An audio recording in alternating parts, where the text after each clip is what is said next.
There we go. Aeon, Kakazi, Nova, Legend. What? Oh, and welcome. I summoned you all soon as the horn has sounded. And Nova grabbed it. Good grab. Good grab. You did get first. That's Viking blonde bot is super responsive. God. Imagine like the Wayland Yutani future. Squillions of dollars spent into the creation of true artificial intelligence. Think of the countless numbers of incredible leaps in science that would be needed to create truly synthetic life. And you ended up with this fuck. Like, think about that for a second. My God, we've cracked it. We believe he's sentient. And from a small muffled science room, you just hear, "What ho, dickhead!" Fuck. Anyway, what ho and welcome, friends. How are you all doing? Apparently I couldn't spell Nova the first time. So while this is definitely Kakazi's month, Nova does move into second. And Stepachen, thank you for filling the pint glass. Kybal, what ho and welcome.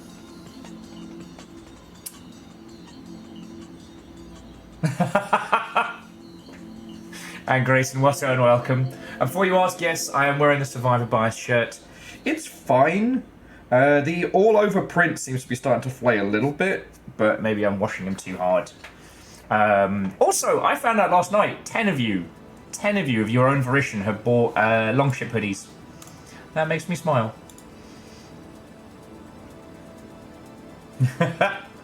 I'm still mad about that, Dustin. I'm still mad about Dinobot.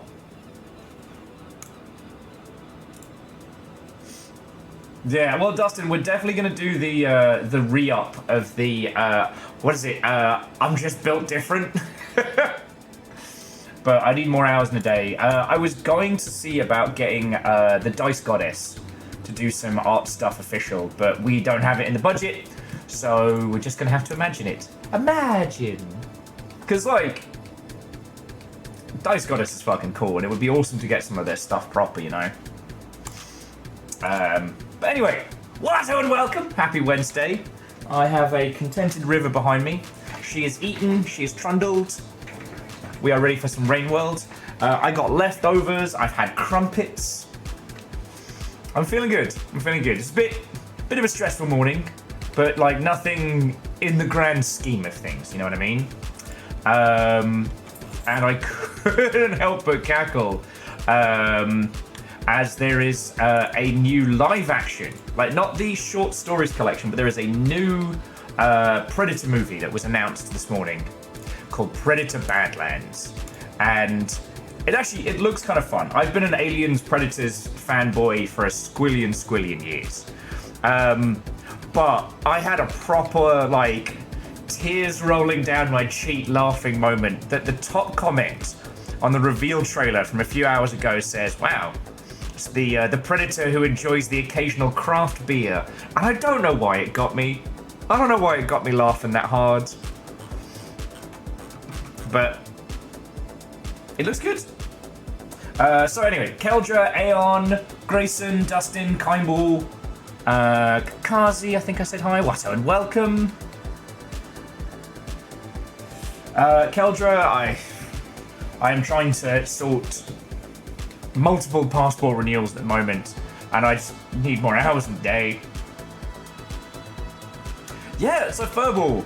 So, Muzzlina is fascinating in that it's kind of like catnip for arty-farty game types because it's quite simple its construction, but it is, if boiled down to its purest mechanics, a fully expressional immersive sim. But it's also a puzzle game. But it's also, yeah. I considered streaming it, but it would probably drive us all to madness and distraction, so I thought better of it.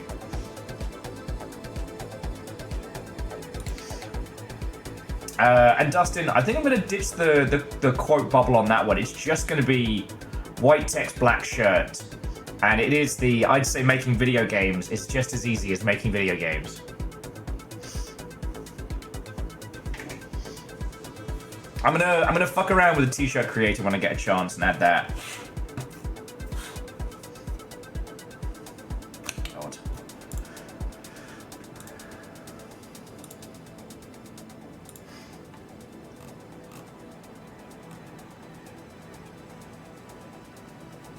So, friends, Longshipians, nonsense merchants, wasso and welcome.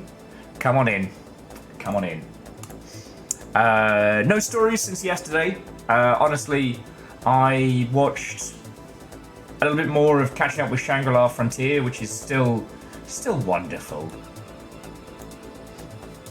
And just looked after River. I had like a couple of glasses of wine and went to bed last night. It was great. Games news has been mostly quiet. It does seem like the Oblivion remaster has eclipsed pretty much everything. Although I gotta talk to peeps about the game news channel. Like, I gotta talk to peeps about it. Like, and just stuff like, please link to the thing, not the social media post about the thing. Discourse isn't news. It's just the discourse happens in cycles every year. Sorry. Someone brought up earlier today the usual, I can't believe Valve takes 30% Discord and tracked it into the Longship, and I was just like, whoa, we do this every year. I do this every year. And I feel like I'm the old man cursed to remember. Do you know what I mean? Well, because like pre-Steam, things were fuck-a-doodle-dude. And I do think that, you know, Valve's 30% is high now. But that's comparative to how much fucking money they make, you know what I mean? They don't need to take 30% anymore. Like, they don't need that for covering costs. But, like, back in the day, when PC games were predominantly sold in boxes, you'd be lucky if you were getting 30%. You know, hell, back then, most games, like the price per unit comparable to what games retail and retail stores were taking, wildly different. You know?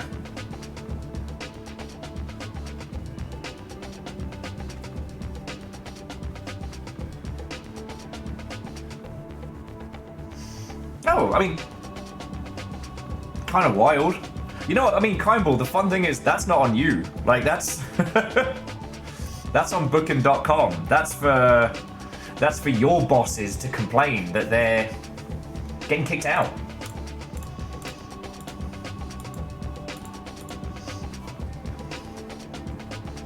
You know?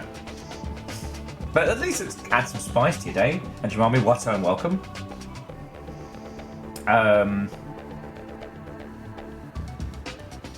But Joe Management back, it's just, we do this discussion every year, and it's like I have to remind everybody that one, you know, the PC games market not turning into a similar situation of Mabage of just nothing but free-to-play garbage is thanks to Valve. And I'm not trying to say that Valve are good and perfect with no flaws, it's just, God, every time we go around this one, every time. Okay, sorry, you know what? This isn't helpful. This is just me venting, and I do apologise, friends. I am here to bring you some good Twitty Slugcat times, and some times hanging out with River, and it's gonna be a good one.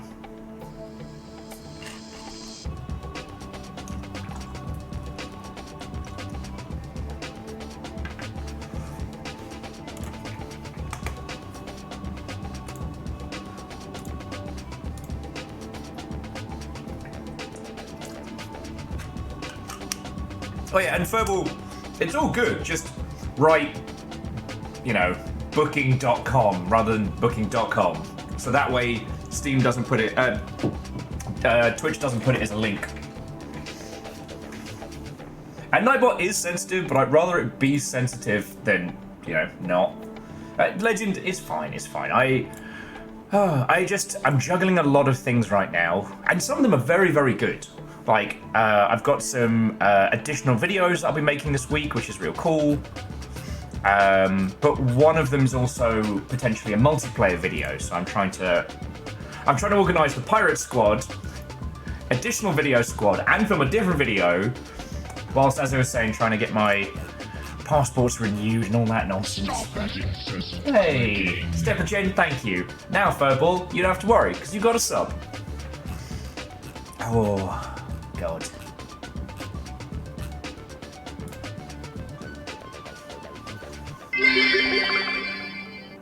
The movie Life of Pi had a B-plot cut about a potato chef. It was called Side Order of Fries. Pie and chips, if you will. Pie and chips. Akira Zero, how are you holding up, friend? What? Oh, and welcome. Hello, hello. Hey! The man, the myth, the legend.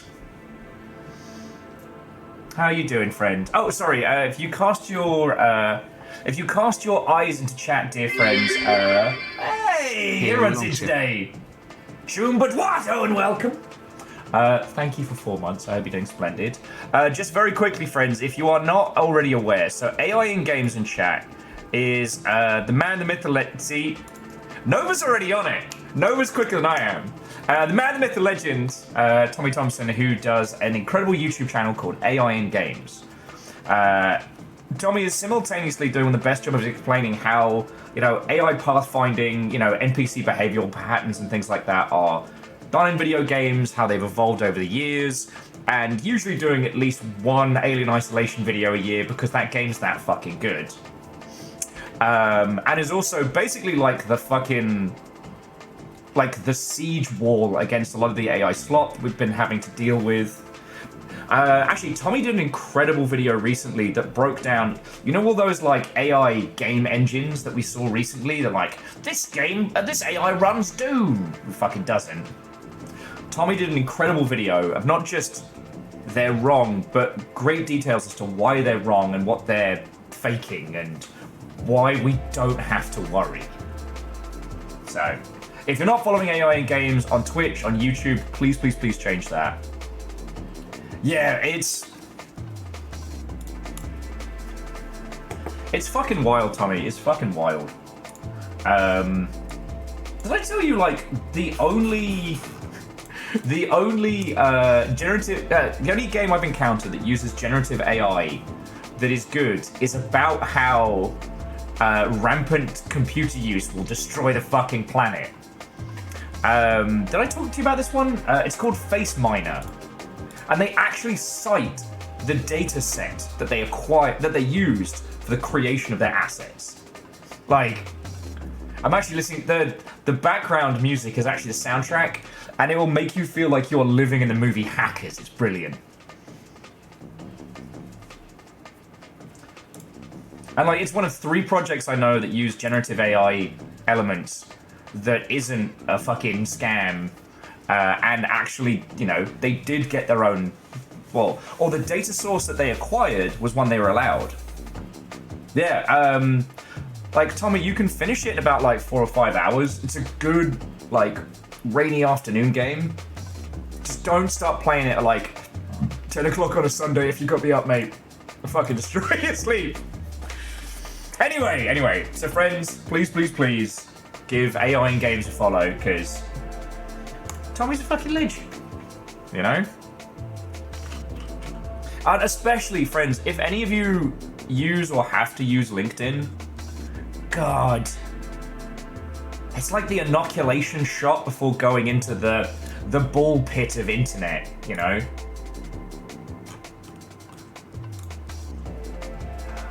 Like... Okay, before you all worry, this is my water bottle, okay?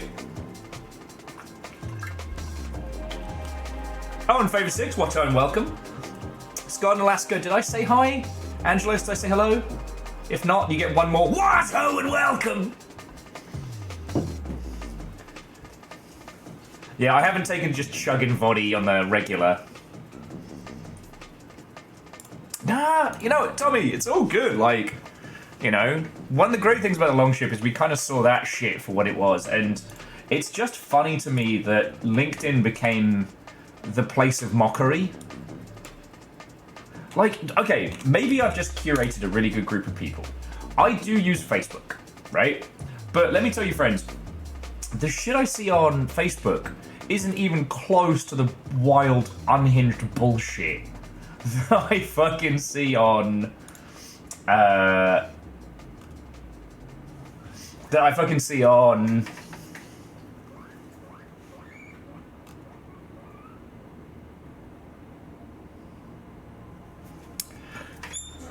Oh, hello, babies.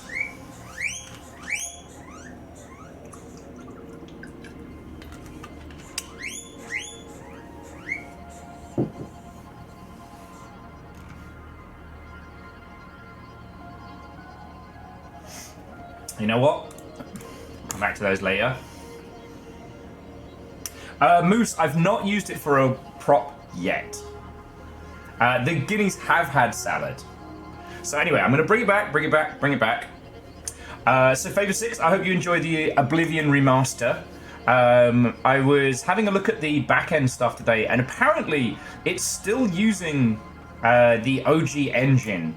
It's only using UE5 for essentially visualization, and I would be fucking fascinated to know how that all clicks together.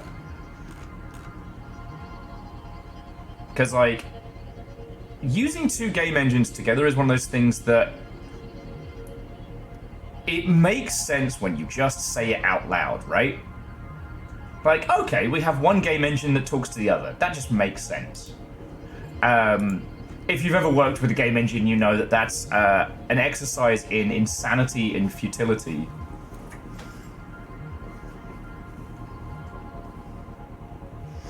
But you know what? If you're ever going to do it, you know, do it with Oblivion.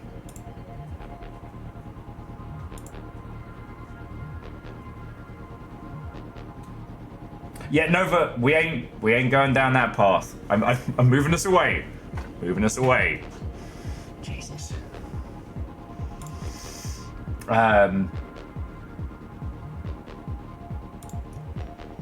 I was saying, like, video game news has been pretty quiet today. Once again, friends, if you're throwing news in Game News channel, one, please, where possible, link to the article. Don't link to the social media post about the article. Just because, one, with so few people able to make any cash as a journo, you know, we try and help out the homies where we can. And also, it ends up, like, you can get a lot of misinformation by not reading the thing, but only reading the posts about the thing. And I'm just gonna say it one more time, like, whatever the video game discourse is not news. It all happens on a cycle. Alright, right now, apparently we're doing the Does Steam Deserve 30% Discord. I think we're coming up on QA Isn't Real Game Dev discourse. And then, God, the summer we usually get closer and closer to, well, it used to be the Is E3 Dead?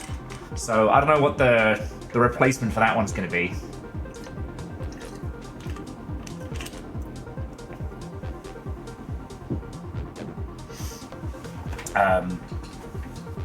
In terms of news about the homies, it's GDC Dead. Now that was last month.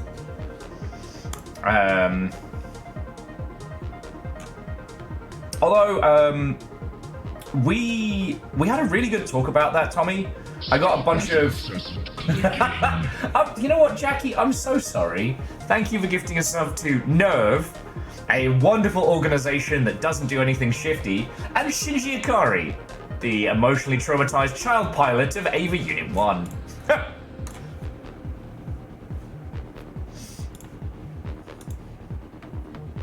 Stop that incessant clicking. If you know, you know. Thank you, Jackie. Fucking terrible, but... Oh, yes. June, July is gonna... Stop that incessant clicking.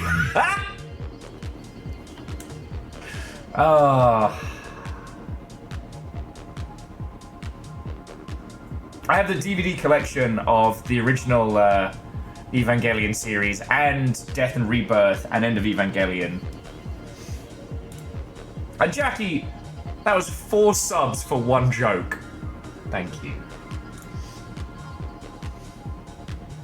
Our Game Awards bad has switched to kind of like a winter discussion because of the Game Awards, even though they're the least voted upon. Can we resurrect E3? Should E3 be resurrected? They're fucking trying. But firstly, here's what's important. Happy launch day for Old Skies. If you've been here for a while, you know that in this house we support the Wajidai games a whole bunch. And this is a fascinating time travel mystery. If you haven't played the Blackwell series or Avowed or any of those absolute bangers, I highly recommend them. And one of the reasons why I always like talking about Wajidai is that they don't pop up on a lot of people's feeds, right? Because they don't make squillions of dollars. But the Wajidai squad have been... Yeah, Jackie, it's predominantly point-and-click games. So when everyone else is running around saying, point-and-click games are dead, you know, in that weird point before, what was it, Broken Age? Was it Broken Age? Yeah. Schaefer's one ended up making $1 trillion squillion on Kickstarter. The Wajidai team were just slowly chipping away, making really good point-and-click games. And they've become kind of like this stable base. So much so, in fact, that other studios now use them for, you know, VO direction, VO recording, etc. They're able to produce really high-quality story games without breaking massive budgets, which is fucking cool. And, you know, as I like talking about this, is like, we can't just focus on the huge, bombastic, Balatro random successes. We need to be talking about studios that have been succeeding. And why should I have been succeeding? Hobbs Burrow was fucking incredible. Right?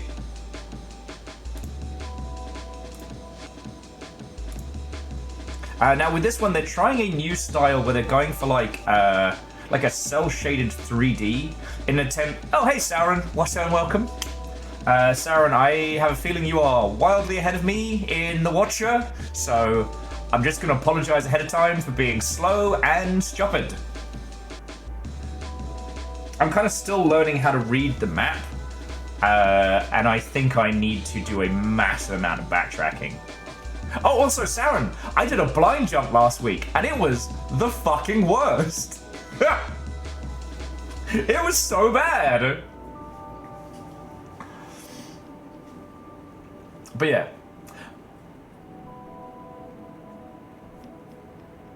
So Sauron, it's when you don't have a karma flower and you use the warp to a random area, it sends you to the worst.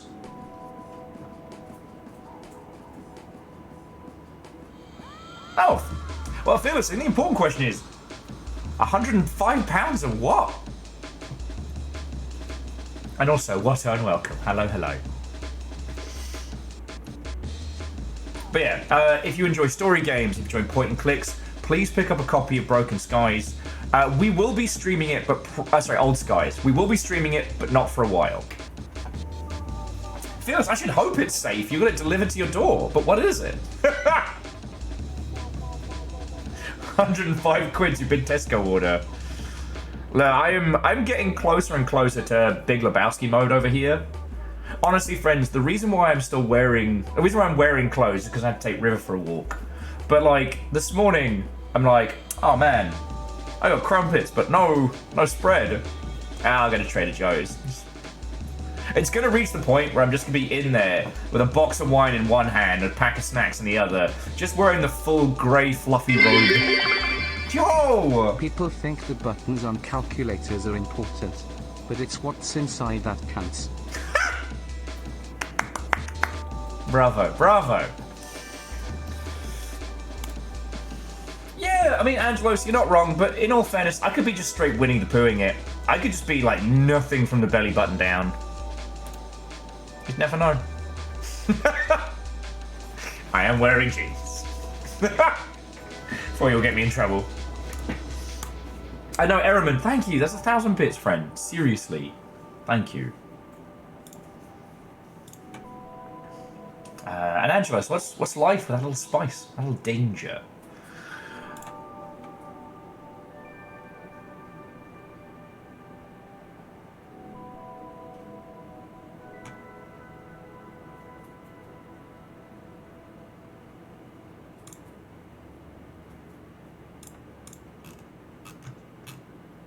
Okay.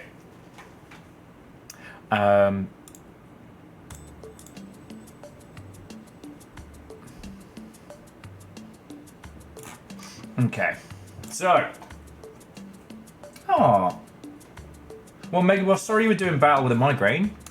Hope you're ready for some Rain Worlds. So coming in, friends, coming in. As I said, there hasn't been too much going on except for, well,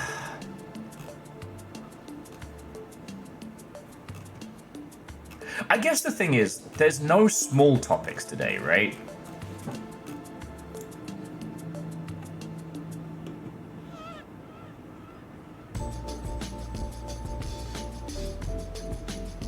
Oh shit, sorry, jumping back. Moose said they've had a work-from-home job that had an official anti-Donald Duck policy.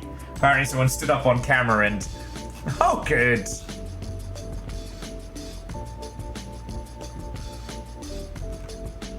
God, that would... Horrifying. Horrifying.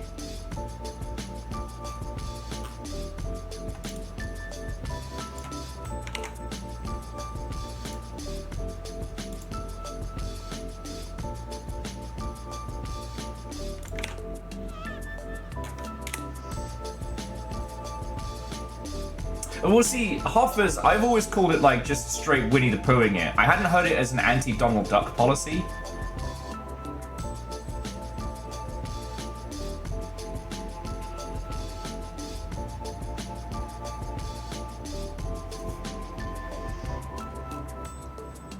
And the other thing is like, yeah, I just wear sweatpants. Okay, I guess this is apropos of nothing. I'm one of those folks where, like, I gotta put on, like, jeans or real clothes, otherwise I don't get my head into, like, work mode. And I just not get shit done. Now, Megaboss Soul Frame's the next one by the Warframe squad, right? I'm not going completely loopy on that one.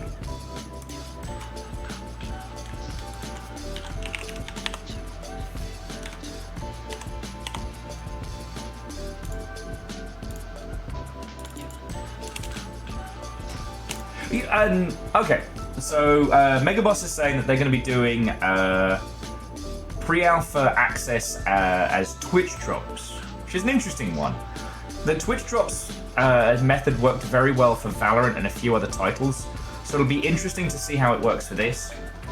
It's not a bad form of rollout, you know?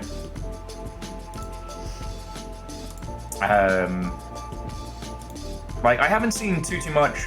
I think Twitch are going to be retiring the bounty boards in the back end, and so far, at least what I've got access to, the sponsorships at the back haven't been anything huge.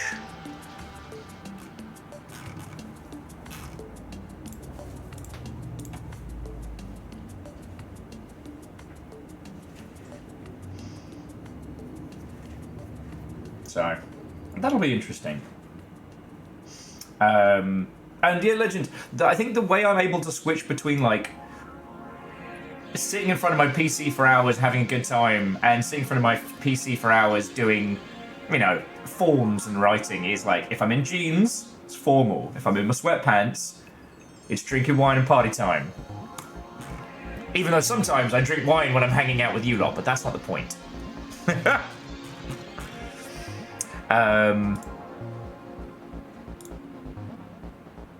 And J Post, what ho and welcome.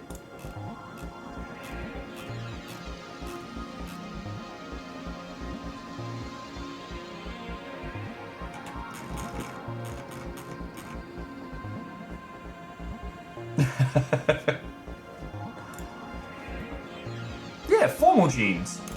Although my formal jeans have a fucking hole in them, the side of them, and I need to decide if I'm gonna patch them or just delegate them to the world of punk shredded jeans. Playing through South Midnight was very, very good, but I looked at the state of the main character's jeans and I'm like, is that my future? Is that what I have to look forward to? Because my legs are far too pale for that style.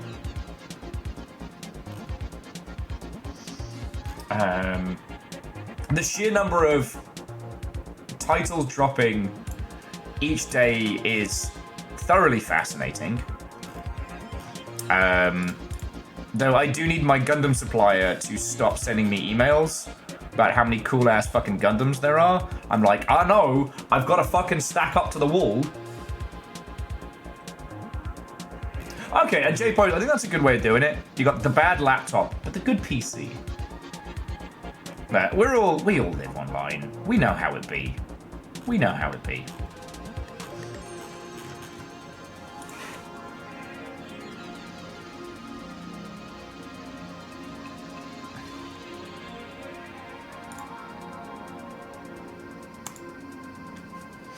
Yeah. The only thing that I'm going to do, I think, is when I have the cash between now and my birthday, I'm going to get the gigantic mega scale Gundam unicorn.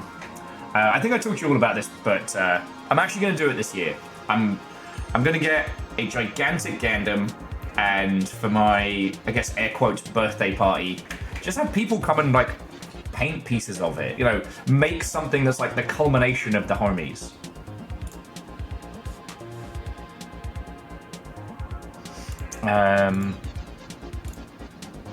Sorry friends, if I seem a little scattered, it's just because like there is game stuff to talk about today, but most of it's really fucking heavy. And I don't know, like I feel like I've been not on edge today, but I feel like I've been like grinding my teeth a little bit. You know what I mean? And I don't think we need to get into it. You know what I mean? Like, there's nothing to be doing right now. The more complicated stuff I need to ponder and think about. And it's like,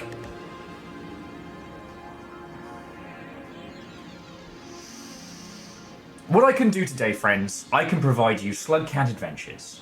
I can provide you video footage of River, though currently she is snoozing in the sunspot and living her best life. As arbitrated by one Lord Calcium Bonio. So there'll be more River as the day continues. And I don't know, I think that's my job today, friends. I don't know why, I'm just, you know, reading the tea leaves, feeling the threads of fate. And Edwin! Happy Old Sky for reals. For reals. I put it up in our friends' games, and did I link it in chat? I hope I did. I was just telling everybody about it earlier.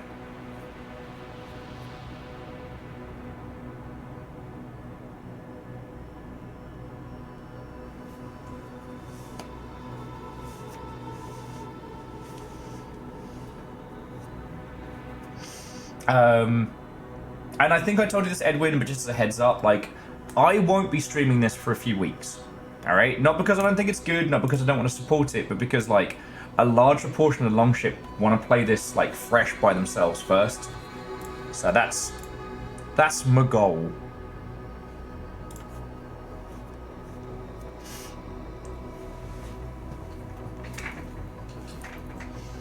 Oh. And again, before you all ask, it's not actually Voddy, this is my water bottle. I used it for a bit, and because it's glass, it's easy to clean, and it's, you know, like, there's a certain decadence to a cold bottle of water in the fridge, you know what I mean? It's actually gin. Now here's the thing, Angela, do you think I can drink gin like this?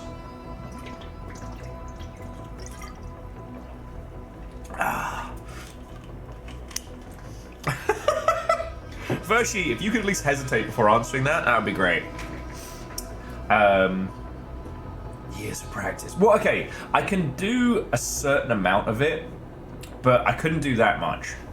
For those of you who are new here, I got shown a fucking trick a million years ago. Now, most things around alcohol are 50% body tolerance, 50% psychology. You can't think yourself sober, but you can put off being drunk.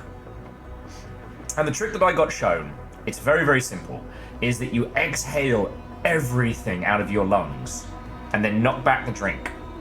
Don't inhale immediately, because the rush of bloodstream will then cause you to get really drunk really fast. But you should never be in this situation. I completely understand. Never let people bully you into drinking. Never get peer pressured into shit you don't want to do. But as we know, sometimes you got to do that business meal. You got to do that fancy time. Oh, and wet paint. What unwelcome. Lurk well before snoozing. And in those situations, I got shown the trick. And what you do is, so someone orders you a terrible shot or what have you, and it's Mr. fucking Moneybags, and you've got to, seal the deal on a fucking business wanky nonsense or something. A large proportion of old business wranglings are usually based around alcohol, because it's like, can you get the other person drunker than you while drinking the same amount to get a more favorable deal? It's tale as old as time. But what you do is you take the shot glass and you roll it around in your hand like you're inspecting it and give like a slight grin. It's even better if they try and explain to you how potent and how fearful you should be in the face of this. And while you're doing this, just slowly exhale all of the air out of your lungs until there's nothing left. And then down in one. Give it a beat.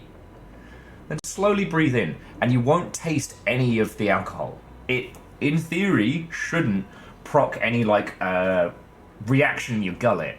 And makes it look like you could just down it like a beast. That's a little trick that I learned, and I have used that to great effect. I think Angelos, you were there the night that after I said I was leaving the Creative Assembly, we had like a quasi leaving do, and the bastards bought me a leaving drink, and it was a Jaeger bomb, but replaced the Jägermeister with like a Fireball, like cinnamon whiskey knockoff, and replaced the Red Bull with silver tequila. So it's still as a drop shot. Oh, I beasted that thing. Did not feel good the next day, but remember, friends, hangovers are temporary and glory is eternal. I know I'm not helping. Jamami, I didn't taste it, so it probably was.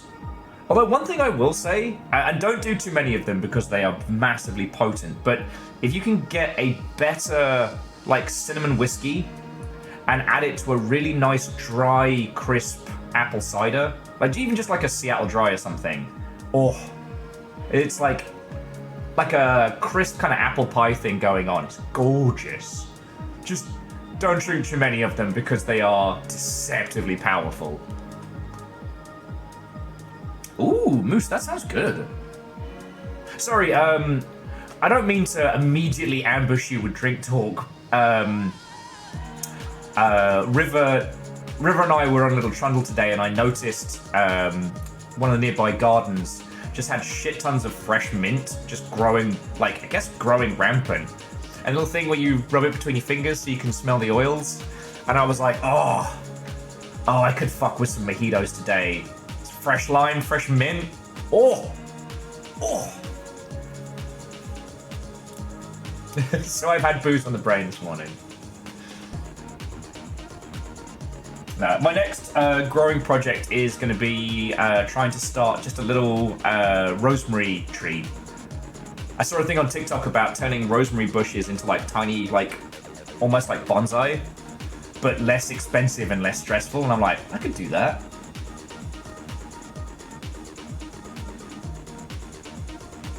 Oh, Angelos. I got to catch up with some of the Creative Assembly peeps, and I was sad to hear that the dead parrot was gone. Because as much as it was a symptom of burnout and dysfunction, I do miss the Creative Assembly Thursday night pub night. It was just like a shared camaraderie, a trauma bonding, if you will. Hey! Thank you, Shitaru.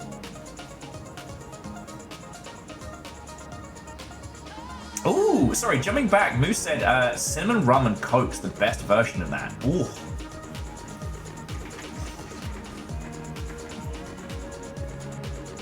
Oh, Angelos, that's cool to know. That's cool to know. We had a similar kind of like therapy sessions at Rocket Works, but that's another story. Oh, sorry. So the dead parrot was a wonderful little quirk in the town around the Creative Assembly, and it was a steampunk-themed cocktail bar. And it was staffed by like bartenders who'd been working like hotel bars and local pubs and things like that, who all wanted to do more with cocktails, but weren't allowed to because of their job. And it was really good. It was really good. Many of the excellent drunken night in there.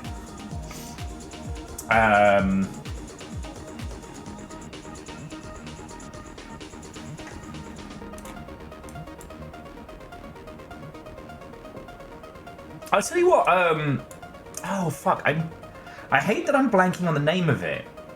I always used to rip the shit out of, what was it, the Cuba Libre. Because I was like, just order a rum and coke with lime, you bellend. Oh fuck, what was the name of the place? This is going to drive me up the wall.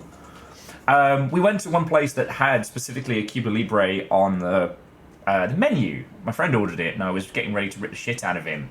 And what they made was exceptional. You know those times when, if I were to tell you the ingredients, you'd be like, what the fuck? That sounds like nothing, but, still thinking about it today. If you didn't play Catherine a million years ago, so Cuba Libre is basically a rum and coke with lime.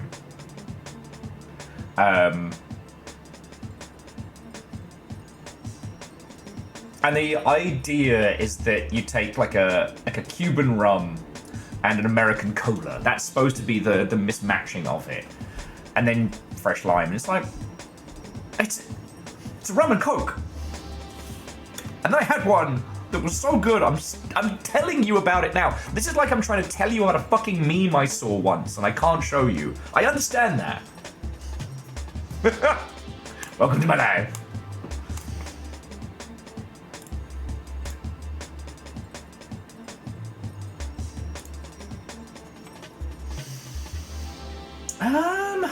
God. Angelos, I'm trying to remember the place, because there was Mungo's, but that was more like divorced dadcore.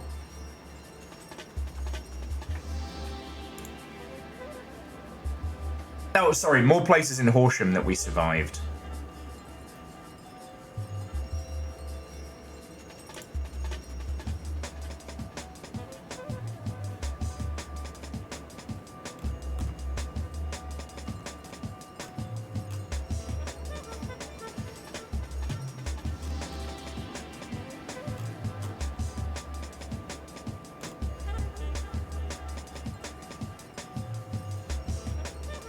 Place? Oh yeah, it was the place that kind of looks like it's made of clouds. Okay.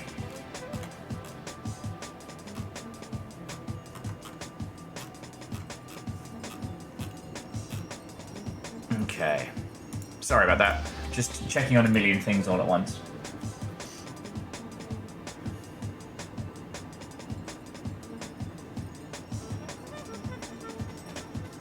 And Moose, I wholeheartedly agree. Sorry, I got completely sidetracked when I realised I was telling possibly the most boring story on the planet, but I do think the place, if I can remember the name of it, I think they brewed their own cola, used a nice quality rum, and only fresh lime.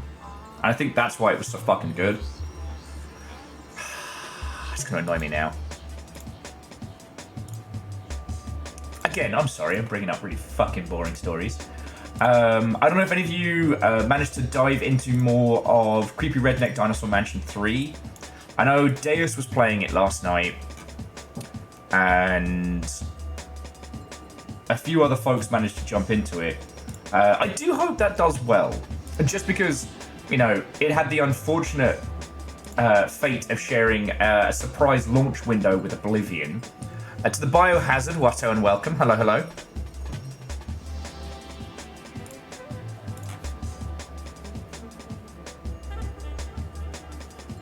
Oh, Moose, fuck me up. Sorry, I could phrase that better. Moose was saying, Summer beat the heat booze idea, mix a can's worth of Cuba Libre in a mixing glass, pour over vanilla ice cream as a float. Oh, you know what I really want to try? And this will only work for those people who both understand, you know, the American idea of a good ice cream float and the British idea of Pimm's. But doing basically a Pimm's ice cream float, I think would be amazing.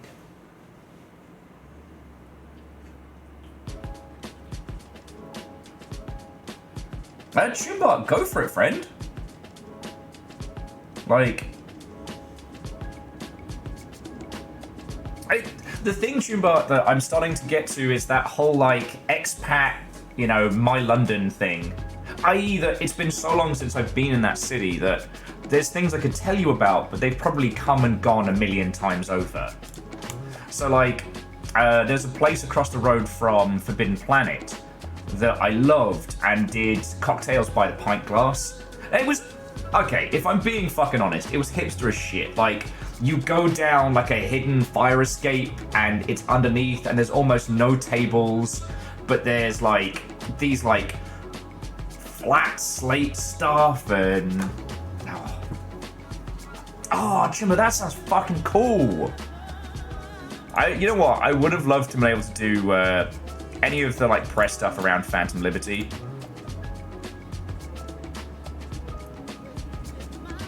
And yeah, Angelo's, I mean, that's the problem, is that, you know, stuff in London is on a rotation so fast. And it's kind of inspired, you know?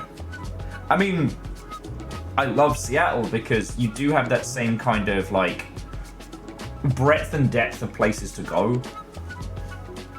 Like,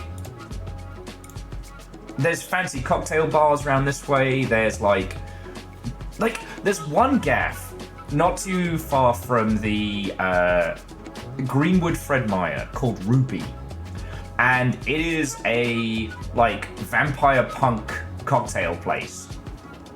And again, it's one of those places where the people who own it, the people who work there, they're all like long-term bartenders, so their cocktail menu is fucking fascinating. It's stuff that they want to make, you know, as opposed to like most cocktail places you go to, you got the standards and you got like one or two like house cocktails.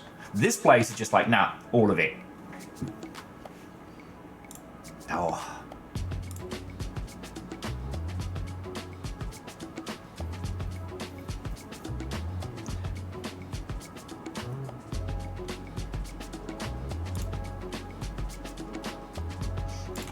Moose, you can do Pimm's carbonated. It doesn't have to be. Because, like, the Pimm's, like, the alcohol part of it, you almost use it like a cordial, almost, like a flavor.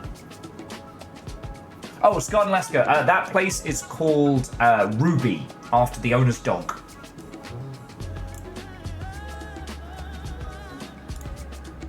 And Scud, the place that you and I went to, Coindexter's, is sadly closing down, which fucking sucks. I want to fight somebody about that, but I'm glad that we hit that place up when we got the chance.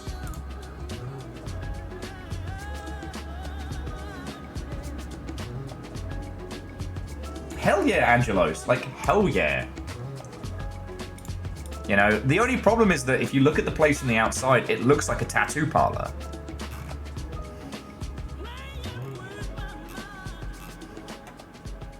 But that's the only downside of it.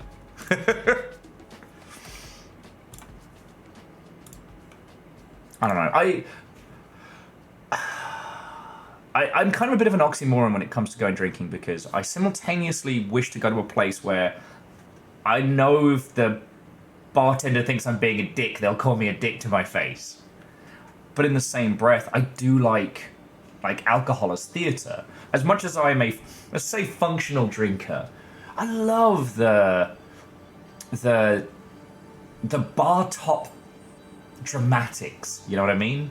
One of the reasons why the place that Angelos brought up, the Dead Parrot we loved, was that their gimmick cocktails were fucking brilliant. So they had the Rye and Gosling,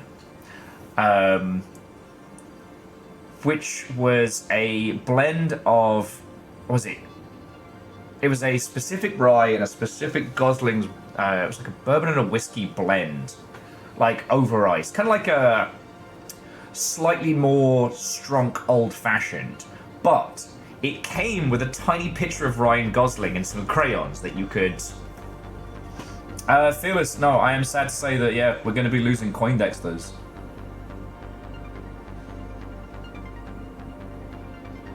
As Alnus, you're welcome. And you have a little thing. There was like the... Oh, there was the... God, I'm trying to remember now. The serial killer I remember the name of, which is a pretty common, quirky beverage, which was like a... like Bailey's Kahlua blend, so like milk-based alcohols, but in a bowl with cereal. And it came with a skull spoon, so you could eat the cereal and then sip the booze. Not Dalma, there wasn't a Dalma. There was one which was called like the English Picnic, or the English Country Picnic, which came with these teeny tiny little cucumber sarnies. And it was like a gin-based cocktail that you drank in a like porcelain boot. It's cute. And there was also one that came with an absinthe helium balloon, which cannot have been good for me, but there's basically breathing in like helium and absinthe vapors.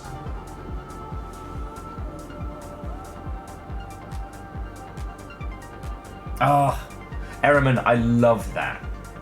I mean, Ehrman, you were there. That was what we got when we were at GameWorks. For those of you who are newer here, so I had, because I realized I haven't told everyone this, I did a residency at GameWorks in downtown Seattle, where I was their streamer in a box. They had me in this little like Perspex box, streaming 5 days a week, and it was real cool. Like, they didn't charge me for the space, and I got the space to use. It was real cool. But the thing that was so fascinating was that our good friend Sean, aka Bartender, was an incredible bartender and was working the upstairs like bar at GameWorks. So on like a Wednesday or a Tuesday, if I had, like when I finished shift, sorry, I shouldn't say shift, when I finished stream, I'd totter on over there, and if it was quiet, I'd be like, Sean, like, make me something. And holy crap. Dude had a custom smoker. I had smoked gin cocktails, for fuck's sake. In a GameWorks! Oh yeah, Climball, there was the coffee one that came with the biscuit. I'm trying to remember. I'm desperately trying to remember the name. Like...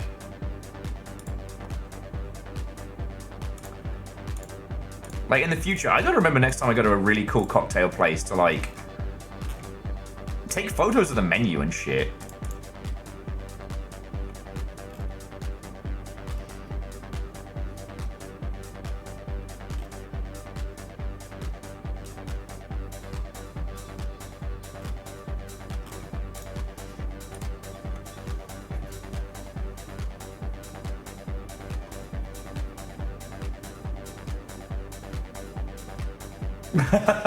Fearless, you can.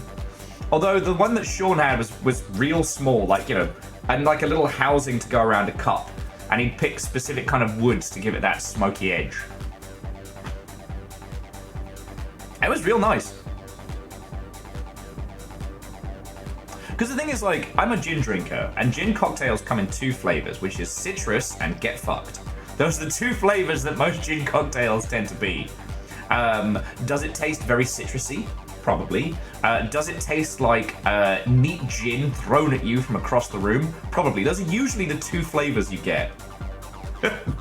So, like, the fact that Sean was able to create these incredible things. Although the gin and booch was definitely the easy destroyer. It was a blueberry alcoholic kombucha as the base, with a infused blueberry gin. Oh, I said citrusy. You know what I mean, Phyllis. Fuck. Guido. Oh, but yeah. God, I just realized we've been nattering about booze for like half an hour. Ehrman says there's a nice pricey place in Chicago called the Avery. It's known for having a course of like 5 to 7 different cocktails. You know, Ehrman, I've never been there, but I think my friend Guy has. I think I know people who've been to it. I think I've seen a small, you know, Facebook epic of, you know, photographed nonsense.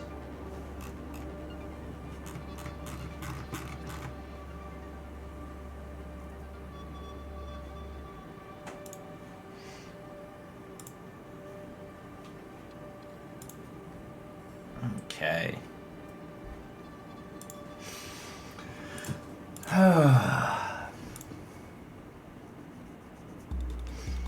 I'll tell you what, friends. Should we get Rain World started?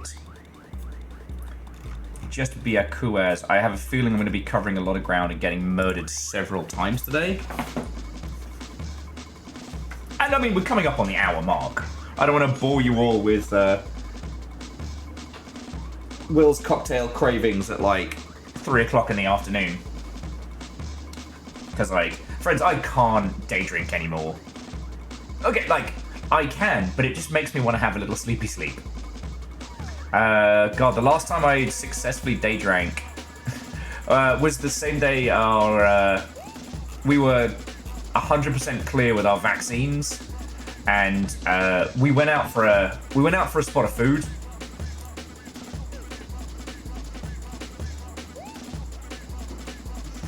At a local diner, and we ended up making friends with like 2 other tables of folks who also have been cooped up indoors all day.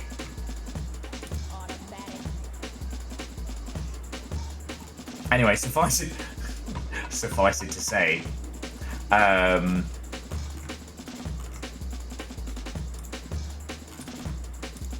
we made it all the way through to Voth, drinking very heavily that evening. It was a glorious mess. And Crazy, what and welcome. Oh, Mega Boss, congrats on that one. I did get a bunch of alerts this morning that more of the 30-minute mission armored core kits and accessories are about.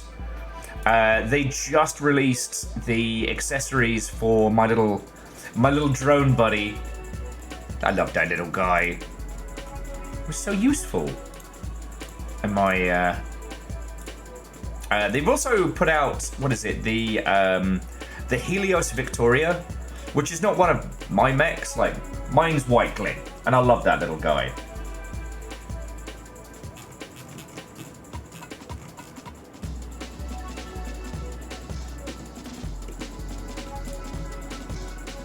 But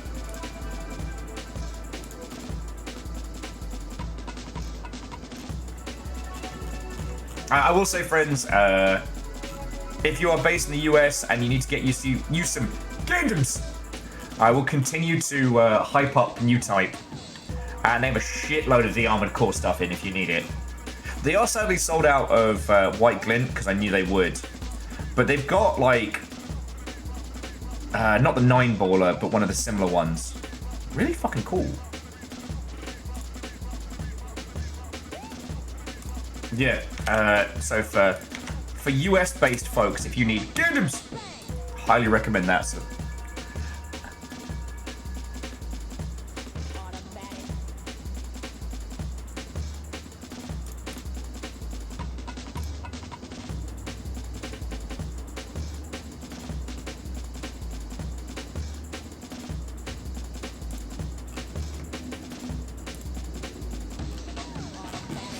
Okay. Oh, sorry friends, I've been so all over the place this morning. Thank you for bearing with me and letting me natter about drinking and nonsense.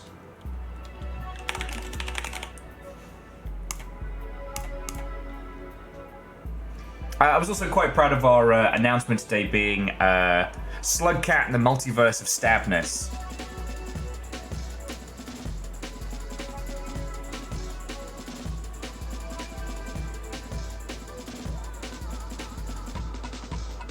Ah, yes. Mega Boss, I remember that mech well. Fucking loon. Hiding up in that giant, deconstructed, like, railgun. He had it coming. Cool mech, though. Okay. So aside from giant robots, how are you all doing? I know it's only been a day since I've seen you all, but what have you been up to? What have you been playing?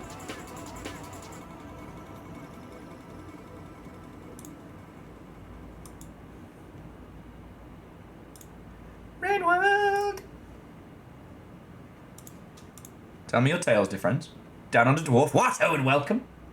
I saw the Crab's Treasure now has New Game Plus. You mentioned it yesterday as well. Have you had a chance to play it? Okay. Aeon's going for the harder achievements on haste, the no-hit runs, the perfect landings.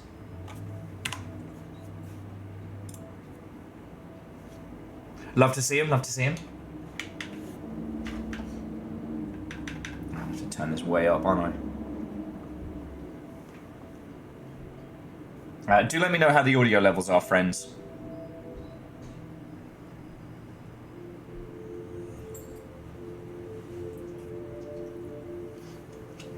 Okay.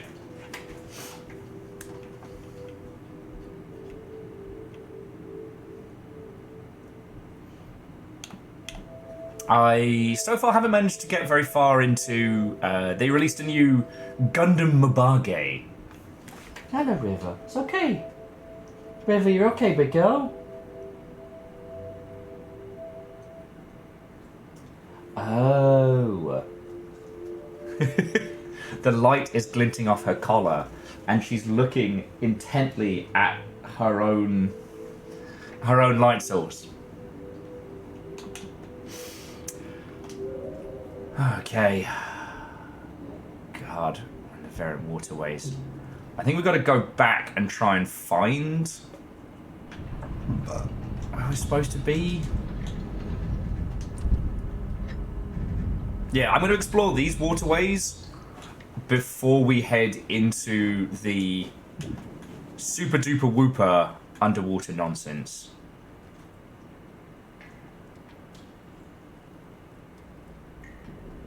Ah, yes, because this way leads to the new area.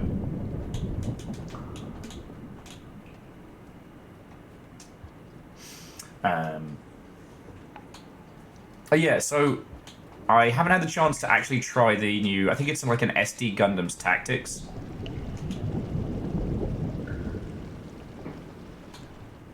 And I tell you, friends, I understand that I'm not the target audience when it comes to, like, educating people, especially in Mabage and, you know.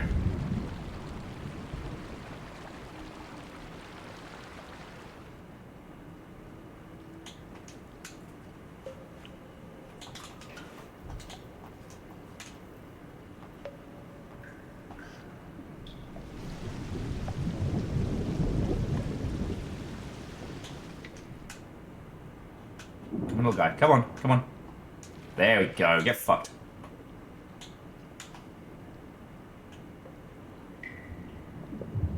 Sorry, just dealing with leeches.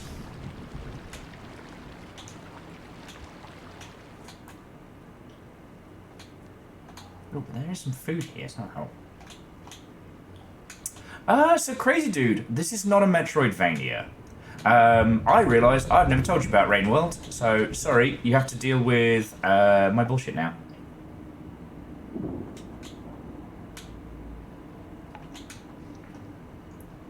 So this is Rain World. This is one of my favourite games of all time. And it is not a Metroidvania, it is an ecology simulation game. And a kind of wild one at that. Despite looking like a cutie patootie platformer, each campaign you play is a different Slugcat. Different goals, different adventures, different flavors of chaos. as they try and survive this like post-civilization world. The idea being that in the world of Rain World, whatever creatures came before have all ascended. And they have managed to leave this plane behind. And we're essentially playing as... Whee! Oh, God. I need you to swim fast, little guy. We're playing essentially as one of the creatures left behind. Oh, fuck you. I'm trying not to spoil too much. Like, the initial campaign of Rain World, the Slugcat you're playing as, your goal is to try and reunite with your family. You get separated from them, and so you're traversing the world of Rain World to somehow get back to them. And as I'm sure you've now noticed, the world of Rain World is filled with all kinds of threats and problems. Got an idea. Okay, it's not quite enough to get me up into the air. Buddy, buddy.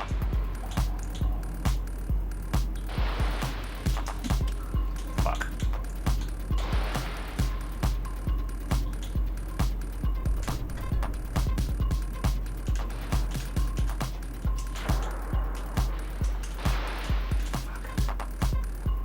Easier said than done. To a blank username, well done, welcome. I gotta work out how to make these jets work for me. Okay, that works. Alright. Yeah! Like, in fairness, Philistine, that particular Jester model looks fucking cool. I've got it behind this. I always want beans. Although, in fairness, friends, I do actually have more than enough right now. Alright. Oh, you fucking frogs. Wouldn't want you all to think you've got to throw in for the bean fund when I'm doing okay.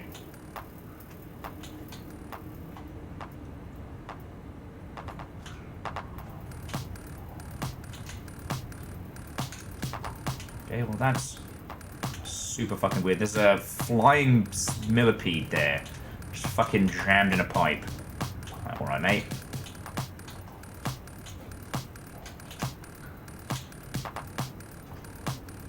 Fuck. This is bad. Ah, more beans! Well, I guess somehow I'll have to struggle through it.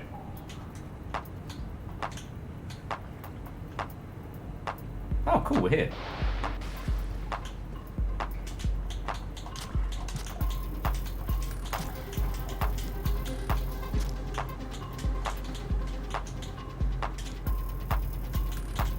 But yeah, so crazy. I love this game, and for a myriad of reasons. One of them being is like, one, you are not the guy. You are a Slugcat, and Slugcats are kind of... Oh, fuck me.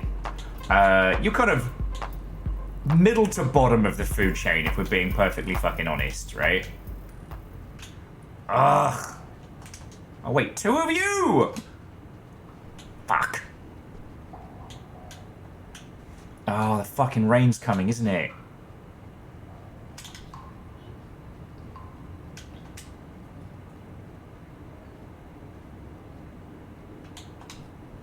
Okay, there we go.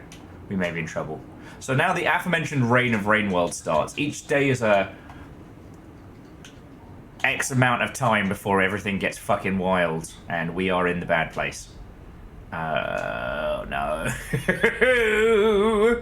This is not going well. Guess we'll keep climbing. Oh shit! Safety! I think I can make it. I think I can make it. Yeah! Whose house? Whose house? Fucking Slugcat's house, that's who.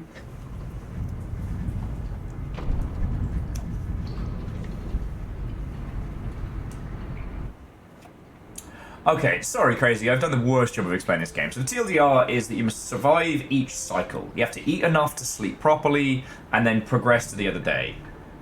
And progress to, like, the next level, if you will. Okay, so we're here. I think this is showing us that there is an echo here, there's an echo there, and there's one echo back in the Torrent Desert. But I think it's telling us that Sunlit Port is now infected. Right? Right? And Crazy, like, if you need a game, one, to test your skills on, but two, that has the most wonderfully unfurling story, that's more about learning the ecology than learning the timings.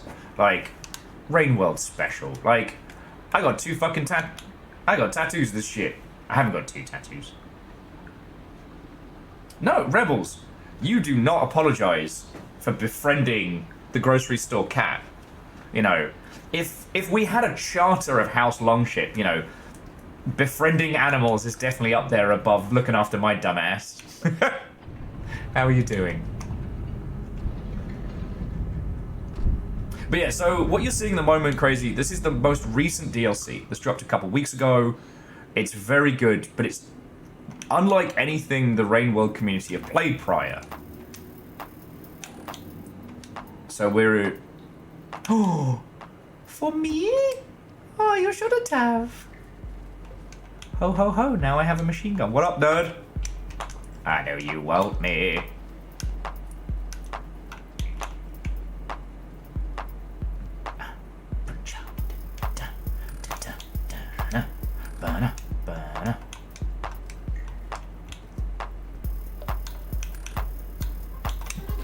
Fuck. Fuck! Boop. I have fucked up now. Fucking nailed it. Yeah,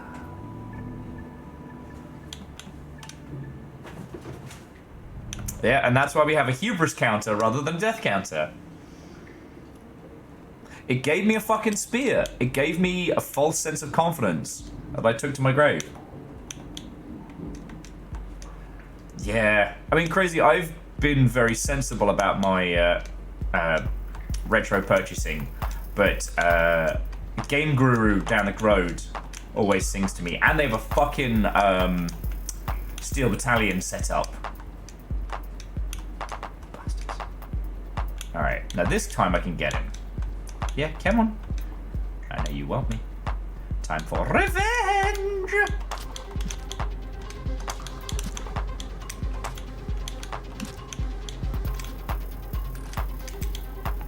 Whose house? Slugcat's house. Yeah, so right now we're trying to find... We're trying to find a strange being trapped between this realm and the next, who... Oh, fuck that noise. Fuck that! Fuck that shit, I'm out. 3 flying millipedes fighting over some pop snails. Yeah, you can do that. Back off. I see you! I don't think I don't fucking see you there, mate. Nah. You get nothing. Good day, sir.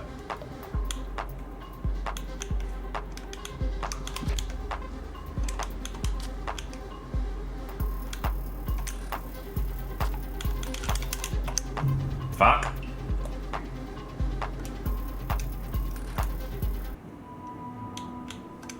Yeah, exactly, Crazy. Like, I don't need Steel Battalion physically because I have nowhere to put it. It would come out like once in a blue moon. And although if I did a streaming event of it, because they did release a I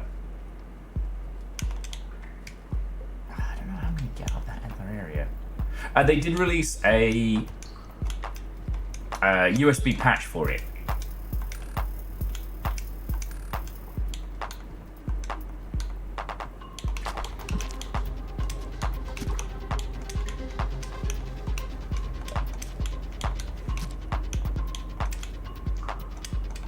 So if I could make it work with other consoles, possibly. Yeah, so if you get a traditional... So if you get like an Xbox to... Fuck.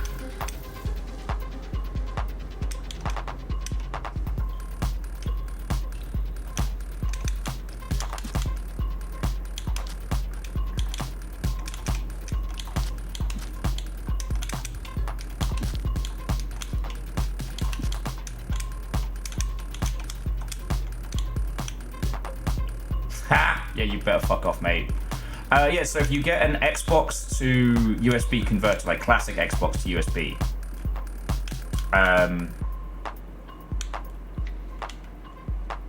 like you have to download some homebrew shit, but you can get that shit playing nice. Whether or not you can get it working with, say, you know, I don't know, MechWarrior or otherwise would be another kettle of monkeys, but... Oh, fuck all the way off! You're flying! This isn't a flying place! This is a Slugcat place! How are there so many of these things?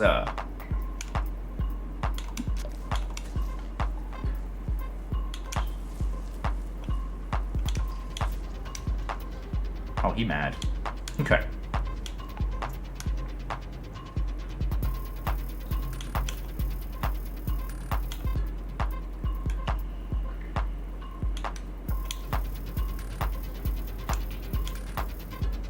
So these things, they hunt by vibration.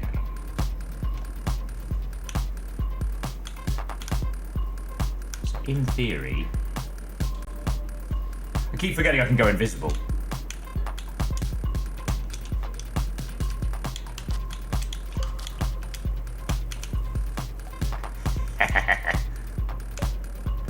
I know you want me.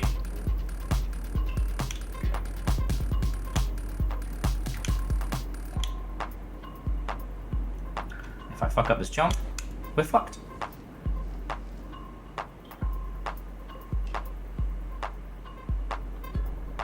Oh shit.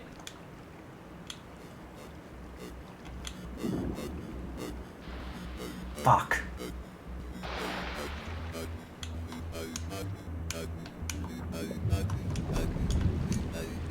Ha! Camouflage, let's go! Ah, beans.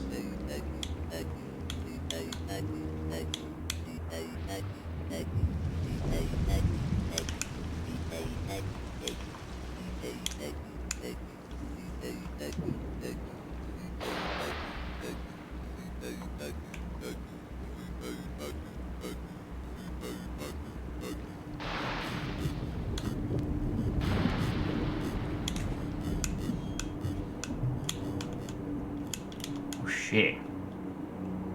Oh, this is actually incredibly bad. I have fucked up on so many levels. On so many levels.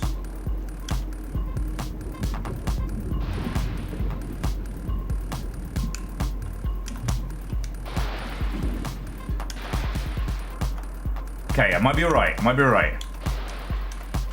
Alright, you lot need to just fucking...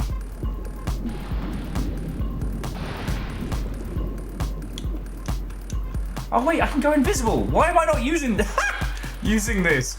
You'll see the leeches getting yoked into space.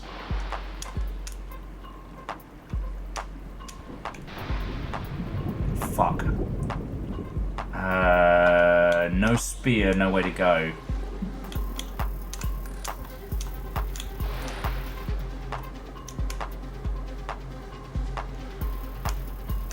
Okay, we can work with this.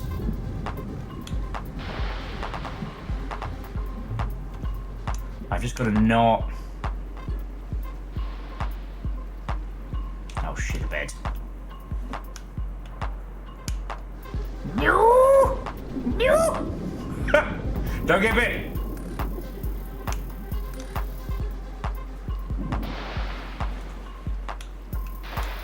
Maybe harmonious, but I think I should explore some of the area... Oh, there is no other area to explore, is there? Okay. Dear Leech, that was fucking rude. That was rude and you know it.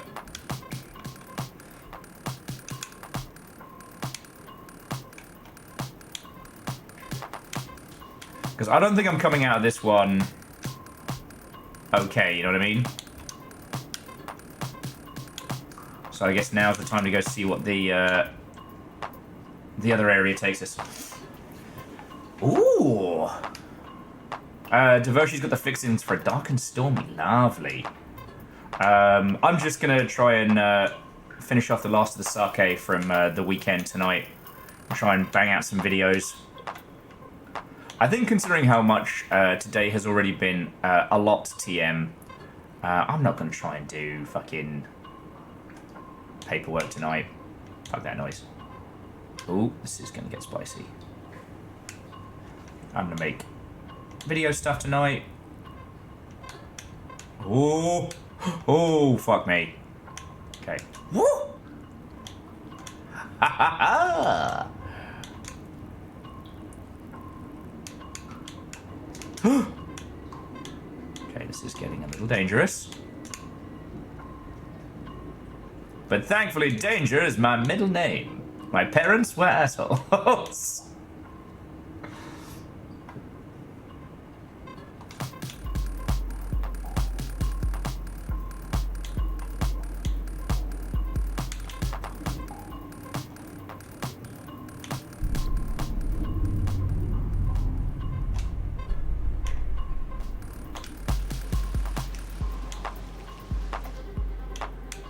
Okay, so that didn't work. That didn't work. I don't know where I am. The melons confuse me. Oh no! No! I fell! Then you think danger but run fast. My parents were assholes! Ugh. Ugh. And one more just for good luck. Ugh.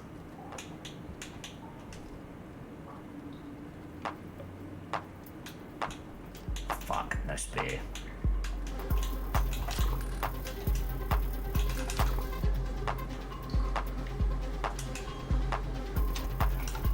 Oh, you fucks are fast.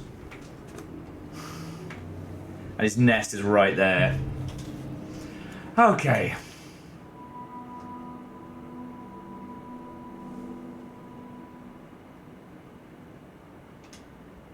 You're right, I could have gone invisible. That would have been a great idea. I should have done that. And yet. At least we're not having to raise a fucking slug pot. Poor Lance. I think of that little guy all the time. No spear?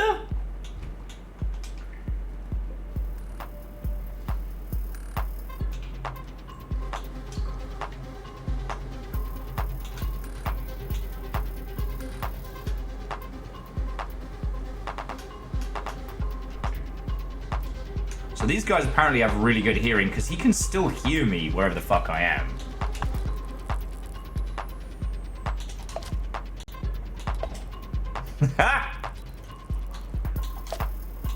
Oh fuck, oh fuck.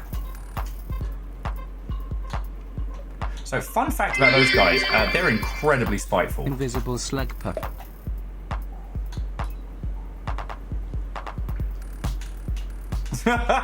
Vanderbeest, that is both the best and fucking worst idea. Like, yeah, a slug pup that can keep itself alive by going stealthy. Oh shit. A slug pup that I can't see because it goes stealthy. Ooh. Ooh.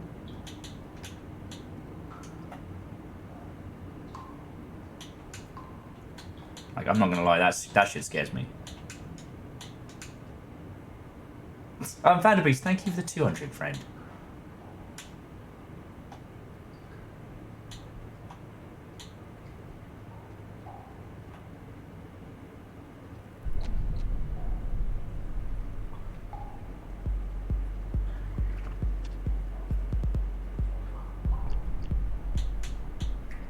This seems bad for me.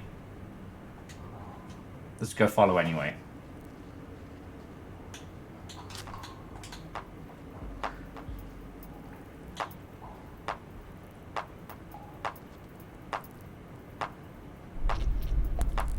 There we go. See. Oh, that's a win-win for everybody there, friends. So basically, the pop bug ended up being the distraction for the flying millipede. So flying millipedes don't actually eat, or at least they don't eat anything that we do. Flying millipedes are fucking spiteful. So they just kill you because they hate you. A little fire, what's unwelcome? I see the beans. Whereas at least with the... Oh no! Poor guy. The fucking kelp, the murder kelp just stole his food. Man, dick move, murder kelp. Dick move. Fuck. Okay. He got his food back. We don't ever need to talk to him ever again. Whee! No, we're good, we're good, we're good, we're good.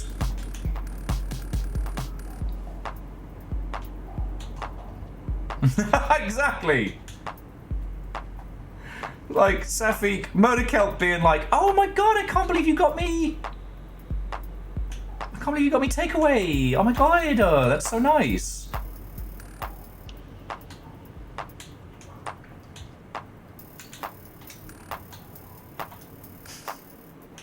DoorDash for me?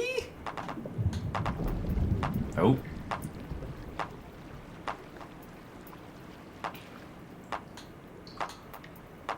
Oh, that fucking frog's in play. Shit. Okay, all of you can fuck right off. All of you.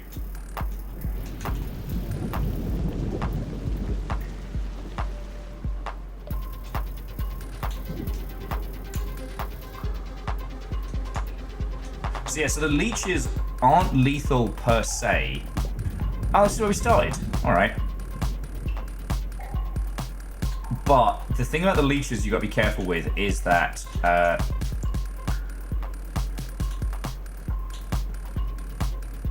they drag you under the water.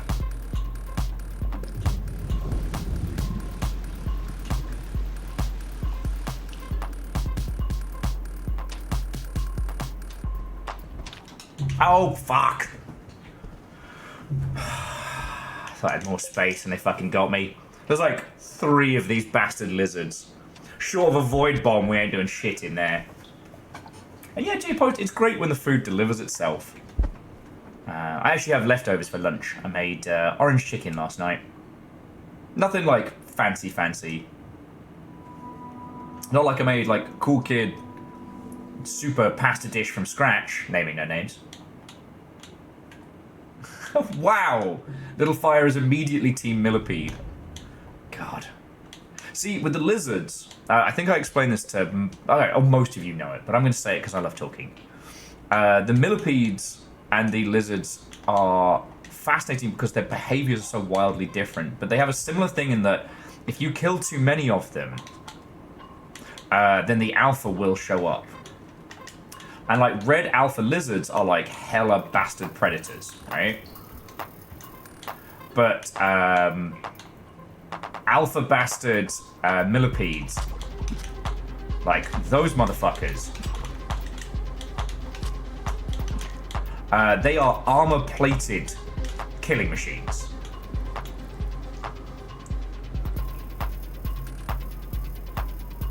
And they are incredibly hard to stop.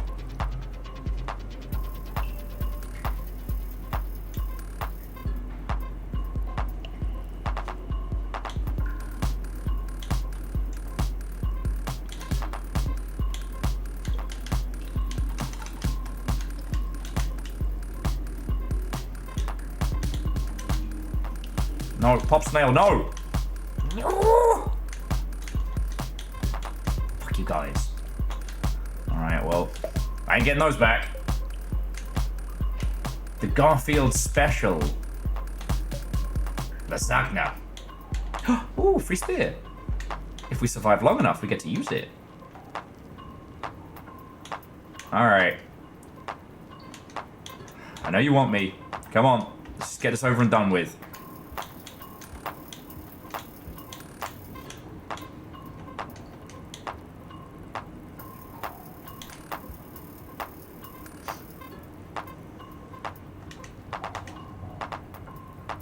The one good thing about the flying millipedes is that they get, the more hurt they are, the more tired they get. They can't maintain altitude if they're exhausted.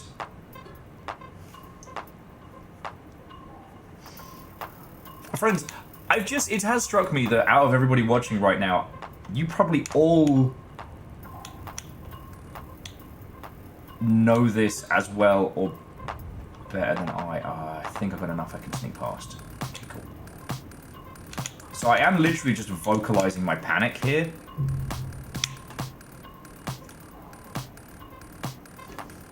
Panic vocalized. To the shrub from tomorrow. What ho, you time-traveling, plant-based legend? Yeah. So right now, okay, to those of you watching, I don't know how far I am into the Watcher. I have the ability now to travel to a random location. And I think I understand how to read the dimension map. So right now,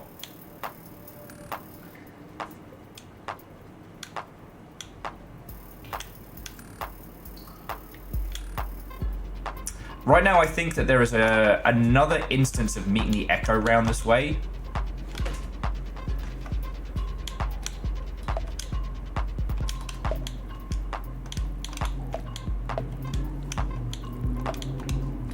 Ha! I'll bully him with a fucking pop snail. Don't give a shit. Oh, good work, lads. I think you got rid of him.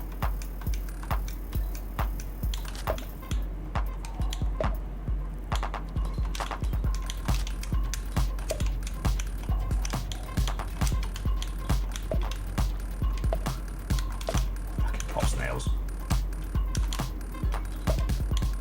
They're the epitome of when they're on my side, they're great, and when they are fucking with me, they are the worst in the entire world.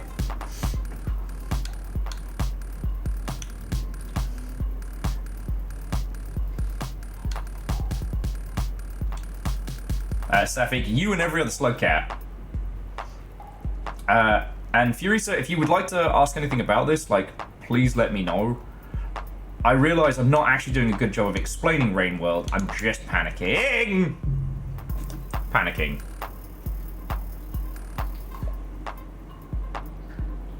Sweaty palms gaming.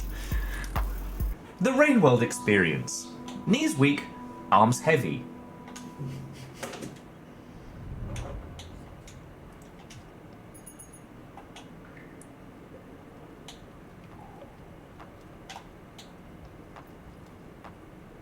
But on the surface, they look calm and ready.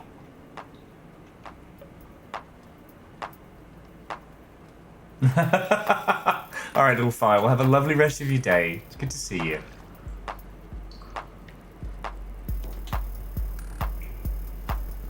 See these two fight it out. Oh! Not who I thought was going to win that.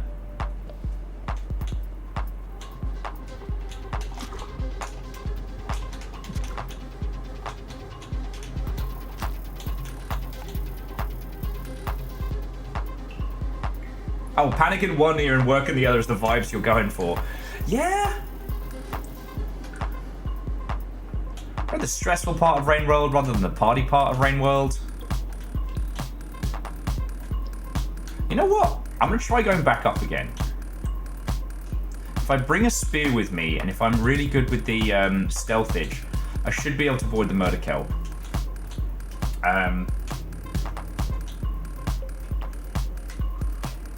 Oh shit, no, Shrub, then you get it. Well, I'd say Shrub, we've definitely talked about Rain World before. There is no way we haven't.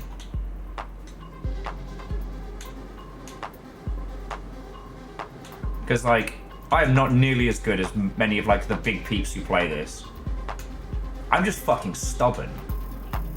That's my superpower. Oh, and to the wonky mollusk, Watto and welcome. Yeah, you know what? It feels fucking wild when Ice brings a crew in here and I'm like, you'll just spend hours watching an actual speedrunner playing this game. And now you have to deal with Like the metaphorical brick throwing itself against the metaphorical wall. Yeah, well, it's Saren. I'd say you're definitely better than I am.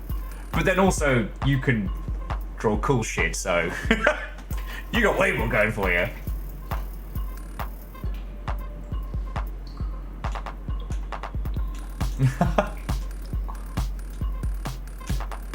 Which also, the thing about the Watcher that I've had to, like, get out of my own head for as well, is that this is not like every other campaign.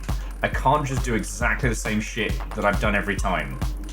The environment, different. The quest, different. And it was weird starting off this and feeling, for the first time in a long time, like, properly lost.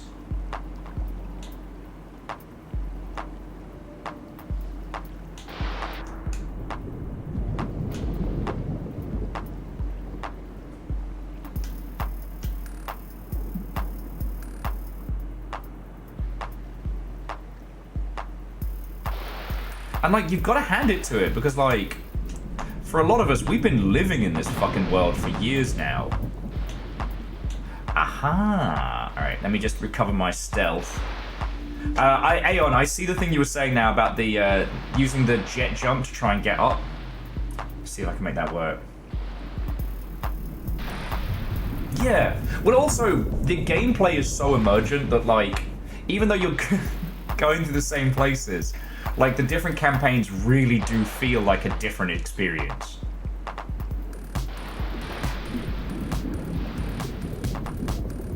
As fucked up as it is, I enjoy Artie's campaign because I feel like I'm a fucking beast. And even though both the Spearmaster and Artie are aggressive campaigns, they feel different. Yeah, Artie is Doom in Rainworld. Whereas, like, the Spearmaster, he's so tired. He's so fucking tired. Like, he's not even supposed to be here today.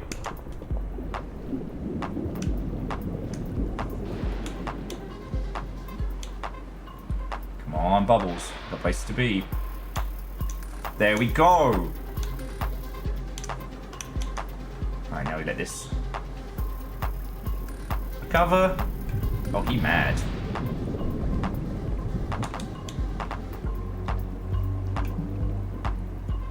I think if I fall down here, I'm just fucked.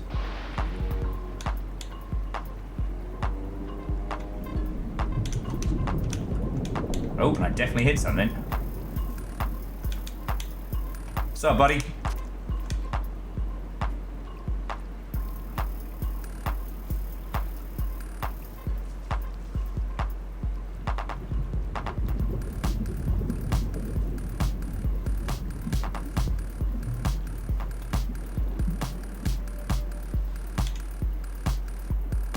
Yeah.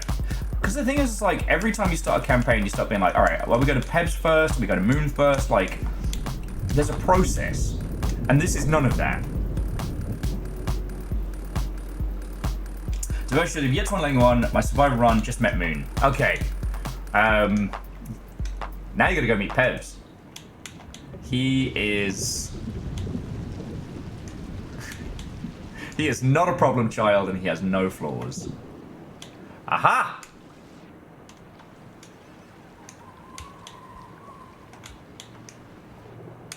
Okay, I guess out we swim.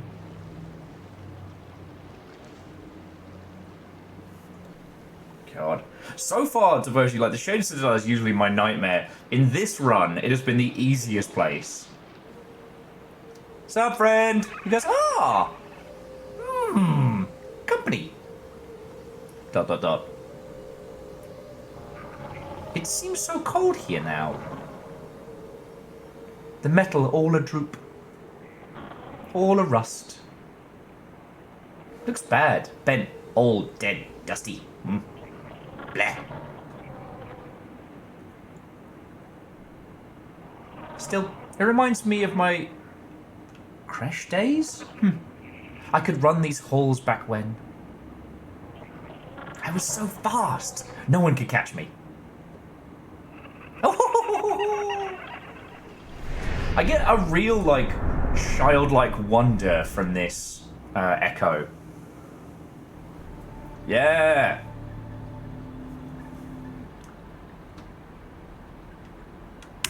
And I've been charting all of the images of the different new karma symbols we've been getting, and I'm like, there's definitely this has been changing as we've been going through. But yeah, no, that was absolutely progress. We did it. And where have you thrown me now?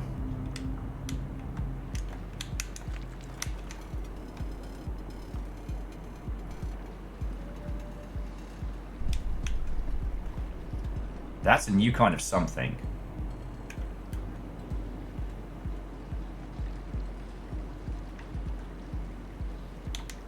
Alright, well, you chuckle fucks aren't paying me enough to go underwater anymore, so... let's find some food and somewhere to sleep.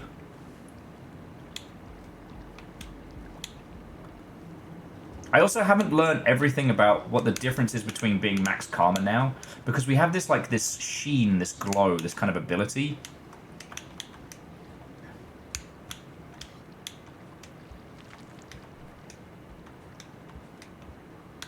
It's gonna take some getting used to. Ah! The newts are out today. Those fucking frogs, man!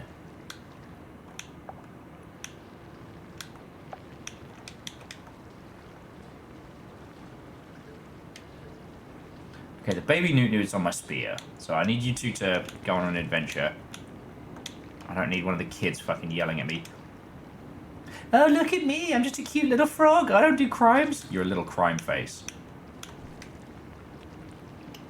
Welcome to the fun zone! I love fun! Yeah, you better fucking run, frog. I know where you live.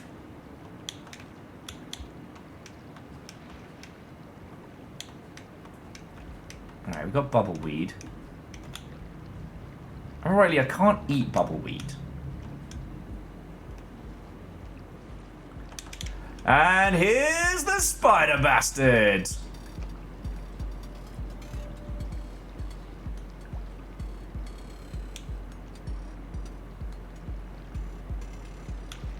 And poor Popbug doesn't even know what to fucking do.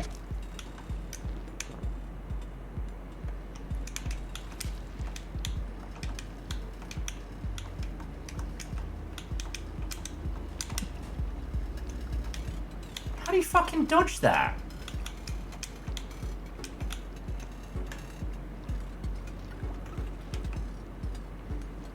Dude, just eat the fucking balls.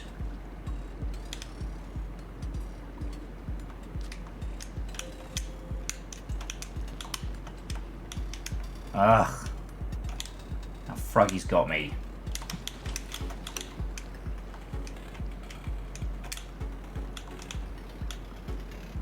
I actually don't know how to get the frogs off. I don't know where that spider went.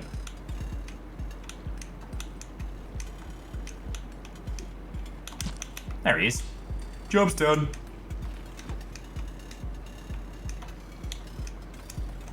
Sorry, going back. Very happy to see you using Busy so much. I completely forgot about it in my run. I suffered a lot. I actually have been forgetting about it quite a lot. And yeah, oh, I'm just a little baby frog. I'm so cute. See, I like frogs. And the fact that this little bastard would sully the good name of frogs is a crime. Alright, anyway, we've got the newts here.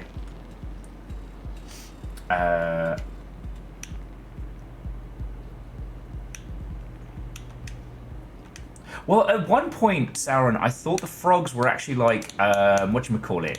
Like anglerfish. I thought they were part of the green lizards, like what they used to lure things in or something. It was only when I encountered one on its own. I stabbed one, felt bad.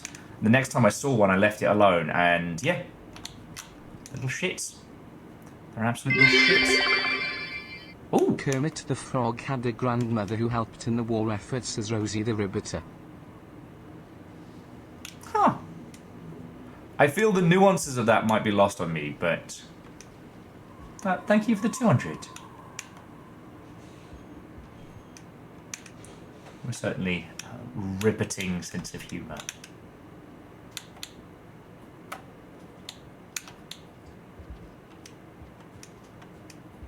I'm just trying to find a place to crash before we crash out.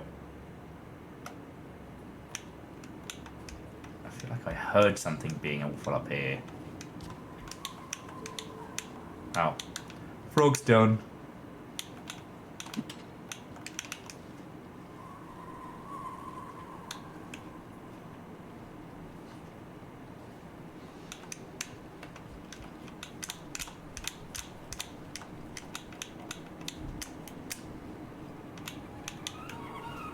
How do we get to it, though?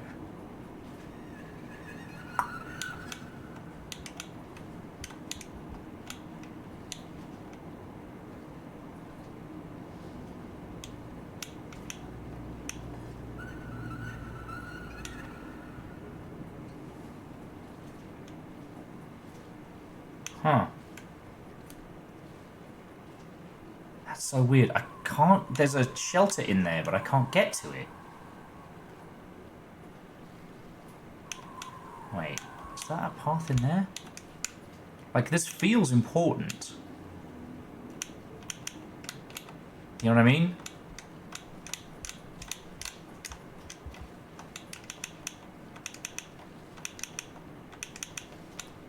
I'm gonna look over here.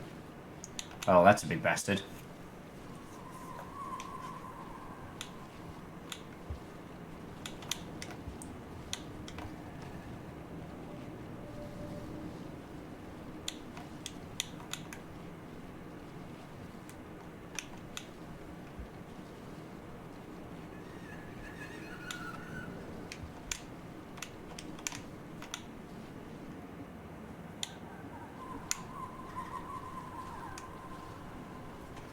Sorry, I know I went very, very quiet there, and we're learning about all the weird fuckery frogs can do to you. What is going on? Where are we? That fucking sparkle? Oh, he ate my fucking... So help me, frog. He's shedding and he's eating my food.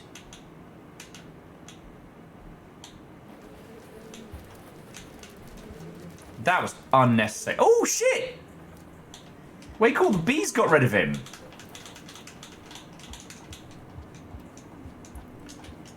Yeah, rest in piss, frog. Rest in piss.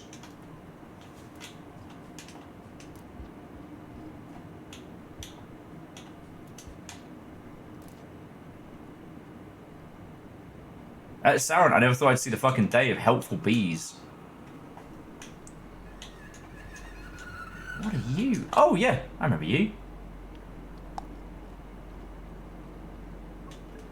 Real tasty. You gotta, you know, open them yourself, but still. Oh.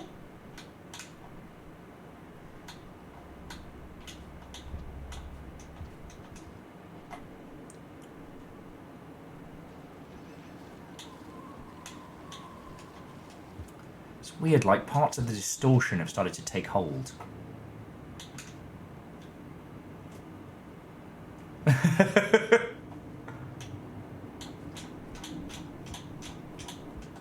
Oh, the bees in Rain World aren't bad per se, and sometimes you can find like a little throwable beehive. They just kind of stick you in place. Oh, this is not looking good. I don't know how to get to that other place. I don't like it. I don't like it. Even the spiders, they don't like it.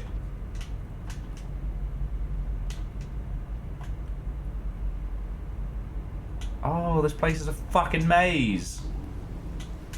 Alright, we'll just have to head down here and hope for the best. Is that time dilation? Alright, this could get loud. Come on, little buddy. I definitely heard the giggling noises, though. I know I was going the right way. Where the fuck am I? I'm in so much trouble, aren't I?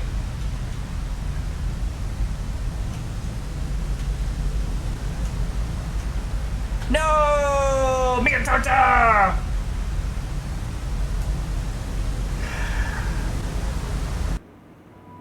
Whew. I had to turn down the rain sounds just a little. Okay, okay. The problem is, well, we did find the little...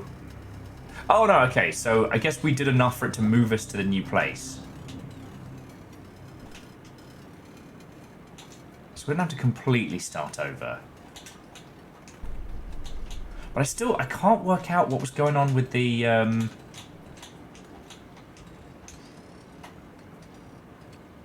Oh. Fuck me, I guess. Well, now we know where a shelter is that we can actually get to.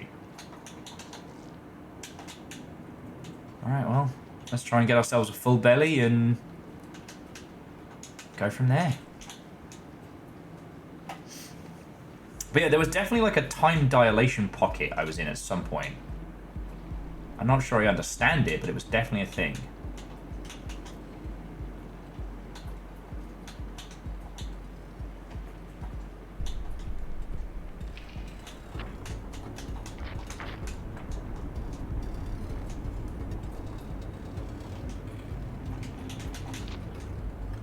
Wait, do I now have like fucking bullet time? Do I have bullet time?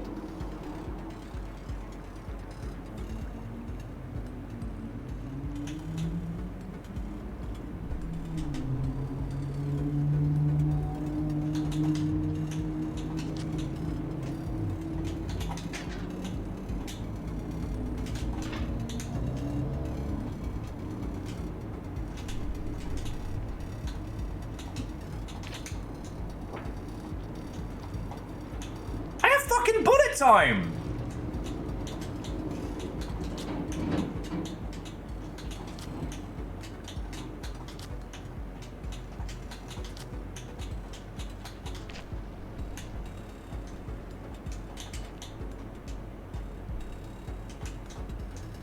This is so cool.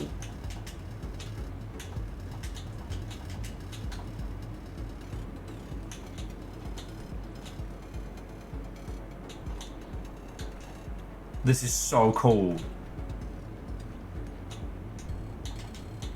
It could be.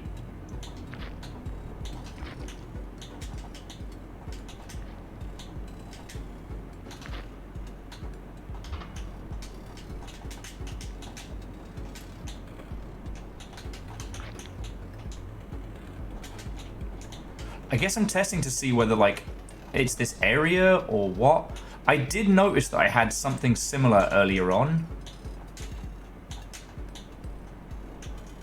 Huh. Come on, little buddy. I need to get up. I need to get up. I don't know why you're doing it.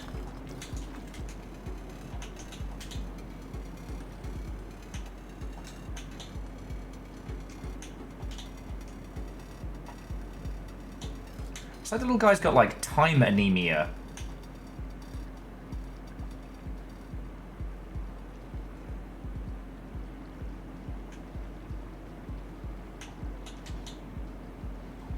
Or maybe I have the effect... What the hell? It's like I have the effects of, starvation. What is happening here? No! Alright, you catch your breath, little guy. You catch your breath. We'll get some food in a second. Let's see. Furisa, I don't think it's the frog.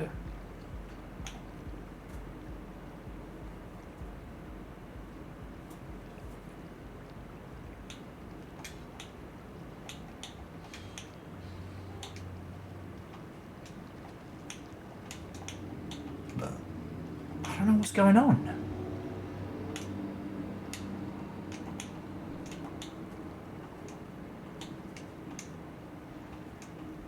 Try and get some food in his little system. But, like, notice how he gets tuckered out after a couple of jumps, like... Oh, fuck that frog. Ugh! Last thing I need is that thing leeching off me as well.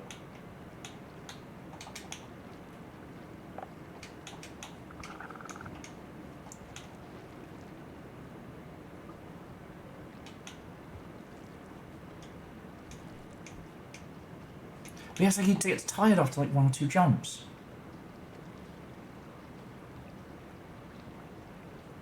The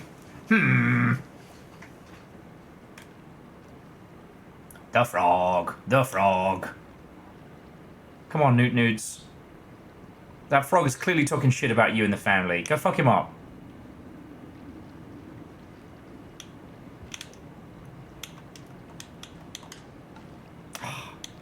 Jack shit.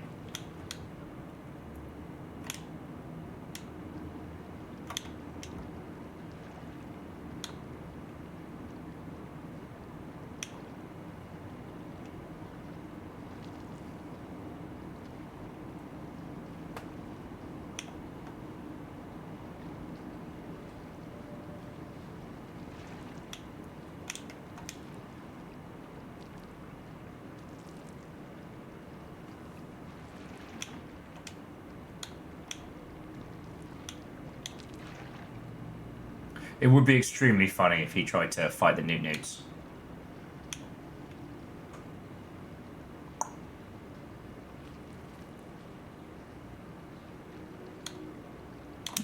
No! No! What is happening? I've been frogged because I missed the throw. I'm super exhausted, like I've been...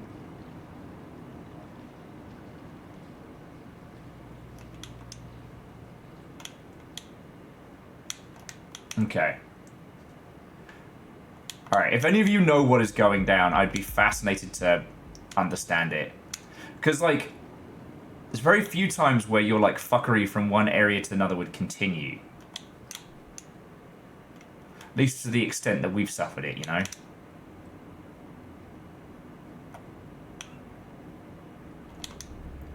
But I wonder if, like, activating what... However we were activating that bizarre bullet time stuff...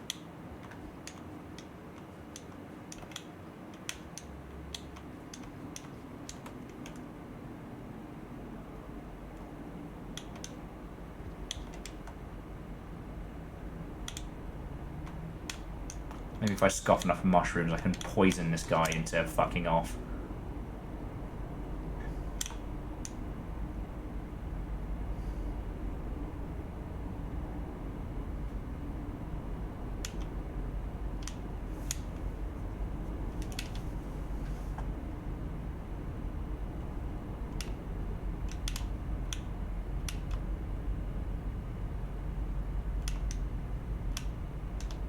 Here we are again. I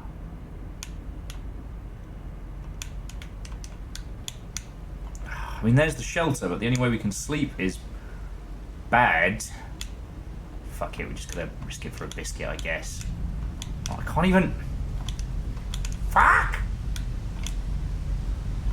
It's a fucking frog.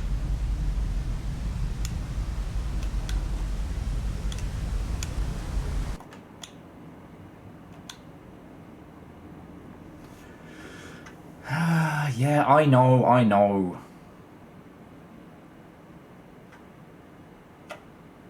Oh, shit! No, so sometimes when you go in here, like, with an empty belly...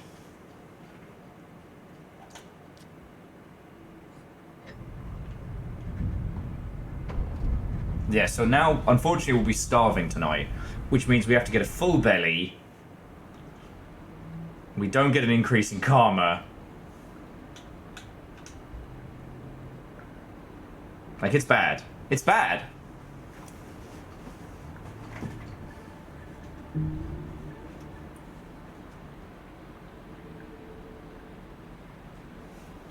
Oh, wait, there's a new one? For, like, the martyr. I guess if you sleep enough when you're starving? It's kind of fucking cool. Gotta somehow get to the torrid desert.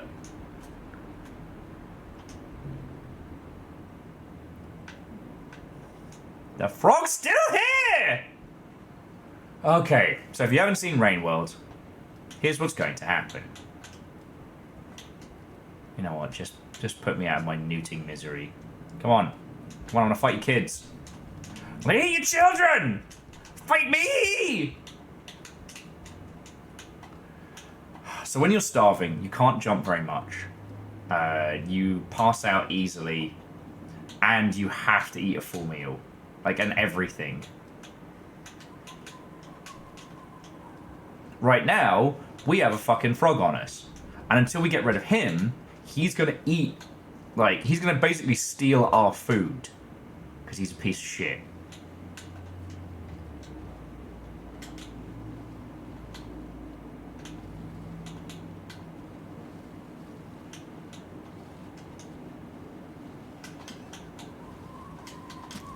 Oh, also, our spear throws do less damage.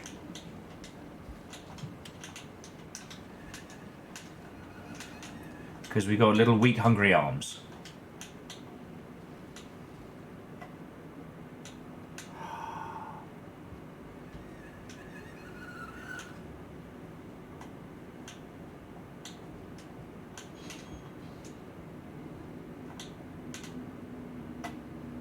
It's like I'm hearing the giggling.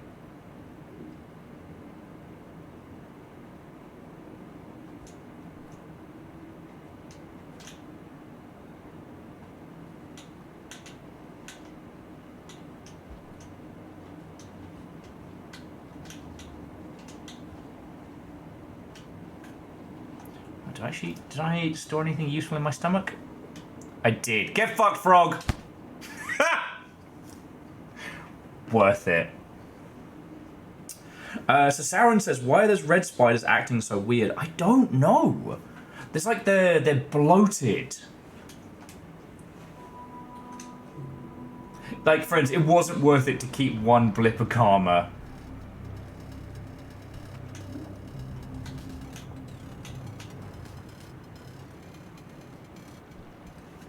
So is it that those yellow bastards kind of give off a... Oh. Huh.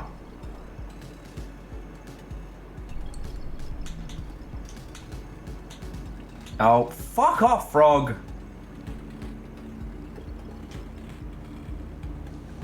Alright, if I'm going down, you're all coming with me. That includes you, frog. Now I don't have a grenade in my stomach.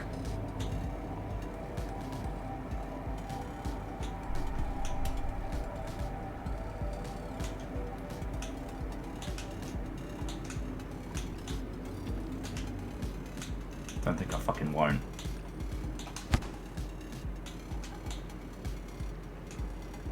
That was dumb. That was dumb of me and stupid.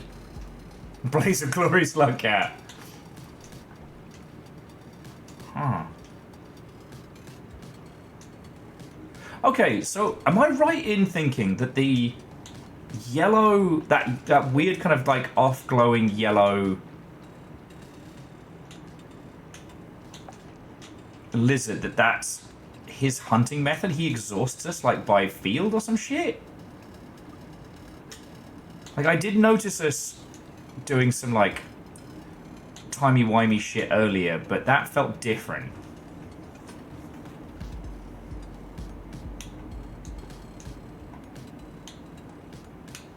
Because also the red spiders feel weirdly passive in this area. Usually they're a fucking nightmare, because they're the ones that spit poison sacks at you from a distance, right? Like these guys here, they're the ambush ones. And then the other one is... No, we're falling over of our own volition. Are we okay?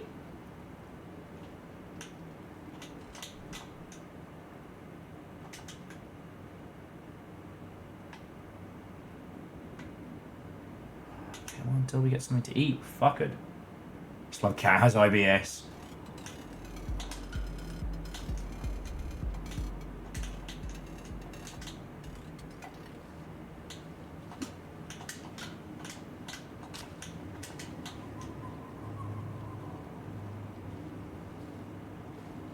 That's super weird.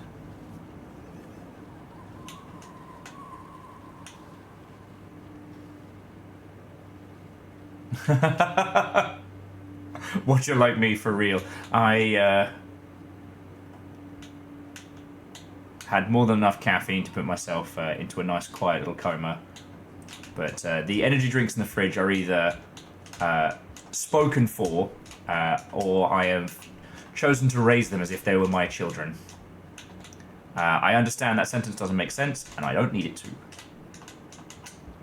Now, I've still got the Arizona iced tea Fallout crossover promotion bevies. Okay, I just can't get up there. Alright, it's fine. That's fine, I didn't even want through. It's a stupid dumb place for nerds.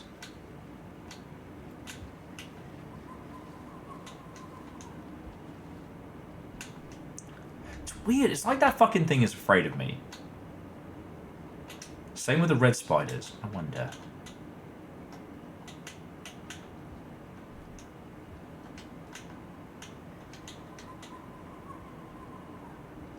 Ooh, good find. Oh, Savik has the Nuka-Cola from a grocery outlet. Lovely.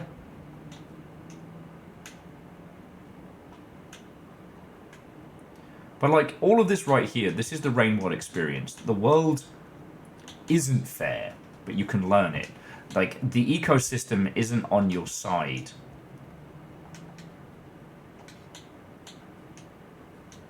But it's, you know, it's a real living, breathing place. You learn it, you respect it, and that's how you survive Rain World, right? Though it's this place that confuses me, because, like, according to this, that, right there, is somewhere to be, but... Hang on, let me try using the anchor move. So it's hold and then up. Alright, that's just gonna send me to the hell dimension.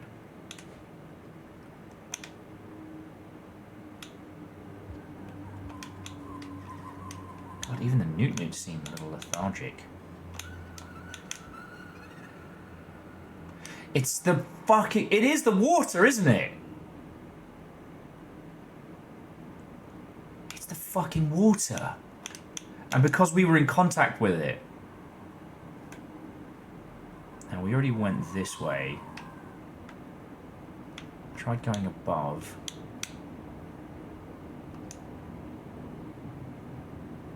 Oh no, Safik, and I love that. And learning how all these different ecosystems interact with each other, that's how you survive. You know, you're not here to master the rhythms and timings and murders. No. Yeah, alright, let's just get this over with. Fucking bees!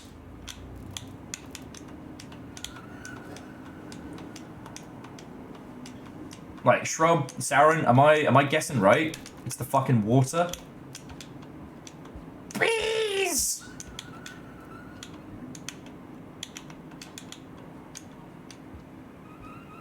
It's not the water, okay. Because look, it's definitely affecting us. We keep dropping our shit.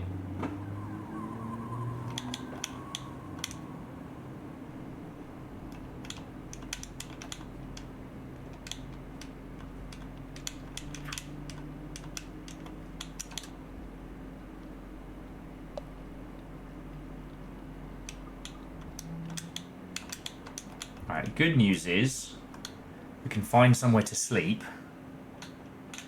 I remember we went down from here.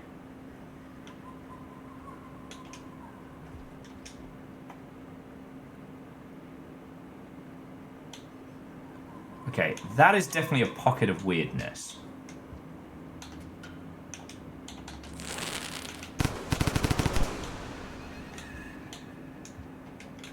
Now that led us to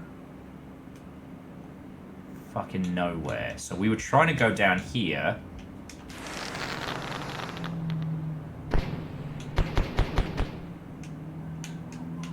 Okay, so this is definitely like a weird time pocket. Is he dead?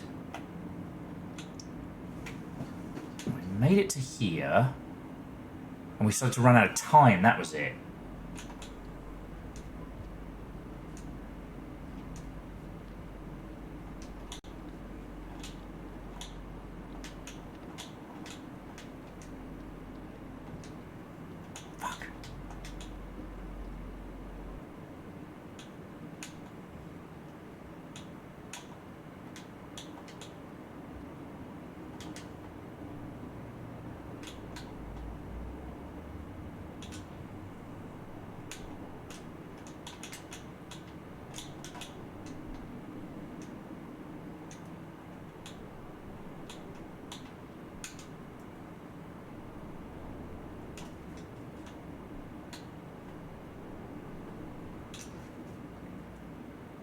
Oh.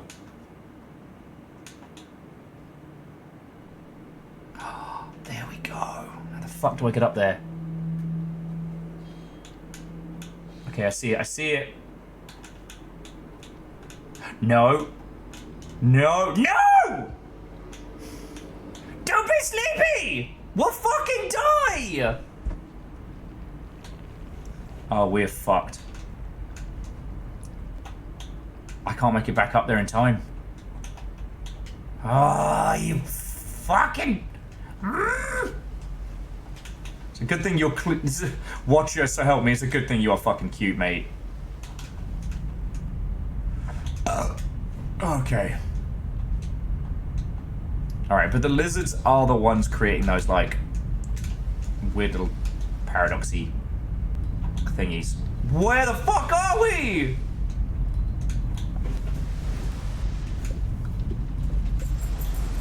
I know, River. River's giving me big can you fucking not energy. Oh.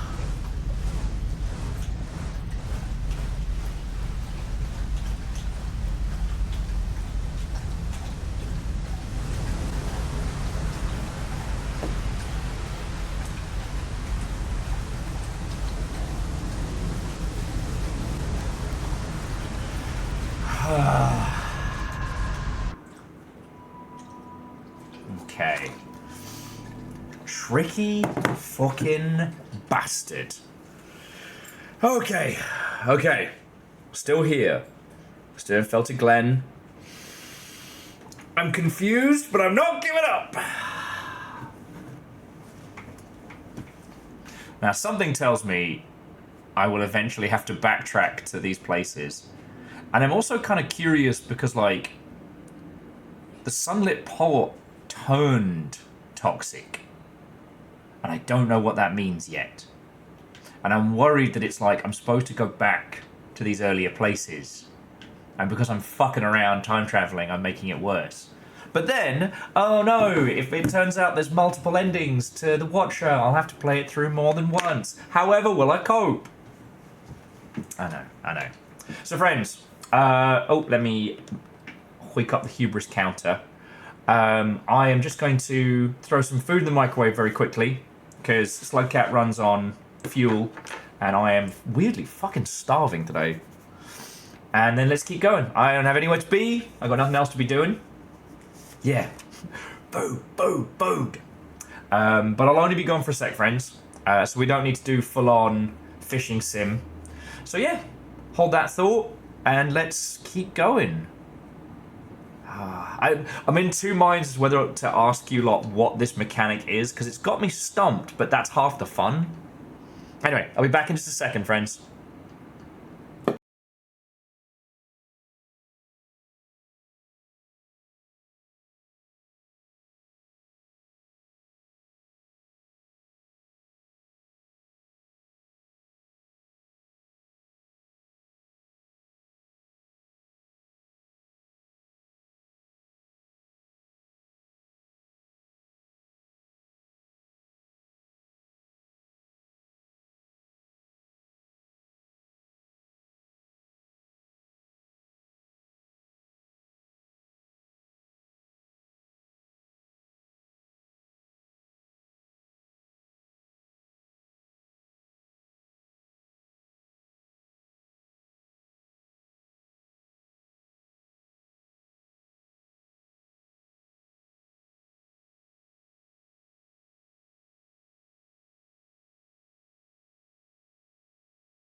I'm technically not off break, it's just reheating, so you have to pretend I'm not here. Oh, it is a lovely day out there, Safik. As someone who would catch fire in moments, I'm glad I got outside for a little bit with getting the dog out and stuff, but... Oh.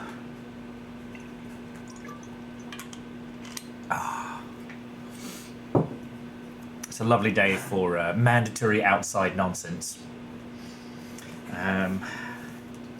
Doesn't seem like the world of video games has thrown us any curveballs while I've been about.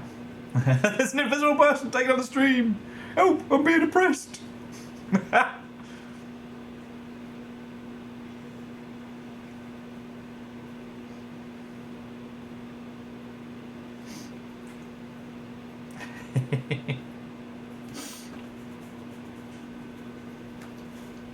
Hi, I'm not here, I'm Shrub. What you did there, I saw it. Okay.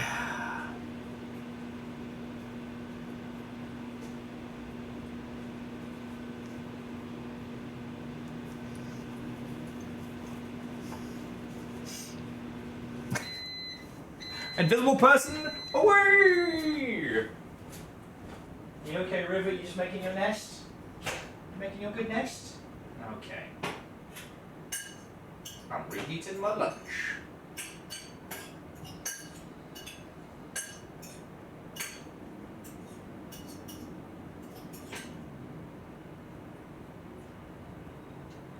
Not quite there.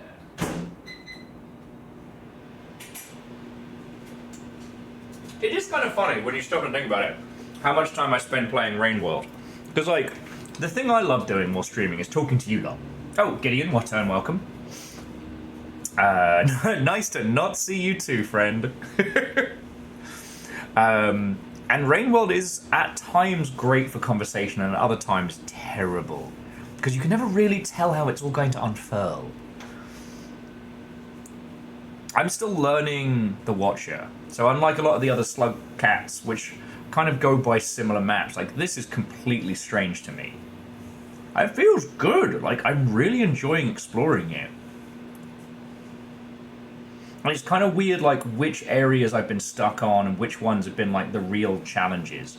It still amazed me that in the early segments, like, again, Shaded Citadel was nothing. Easy street, little stroll and a walk on through. That ice area was brutal. Woo. You know what I mean?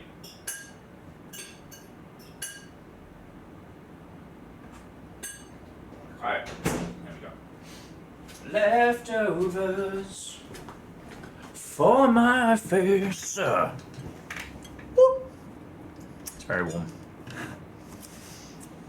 Okay.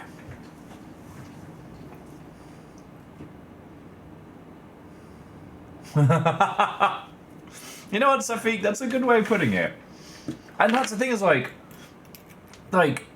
unless you were batshit or really wanted to be Captain Von Pedantry, you could not argue that Rain World is a cozy game.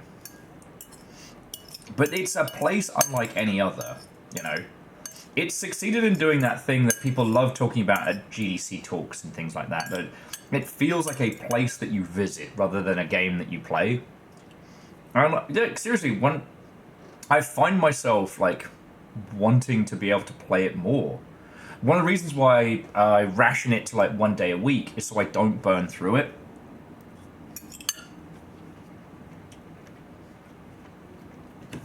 But like, you know, thanks to a few like the custom campaigns and things like that, there's so much to play. The fact that Pearlcat hasn't been made canonical, it's probably due to the fact that it's very complicated to play.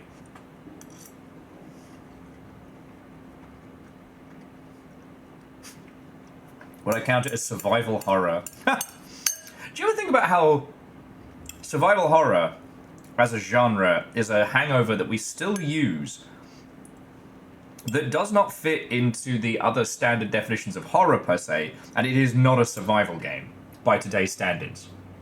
I think about that a lot.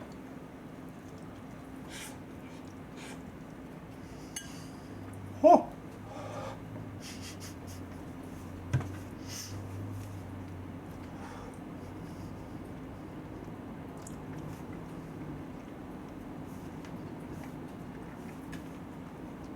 Sorry, and Ghosties, did I say hi? I hope I did. I feel like I did. Well, to the Ghostiest Hat Rack, you get maybe 2, possibly even 3 greetings. Aeon, get out of my house. And Rebels, I promise I won't do the, fuck, we're still here. I promise I won't do the, whatchamacallit. Piss off, frog. Yeah, fucking dead. I promise I won't do the genre discussion again. Just because it comes up a lot, and ultimately it just boils down to this. Video game genres are not decided by companies. They are not actually decided by even the people who make the games. Users decide what game genres are.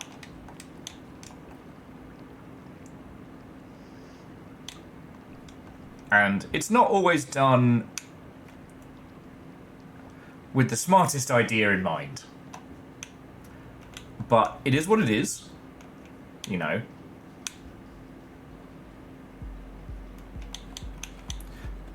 There are tons of, like, bizarrities in our space in terms of, like, how we define what a roguelike is, how we define...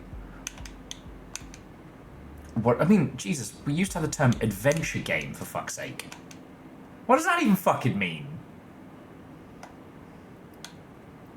One of the reasons why it's so interesting to go back and do stuff like Cybermania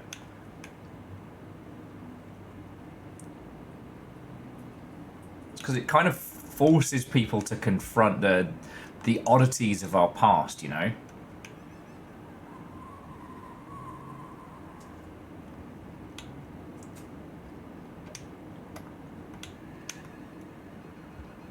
Also, that giggle is not making me feel better. That's not a good giggle.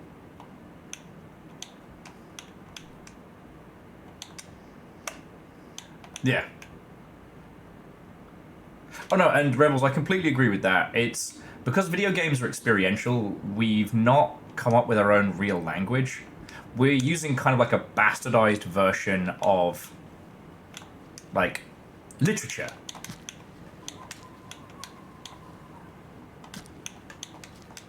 And other, like, media.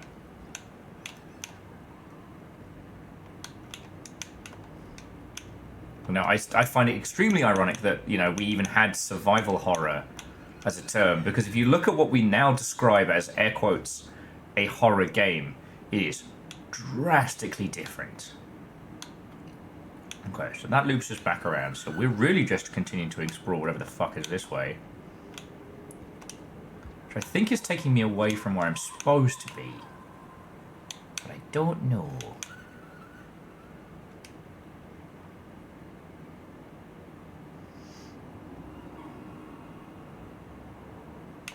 And the irony being, Rebels, is that the culture that video games has kind of created for itself... No! The culture that video games has created for itself has already become a thing by which people define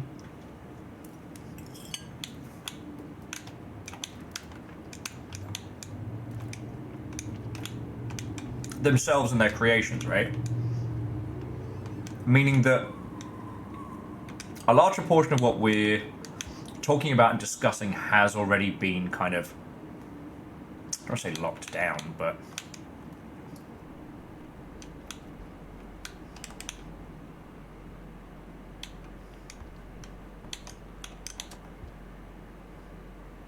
well, it's okay. So Gideon, again, because this is a conversation I love having, so I do bring it up a lot. You can have subversion of a genre within a genre. The thing about video games that makes this conversation such a... You know what? Going that way feels like the... It feels wrong. I'm going to go back and try and get a snooze close to the place where we spawned in. The only consistency is that video game genres are predominantly based on experiential rather than like visual, right? Ugh. And favor 6. All right. You want some shark facts?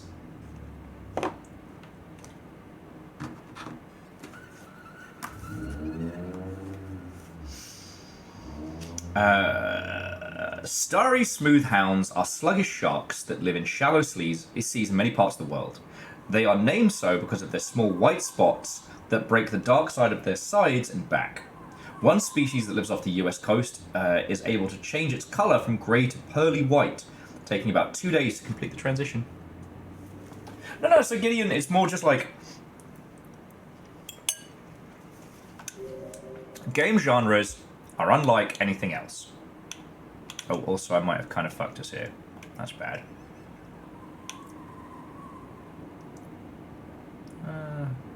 Might be okay. There we go. Now we can backtrack. In the, like... the definitions for a lot of media, you know, come from the content that you find within it. Whereas in games, while we use the parlance of other industries, ultimately the actual language is to describe the experience, right?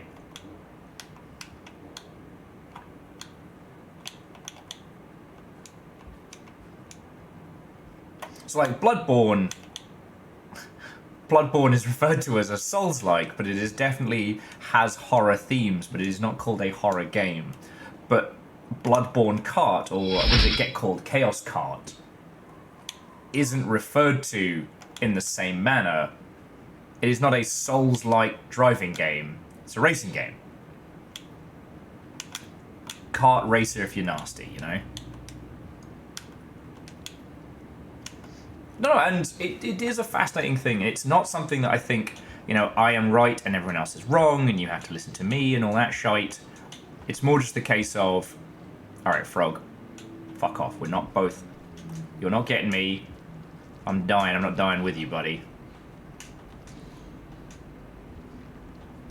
But no, like, once you internalize that, like, you know, game genres make a little bit of sense. Again, they're predominantly based on how it feels, and a large proportion of their descriptors come from other games. Alright, I think we can do it this time. Yeah, we've actually got enough to snooze here, so... Interesting, we're not tired this time. So, like, Metroidvania is still a term used in the industry. Whereas both Super Metroid and Castlevania are no longer the predominant examples in their space. But FPS overtook Doom-like.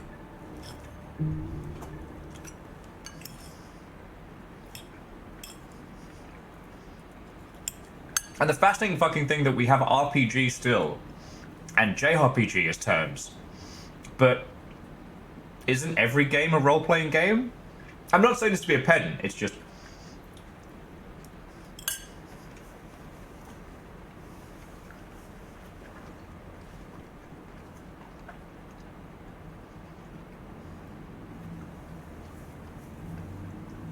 And Aeon, you know what's fascinating is, like, roguelike and roguelite are only used in specific circles. They're genre descriptors that only work within, like, core spheres and very, very games-literate individuals. Like, most people will just describe it as a roguelike, not knowing that it comes from Rogue because of its procedural dungeon. But Rogue's whole thing was to simulate, like, a single-player D&D dungeon. So why isn't Rogue an RPG? Like, I know you all know this, but this is where I get so into the weeds about it, and I love it. Because video games were never part of libraries or literature or even really study, academia never tried to work out the different spaces. What, in Diversion, yeah, why is it roguelike and not NetHack-like?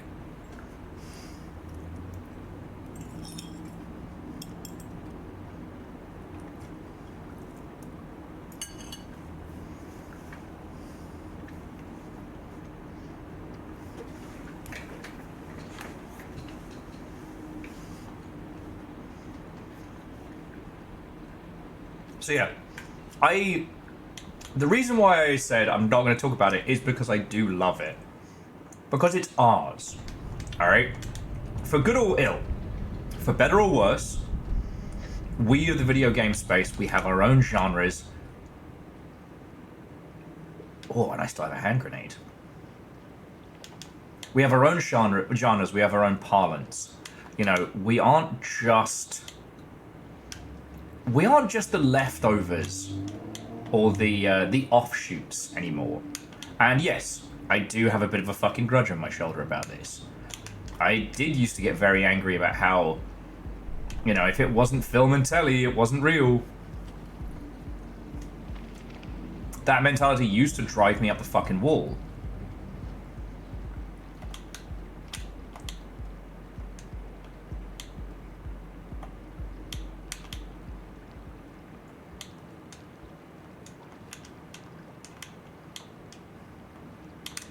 Like, this is something that's ours. I'm not saying it's good. I mean, Jesus, fucking...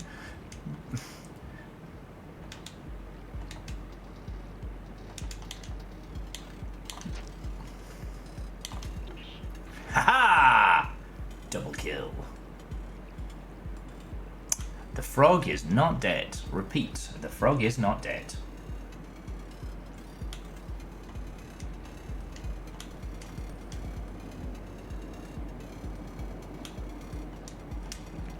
Yeah, and Shrub, the thing is like, the parlance of video games is also severely lacking.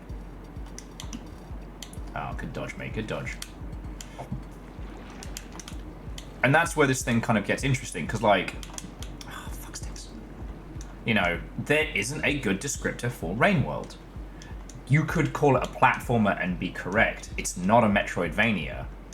But that does lead to the discussion of like, what makes these... No! Let me guess, I can't drown a frog, right? Fucking bastard. I'll find a way to smoke you out.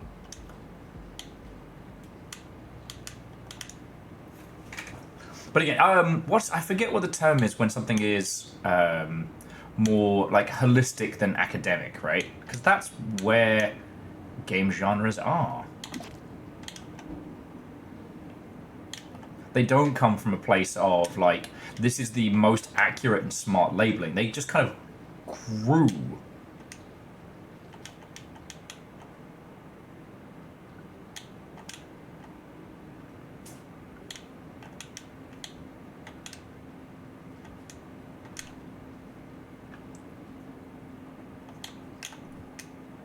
Oh yeah, Rebels, absolutely. Like, that's what's so kind of fucking cool about video games, is we get to still be at the precipice of it. Like, you know what? I'm a big fan of art, big fan of, you know, glorious traditional media stuff, but in the same breath, like, the Renaissance era of painters has come and gone. That's not gonna happen again. And, you know, the birth of cinema in all its glory. Ah, here we go. God, I wish I could get rid of this fucking frog.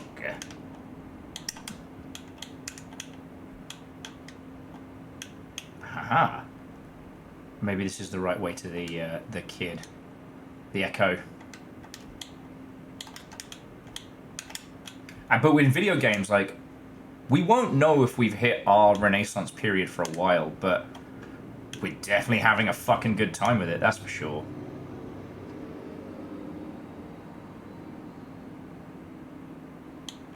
What just happened?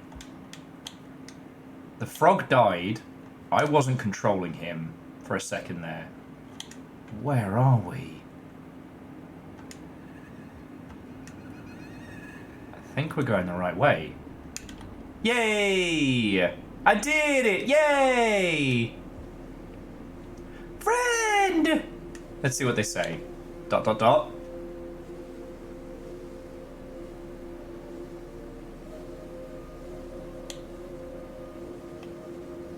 Smoochies? You know smooch? Okay, no, we just get ... Alright.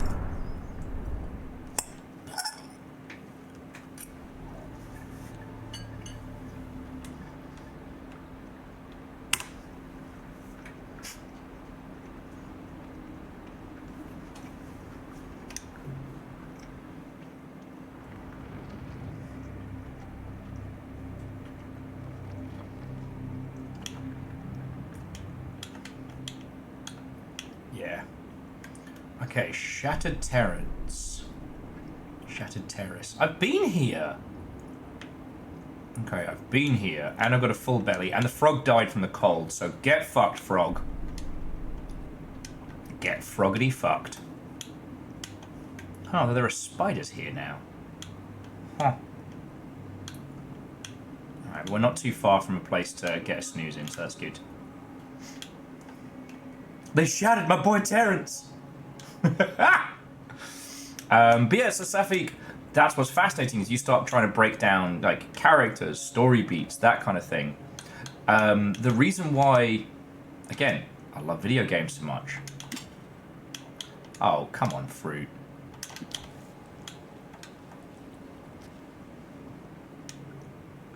Is because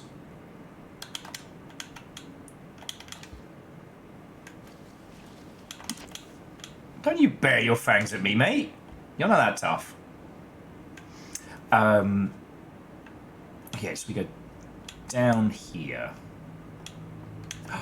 Yes. Fucking flower and all.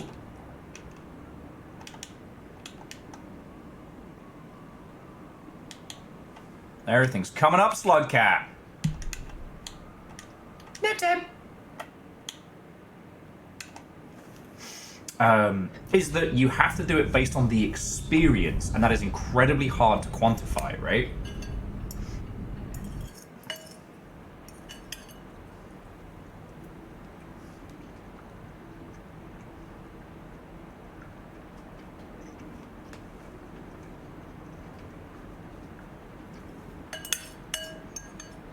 I mean, shit.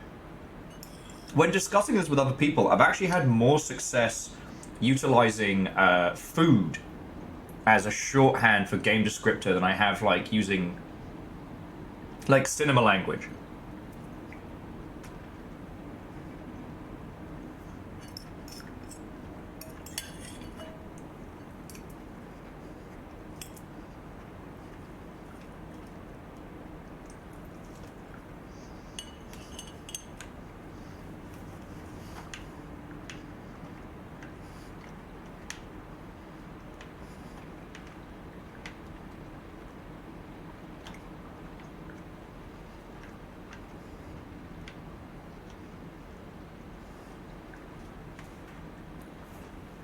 To the awesome cyborgs, this is my first playthrough through the Watcher, so I'm still trying to work out little parts of it.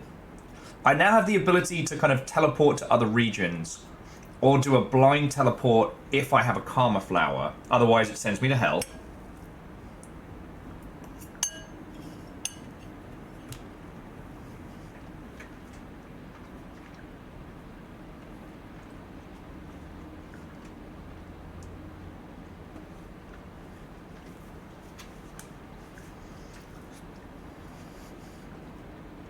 Thank you, Roskin.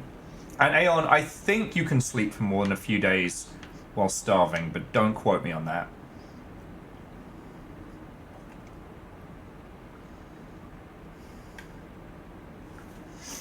And you know what the thing that makes me laugh so much is that because we don't have a standardized way of defining video games, like we don't have an academic way of doing it, it's up to the users, and the users will decide.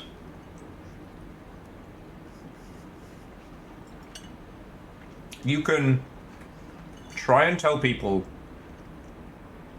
a million times, oh, this is a brand new genre of video games, and users will decide whether it is or is not, you know?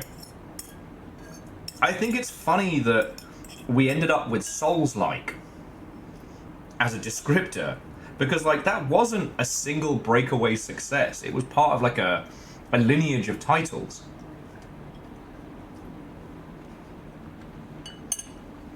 But it did so good as to affect the very vernacular as how we talk about it. Yeah.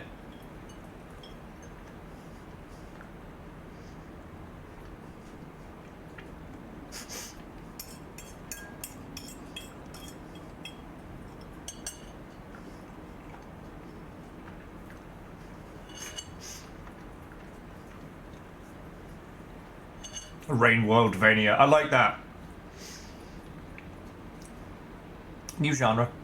Well, so what's fascinating is that we haven't seen many titles try and emulate what Rain World does, because Joie's a fucking lunatic and made not only a procedural animation system, but also like an interconnected behavioral system based on ecology rather than the user. Like, you all understand, like, it's the difference between building like a stage set and a fucking terrarium that you can live in, right? Like, the complexity of that is ridiculous.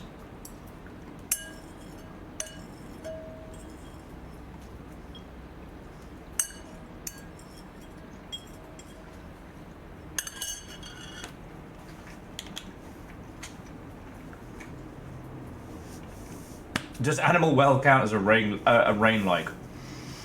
Animal Well is a great one that, the more you think about it, the more it fucks with your definitions to try and describe it. Like, it's a platformer, I guess, but I guess it's a Metroidvania. But it's actually like a deep puzzle game. But it's actually a, yeah. And that continues. Ah, poor Terrence. Alas, poor Terrence, we shattered him well. Wait, no, hang on. Don't like that. What the fuck? What is happening? What happened?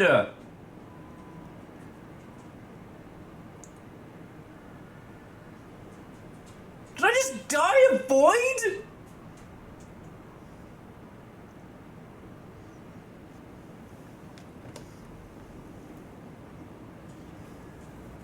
Virals, what did you do? This is why you work on the void.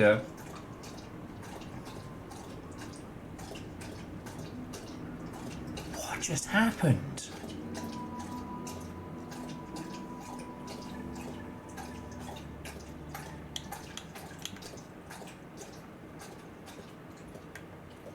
Oh, no, Sophie, you're okay. That was River just having some water. The slurping sound is not Rain World. He's a good big girl. Hello.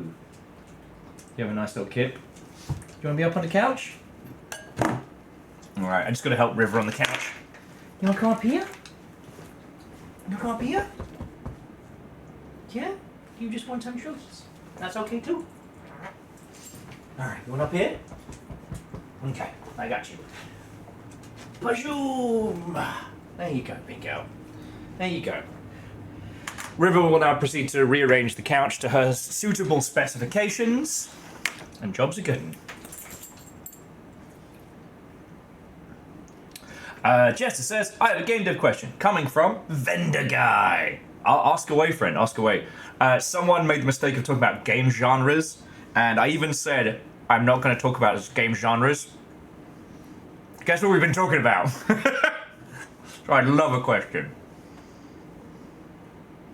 Yeah, Safik, I have every slug pup. I have Moon, Pebs, and I have one of the lizards, because I like the lizards, but they're not the same. I should have gotten the French fry.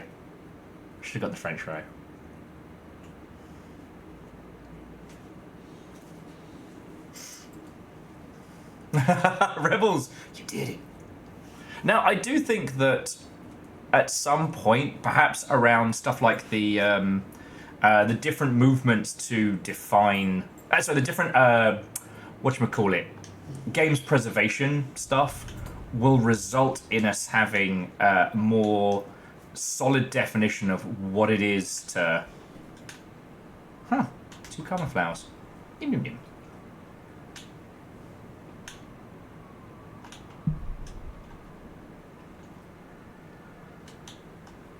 Double the karma salad. Okay. Just got some fruit here. Which was good. I know you're there, bastard.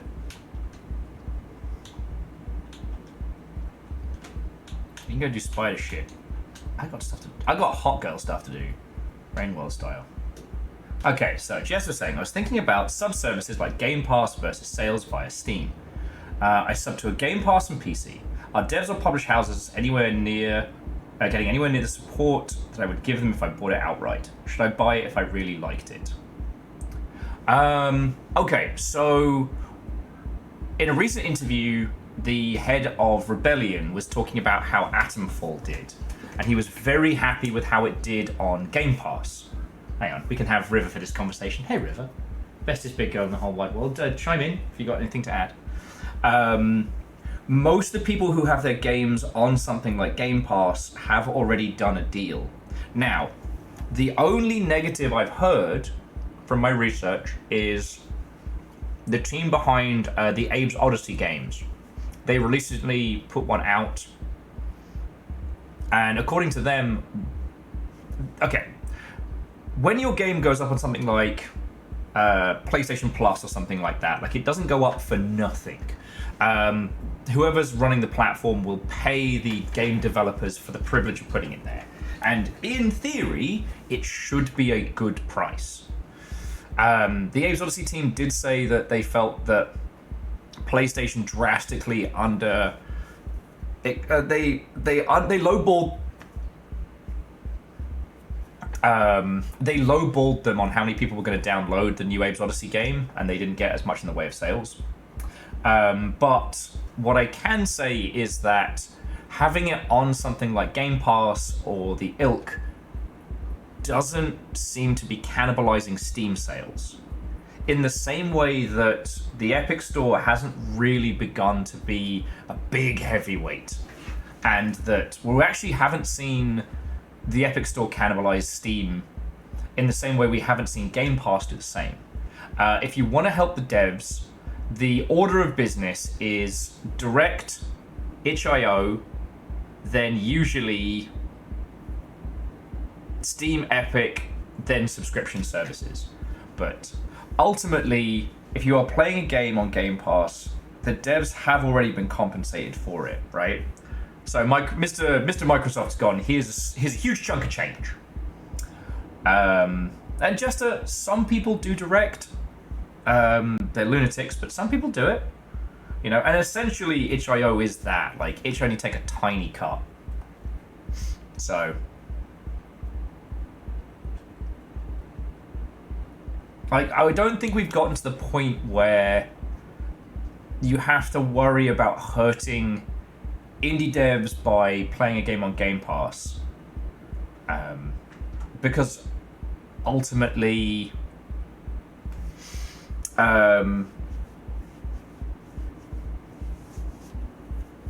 we haven't seen any instances where the Game Pass example has cannibalized sales. Humble Bundle's fine. Like Humble Bundle's not humble. They're part of a big conglomerate. The same one that owns like IGN and everybody. So I would say Humble's fine. Pick it up on Humble if you want to support charity specifically, but buying the game directly from Humble, unless you have a discount or something, is no better or worse than Steam. GOG is good, but GOG isn't necessarily good for the core developers. GOG is buying from GOG allows them to have more mojo to help revive and acquire other titles. And yeah, GOG is owned by CD Projekt Red, so they aren't, They aren't independent by any stretch of the imagination, but like ultimately their goal is a good one.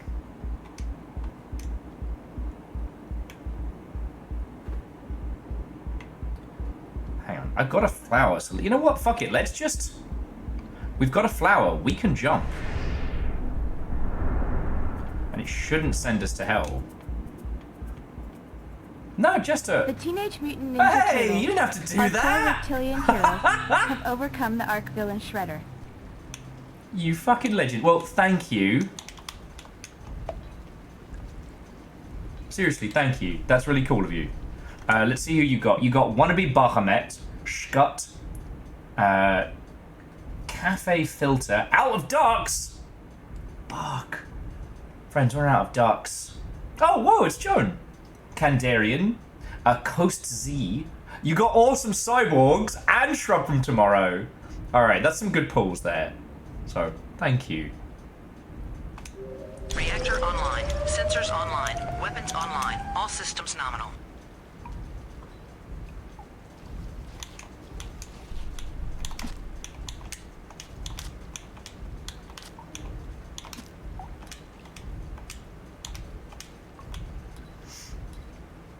Out of ducks? Not if I have anything to do with it.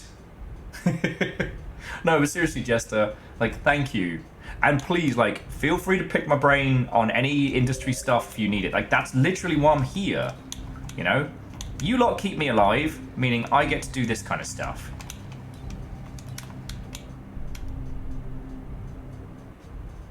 Oh, fuck. Sorry, I got Bubbleweed, but I don't know where we are, because I wasn't paying attention as well as I should have.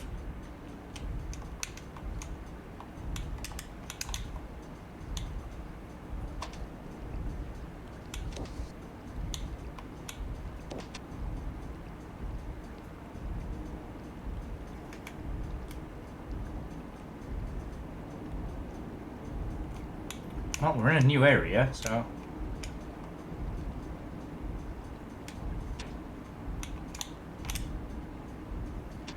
Pink lizards can barely swim. Ah, get fucked. Oh shit, and here's someone to sleep as well.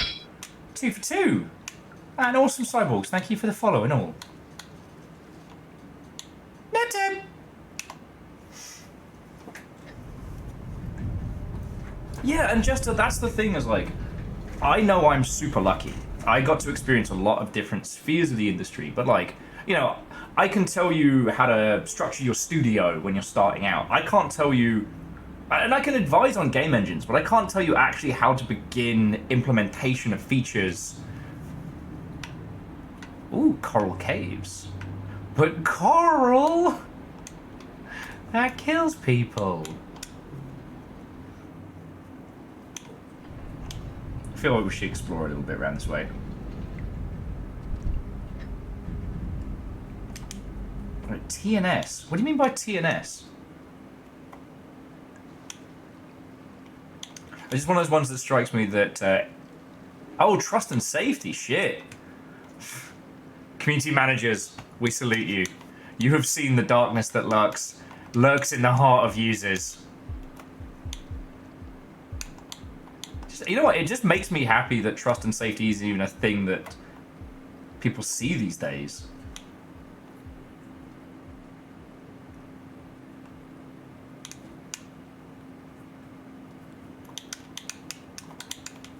Fuck. Oh, we aren't getting up there. Alright, well, I guess we're going into the... whatever the fray is.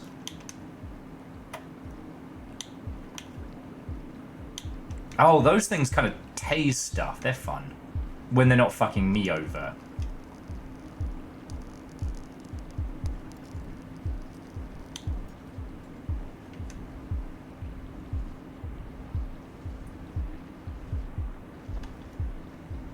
Time to remember that I can go invisible instead of making my life more difficult than it needs to be. I'll let the French fries handle their own shit.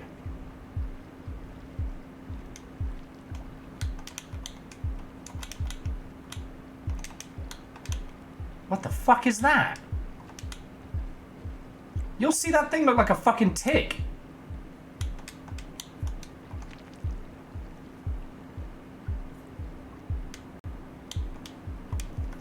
Oh, Jesus. So Devoshi said they did trust and safety at Minecraft as a contractor. You have truly seen the darkness that lurks in the heart.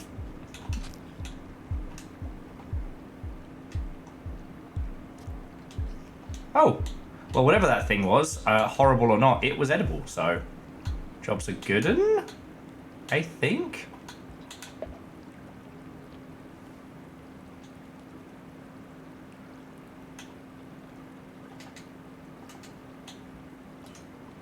No, you good, buddy, you good. I ain't eating pop snails, you know. Pop snails, ooh, do. Fucking troublemakers.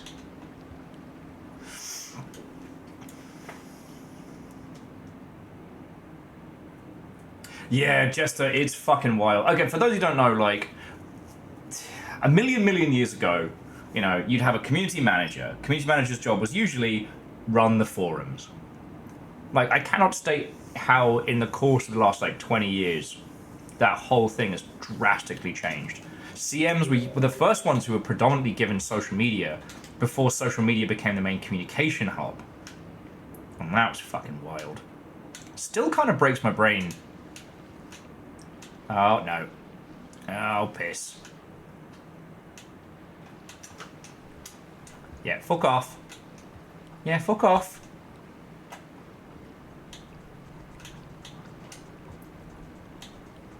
Sorry, it was a gigantic leech.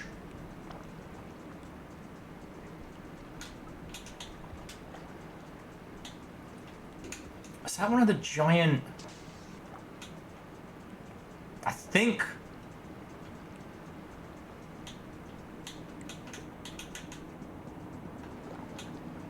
Yeah, we got ourselves a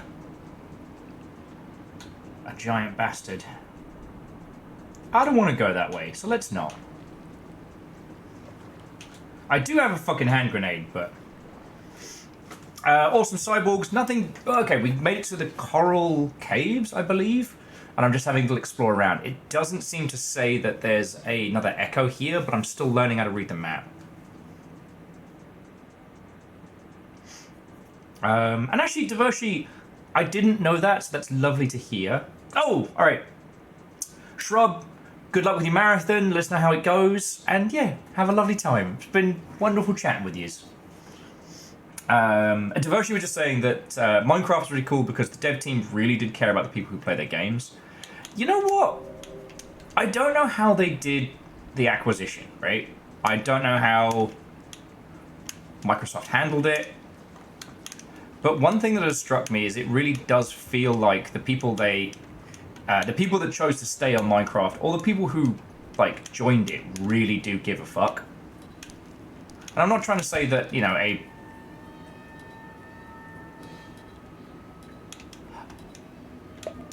Oh! They're not ticks. So those are the creatures inside the lightning husks. They use the lightning husks for protection, and then you can fucking eat them after. And what the fuck are you supposed to be, buddy? Alright, but you look delicious.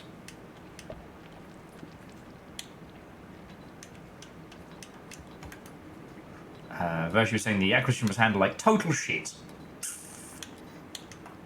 The studio making Minecraft, the people are broadly wonderful people. Oh, that's lovely to know. I didn't really know any of them. Like, the lass who ended up being the first community manager for Minecraft didn't come from like a CM background. I think she was just part of the community.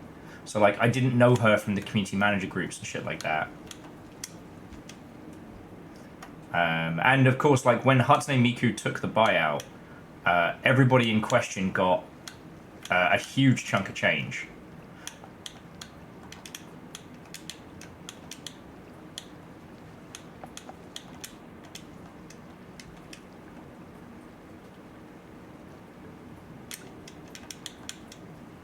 Alright, we got full belly, and let's find somewhere to snooze.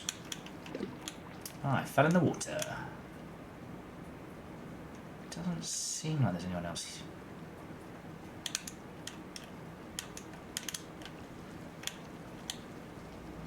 Make sure the pop snails don't wreck my day.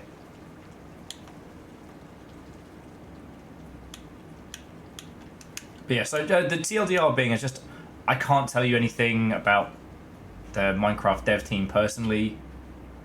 The only story I have, I've told you all 5 times about watching Notch vomit into his own stupid hat. That's the only story I got. Ooh, okay. There seems to be a lot more kind of like hidden pathways and stuff. Interesting.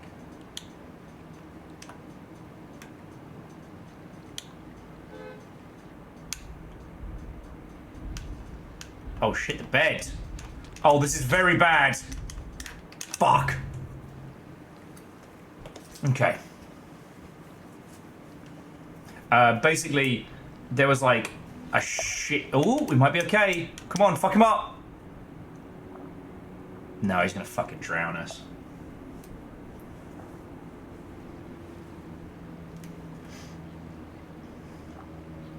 Go on, other salamander. I know you won't, me. Oh, fuck sticks. Motor Kelp's not gonna care about the lizard. Motor Kelp will grab us first.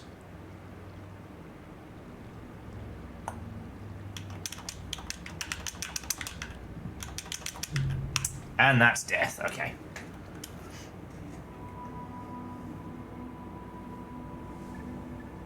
But yeah, so just, sorry, I kind of drove us on a very strange tangent there. But yeah, you know, I used to be involved in like copper compliance shit and stuff like that.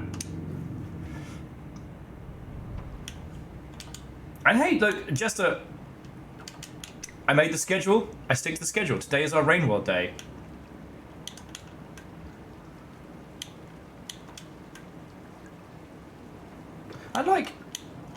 Oblivion's gonna be fucking great. Everyone's gonna have a good time with that one. You know, Oblivion doesn't need me to help it sell shitloads of copies, you know what I mean?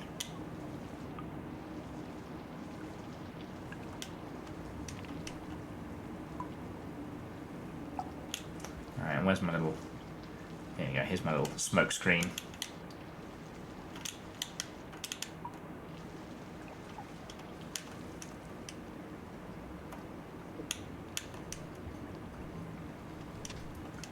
But honestly, considering the absolute...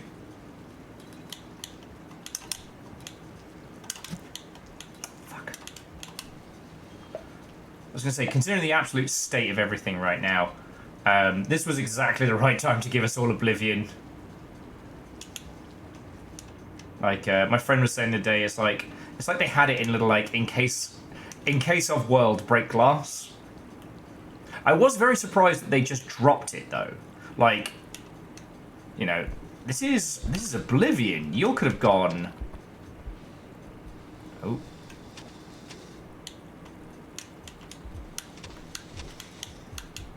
You could have gone way harder with that.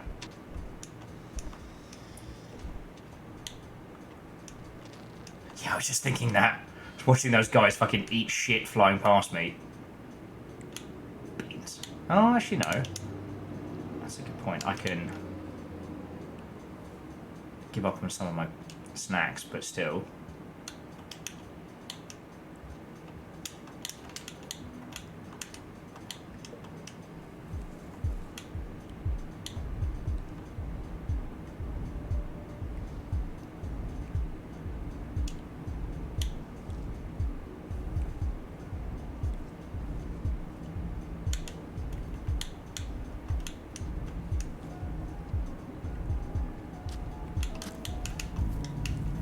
Yeah, didn't expect that, did you, you great big fucking turnip? Yeah, don't be fucking dramatic about it, mate.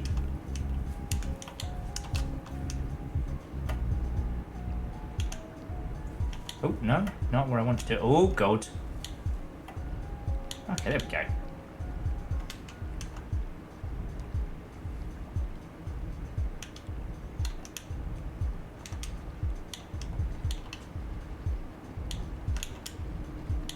We got French fries.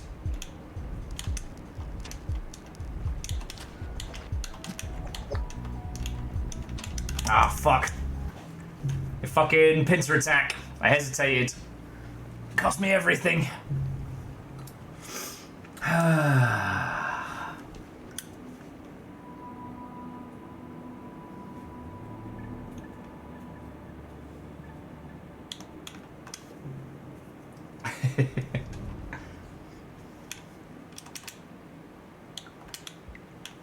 But yeah, so just I guess for those of you that know, one of the things that still surprises me is there are a lot of people in and around like the Twitch space that don't understand how scary things like copper is and stuff like that.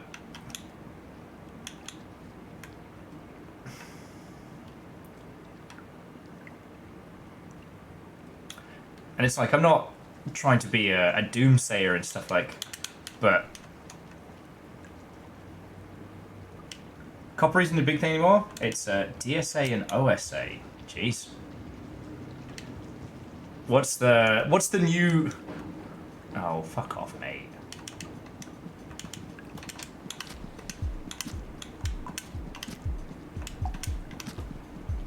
Man, if I was either the Spearmaster or the Hunter, I'd be fed now.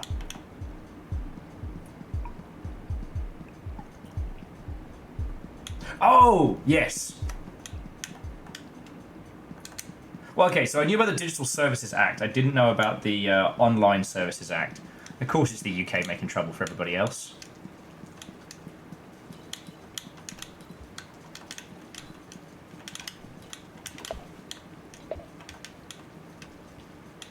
It's like a fucking British pastime, that.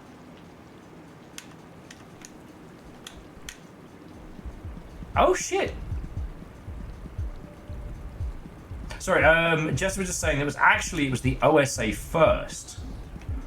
Ooh, okay. You enjoy your snack, big guy.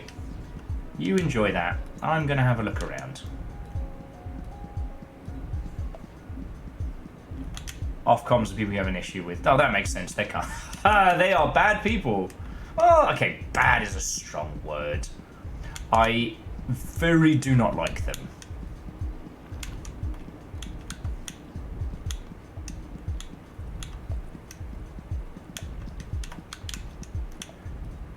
But then I'm, you know, I understand it's a little bit idealistic of me, especially when we're dealing with stuff like loot boxes and shit, but personally I'm very against, you know, government get to control what we do and say.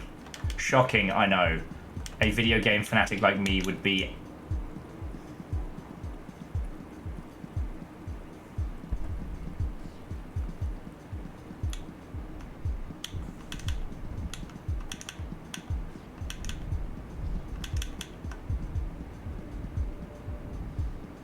Okay, sorry, I'm trying to navigate new area, talk about interesting topic, and dodge all these bellends.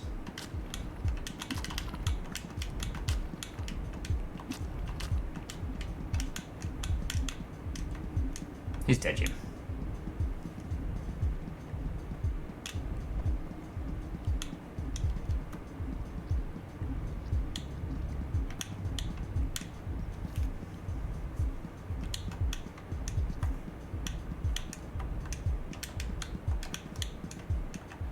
Fuck it. Should we just try blinking to another area? If my theory is correct, we're currently in an area that doesn't need us, right? So we can roll the dice and go somewhere else because we had a karma flower. It's not going to send us to hell. Simple.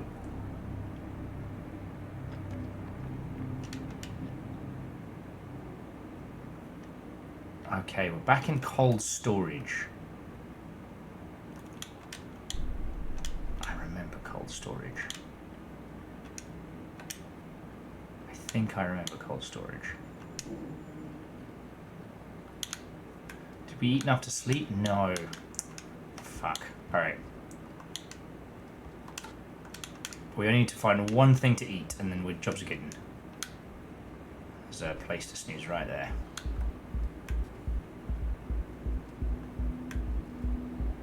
Oh shit, actually apparently I haven't been here before. Alright.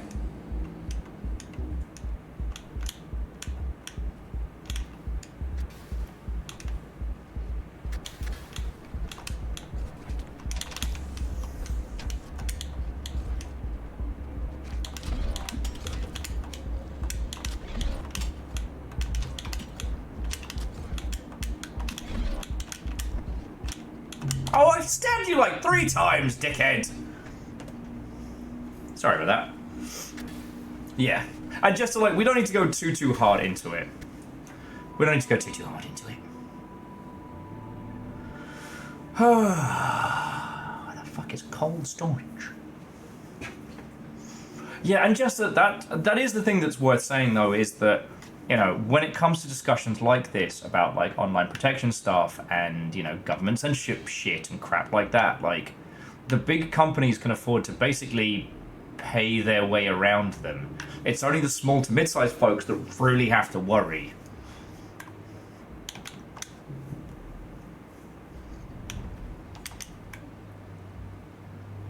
And we are... Okay, we're back here.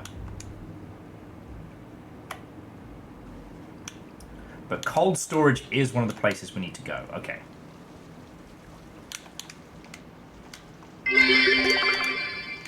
What ho Viking Slugcat? Hey, Lyris, How's what's our on new welcome? friend doing? We are finding out new and fascinating things. I am probably going to start asking the lovely Rainworld lot some questions, because we just came out of an area where we started getting like weirdly exhausted, and there was like time dilations. I also just got murdered by a purple cloud. Oh, fuck you, mate. Or either a purple cloud or a self-closing void, I think.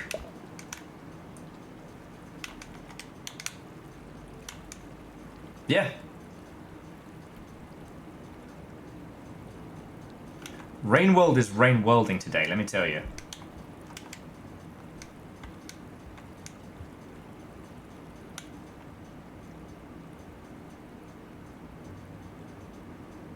No, Jester, and I'm glad you feel you can talk about it, because like, fuck it, no one talks about trust and safety shit. You know.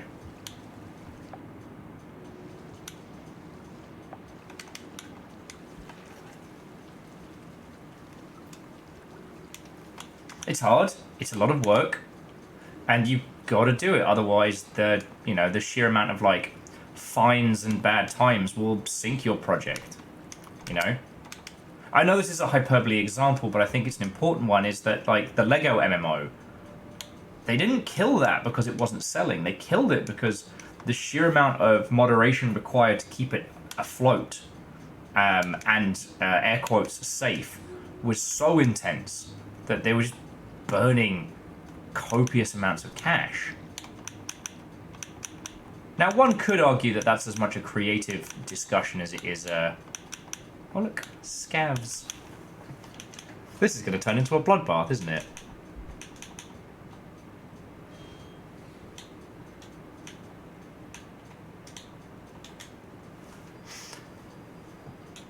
See if they come through this way.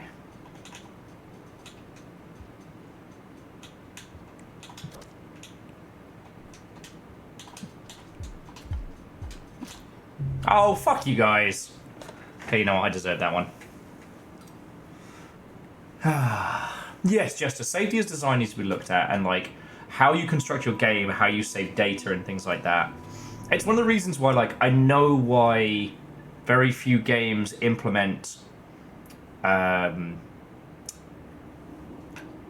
hate knowing what that is now and I can't. Okay, so I was talking about this with, it was with Little Fire. We were talking about like phasmophobia and how that's kind of hit a level of stagnation, but it's probably due to legacy debt rather than creativity, right? And I was talking about how I love the mods around Lethal Company, specifically the Mimic mod. And if you haven't encountered it, I do recommend it. It adds a type of creature that will mimic what your friends have said and say it back to you to lure you into death and danger. It's alright, big girl. I'm just putting my bowl away. It's really fucking cool. Now, I know the reason why companies don't implement shit like that is that recording voice is really fucking hard. Yeah, the trust and safety guy's like, oh god!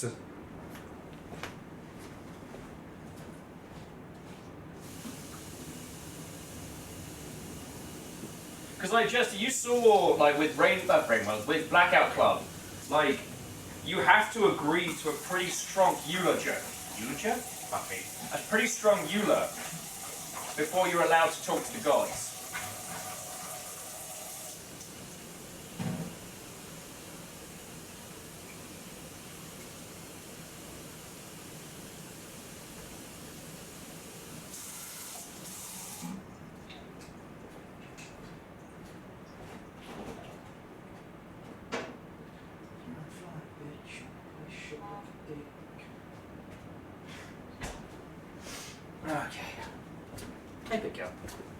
Yeah, so with the Blackout Club, the way it worked with that one is that the gods could talk to you, you could talk to them, but only if you've actively chosen to put on what was called enhanced horror, and if you were sending prayers, it wasn't communication.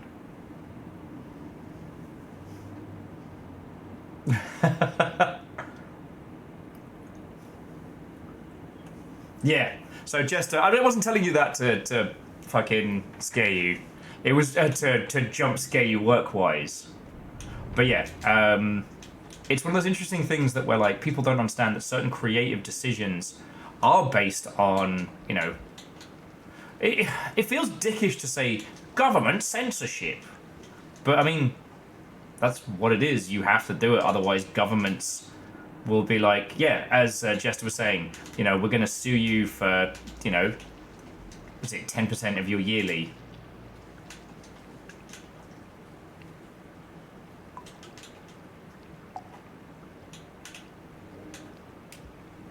That's just fucked up. What the fuck is that? Oh, it's a bull squig. Sorry, I just saw it kind of slink on down there like, oh, fuck off! No! Fucking bastards! Oh. Sorry, there was like 5 fucking leeches that all tried to drag me beneath the waves there. It's fine. It's fine.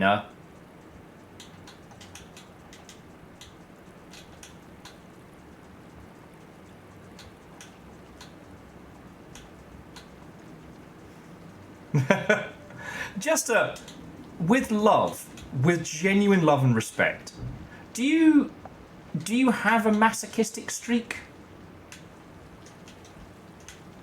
Jester was just saying that you know what they'd love to do? Produce would be right up my alley.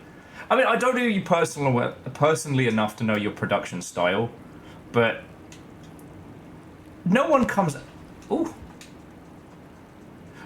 out from being a producer unscathed. Because, you know, we're really lucky because we have fucking Kimball hanging here. And while they would never admit it, Kimball is an exceptional producer. Like, I don't want to list their discography without them being here, but yeah. I know what being a producer did to them. Fuck off, my spear. Can't have it. Try and take it, I'll eat you. Bite your face. I'm a slug cat, I'll bite your face. Nim nim nim nim nim nim nim. That's me eating face. Ha!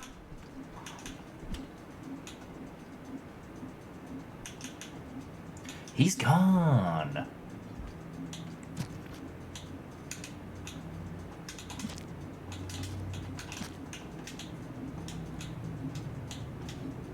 Ha ha ha! I have a hand grenade. You dead or just grumpy? No, just grumpy. Get fucked.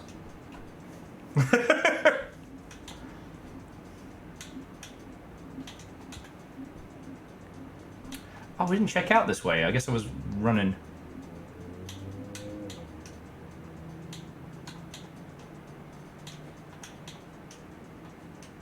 Oh, this is kind of cool. This feels almost like a dried up seabed. Like this whole area floods in between each of the different cycles.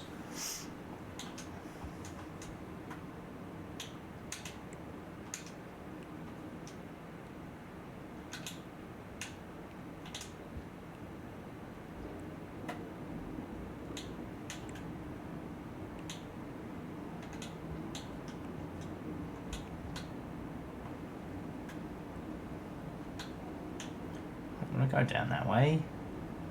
That seems scary.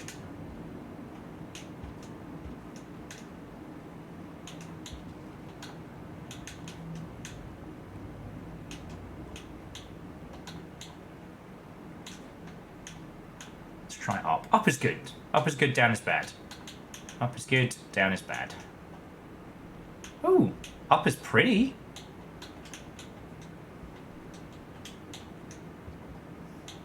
And I've eaten enough to travel somewhere else. Yeah, we've got a full belly. Fuck it, let's do it. Smile, sir!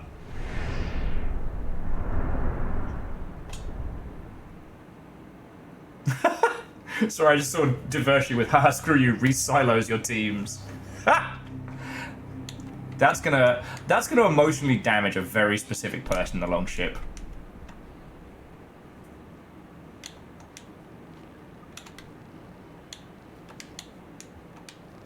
Now, where the fuck are we? This looks like...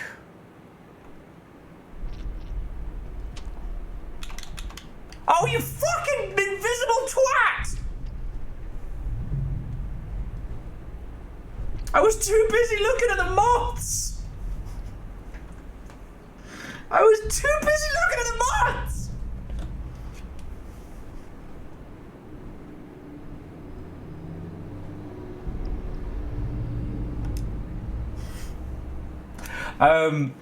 So Lyris, we've learned this ability that allows us to, so long as we have a karma flower, we can blind jump to another area. The problem is if we don't have a karma flower and we do it, it sends us someplace bad. It sends us to the not good realm. Which, yeah.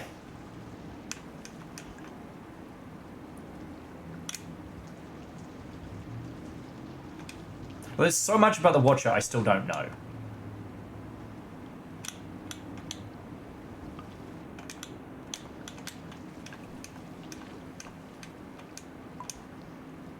Like, I don't know why in one area we suddenly got, like, wildly exhausted, or in others, like, hunted to shit.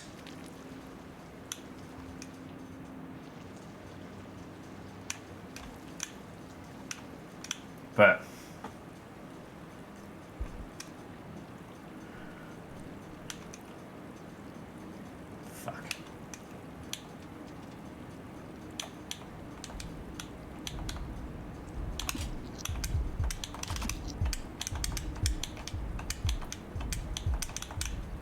No, no, come back here. I need that spear!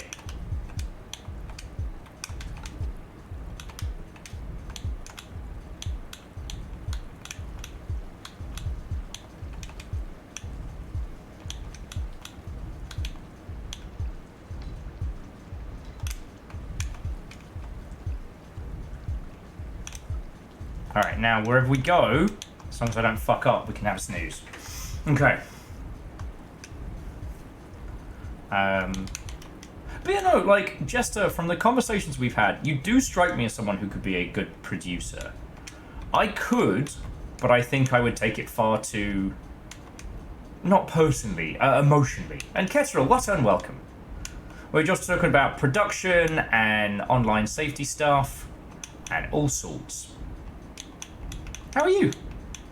The Slugcat adventures have been going well. I have died in ways I didn't know I could. But the exploration has been rad so far. We found some beautiful spots. Fuck off. I can see you.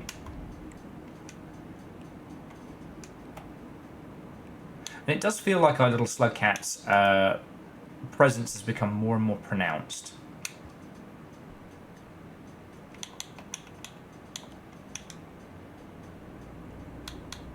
Okay, so no... Okay, firstly, fuck off. Secondly, fuck off. Not you, Ketrel, obviously.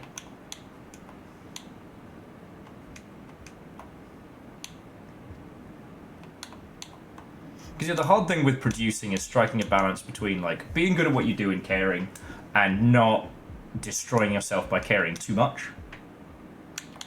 You know.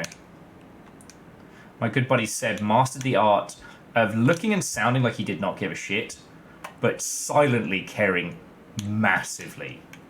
I've always been impressed by that.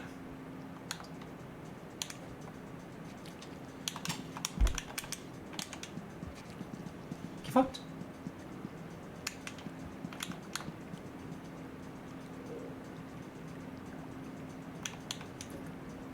Like, he would always seem like he was too cool for school and like a little nonchalant.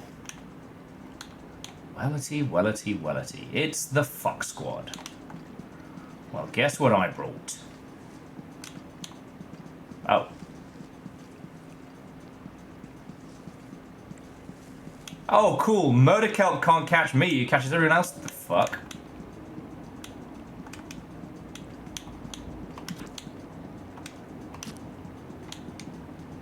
Alright, well, I guess I'll handle the Murder Kelp then.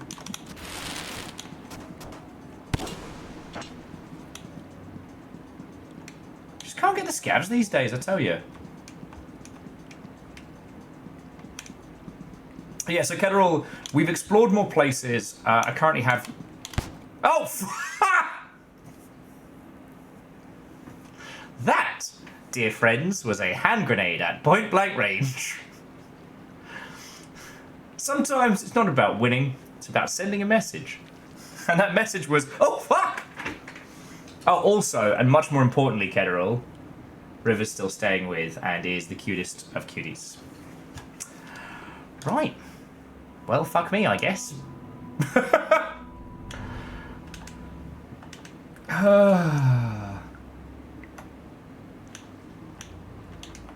No, you know what? No, Aeon, that's the worst message of all time.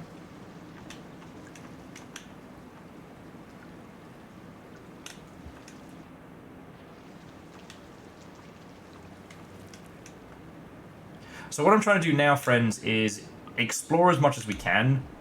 Maybe see about getting more Karma Flowers so that we can explore more of this world. Or more of the other worlds, I should say.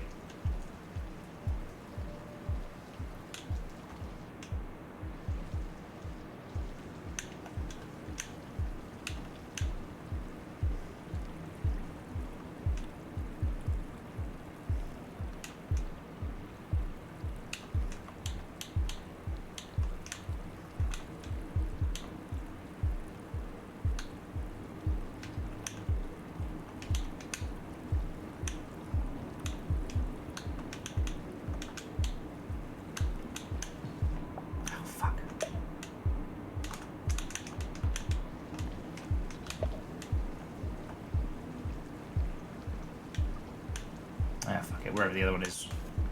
Still good. Oi! Oh, bastard. Fine, you can take me to the cool place. We're best friends now.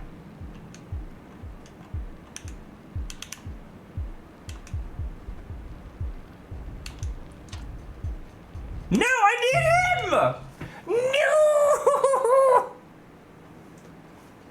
Fuck!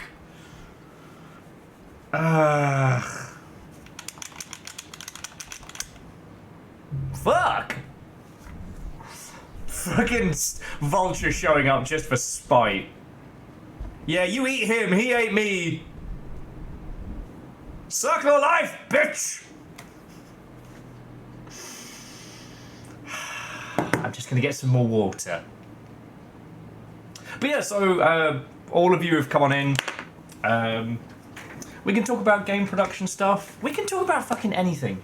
Like I said, game news came in two flavors today, which is the very, very heavy and the inconsequential. And if it's alright with you, I kind of want to avoid the super heavy topics.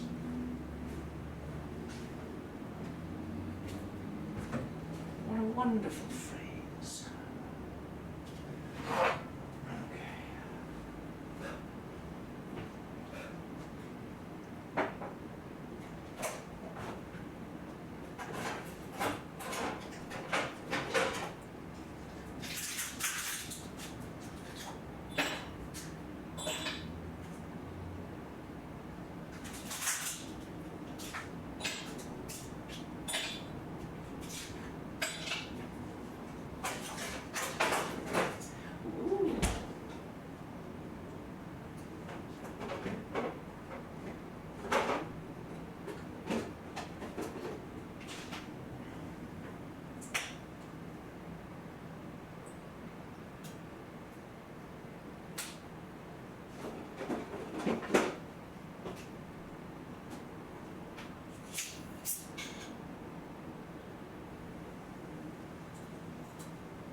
So I've decided to make myself a fancy little beverage.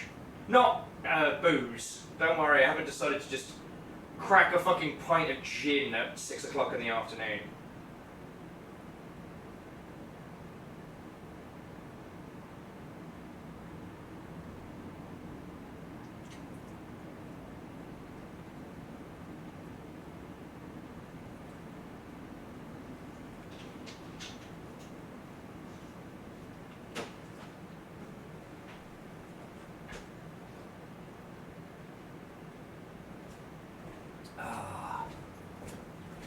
Yeah, hello, big girl. It's okay.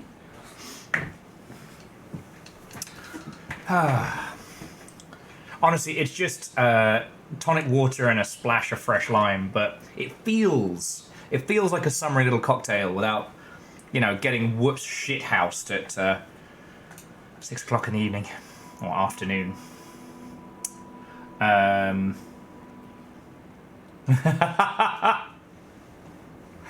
No, so Devoshi, the thing is, the genre discussion doesn't bother me. I love it. It is everyone who has ever had to put up with me talking about it, right? I am... Oh, Aeon, elderflower syrup with something that's a bit more sharp. Like, oh, those two set each other off wonderfully. Yeah, I've had some really good elderflower-based alcohols as well. Because I find like elderflower syrup cordial is a little too sugary sweet, but then you cut it with something like tonic water otherwise, and then because what I've been doing, friends, to try and help cut down on my drinking is I've been making these like Pedialyte cocktails, not like Borg style, but more like tonic water, fresh lime, and then like the orange Pedialyte, the powdered stuff. And it's nice. It's not too syrupy, and I can actually get some fucking hydration in my system. Oh shit. Oh shit. Oh shit. Oh shit! I forgot about gigantic leeches. Because gigantic leeches don't fucking die. There's an alpha tonic water I rather like. Ooh. Do you know what Fiona got a million squillion years ago that I'd love to do more with? Is basically like a hop soda. I forget what it's called, but you basically make a soda-esque beverage out of, you know, the hops you would usually use for beer and shit like that. It's really nice. I did kind of feel bad because, you know, as an alcohol alternative, it's really good. But the flavor is really unique, and I was like, this would be great with a shot of gin in it. Oh look, scavs! Less like kombucha, but...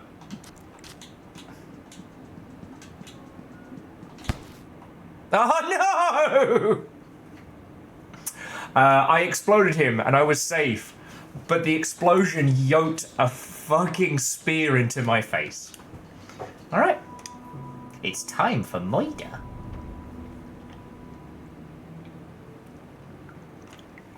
And honestly, I love a good booch. The only mistake I make is when at like a house party or something, and there's like an alcoholic kombucha, and I lost my spear. Fuck me. And that I forget that it's booch, and I drink like 4 of them, and then yeah, those toots are unlike any other. Oh look, they give me a backup spear. It sounds like there's a huge fucking... Oh, really? Fucking pop snails.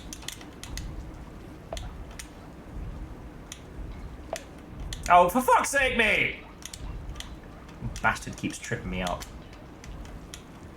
But yeah, as I was saying earlier, Sean, or some of you may know him as Bart Nender, made this wonderful kind of... did a wonderful blueberry infusion. Oh, for fuck's sake, mate! Of gin. And would pair it with a blueberry booch. Oh, fucking... I suppose those fucking leeches. Oh, I'm going full Jason Statham.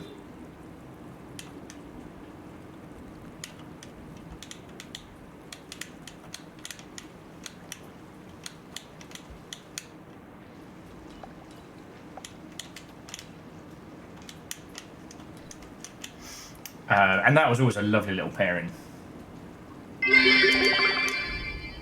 Once you pop, you can't stop.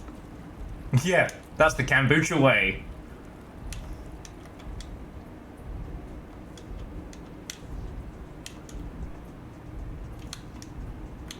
Syrup.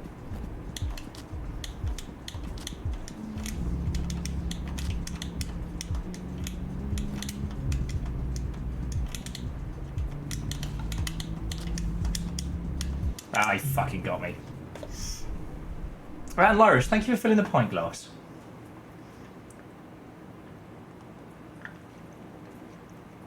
Shit, Vanderbeest, I nearly missed Experiment. That's really good, because I'm still going with the Multiverse of Stabness, but that's really good.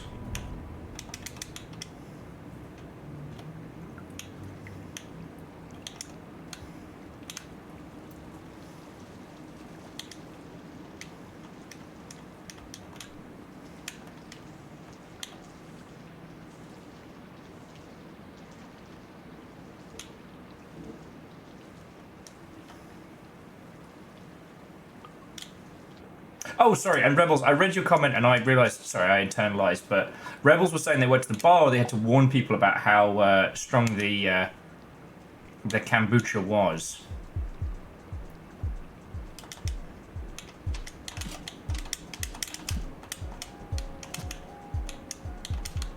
Nice try, dickhead.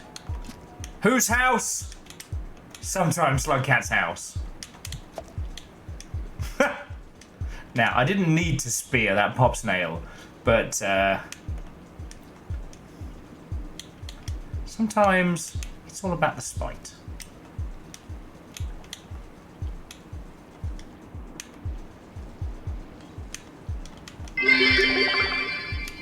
Slugcat's house. Yeah, thank you, Lyris. It is Slugcat's house. What the fuck was that?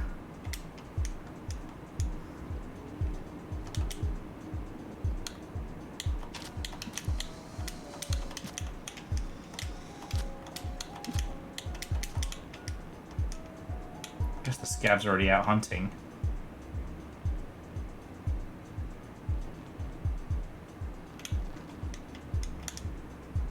I can fuck with them later.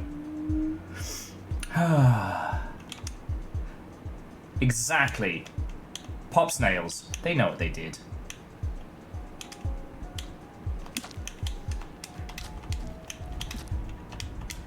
Oh! Haha! The pine cone of playtime is mine.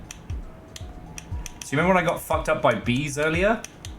Well, this briefcase of bees ought to put a stop to that. Right, what was that fucking vulture? You're the monster! Come back here and scare me! We did explore a bit of this. Oh, okay, we explored a lot of that. And that doesn't seem as fun. So let's go on.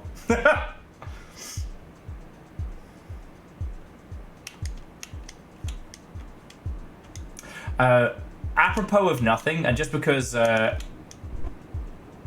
Longshipian Friendo and genuine good at games Falcon, our friend,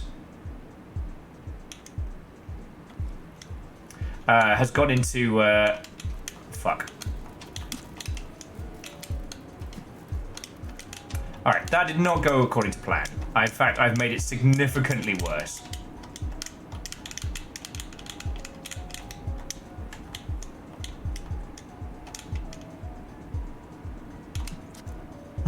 Right in his fucking neck. Okay, but at least I used it. But no, Falcon's got into Nubby's Number Factory. And also at the same time, I managed to find the side of TikTok that's very into Nubby's Number Factory. So I'm feeling a level of vindication. You know, that's... Like, I don't need the world to acknowledge that I picked that game before it became massive.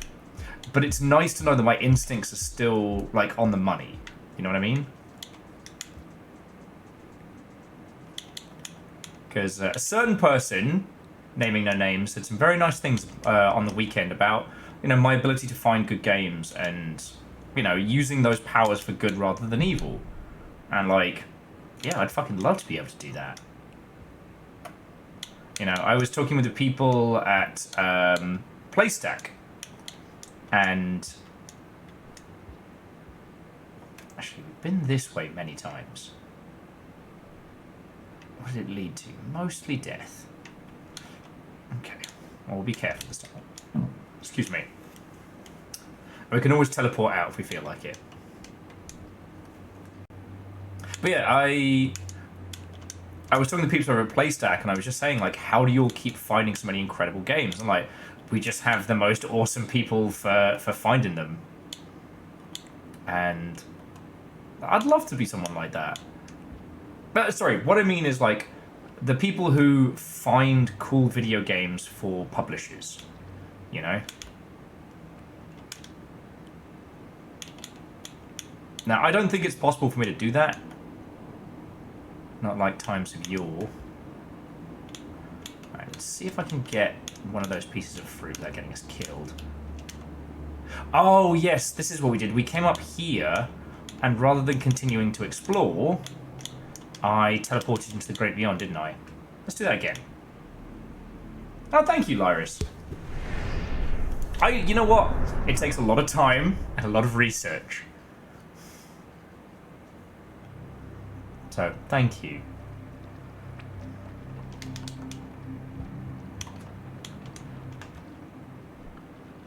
Okay, we're on Blast Deck.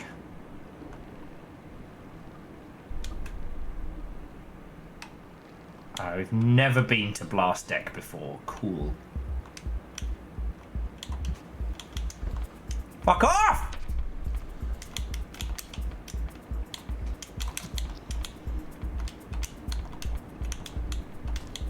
Yeah, fuck off and die.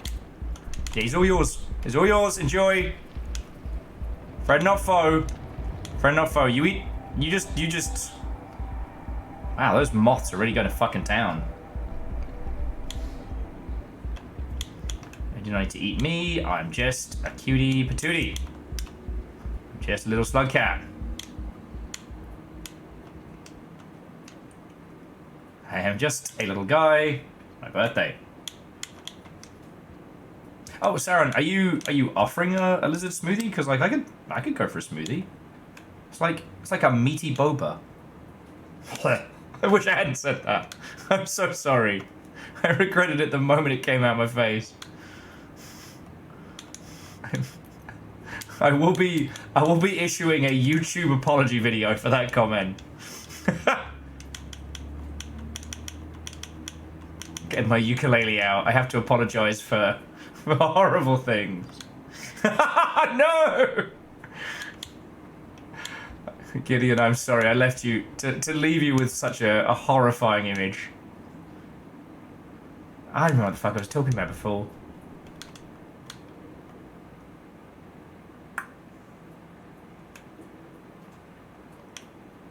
Okay, I'm gonna file that one to Yena.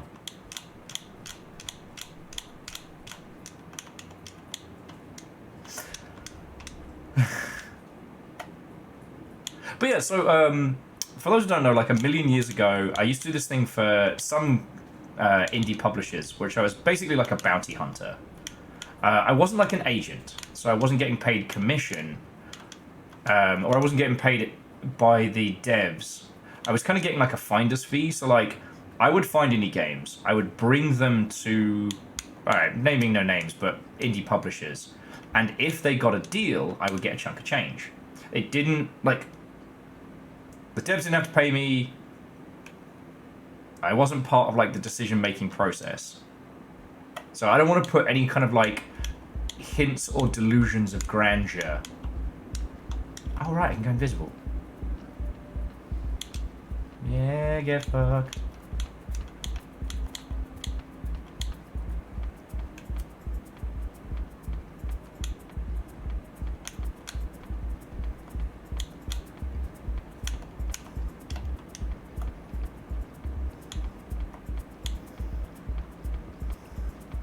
The smoothie of regret.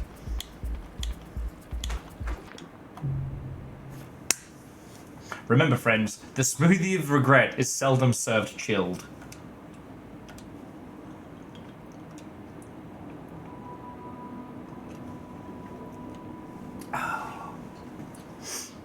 Okay.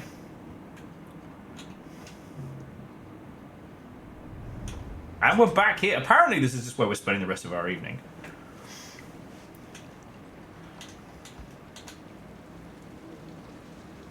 But no, so like the reason, like seeing Nubby's Number Factory do well, I'm not just here to pat myself on the back or to confirm my own biases. It's just, it's nice to know that it's not just that I can pick interesting games for you to watch. I can pick games that will do good, you know?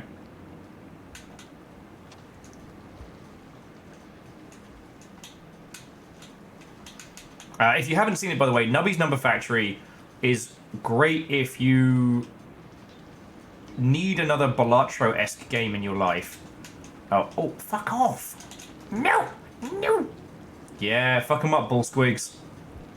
So, fun fact, those guys eat leeches. And these blue ones specifically do not fuck off.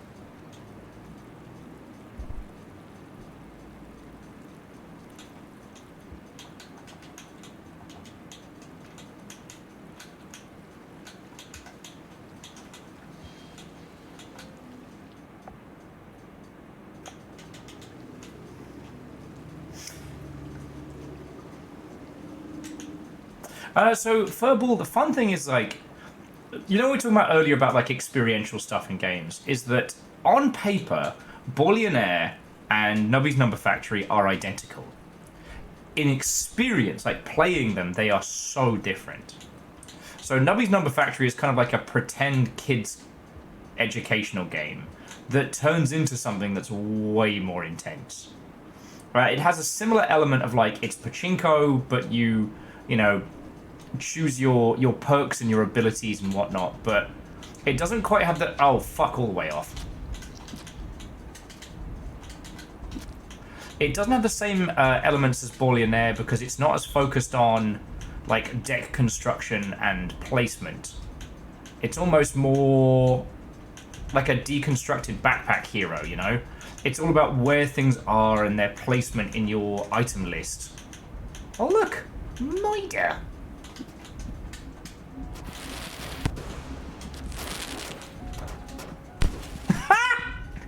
Double kill! Monster kill!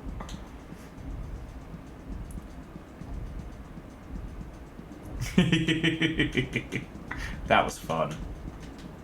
Yeah, I call that one the twofer. Yeah, come on, mate. Oh, fuck. You know what? I'm just going to bank those kills. I did good there. I did good. This poor little Slugcat hasn't had a fucking snooze in hours. Get fucked, Pop Snails. Oh, fuck. Fuck!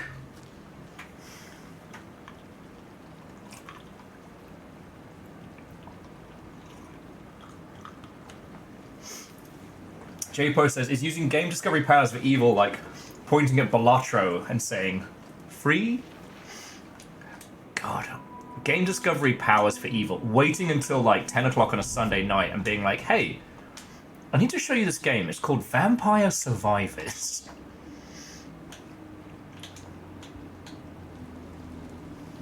But no, like I said, over the weekend, lovely individual said some lovely things about my ability to find games. And, you know, I'd love to be able to use that power to help people find, you know, funding and success and stuff like that. It's such a wild time. And when I see PlaySim signing the kind of games that I would sign, it gives me hope. Pop Snails. Pop Snails? No, you get fact you numpty. Look, I didn't know the Pop Snails had fucking friends, alright? Turning to the scabs and going, get him! There's the guy! Get him!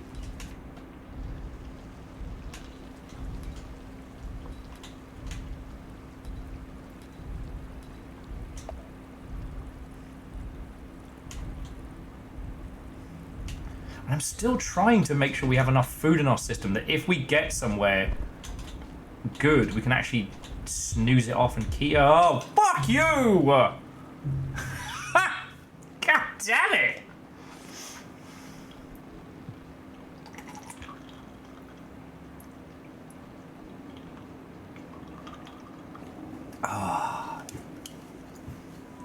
This is getting spiteful, I'm not gonna lie. At some point, friends, I am gonna do like a Rain World co-op session, but here. Not quite sure what that's gonna entail, but it's definitely gonna involve a lot of murder. I have a feeling at some point, somebody's gonna make a Watcher co-op mod. And that's just gonna be a fucking bloodbath. Like, actually, what I'm seriously hoping I'm going to do is combine the Saint with the Watcher. And that way, we'll just be able to, like, hunt it all, murder it all, no survivors. Okay, firstly, fuck off.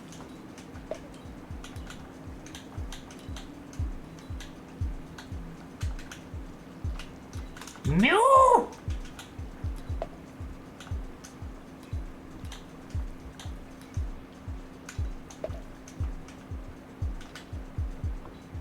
I'm just going to watch this pop snail bully this lizard for a bit, because pink lizards can't really...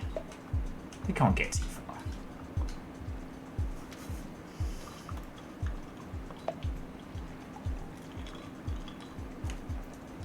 Sorry, Bacon, I did not say thank you for the bits. You can tell my brain is slowly turning to mush. But Lyris, thank you for filling the pint glass. Like, again, seriously, the reason I get to be here and hang out with you all...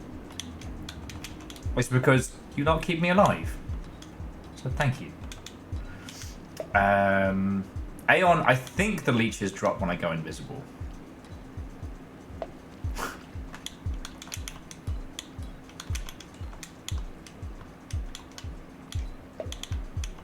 Okay, you know what? I lost my rock.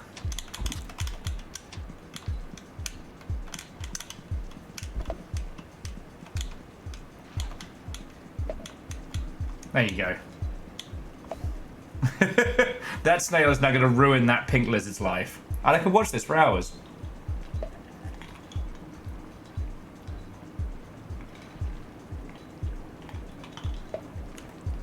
You know what I need for this? It just struck me. I need something like a... not like the safari mode, but something almost like a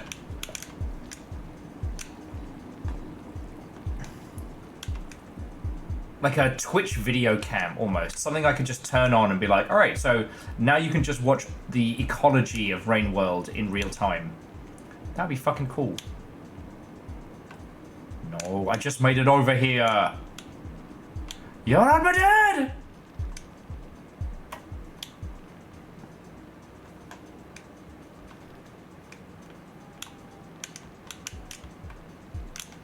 Okay, buddy, I need you conscious here.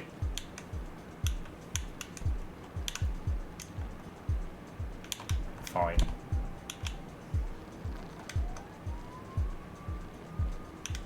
Go enjoy your snack, leech. I'll somehow handle this bastard. Oh, to the crazy dude, have a lovely rest of your evening, and to be continued. Okay, well, look who's exactly where I want to be.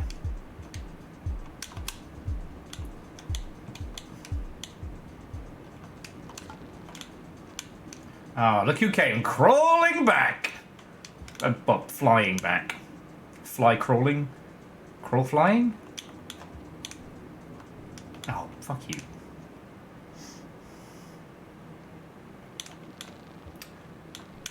Okay, if you want to help, help. Oh, for fuck's sake!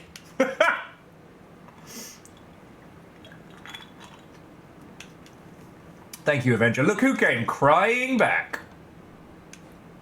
Should have been the easiest fucking jump in the world of doing jumps. Huh, this feels familiar.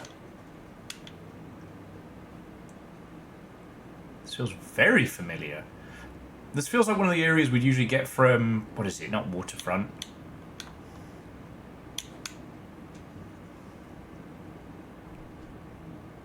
Oh, yeah, no.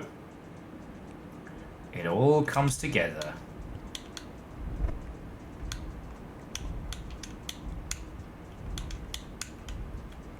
You want me? You're gonna have to fucking earn it, mate!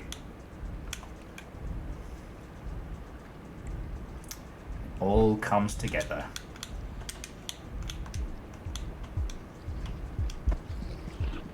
It is fucking raining lizards! What the shit?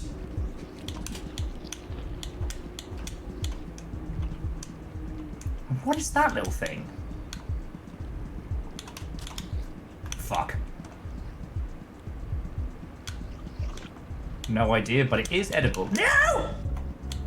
No! Haha! Oh shit. Something poisoned me.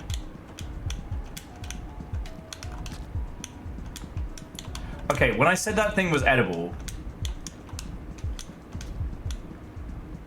I might have severely underestimated. Oh, we are green.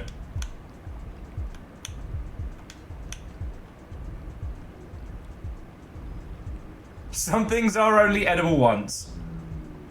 Now, does turning invisible cure a stomachache?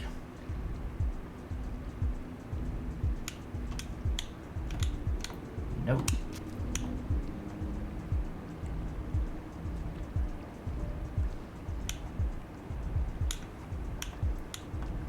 Yeah, don't get grumpy, buddy. I just saved your fucking life. I don't even want to save your life. I'll get my spear, though. Okay, so, what did we learn there?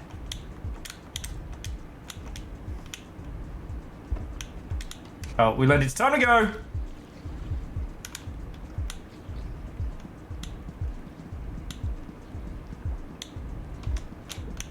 Oh, fuck sakes.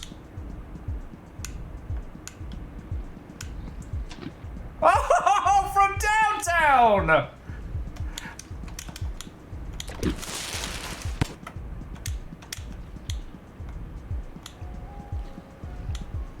I should not have this.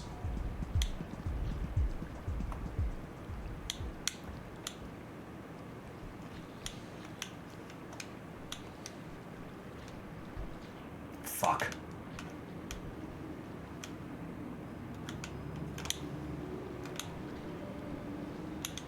Okay, so I dropped the thing I needed. No! I was doing so well, except for rampant food poisoning. I was doing great. Okay. Let's talk about something involving video games and not involving the fucking catastrophe we just watched.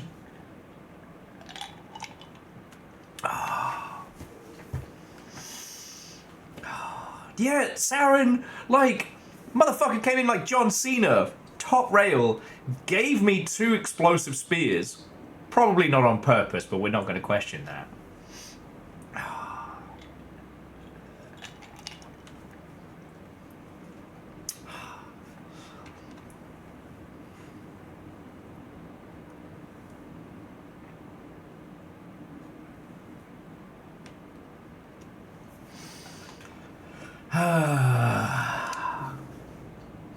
Fucking hell.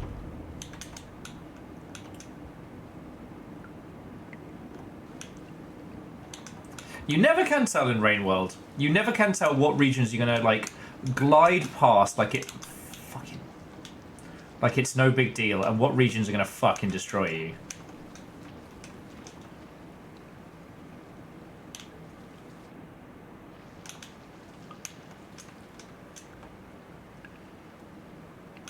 Like, when we hit Shaded Citadel early on in this run, I was like, well, we're fucked. There's only one thing that happens in Shaded Citadel, and it's bad.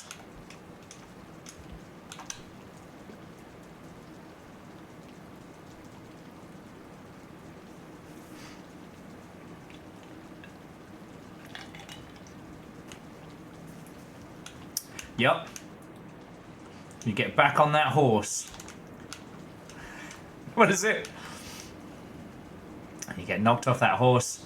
You gotta get up, dust yourself off, and eat that horse. Come eat that horse with me. What?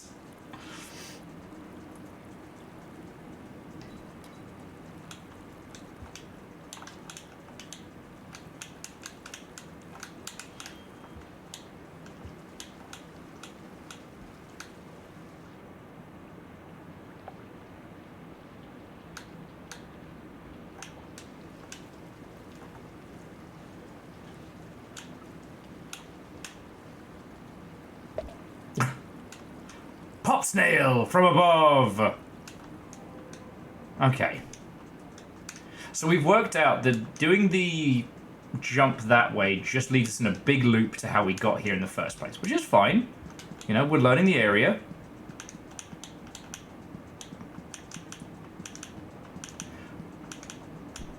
I don't know if you've all noticed though that the we seem to have like the shimmy effect on us like all the time now, as opposed to just like when we're at peak karma. And I still don't know what that fucking purple was that ended us.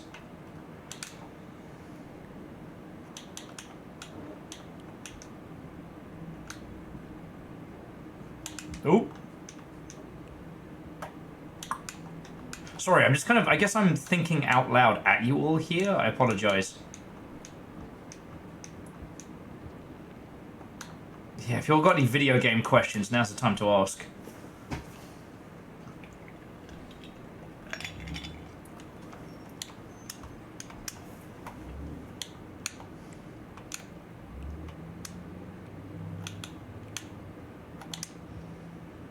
Maybe we could do, video game questions, wrong answers only.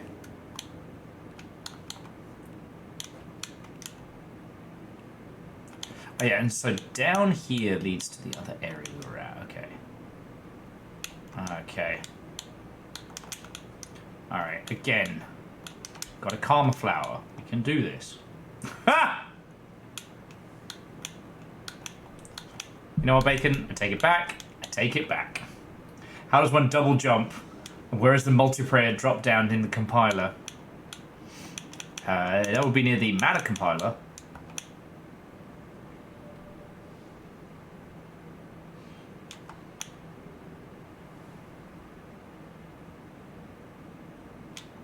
Hang on, so hold up. There we go. What was it about Silent Hill that made the game feel so good? Wrong answers only. I was going to say Pyramid Head's thick cake, but you said wrong answers. Oh, we're in the middle of a fucking scav war. Oh, we're so fucked. This feels personal.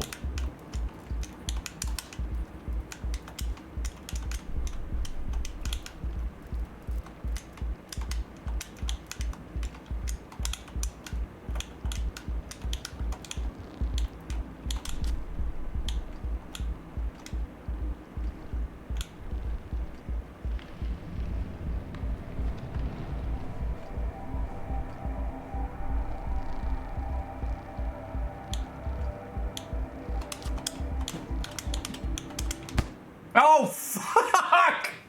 No!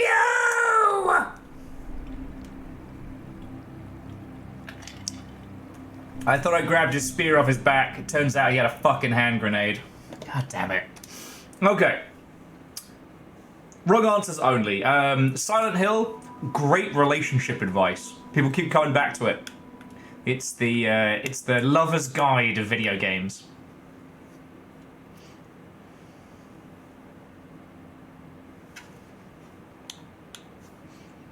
Dice, we don't know, but there's loads of them, and they're so pretty. But they do kind of, like, suck your blood. So they got a whole, like, ethereal moth vampire thing going on. Also, how are you doing? What and welcome. It did make me laugh last night, the conversation about strange scaffold games, with Robin, who is clearly extremely tired, being like, "Oh yeah, we both work for the same people." That made me laugh a lot.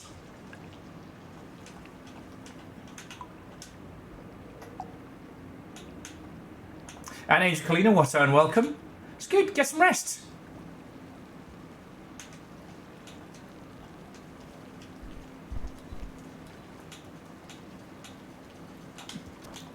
Haha! Oh shit! I think I just pinned him in there.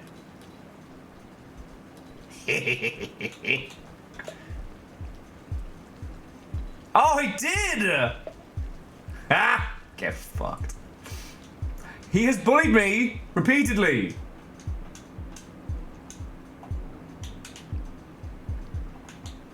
Well, Angelina, as someone who is severely guilty of it,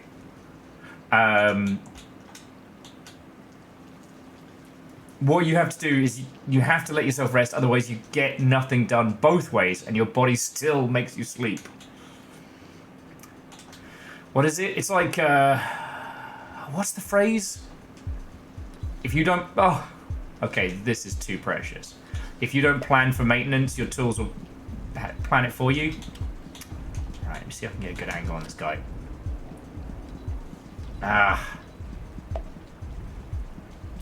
Basically, so I've pinned that lizard in the tube. And now the vulture's like, where's my snack? Where's my snack coming free? To buy stream, see you later, the OK Xbox off of handles.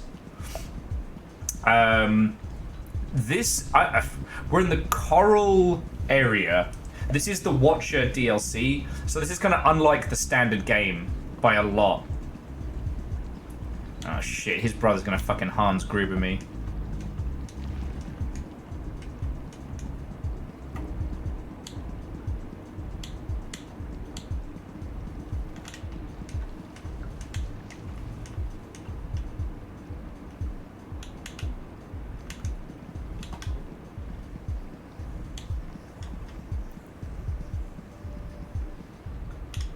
Haha.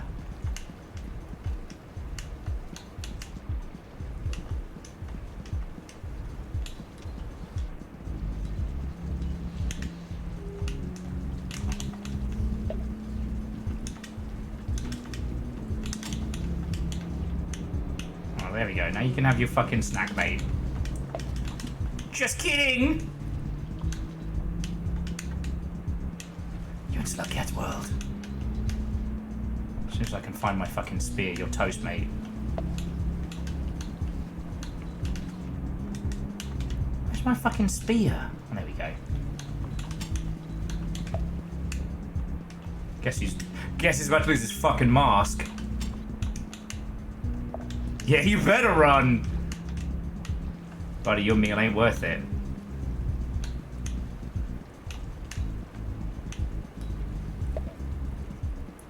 So to recap, he gave up on the lizard meal and gave up on everything else.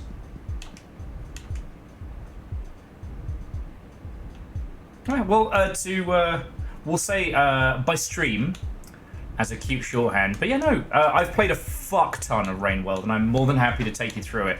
I'm by no means the best, like I'm no fucking iced, but... Buddy, are we doing this, or...?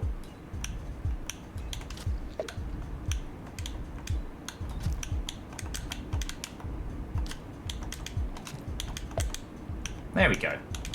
I mean, it's not perfect, but it's an elegant solution. Yeah. And Sapporo, Watto, and welcome. It is Rainworld on a Wednesday. I wouldn't say begging for conversation topics, but I definitely keep being left to my own devices, and no one has stopped me from bringing up video game genres and other such nonsense.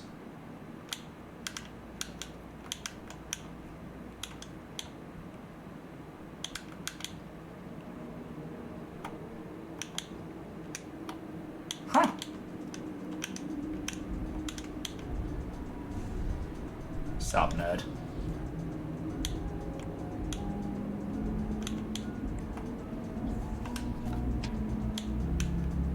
Ha! Bye, lizard.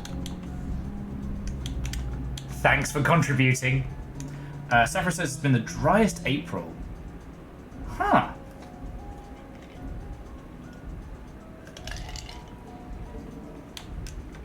Fascinating. Seattle's kind of starting to hit that. I don't have to wear my coat, my hoodie, and my stuff every time I go out season. So it's like, it's between now and basically the first sunburn. It's roughly where we're at. Oh, fuck a duck.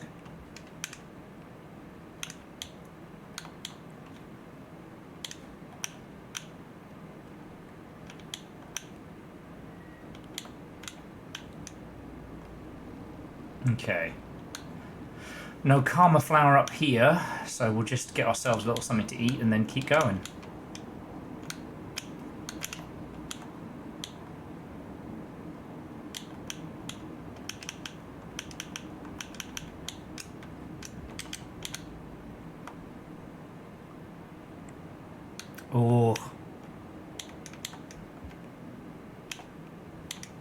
Oh, sorry, just Dice was saying there was a lady at the Longhorn Steakhouse who already had the terrible sunburn shapes.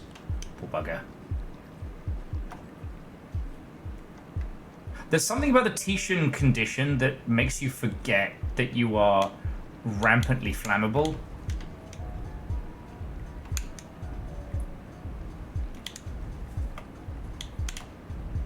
Until you have like your one burn of the year. Usually it happens for me at GDC. And Sappho, I have not seen that. That sounds wonderful. Sounds like one of those, might have to get YouTube, totally YouTube Red. I'm gonna say something else. And have that on.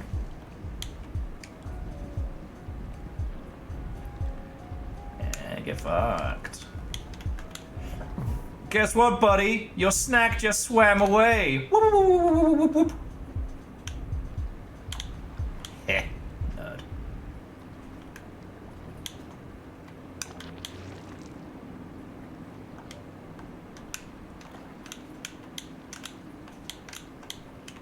Is it me or did the music just get way more pleasant?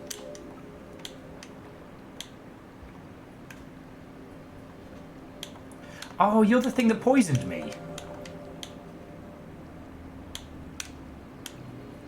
I don't see that fucking axolotl lizard down there. I'm not getting the shits again from you, mate. Well, well, well.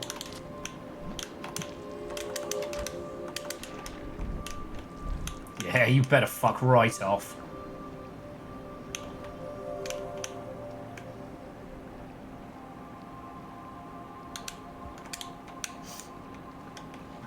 Ooh, that does not sound pleasant to me, Dice, but so far, aside from trying to...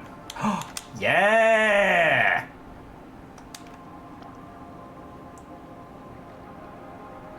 Alright, this horrifying nightmare scene looks terrible, but it is actually someone or something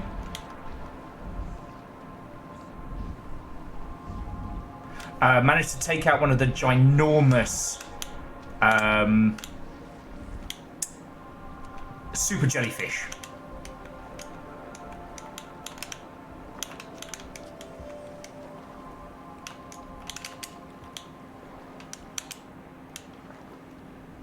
When those things pop, they leave so much food behind. Oh, piss.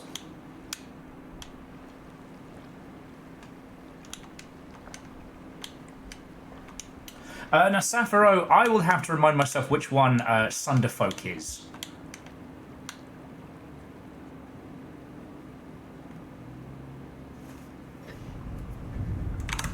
Oh, sorry about that. Okay, Rainworld, you continue doing your thing. Okay, are we not? Alright, sorry about this. You know what? Satharo, you knew about this before me because I only learned about this today. And it seems like an advanced twist on... Oh, fuck, was it called? It was a Diablo game where you used your mobile instead of a controller.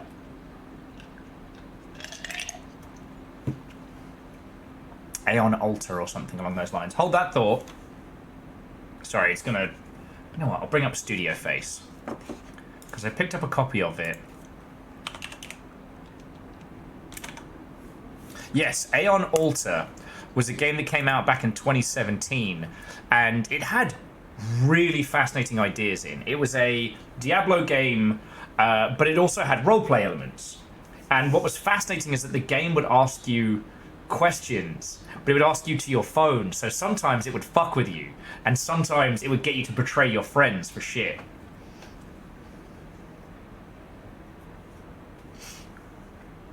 So I just saw Sunderfolk today, and they're doing a big promotional push with a bunch of the Critical Role cast and things like that, but it appears to be like a hex grid tactics game.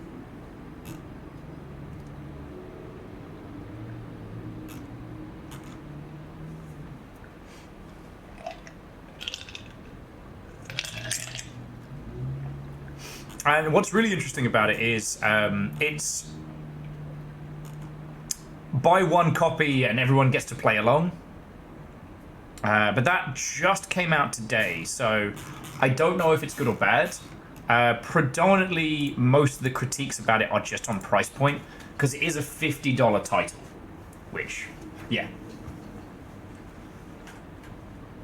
Like, I really like the concept.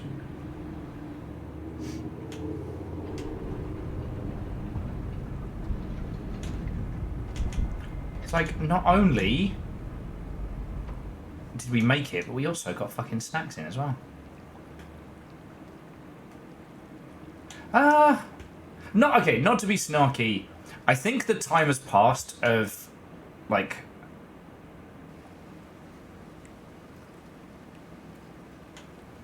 Okay, so that's a portal. I'll take that in a second.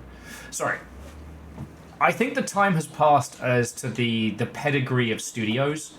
And there's nothing against you, Sappho, or the devs, but Sappho was saying that, like, it's old school pedigree Blizzard staff, and, like... Oh, fucking French fries. I'm gonna go the other way. The only reason I'm still alive right now is Pop Snails. And just because... Like, if you're talking about the Blizzard team that did, you know, Warcraft 2 and StarCraft and things like that, like, a lot of those people were legit legends. But when I think about, like, you know, modern parlance Blizzard, they've gone through a lot of people. A lot of people. And I guess this takes us to one of the other regions? Don't want to go that way just yet.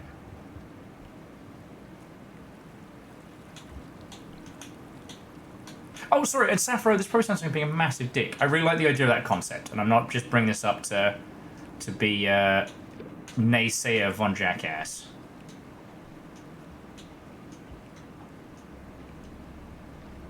Oh, this is where we got spat out originally. I think? No.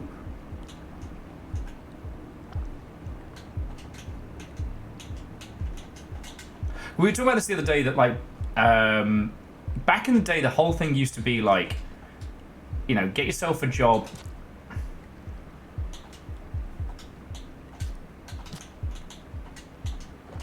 Oh! Guess who's got a poisonous spear here in Duckburg?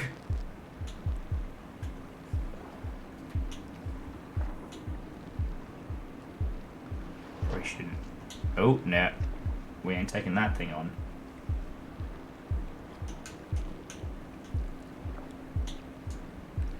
That's what those things are for. So those little guys aren't for eating, because they make you fucking sick.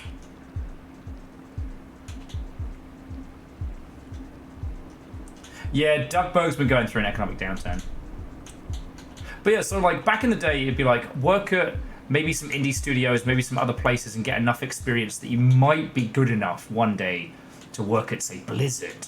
Whereas these days, it's like, you know, get yourself a job at Blizzard, get yourself some stable work, so that one day you can make your video game. Do you know what I mean? It's like we used to see a rash of from BioWare developers. You know what? Fuck it. Let's bring this. Take me to the future.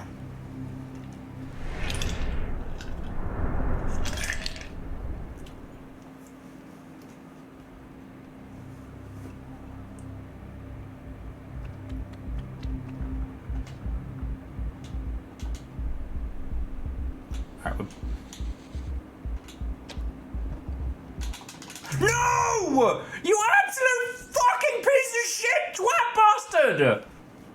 I had a cool spear! No! I had a cool spear. I never got to use it. Alright, moths. For Obi-Wan Kenobi. The beauties with the wings, come on. Come on. I don't ask your wonderful ephemeral selves for much. Just eat this guy and save my life. He's a big doo-doo head. He deserves to get munched on by a moth. Moth munched, if you will. No. No! Help a slug out! Quiet! Thanks, Aaron. Fuck!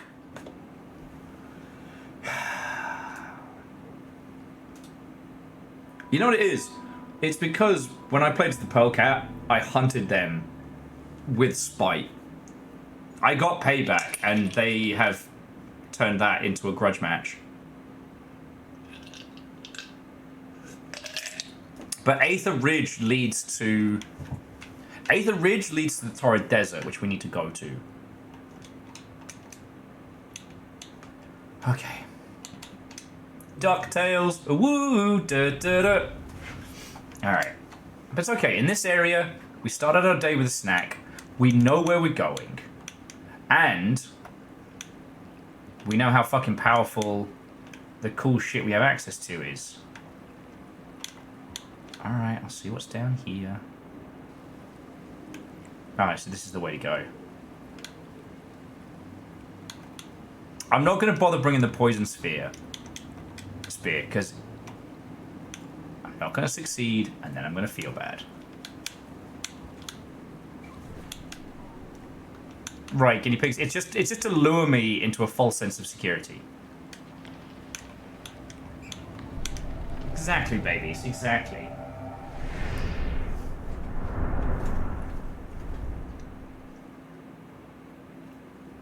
Oh, but anyway, okay, so jumping back to my bag. So Sappho, I'd really like to try that one, and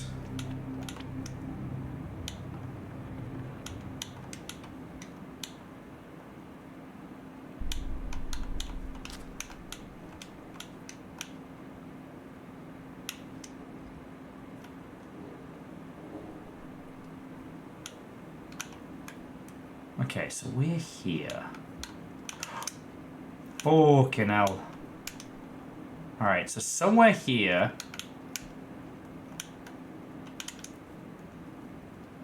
The lizard took me down from here, right? Not across. Because we've got a full stomach.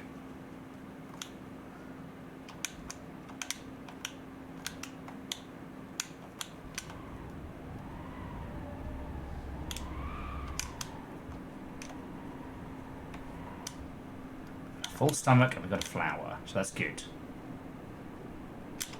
According to our observations, when we keeled over, we were in the Aether reactor, or the Aether forge, or what have you.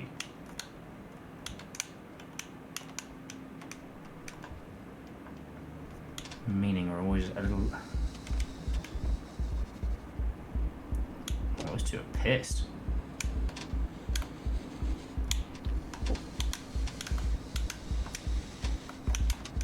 pissed too if I had to be you two assholes all day.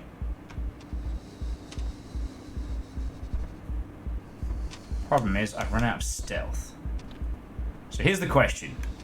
Do they like me more than they hate each other? Shit, he straight up killed that dude.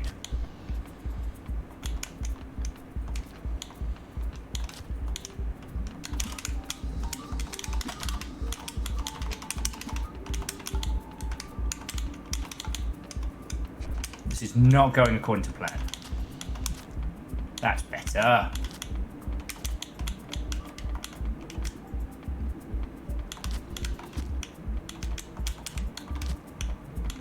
Let's just fucking drive the dagger in. Okay, whose house? Whose fucking house? Slugcat's house. Motherfucker. Slugcat's house, motherfucker.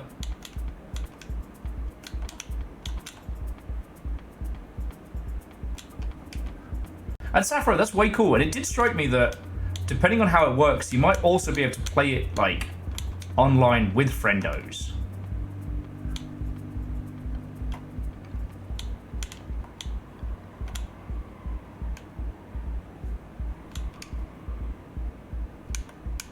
I ain't ready to fuck with those moths just yet.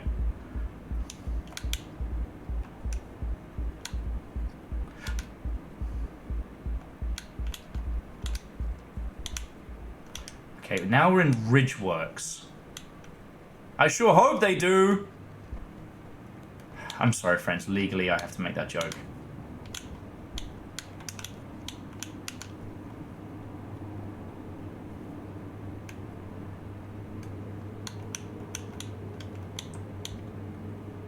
Gotta try and find somewhere to fucking rest.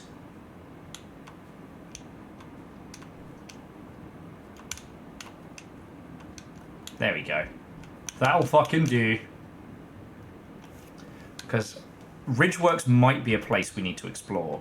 But I think we'll have to go back to the other area and see somehow if we could find our way to the desert.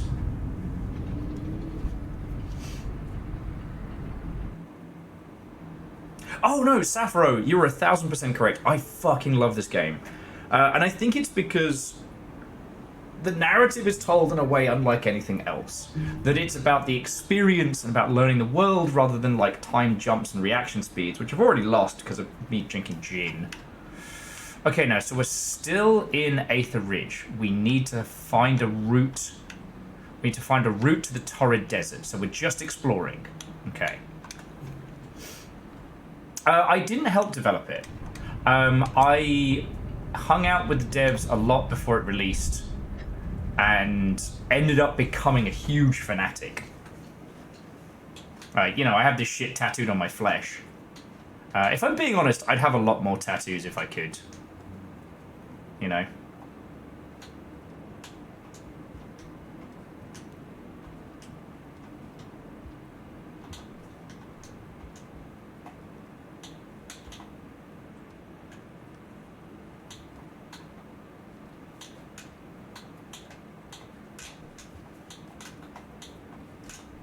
Oh.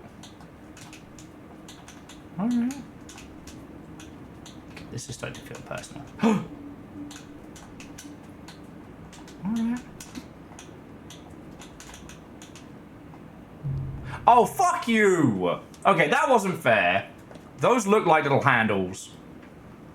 Bullshit! I know, Sappho. I know, it's shocking. I know, guinea pigs. Well, so Sappho, and again, if you'll forgive me telling this story like for the 18th squillionth time. So, the core team behind Rainbow is 4 people. Joie, James, Lydia, and Dell. I was a huge fan of James and Lydia's work back when they were a musical duo known predominantly as Bright Primate. They were very good. I was a huge fan of theirs. So, I guess this path. Oh, okay. We head up, but we head up the weird way. Okay. We do the weird stuff. But yeah, I was a huge fan of their work, and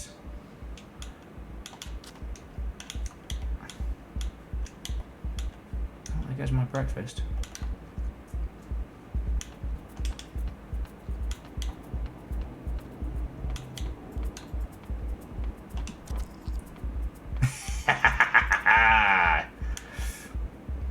So when I found out that they were working on a video game, I was already invested, right? And also, it was being signed by Adult Swim. Like, fuck yeah. You have to understand, this is back when Adult Swim was still a fuck yeah worthy announcement. Anyway, so I met them, I got to hang out with them at GDC, and... Okay, I haven't missed anything. Alright, well, fuck me then.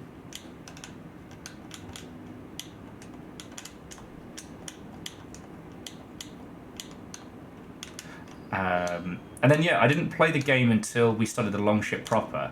Like, this was one of the... I don't remember exactly where in the chronological fuckery this was, but we'd finished Hollow Knight. And the question was, like, what next? And you have to understand, at this time, I didn't know any of the Rainworld community. All I knew was, you know, James, Lydia, and Joie.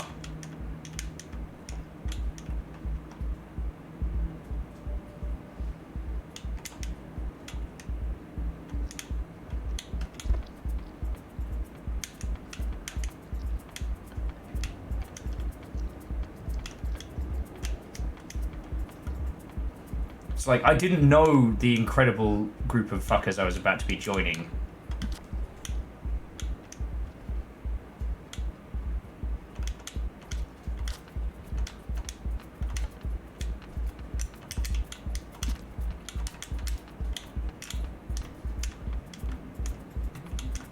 I'm like, how could you know? Like, if you're not looking for it, at least back in the day, you wouldn't know Rainworld had this incredible community. And yeah, Rainbow Unicorn Attack, a game that is wildly hard to find now.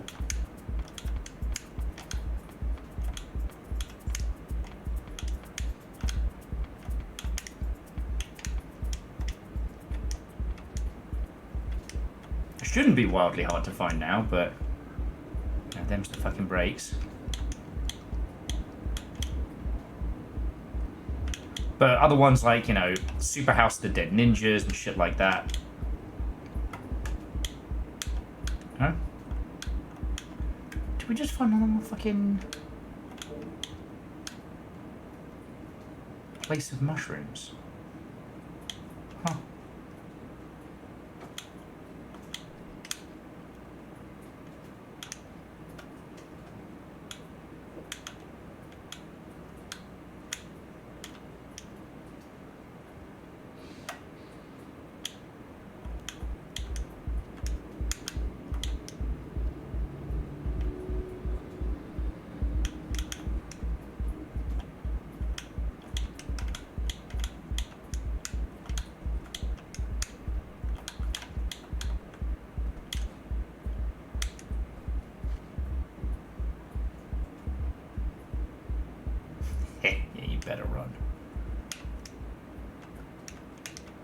The Slugcat decide your rent is due.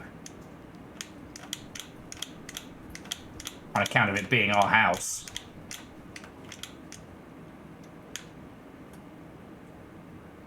Sorry, I'm feeling real smug here. What? I am! I'm getting serious! We've got to explore this area. We've got to try and find the pathway, a pathway. Because we've explored some of this before. This isn't our first trip here. WHO's house. Slugcat's house. Thank you. Like, that's where we need to be. Alright? And we are very far away.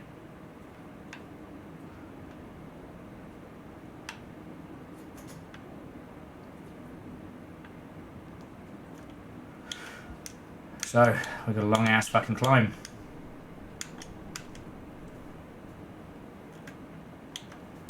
got a full belly, so we might as well just keep breaking ground.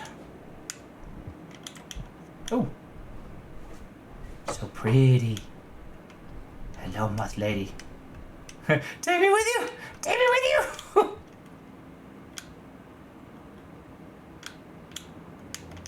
Although, was it me or did it say there was a food source over here?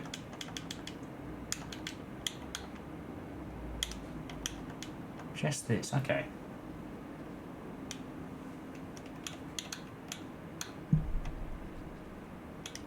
And a fucking drop wig, apparently. Get fucked, mate. Okay, sorry. Thank you, Kakazi. Yeah, who would have known that we would be the house which confirmed the fact the moon was indeed thick? That's canon, friends. That's a canon event. Fuck. I'm trying to fall into my fucking death. Okay, how did we get onto this? Lyrus, again, thank you for the whose house? Slugcat's house. It's nice to hear the chant back. I forget how I got rambling about Rainworld. I forget how I got here. I'm afraid. I'm confused. I'm slightly dehydrated.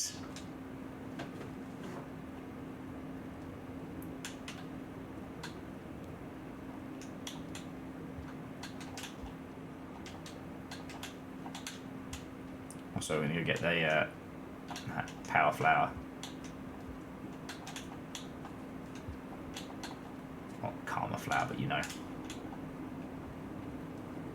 Angel Clean has itty bitty Lego knockoffs. Yes! We not that we would ever condone piracy on this Twitch.television, but some of those not Lego kits are fucking rad. The internet thinks that I have to know about the Outer Wilds kit, something fierce. But again, like, there's so much stuff I need to build or put together before I even consider a Lego kit.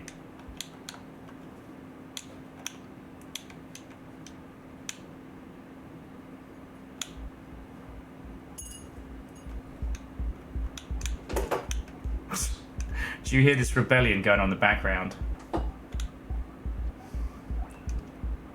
The babies are perturbed.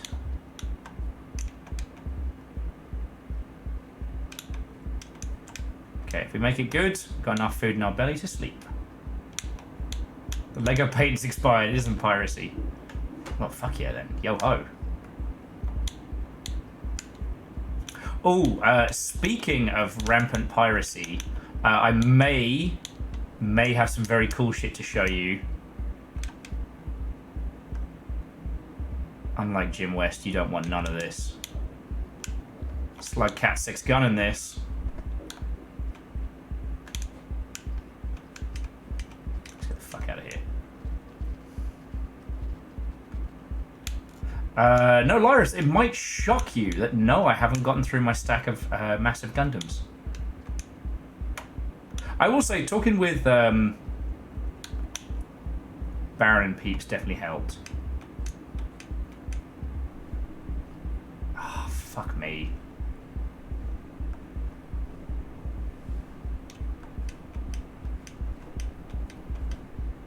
There's an ambush lizard in the pipe above us.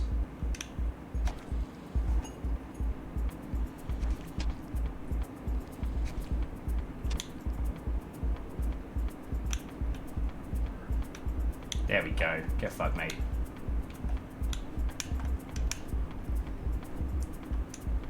Like, I don't think the Moth are our friends necessarily, but also they're so ethereal and gorgeous. Like, I can't imagine them. How the fuck do I get back up?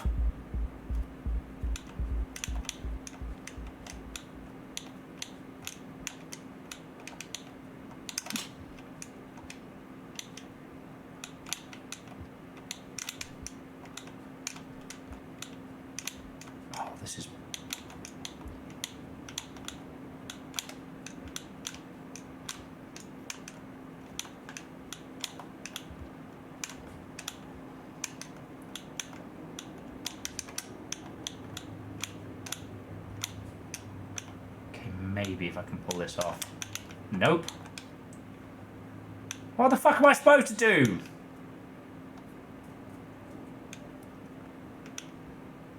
Fuck! This is not good. Do we have a... Do we have a karma flower in our system? Right, well, let's see if we can do it like this.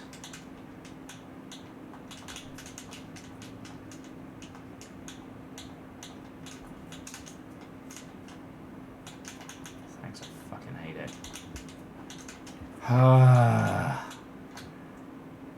Maybe another spear somewhere.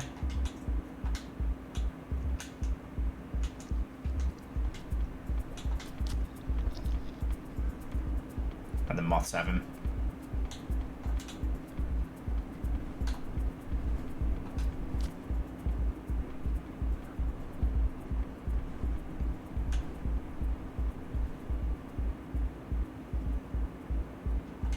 Yay! Ghostly, well done.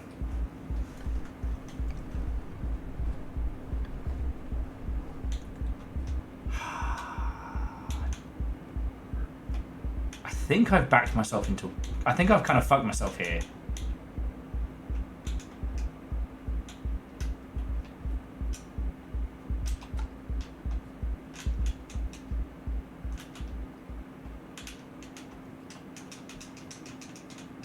Fuck.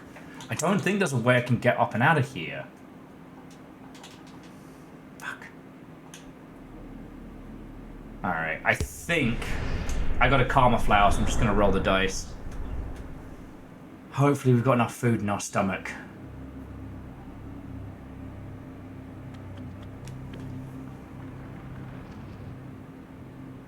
Shrouded Coast?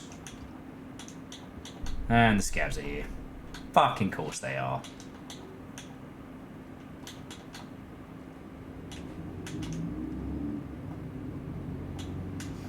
In a scav maze. With scav weirdness. Doing scavvy things. Like scavenging. Shut up. Oh, at least there's goo. I do love nutrient-rich goo.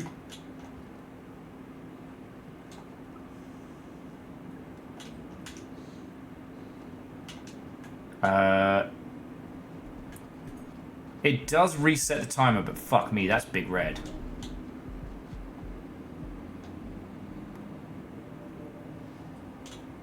Alright, so somehow we're going to try and sneak past Big Red while invisible.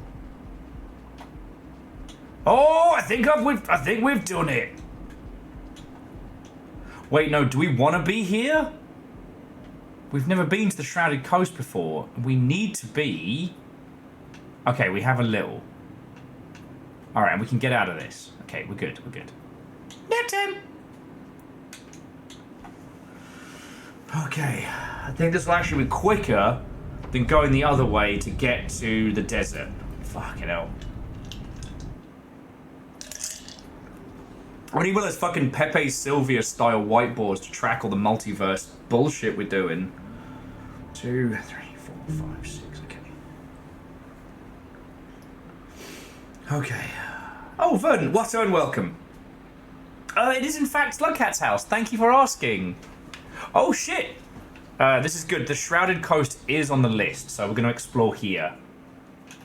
Hopefully find that cheeky little echo.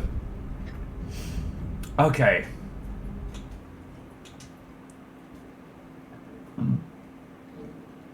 Alright, friends. Game dev questions. Let's go.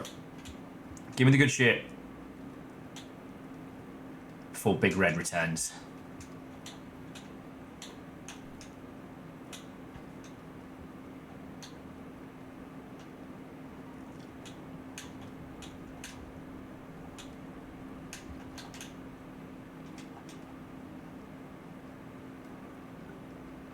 Okay, well, let's try up first. Echoes tend to be up. Or high, some might even say. Don't think I didn't see that dickhead.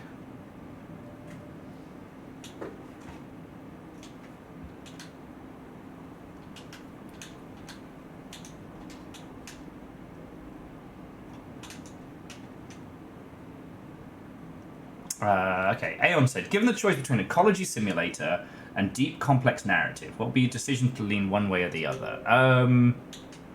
Experientially, I think ecology is a good way to go. I think you get more bang for your buck with ecology.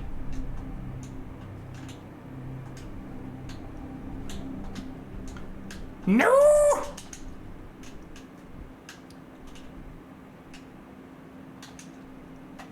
Oh! Sorry, that got a little spicy there. Okay, I freak the fuck out. Yeah, because anything that's systems driven, or like complex systems driven, you have to front load a lot of the dev time, and it can be harder to find out whether or not it works. No, we're not sleeping just yet. Because you won't know until all the systems are playing nice with each other whether or not you've done it. Right? Man, the moths are hungry today. Don't mind me. Don't mind me. Moths are pretty. Oh, shit.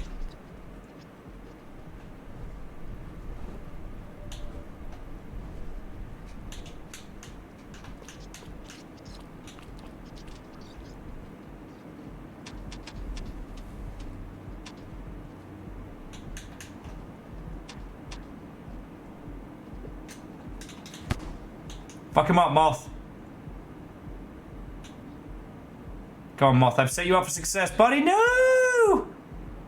I think Big Red got the Moth before we could stun Big Red.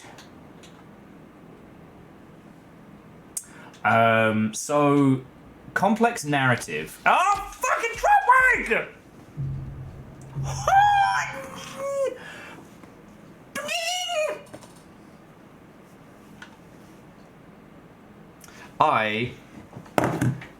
I am going to go for a piss. I am going to put my head into some cold water because I nearly said very bad words then.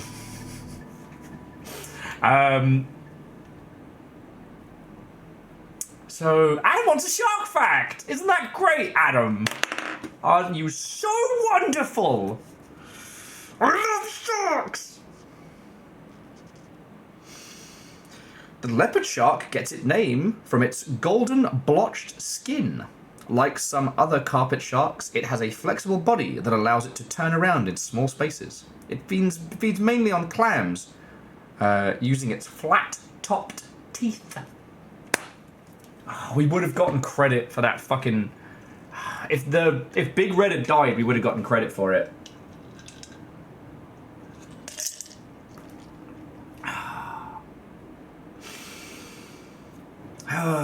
Yes, Aeon sharks with the big molars. They had the big flat gobs. It's horrifying. It's horrifying. Okay, but yeah, so Aeon, the thing about a complex narrative is that you can work on that separate from systems. And once you decide if you're going for complex ecology, you can't have the ecology bend to the will of the story. Rain World tells its story in a very, very specific way, as does things like Subnautica and stuff like that. And the more you try and make the environment and the systems fit the narrative, the more you're fighting back against this living thing. It's like, the more you make your game a complex ecology, the more you make it like a cat. And have any of you tried to tell your cat what to do? Sometimes your cat will do really cute shit, and it's the best and it's awesome. But it's not on your time frame, it's on the cat's time frame. So replace cute shit with story shit and cat with your game, and that's where those two end up kind of button. And you won't know if your ecology is fun until all the pieces are moving together. Anything with procedural generation saves you so much time, but it front loads the work. And Fred, what and welcome. I just got bullshit murdered, so I'm about to go have a quick pee break so I don't break this across my face like a kung fu board. Yeah, Gideon, like, this works because the simulation is allowed to do what the fuck it wants. But as soon as you try and put, like, boundaries and borders up on it, you know. I kind of wish AI in games Tommy was here, because a lot of the time, one of the biggest challenges that, you know, the AI team, as in, like, the team doing, like, behaviors, procedure or otherwise, bump up against is not... Oh, thank you, Loris. I remember that one. Oh, that's so nice. Thank you. Why did I make that one? A lot of the time, the big problems that they have is getting NPCs to do things consistently in constraints. And yeah, Devoshi, exactly what I'm saying, 1000% agree. With any procedural generation system, you can design an ecology that does everything, but it might be really fucking unfun to play. And then, yeah, how do you fix that? Ah, God. Fred, considering how much I've shit on that poor guy, I cannot imagine Tommy would hang out here, even ironically.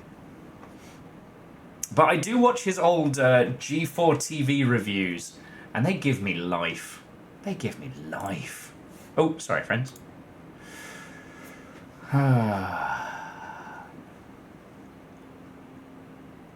well, Gideon, like, LLMs are so massive, and the guardrails are so difficult to put together. Like, the one that we did ages back was, what was it? Hang on, I need to find the name of it.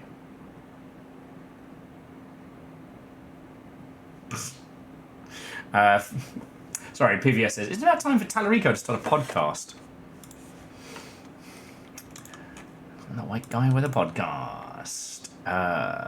We want... Bear with me just a second. I just want to make sure I'm quoting the right thing.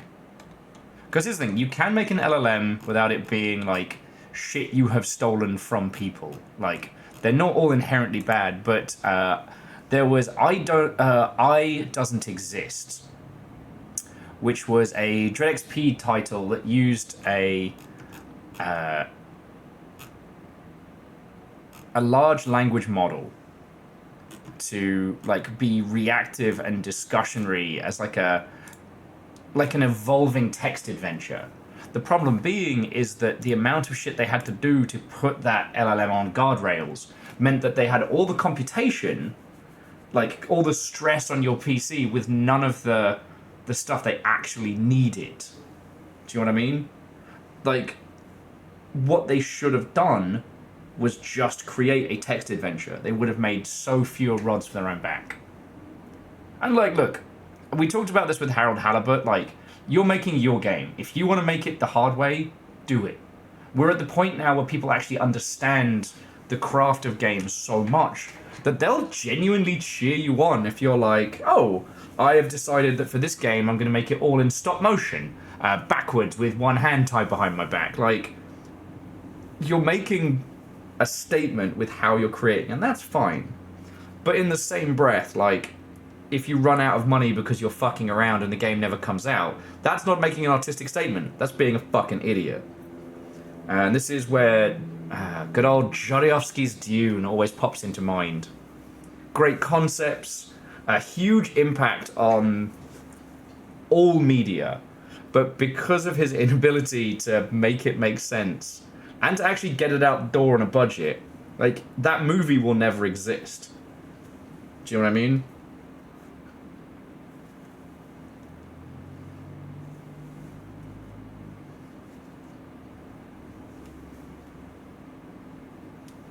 PVS, but again, when we're talking about AI stuff and we're talking about, like, complex systems, we're not talking about the current generative AI stuff. So, like, again, this is why it's always great talking with Tommy, because he's really good at explaining, like, the differentiation between systems that sound similar and aren't. Like, procedural generations aren't generative AI systems, but they sound the same when you talk about them, if that makes sense. You know.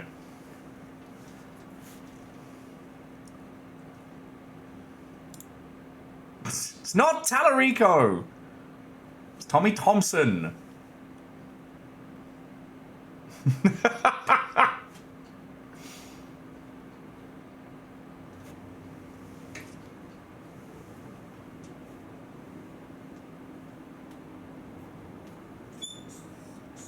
Ah, no.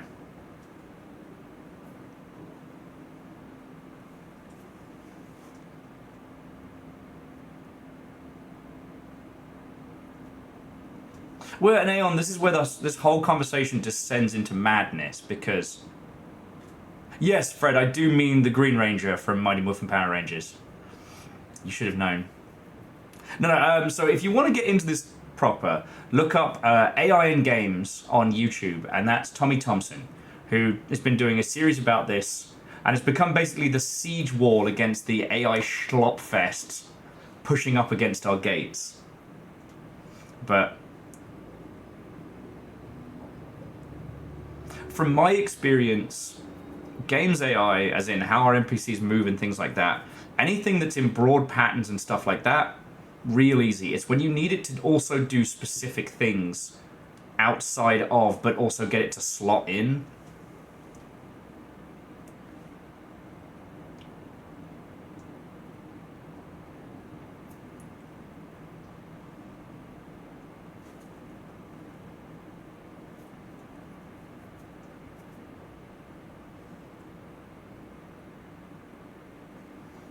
Like, that is where a lot of these problems come from. So, going back to the actual question at hand, before I start having to get the hose out, and not the fun hose, the other hose, is that if you have to choose between, like, complex systems and complex narrative, I'd say go for complex narrative, because complex systems are much harder to predict how they'll all, like, interplay with each other. Like, the fact that Rainworld is also fun is wild. This game should not work. And, gods, I wish I had the technical lingo to properly ask Joie how. Like, I understand procedural animation, but the fact that in an area that you're in Rainworld, it's all happening at the same time. Like, the hunting parties, the creatures, the whole shebang.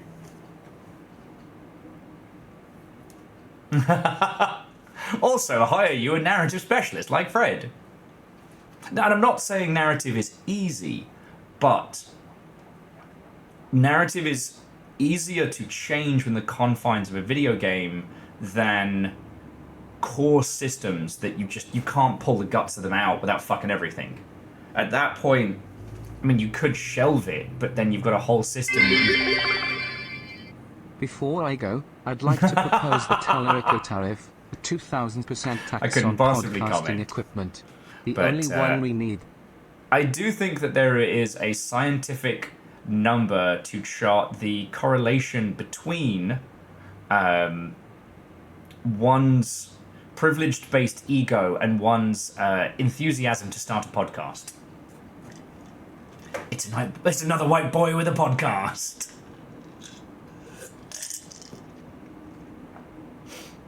And PVS, like, seriously, thank you for the bits. It's keeping my dumb ass alive, so thank you. But yeah, I am going to nip to Lou, though, so...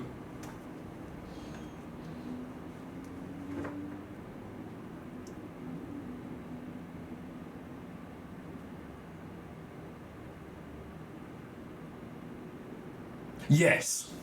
Well, I mean...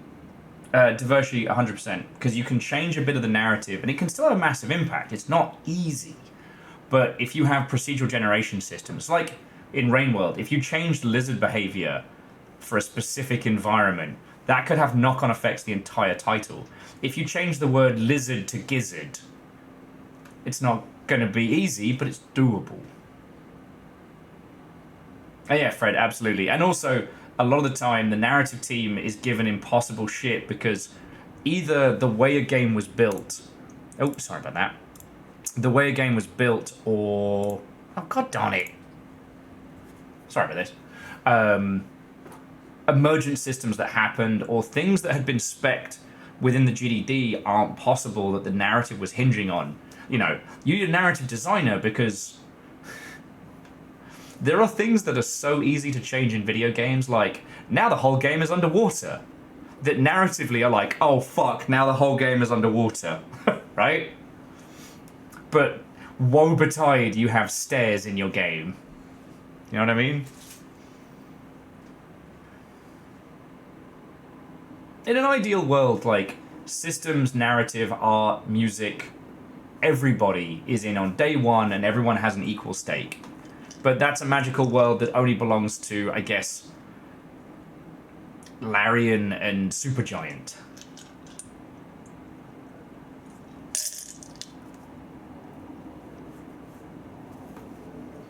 Devoshi, you're entirely correct, and I've seen it happen a million times. It's also why, like, games writing for games and being a narrative designer are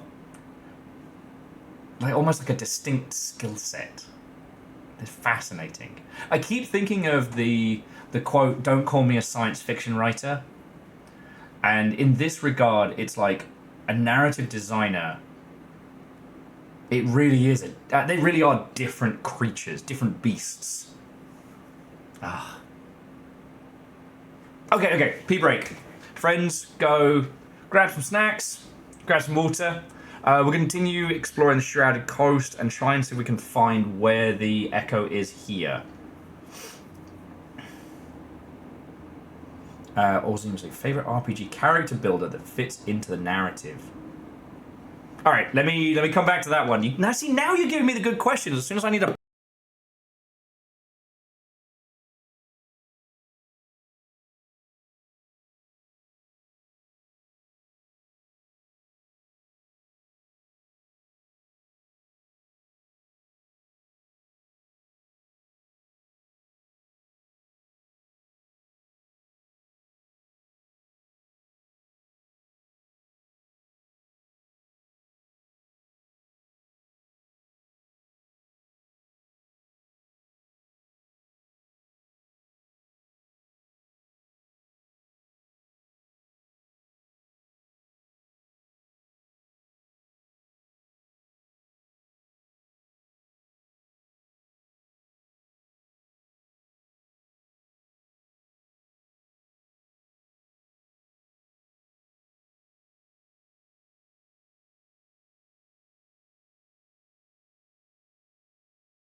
Hello, hello.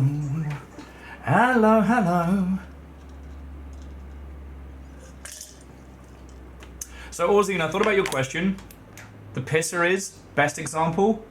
I can't tell you because it's a huge fucking spoiler. And if I tell you the name of the game, literally the biggest spoiler. Firewatch is brilliant. And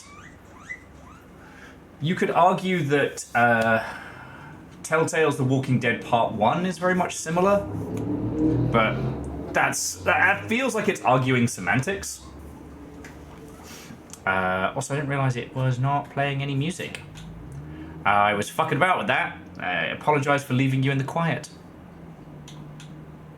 Aww, Lyris, you got like a collection of like my failings and also my cool times. Aww.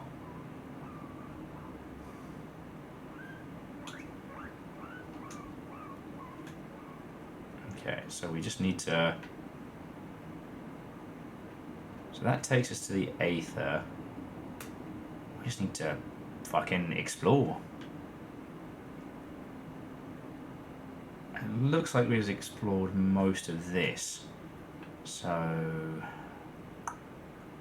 guess we go down. Trying to avoid getting our face bitten off by Big Red. Oh, buddy, it sucks for you.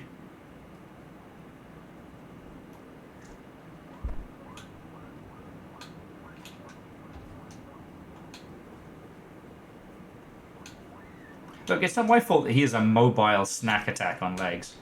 Alright, but I can get dinner here, so later, buddy.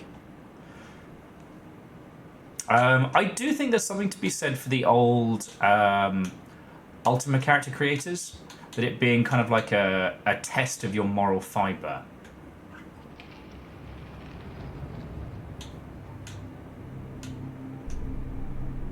No.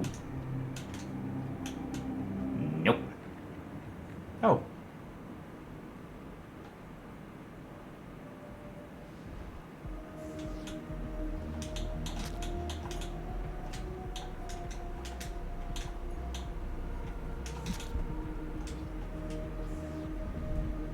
Ha! Got your face!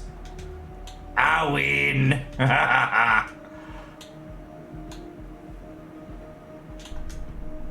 Who needs to steal... Who needs to go invisible when you can steal faces? I was pushing the wrong button.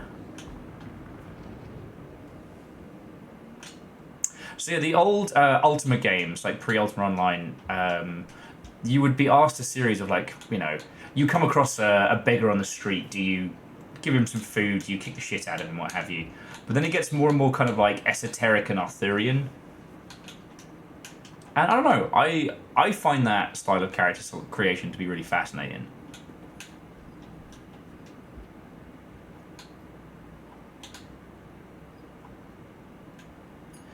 But it's kind of this weird thing of like, users like it in theory, but they hate it in practice. So users love the idea that you have a unique character that you create and the story of how they come to being is completely unique to you. What users actually want is to be able to pick the stats and make the character they wanna, right? Users don't enjoy rolling for stats.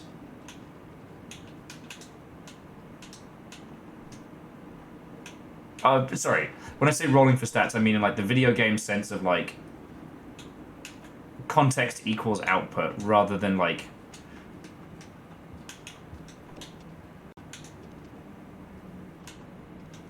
the purely D&D sense, you know what I mean? I don't know if the discussion of rolling for stats is still one that forms discussion. Like, the fuck do I know about tabletop scenes these days, but...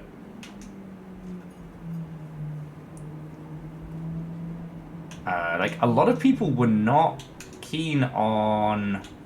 What was it? Fallout 3s until they found out that they could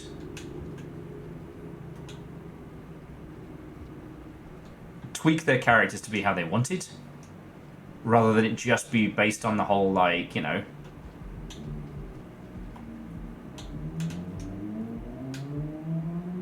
I think this is where I got murked by that fucking... No? Alright. Okay. So we've been here. Not going back. Can't make me.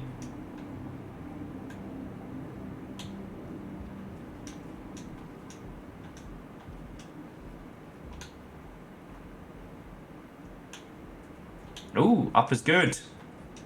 Up is good.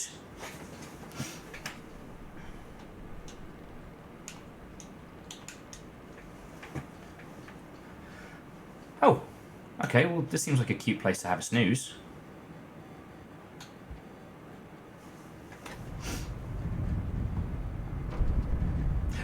Oh yeah, no, I just, Fred, I didn't know if people still like the fact that D&D does random stat rolls.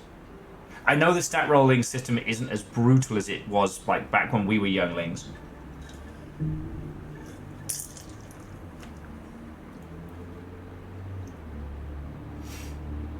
Okay.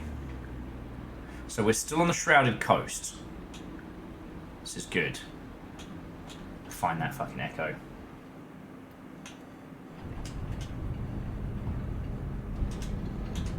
And again, so Orzine, were you thinking like ones where you make your character from scratch, or ones where the context? Because a few people mentioned, including myself, good old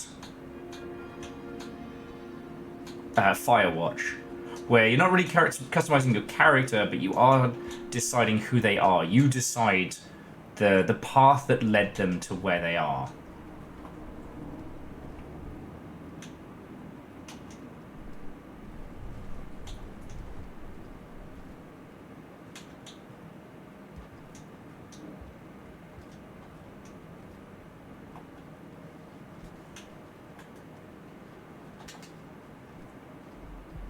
Yeah. Dude saw me and was like, nah, I ain't fucking with that thing, whatever it is. Actually, we'll check out up here first.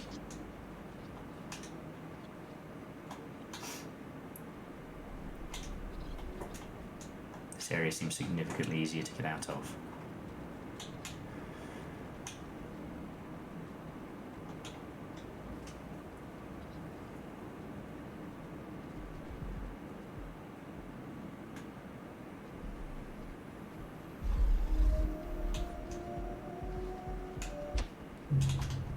Fuck me.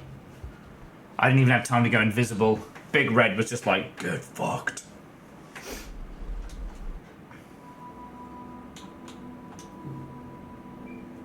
It's okay. Plenty of places to explore. Oh yeah, so because Big Red's not scared of vultures. Oh, sorry, I probably half explained that in that way I do when I'm thinking about three things at once. But yeah, the mask I pulled off that vulture means that scabs will now respect me, and lizards will avoid fucking with me because they see the mask and they're like, alright, is it a weird vulture? I'm not going to fuck with that. Big Red doesn't give a fuck. Like, notice how that lizard's like, nah, deuces, me out.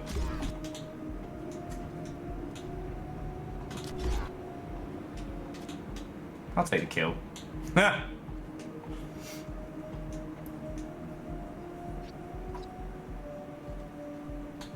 And there's Big Red. I'd run too, little guy. I'd run too. Well, we're definitely not going down, that's for fucking sure.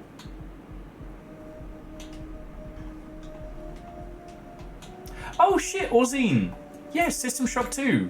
Where, like, you're just a fucking kid off the street and you go to your local, like, military recruiter. Hey, can I just sneak past? Can I just... No. Okay, good. I think the moths are sticky. The nuggies are rebelling.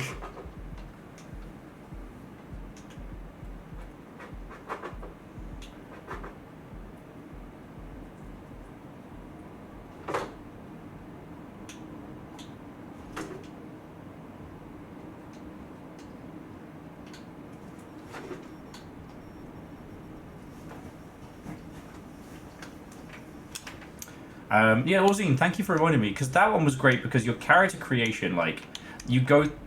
Well, that's Big Red. We're in trouble.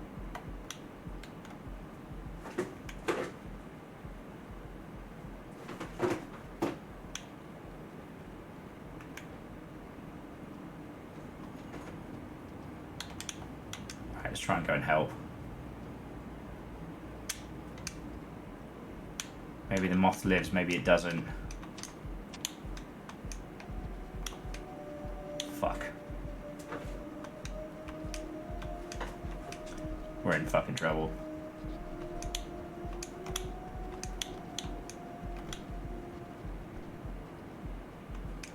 What are you doing, Big Red? Can you not work out how to get up here? Oh, is it too frustrating for you? Fucking dick. I think the moth is dead, though. Exactly, Fred. I mean, what more could a filthy meatbag ask for? And Showdown's divine presence. Look at you, hacker.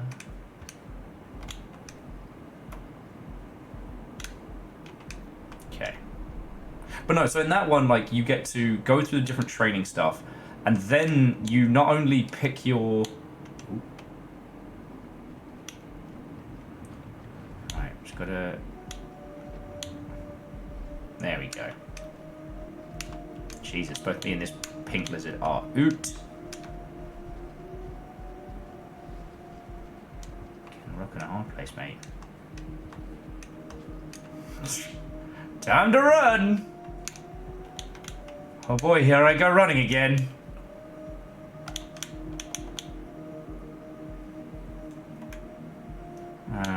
Fuck.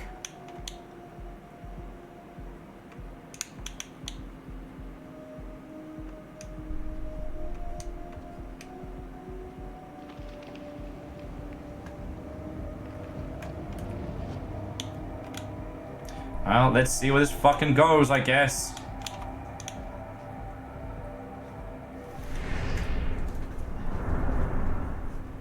Oh shit! If we're talking about other good ones, that's more modern, Darktide. That you build your character's backstory in this fascinating swath. That was fucking cool. Okay, I don't actually want to be in cold storage. I have chosen very poorly.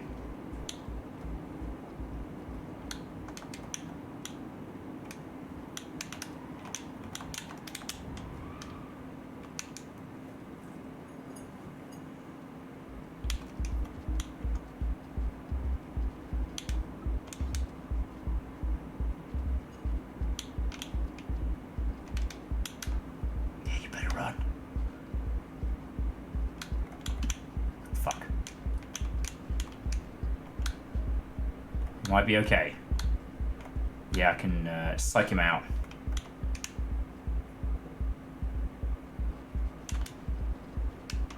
No!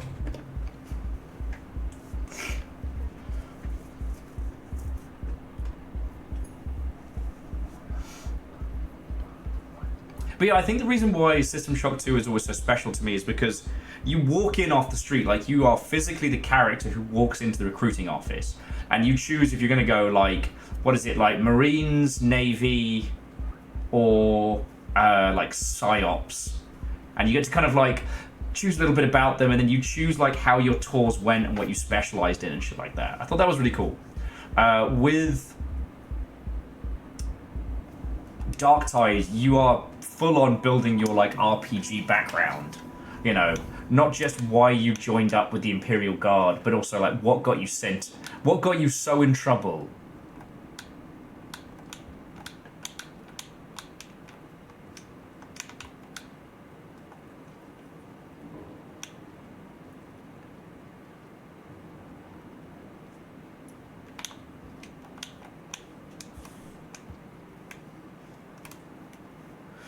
Okay.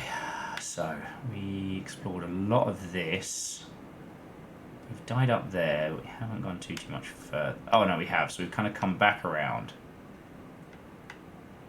Huh.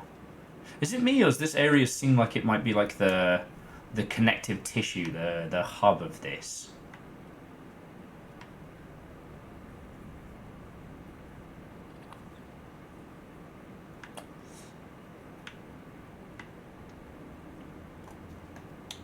Alright, let's keep exploring up and around. Indeed. Well, and the other thing, Orzine, is that while it doesn't do it for mechanics, it does it... There's certain aesthetics you only get...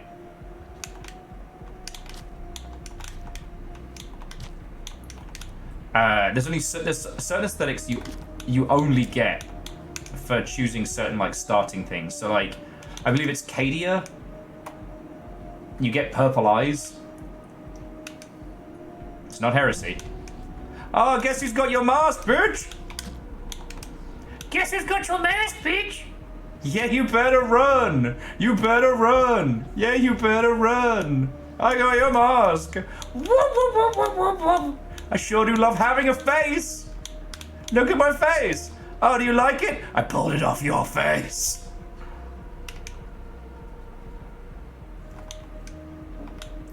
Look, got your face. Oh, okay, let's stop tempting fate for a second. Man, it's amazing I die in Rain World. Will every other second. Okay. So we don't want to go...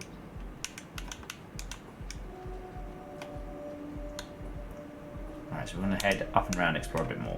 Right just took us to a different portal.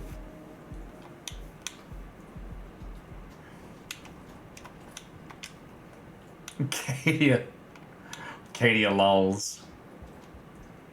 I guess it was the Eye of Terror stuff.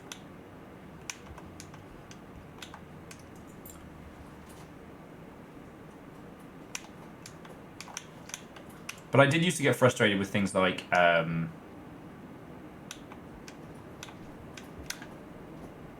Phantasy Star Online and stuff like that with, you know, like encountering class limitations you didn't even know existed.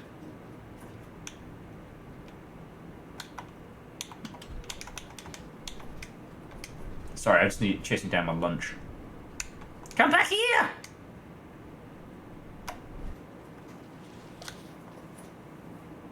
Oh.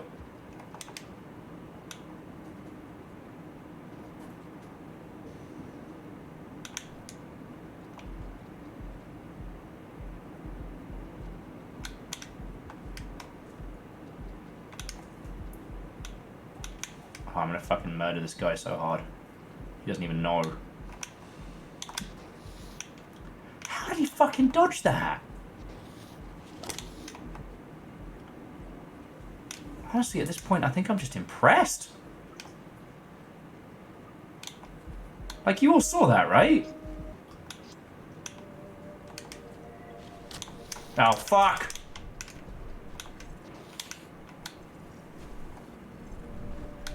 Go get him, Mothley.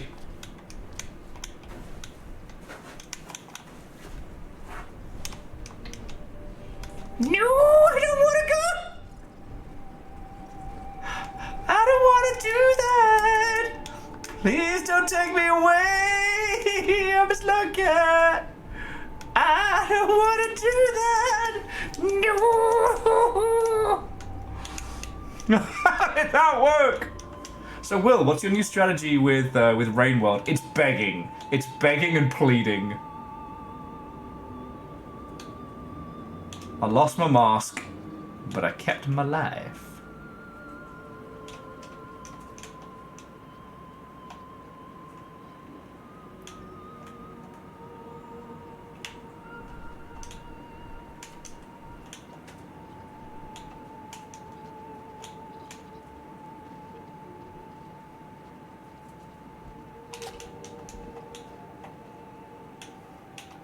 Before you ask, yes, I did just hit that guy in a brick and fuck off. Now I will not be apologizing.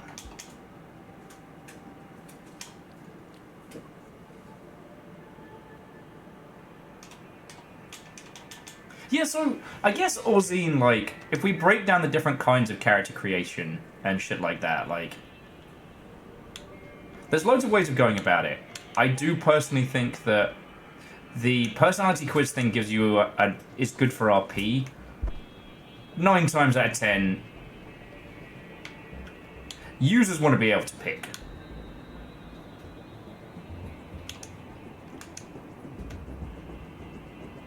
And I don't resent that. Wait. Sorry, I was trying to hop up here and get some fruit. Oh, I guess we have a full belly.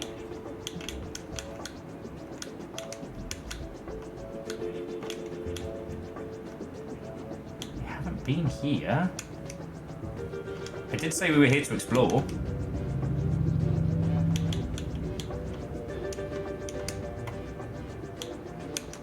Oh, this feels good. Yeah, alright, we might be onto a winner here.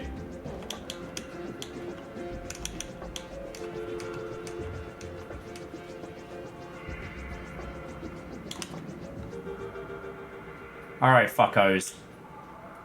How you want to play this?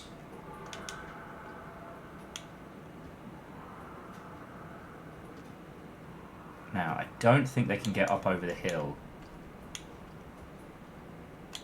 You have to be careful, because if they know how to get past us...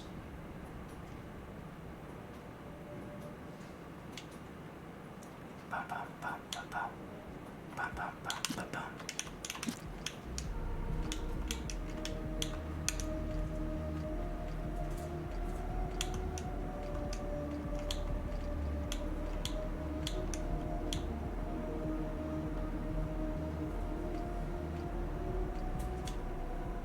Okay.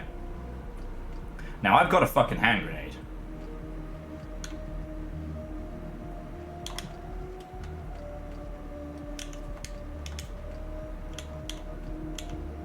What the fuck is that? Oh, that guy is properly fucked. Dude, I'm gonna need you to go... Alright, stealth mode activate. Here we go. Oh, now it's chaos.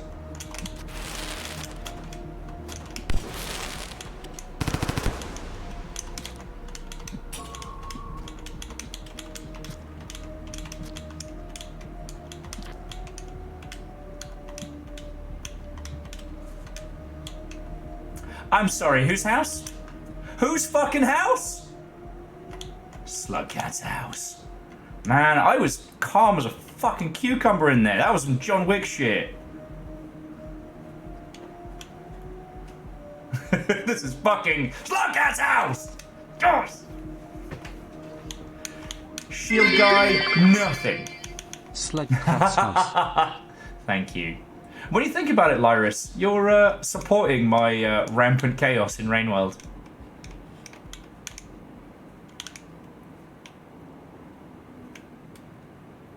Okay, so we know a little of this area, but not much.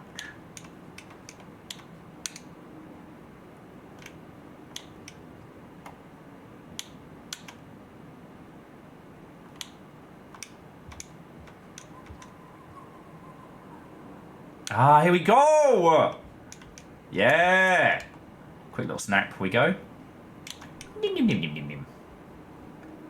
Hey, big friend. Hey, big friend. How you doing? How you doing?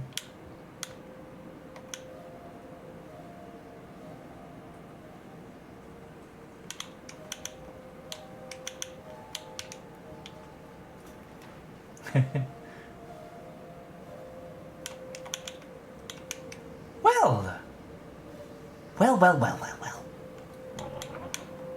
It has been numerous cycles. And yet, here you are. You followed again. It is not normal. Story of my life. Story of my life.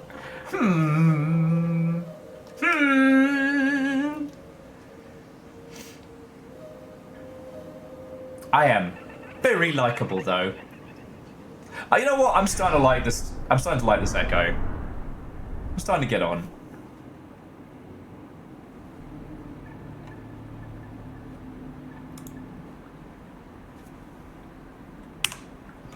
Okay. I'm curious as to this new symbology. I really am.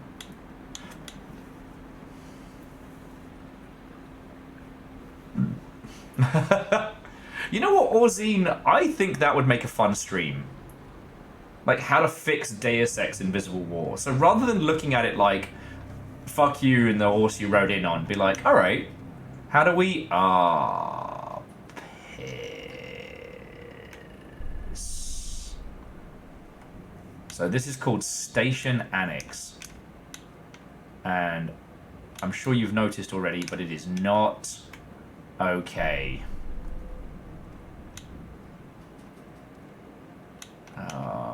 Fuck me, we're in the bad place.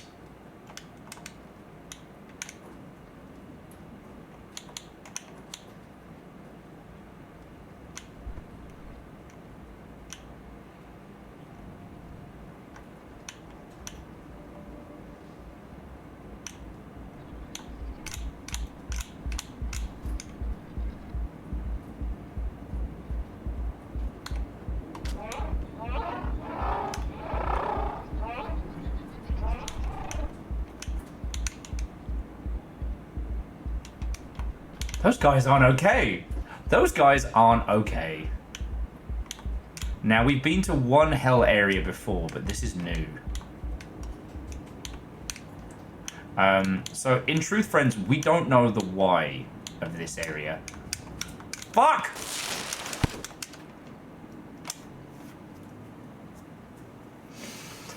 Fuck. We know usually what this rot signifies, but usually it's of a blue hue. And it's almost like some of these areas are being corrupted after the fact. And like, this rot is brutal.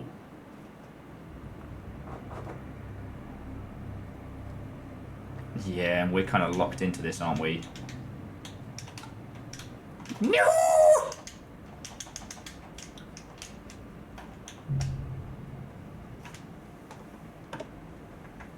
Fuck me!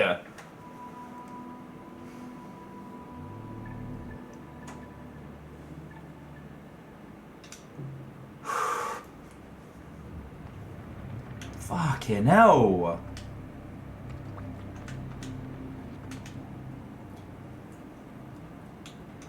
Like, we gotta be super fucking careful.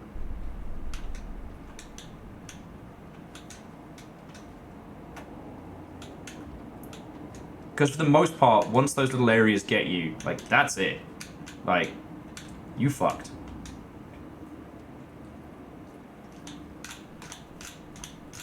Expect the death counter to get real high tonight. Little Fire, welcome back. Now we have the Little Fire Fred Divershi trifecta. Don't watch out. Be careless. See where it gets you. And I'd bet 50p in a bag of skips that the...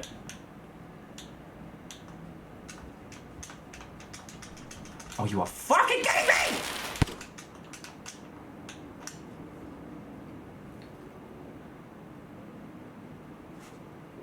This is a normal video game.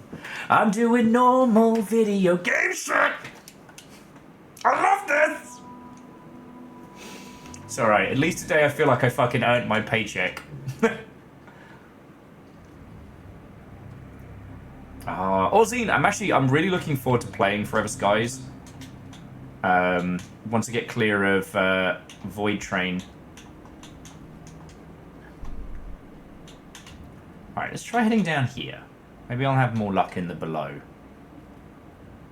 It's not like I...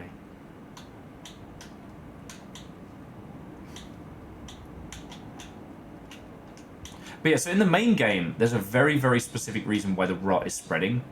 This is something else. What the fuck is that? Oh, I think that pot bug got eaten by the rot. Yeah, that's horrifying.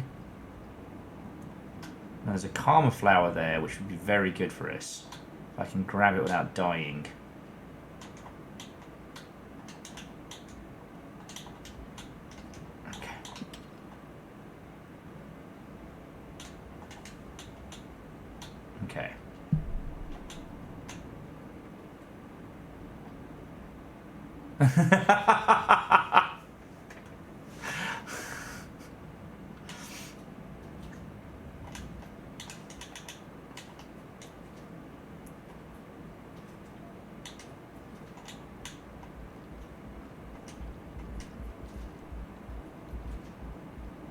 Oh, fuck me.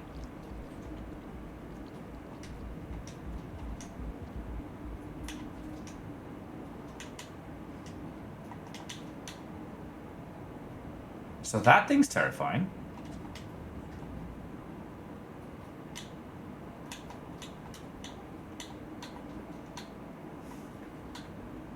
But if it's come this way, it means it's not down here, so... Okay, no, this is good. It's not good, this is fucking horrifying. So here's what we're gonna do. We're gonna have a fucking nap first. And then we're gonna go to the new place. Is that right, River?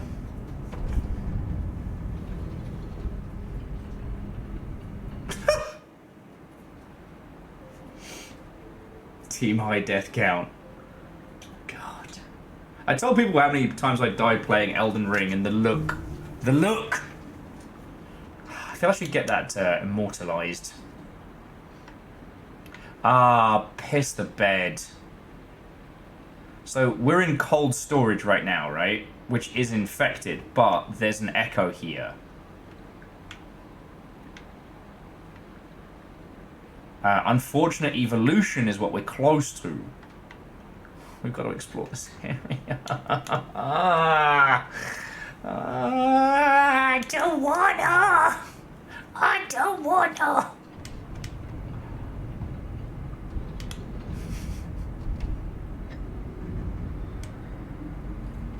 Remember when I was invisible and I was just murking scabs? Do you know how fun that was? I liked that. That was a good time. Oh, fuck off.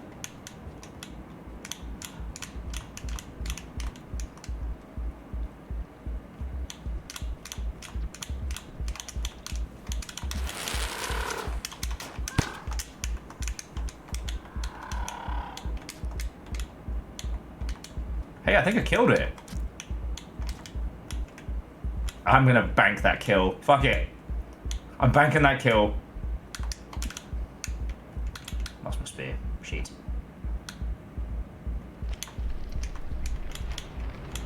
What? It's my kill. I'm allowed to. What? How? Fuck you! Oh, I fell on something. I fell on some rot. I look over and Illfire's like, remember when you died in that video game? Oh, good times. When we had that soup. Fuck you guys. Where are my words of encouragement? Where are my words of support? Lyra's threw in 200 bits to say Slugcat's house more than once. Oh, fuck. All the way off!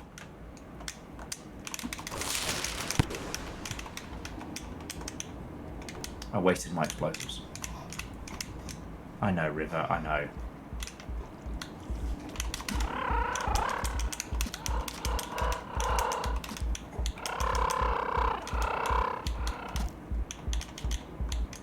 Got it. No, fuck off.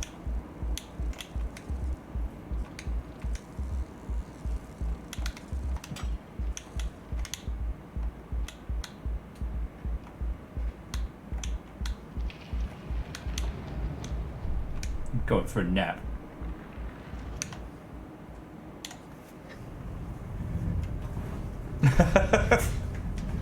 What did I manage to... It was 540 against Melania. The amount of people I've told to and they went, yeah, I crushed her in like 3-4 tries. Boy, sure how do I love that.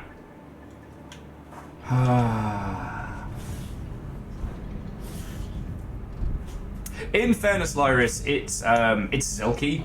We've raided into them a few times, and Zelki will deny this until they are hoarse, but they are actually good at video games. Like, I watched Zelki doing Armored Core, And it made the whole thing seem like it was child's play. Let me down. God, I think this tentacle's just being a jerk. It's like it can't eat me.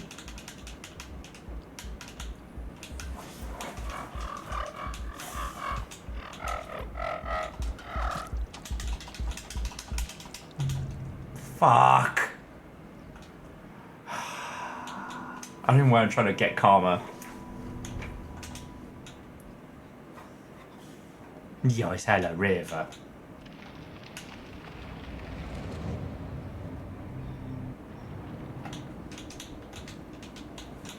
Okay, so I'm just gonna creep along.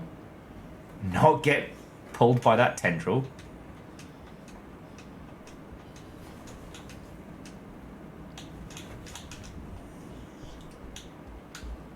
And here comes Super Paint Boy. He's like wet spaghetti, the bad way. No, let me down!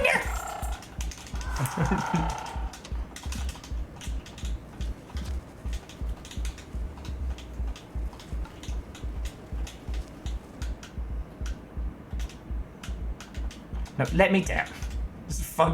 There's this one spiteful tentacle in the ceiling that's like, I got you, get him, Frank!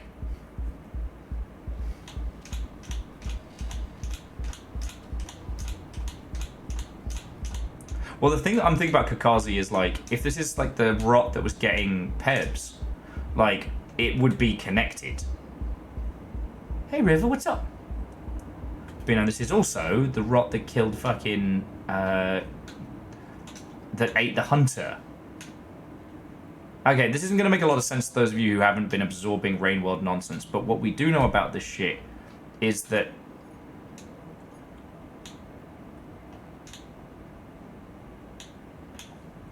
so far,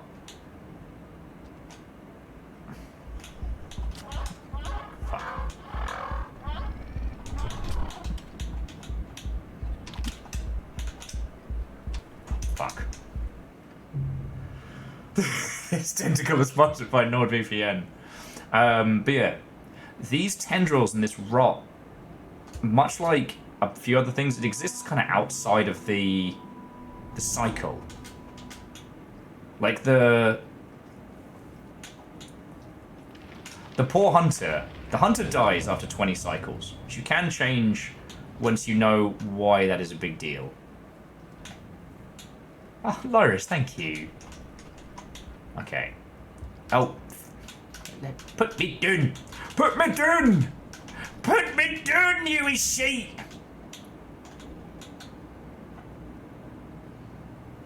Hello, River.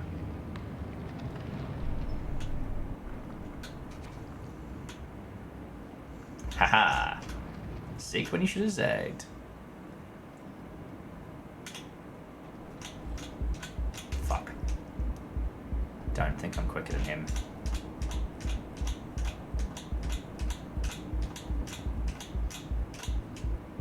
Okay. And Loris, thank you for filling the pint glass. Looks very pretty. But yeah, so in the base game, once the hunter has slept for 20 cycles, has rested for 20 cycles, the rot takes them. You know what's super fucked up? Is once you've played through the hunter's campaign, you fucking bastards. I don't know if I can get back without fucking dying now. Oh, you can do it this way, okay. Once you've played through the hunter's campaign, if you've got the traditional ending, you can find the hunter's corpse. You can find this horrible eldritch abomination that sprung out the fucking back of the poor hunter's corpse. Hello, yes!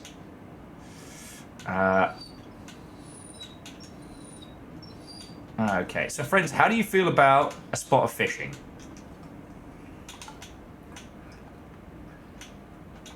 That pop bug's not making it out.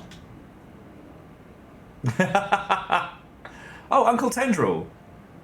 I didn't, Man, it eats the fucking bits and all. Because I'd like to keep going with this, just because I feel like if I leave it here in this dark and twisted area, next week's going to suck. But River is very much asking to go out. And what Queen River wants, Queen River gets. You all know the rules. Isn't that right, big girl?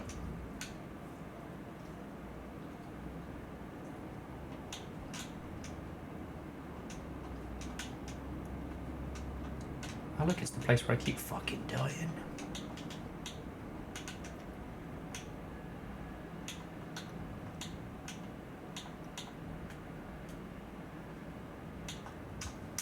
Fuck!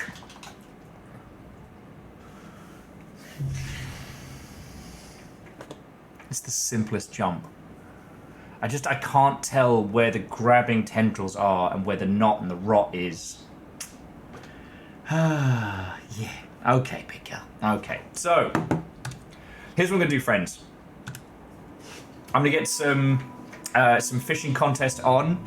I don't know if Dust in Your Eyes is still lurking and irking, but I'd like to remind you that you owe me a fish. Or that is to say, the world owes you a fish.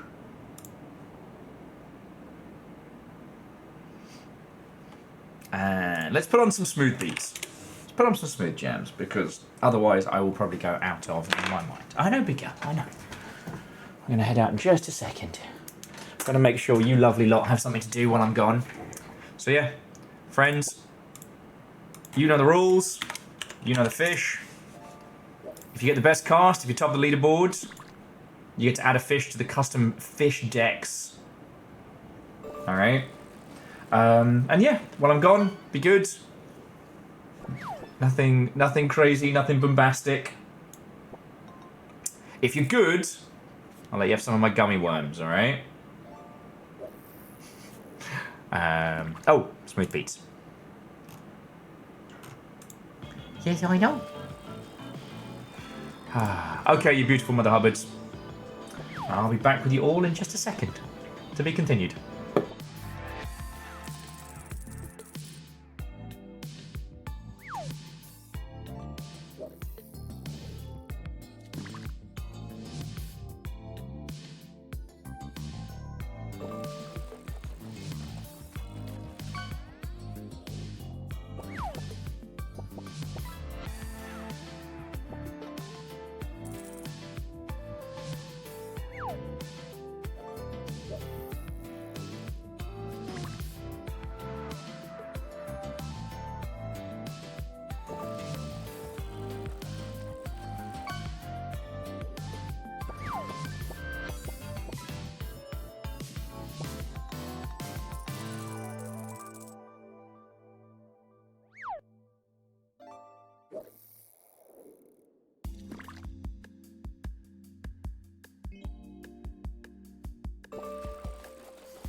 Sensors online. Weapons online. All systems nominal.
Okay, friendos.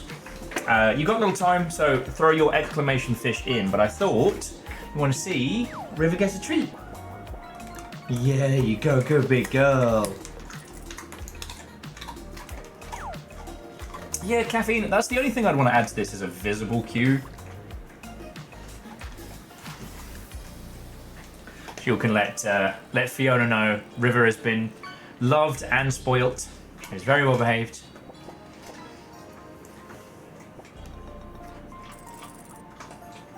Oh, Vanderbeest, did you see the king crab?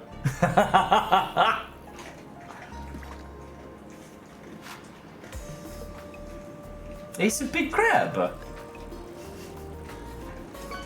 Indeed. The crunch of doom. No mercy for biscuits. And back to the fish. Oh, barracuda. I'm just gonna give the nuggies some crunchies.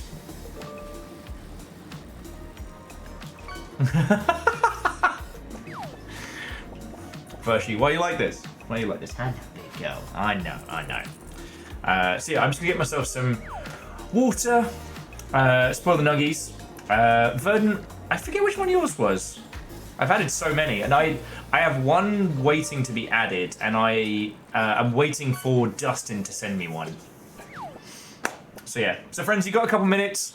I say like 5 or 6 minutes. We'll call time on fish and see who wins. Let me move this over here. There we go.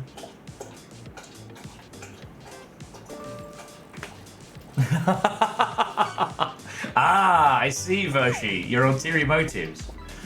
I tell you what, I will wait tomorrow until I am like live and kicking, and I'll let you know so you can come give them the fresh stuff proper. Because I try not to give them too much of the greens, because they're big little nuggies. It's not a cult. Yeah, sorry, that missing one is me from before Christmas. Scotty, you fucking ledge. Oh, well then, Scotty, have a think. Send it to me after stream. Yes, hello. I don't think I didn't notice, River. You've only eaten all the.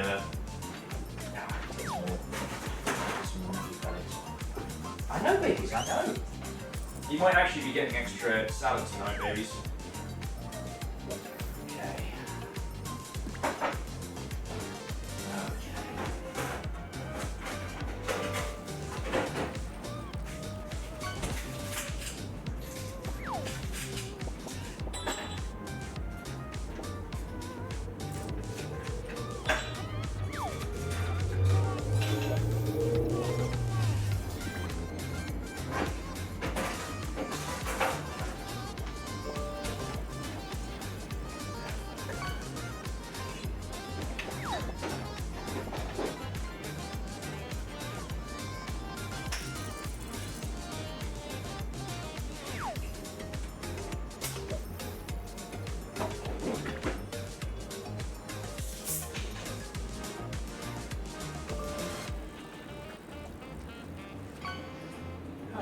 Yeah. Happy River?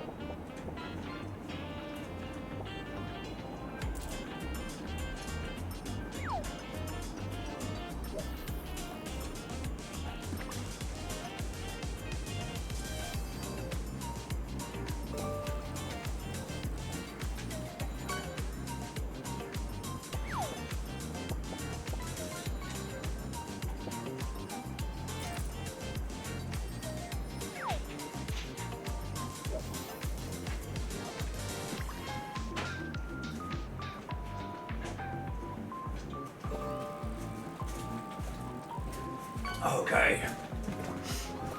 Oh yes, let me give the baby some extra hay.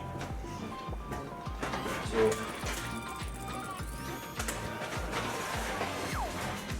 a little bit of crunchies. Extra hay for babies. I know. Excuse me, River. Sorry, yeah, you basically get Will's butt farming. Looking after my little herd.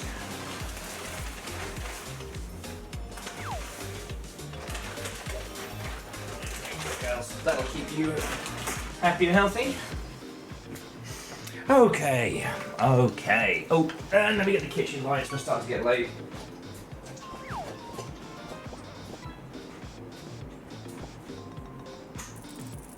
Yes, okay.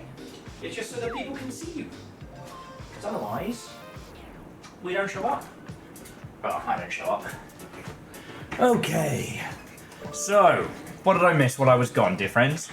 Again, Scotty, thank you for the bits. Just quickly checking to make sure, like, Fearless's health hasn't been whacked down into oblivion. Let's say 5 minutes on the clock, and then we're calling last order on fish. To Bystream, River regards me with the curiosity of one watching a toddler ramble on. Like, I don't think River looks at me and goes, I don't understand what this person is saying. River looks at me and goes, that's nice, dear.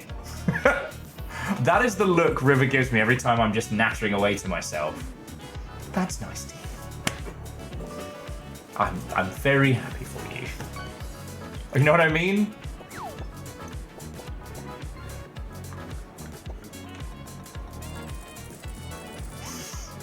Oh. I just can't believe we've stumbled into like Rain World Plague Pit nonsense. Okay, so Sauron or any of the Rain World peeps. All right, curiosity is getting the better of me. I've got to know the region with the time dilation lizard, though he kept getting really like exhausted and shit. All right, I need to know what was the hook, or not the hook. What was the gimmick in that area? Because I was walking up and down with River, and like, I've got to work it out. I've got to work it out. This is driving me nuts. No, numbers. We haven't finished Rainworld early. I just had to get River out for a trundle, so she's been staying with me an extra couple days. But you know, it's River, right? It's not like I gotta, you know, break my back looking after her. So we just got in from a walk. She's had some din-dins. She's very happy. So we're just doing a spot of fishing.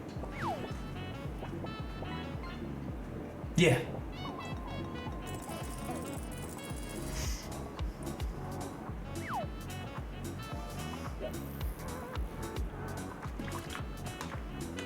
An excellent question, Numbers. This week is manic. I got 2 client things and streams and stuff.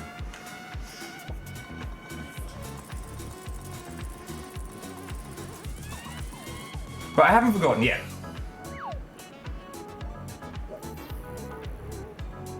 Ah, okay, Sauron. Okay, so the time dilation lizard, if it touches you, it poisons you. Kind of like the thing I ate that made me vomit a whole bunch. God, I can't wait to try out the poison spear on shit.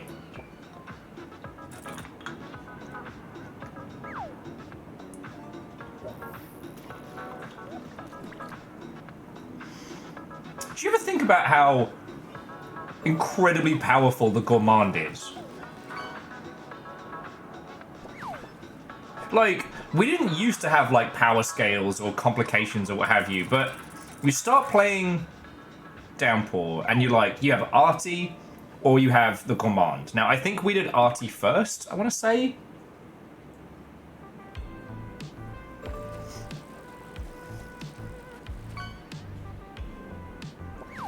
But like looking back on it now, the gourmand can make a void bomb. And the gourmand can power bomb onto somebody else's neck and fucking kill them. Plus, the slide throw the gourmand has is incredible. It just, he gets, the gourmand gets a little bit tuckered out quicker than everyone else. And Sauron, the poisonous guy, I'd seen him before. And I assumed that he was, I don't know, non-edible because of the way they were treating him. Sorry, River. But yeah, so it was the lizard, and the time I got the sickest was because we got into that, like, close combat fight.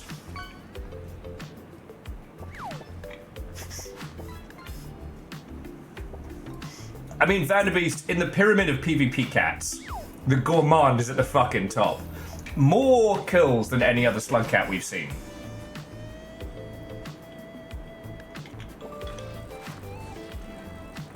Actually, Scotty, you know what? The gourmand regards the world of Rainworld in much the same whimsy as Jack Black. Every other person, Slugcat, has a goal and objective that's either to do with the iterators or to do with the fate of our Rain world. The gourmand's only goal is his like secret menu. You gotta eat all the things on the menu, and that's it. God, I was hunting those fucking pot bugs. Oh god, I was hunting those for days. Or, Evil Geek, I'll do you one better. Scooter pod racing. Yeah. Now that's pod racing. Oh, Vanderbeest, a record-breaking fish I can't pronounce. Oreochromus. Oh, I've been close. Okay, friends, if you would like to throw in, we are doing last cast, so I would like each and every one of you to enter exclamation fish, and then no more. Doesn't matter if you have one on the line or not. Throw in exclamation fish, and then no more. Kakazi, 1000%.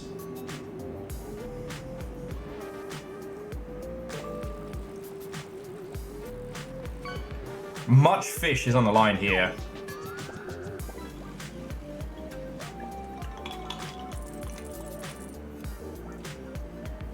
Final call for fishing!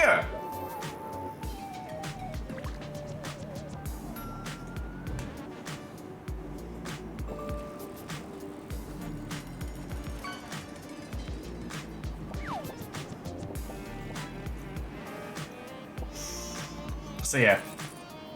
I still don't fully understand the Watcher, you know what I mean? And I like it. I guess because Downpour was kind of like multiple parts of a story, right? Except the Gourmand.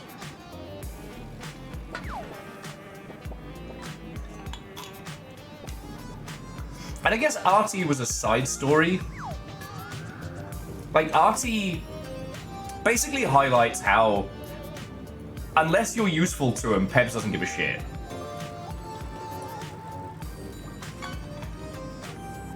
It kind of shows why Peps couldn't ascend. Because he couldn't even look at, like, this grieving mother with an explosive penchant and go, oh shit, you going through something? Peps is like, oh, you want to kill these guys? Well, let me tell you about where they are, because it's annoying me.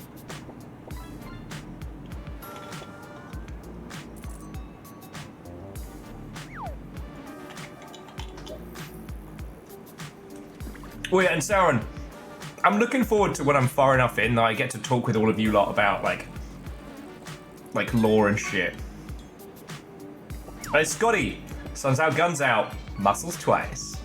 Ha!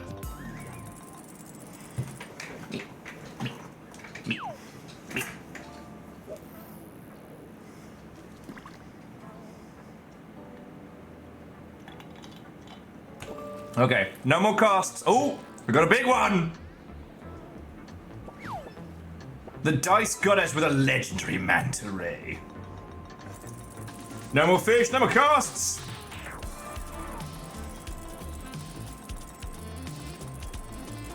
Woo! Make money, make money.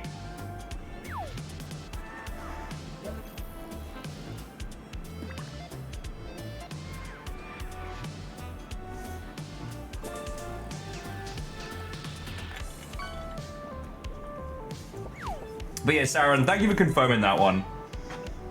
I'm still mad about those fucking frogs, though.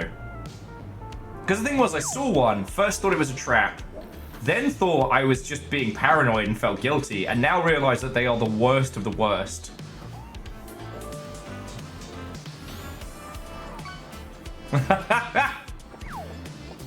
Hey, Scotty, that's where the flavor's at. It's in the wings. It's called Wingstop, not chewy, tough, disappointing stop.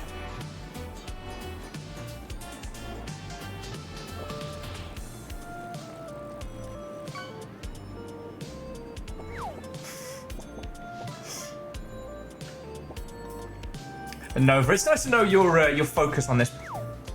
It's nice to know. Ooh. Dice, I'll have to ask you at some point. I could definitely stand to learn how to make good teriyaki stuff. I made decidedly middling teriyaki stir fry the other night, and it was fine, but I was also very hungry, so.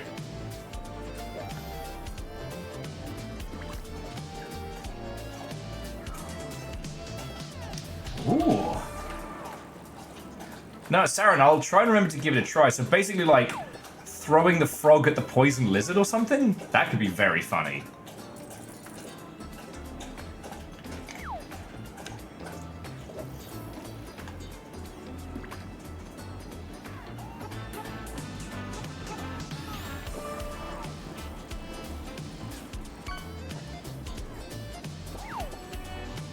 That's a good mackerel, Caffeine.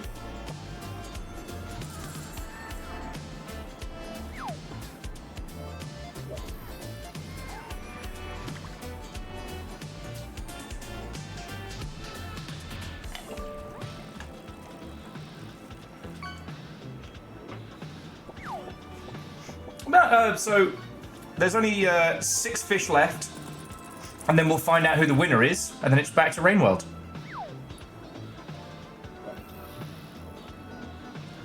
The winner gets to add custom fish as well.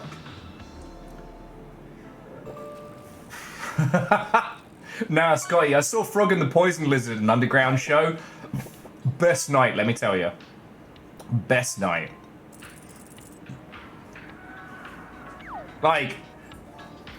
I dropped 3 tabs and went to see Frog and the Poison Lizard. I don't remember half of it. I had to reconstruct my own psyche in a strange mosh pit. It was amazing. Terror's the lawyer. I saw that Nova.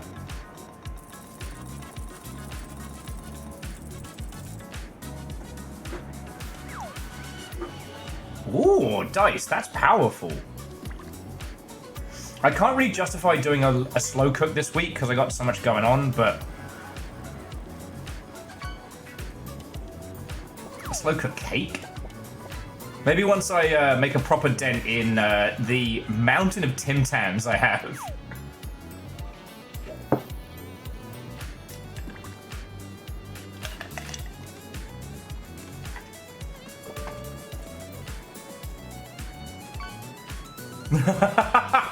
No, you know, I'm good. I'm good.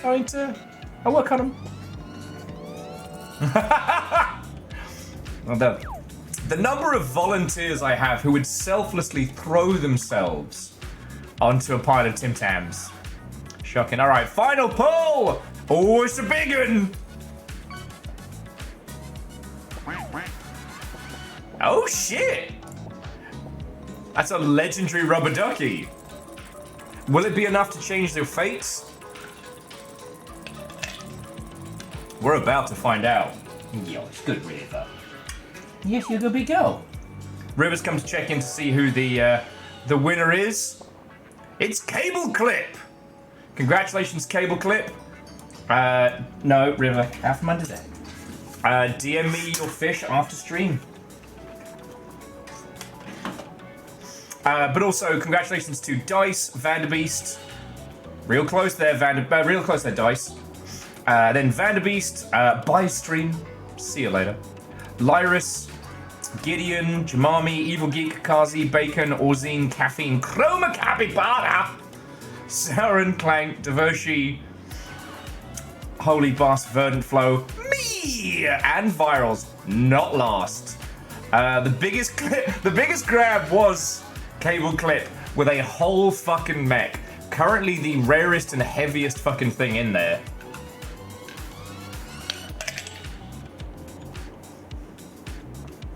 Okay.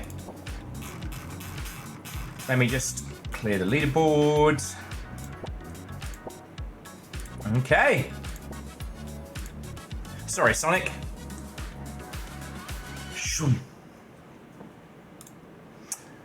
Okay, after that horrible, horrible death, River's comfy, and I'm ready to roll. It took me a long time so far to, like, understand the map as well. For a time, I really did think it was supposed to be like, you know, oh, the places you could go.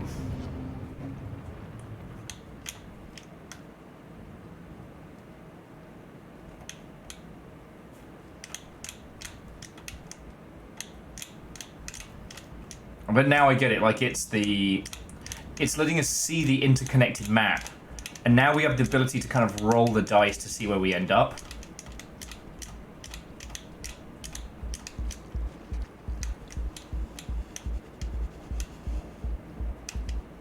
Huh, that's weird.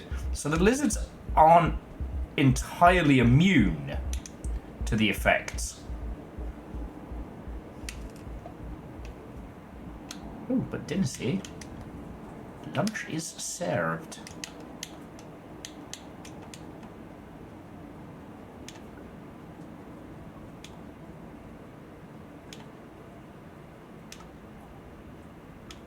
God, this is just gonna be like the first time going through the fucking Pebs' array.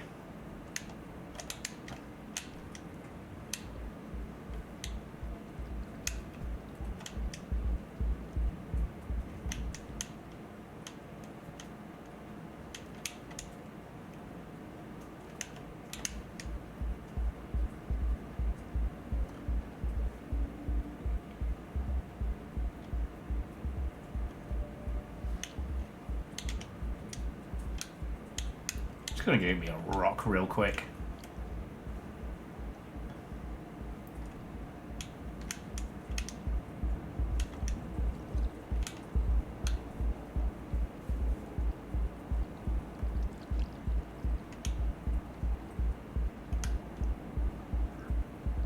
Okay, alright, he's got me. So I guess I'm going on a fucking journey. Oh my word. So Bitestream... Predominantly, it's either variations on a spear or variations on a little bomb. The rock and stone is kind of your basic. So the secret with lizards, rock and stone. So first, you beam them in the nose with a rock, and that causes them to flick back. And then you... Ah, no! I was trying to be useful!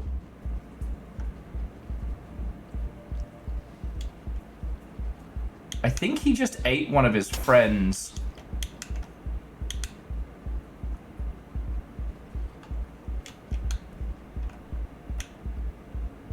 Try and fake him out.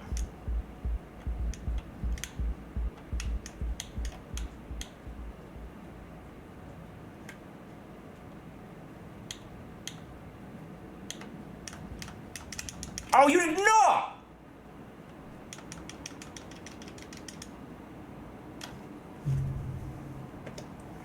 I don't know if I can make it over that. Because of that little wiggly tentacle. But yeah, hit him in the nose with a rock and then follow up with a rebar. Depending on how strong the lizard is, you might need to stab him a couple of times. And once the lizard has time to recover, it will turn its attentions back to you. When you get to that point, pull the spear out, stab him again. Like, just keep going until handled. Other variations include like an explosive spear. Scavs will give you that, or will drop that. Special Forces Scavs have this like lightning spear that's mildly fucking terrifying. Oh, he's kind of gotten himself all tangled up.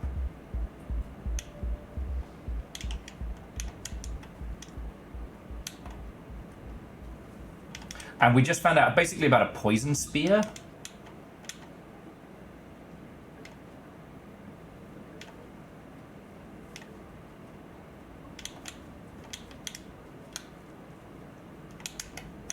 In terms of bombs, you've got your rock, you've got your explosives. There's a flashbang plant that will blind and disorient certain enemies and fuck up others. It'll just out and out kill spiders.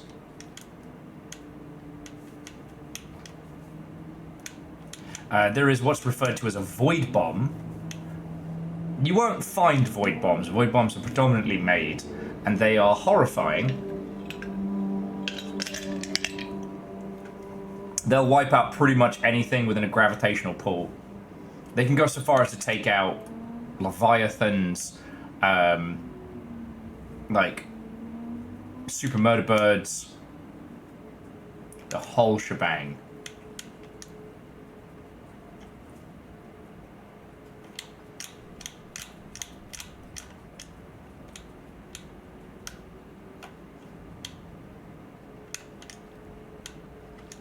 Like, they're great to have, let me tell you. They get shit done. But they come at a great and terrible cost.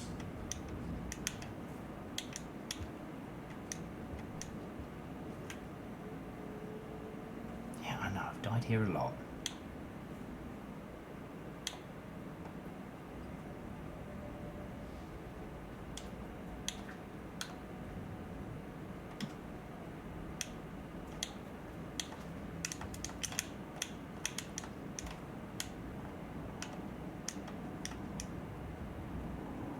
Oh, he fucking got my feet! Bastard!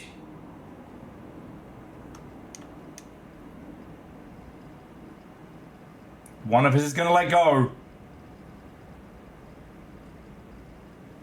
One of us is gonna let go! It was me. Fuck, I don't know what I'm supposed to do around here. Poor Slugcat, I'm just getting him killed over and over again. Maybe we'll throw ourselves into this portal and see where it takes us. I'm having slightly better luck.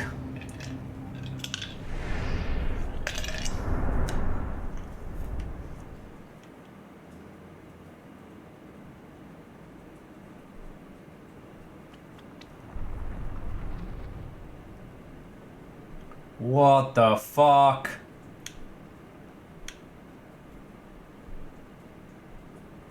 Okay, this is like dilapidated dead Pebs. What the shit? Like, I know this area.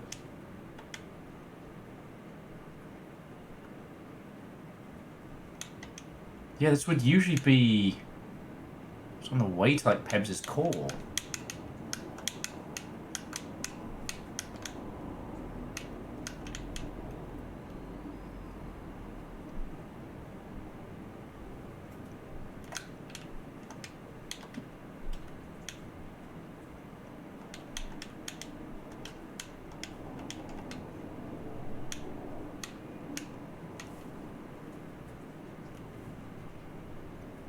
Watches in space. Watches in space.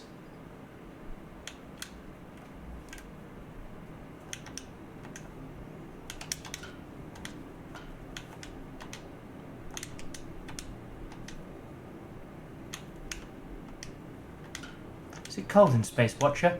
Do you need a jumper? Did you bring several changes? So you know what I was talking about with Pebs earlier? This is one of the scary parts of this game. Usually. I don't... That's the thing. Moose, I don't know.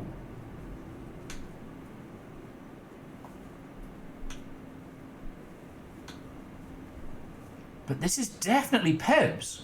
I recognize this layout. I spent fucking weeks going through this section.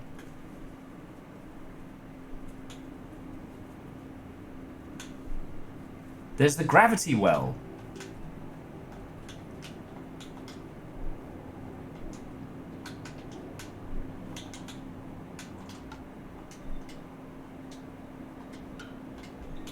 And the thing is, the rot we encountered would usually be here, but it's like the rot grew and died.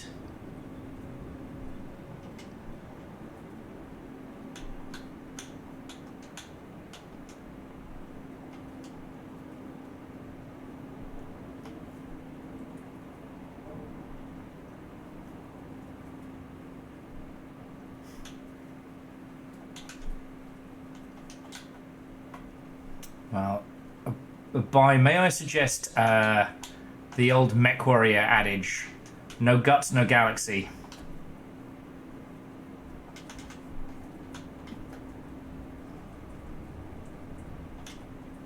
Because balls are fragile temporal things. But you know what's eternal? An 80-ton giant robot filled with large caliber weapons. There does also seem to be something going on here.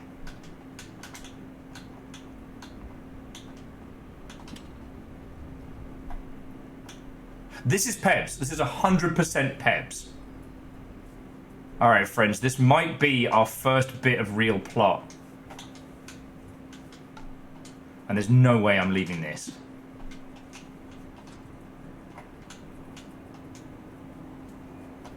Holy fuck. Holy fuck!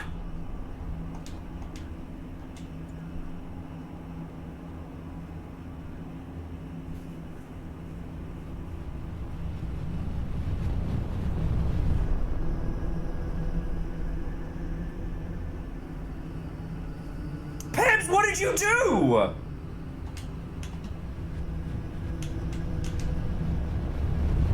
It's like the Void Worm, but much fucking worse!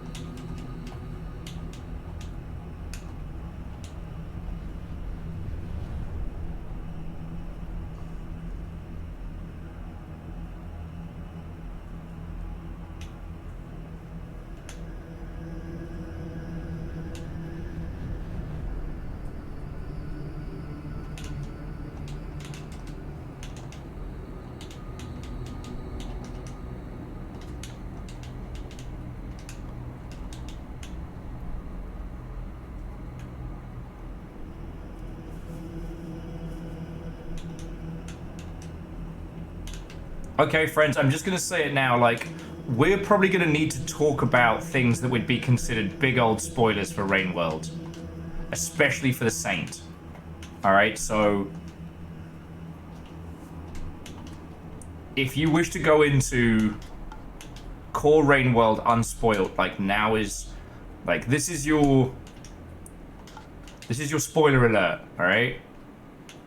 Because we are... Hello Esmar, LSIR2 Re. Hello, small creature. Look at you, hacker. Okay, so that thing... alright. Spoiler warning has been delivered, alright? If you're heading out, it's been lovely hanging out with you. Tomorrow we're playing Dread Delusion, alright? If you're sticking around, then buckle up, Buttercup, because this is fucking wild.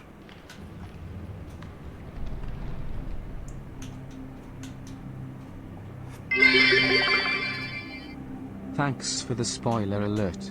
See you later. Have a lovely rest of stream. Oh, you too, and Lyris, thank you. You and everybody have thrown in so much today. Okay, thank you. Alright. I'm trying to work out if there's more here we need to look at. So, what did that huge thing look like? It looked like the fucking... It looked like the huge creature in the void fluid. You know, the ascension goo.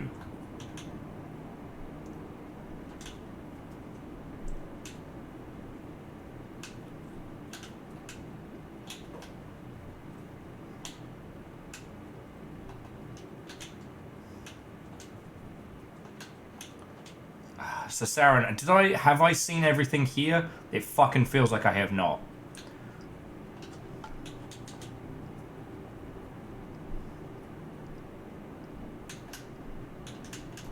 But the thing is, it's purple. Like I was talking about with the, it's just kind of linear. Okay, okay. But still...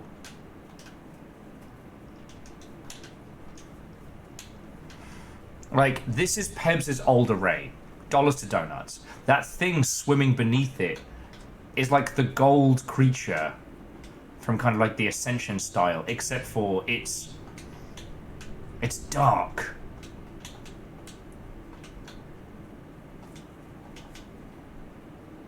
And so, like, much like when we've gained our different version of...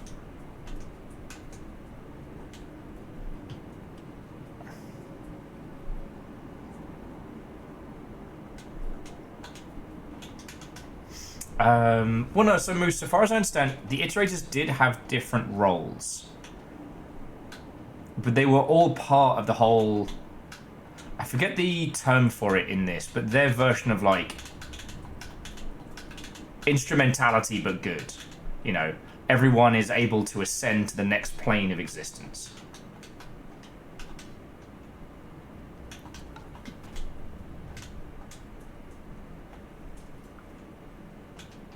Pebs was like the main guy, which is why he had the most amount of stuff. Like, why he had the most amount of resources.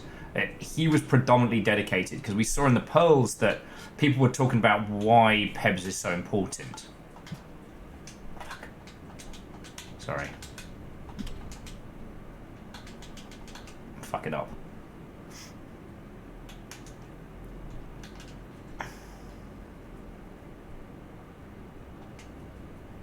Alright, Moose, I'm not tracking your logic, but what we do know is that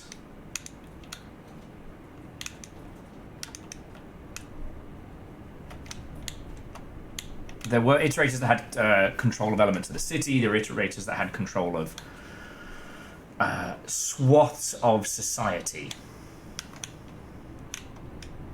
Oh man, this is super hard to do. I should have kept us going. And that Pebs was ultimately driven mad by the fact that he couldn't ascend. The rot eventually got to him. His systems broke down. He essentially had, you know, robot... what would be the term?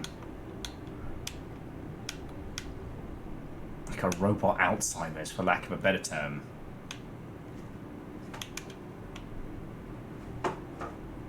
And then we know, not rampancy, like, as his systems failed, he lost his IQ, his brain power. He, you know, yeah, but like a degenerative disease of the mind.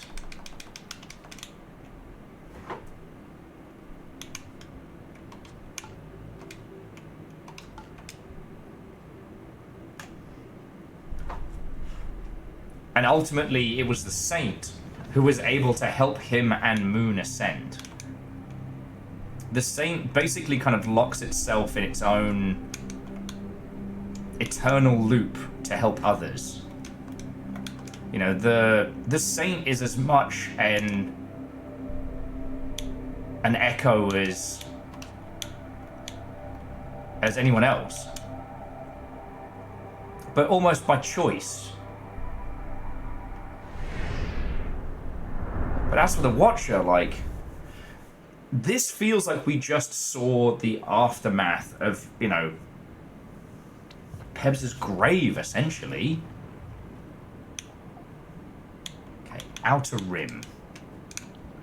Oh, it's still muddy. Slugcat, but get you all cleaned off.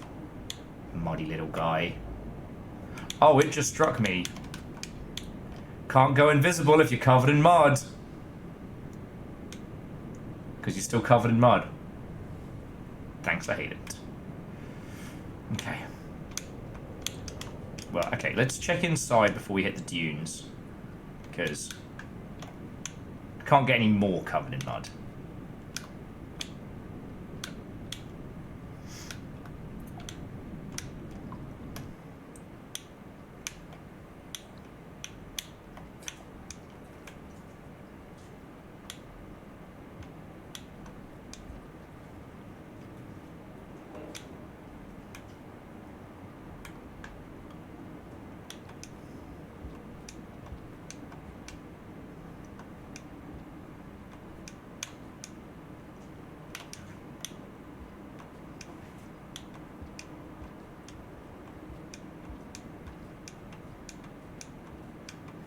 Not as bad as the last area, I'm going to say.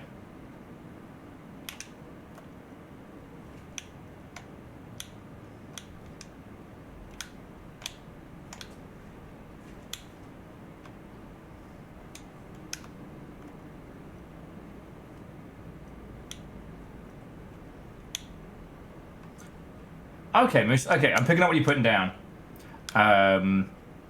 The Iterator's internals weren't identical. So, like, what we got to explore of Moon, for example, was very different than, like, Pebs' interior structure.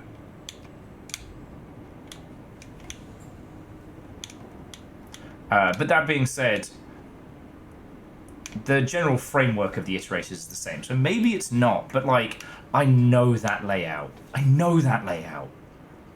Like, of all the parts of Rainworld that we've done, like, Pebs will be forever burnt into my mind.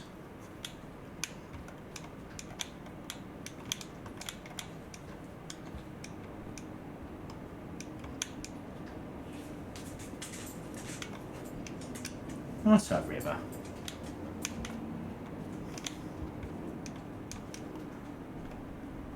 Just trying to explore as much as we can. We've got quite a long cycle here, but one thing that's been really interesting is when our little guy has been very high up on, well, we've been calling it karma, but it might be something else. We see the same little yellow. Let's see this. There's so much info, my brain's just fucking short-circuiting. I love it. Oh. What a jaunty tune.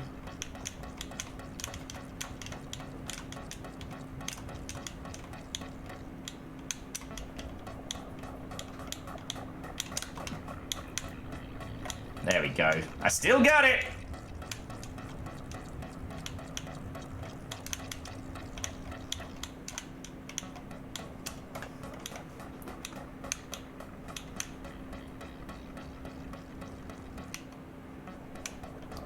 We haven't had a fucking thing to eat yet.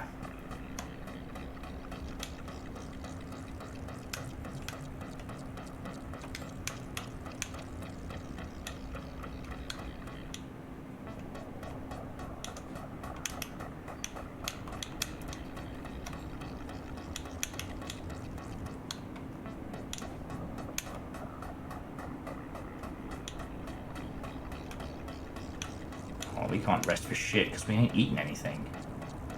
Haven't found anything to eat.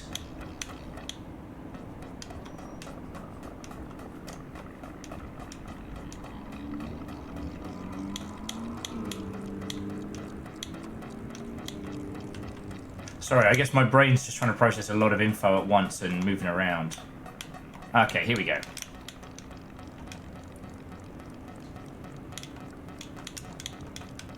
Hopefully there'll be enough food here.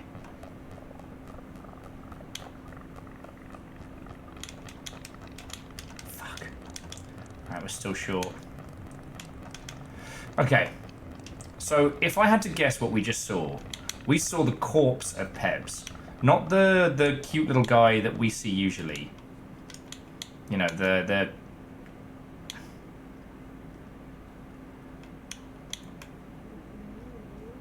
Whoop-ah!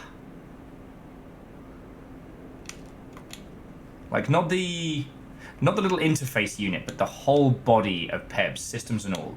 And that was its corpse. And the thing swimming beneath it looked like the Void Worm, but purple. And we keep coming across this thing of, like, everything with the Watcher is slightly different. This strange purple hue that we keep coming across.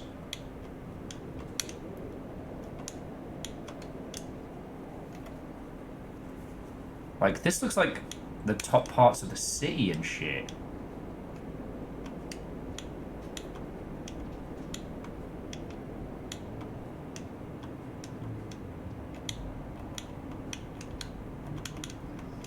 But notice we haven't seen anything else alive around here. No scabs. Like nothing, barely any food. I mean, this isn't the same area that we just left. This is somewhere completely different. I know this, you know this, but... almost kind of reminds me of the top of the city.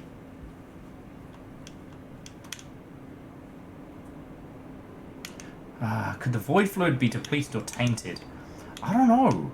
It feels like almost like, you know, we have an echo that can talk and reason and giggle. Like, I think we're dealing with a whole nother something. I just don't know what.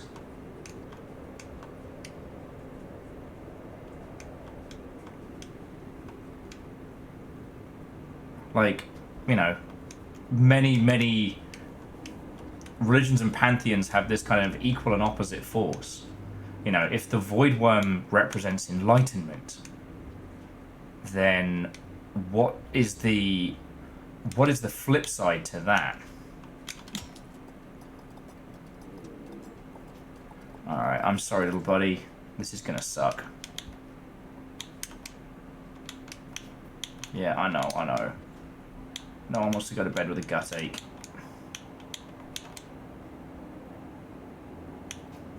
I'm sorry. But we need a place to crash, and you need to sleep off food poisoning.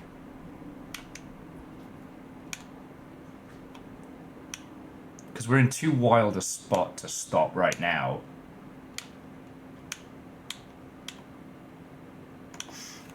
So I think maybe we're seeing the equal and opposite force.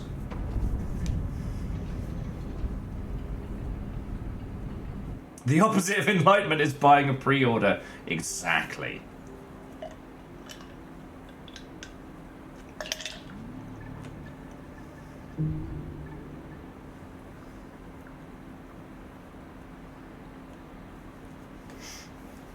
Okay.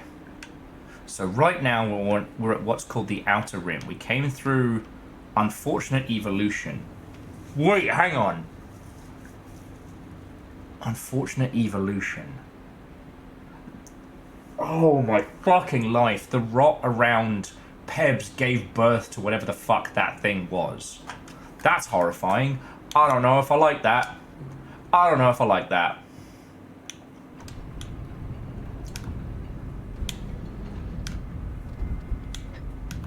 The idea that the rot is more than just a problem. It is like an entropy of sorts. this whole place. This whole fucking place.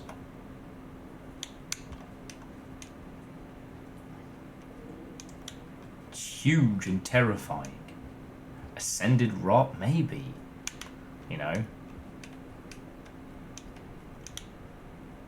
For a game about ascension and, you know, breaking the cycle, the idea that, oh, fuck me, that there is something that's equally shitey.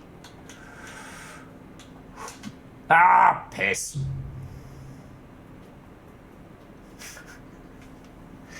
Boop. And that's why we rested.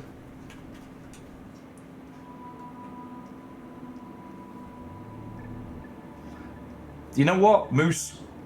The idea that the rot affects the body, not the soul. Like, what we saw swimming around behind Pebs was, you know, the rot taken form. A gigantic rot creature. I just can't help but feel like the color coding is very intentional. You know what I mean?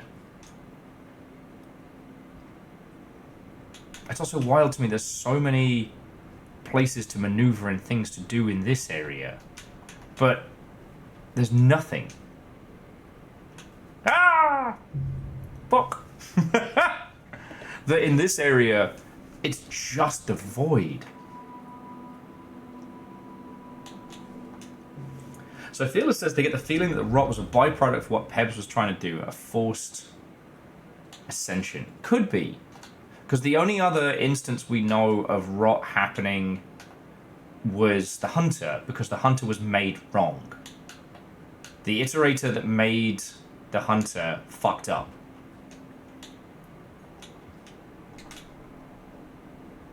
And I'm trying to remember which one it was.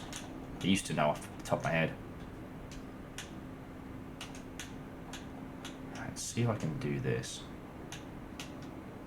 No, come on! Poor little guy. Sorry. No, so Kakazi... Pebs was ascended by the Saint. Same with Moon. And we don't know.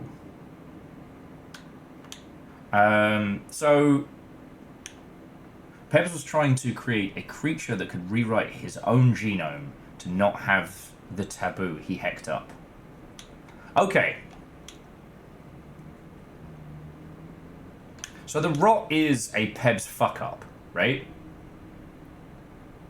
And so long as it's not pertaining to this too much, like, don't worry too much on spoilers, friends. Like, we've all been rain worlding long enough to know.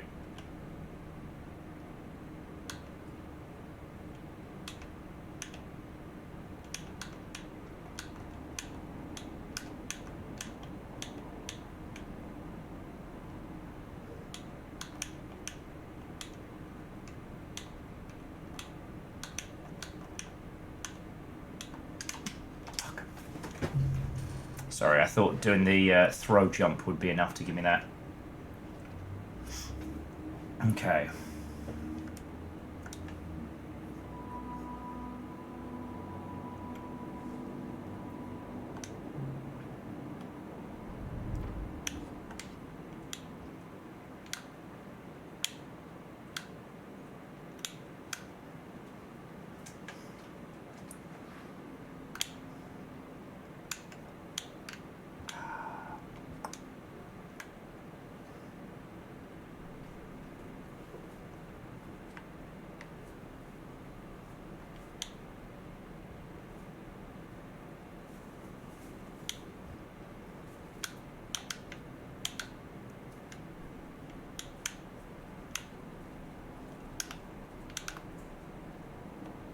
Oh, okay.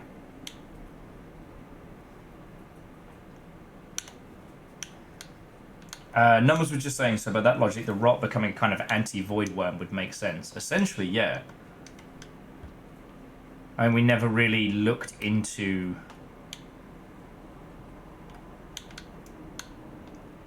the how of Pebs' plan, only that he tried and he failed, and that his failure may have been because he was interrupted by Moon, who he was fucking killing by continuing to do his experiments. And I get the feeling I don't have what I need to make this next jump. And I don't want to give up on it. Plus, it's a good way to kind of... It's a good time to theory craft, you know?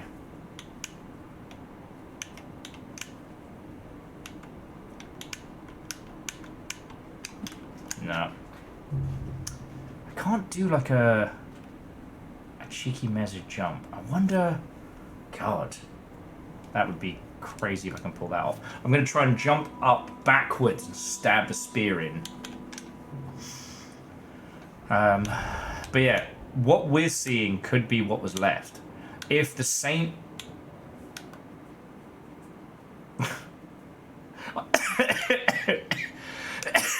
I've been choking on nothing there, because the Saint doesn't double jump, because he's a fucking dingus!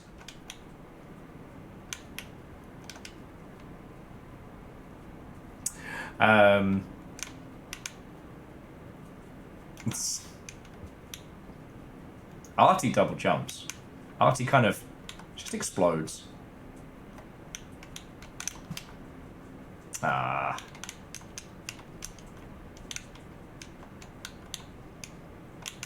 Oh, fuck. I almost said fuck the bed then. Just fuck the bed. Okay. Let's try go back the other way and see if there's a thing I've missed. Because it's also possible that we're not somewhere we're supposed to be. The problem being is that without a karma flower, we would have to go to one of the hell dimensions. And I don't know if it sends us to a hell dimension we've been to, or if it just picks one out of the thin fucking air. And then we'd somehow have to find enough food.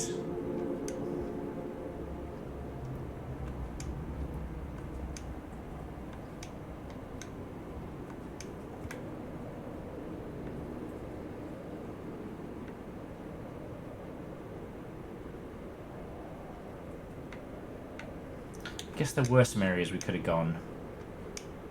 So we'll keep exploring.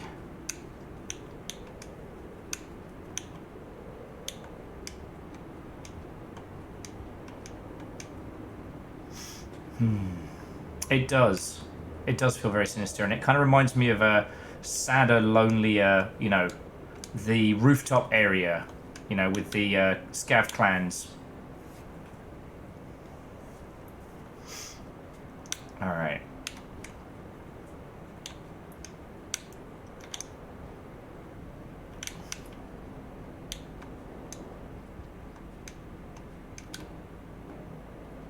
There's green lights in the distance, like...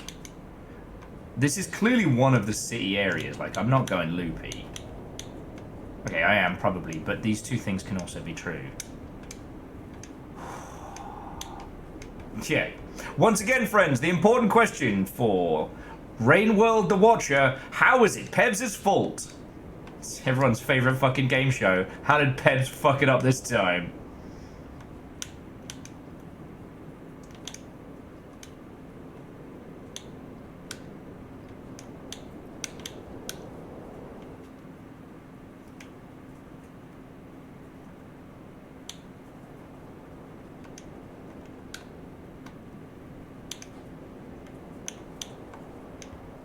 Haha! But it does feel very strange how there's just nothing here. It's just fucking barren. Not fucking barren. It's a barren wasteland. You know what? I'm making it worse.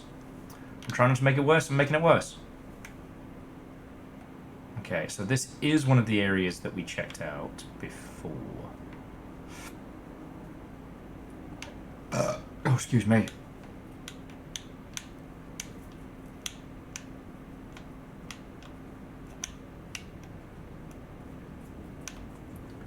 Fucking Slugcat of danger over here. Whoa! Whoa!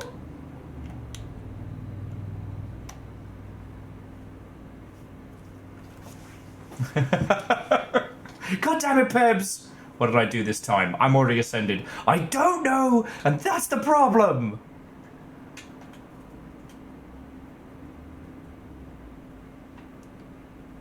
Get your shiny metal ass back here and work out what you fucked up and how.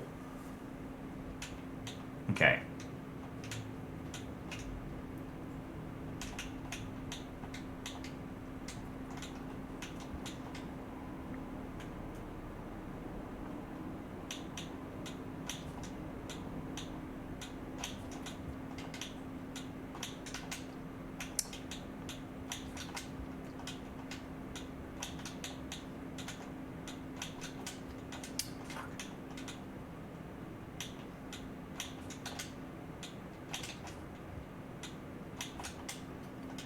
Huh.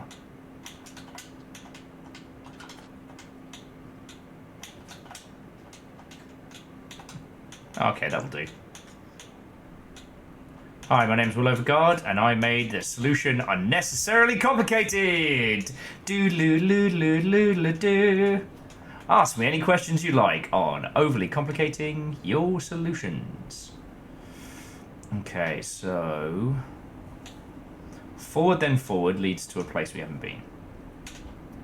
And a fruit we shan't eat. Yeah, well, see, dice, now I'm worried because I did that one time. And then something sprung forth from the fucking void.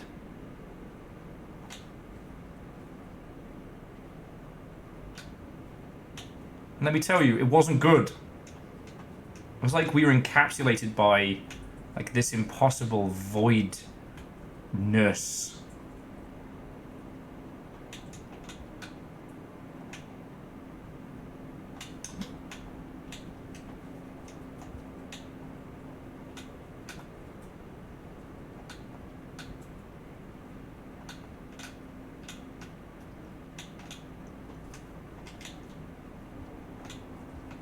Ahaha.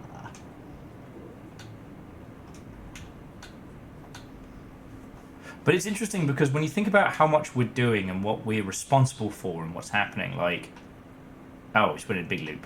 All right. In the past, like, it's been very clear what our task, our mission, our charge is, right? We knew what we were doing as pretty much each of the other Slugcats, but this time we're doing it, but it's not fucking clear what it is.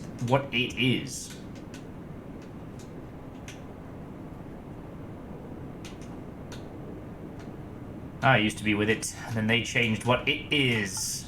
It became strange and weird. It'll happen to you too.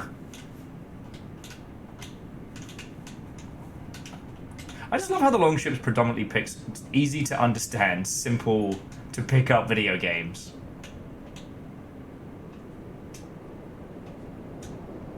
We are definitely the slowest lore hounds of all time.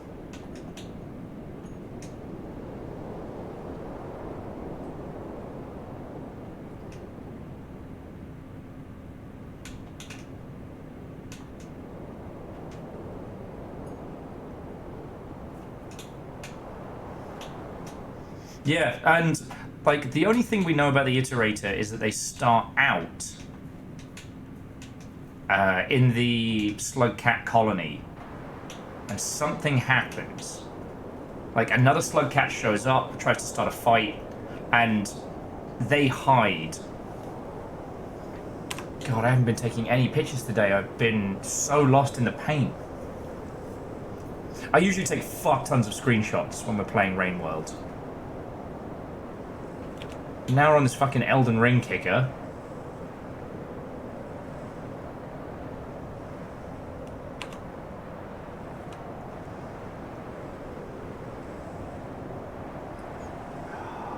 Fuck. The Sauron, maybe we need to do watch your wine and cheese night, like as a Discord call. Because I don't have any local friends who are as into this shit as we are. See if we can get iced on it as well.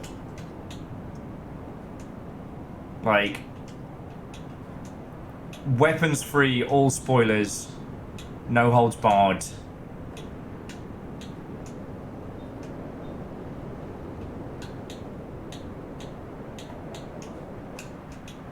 Ah, okay, I see.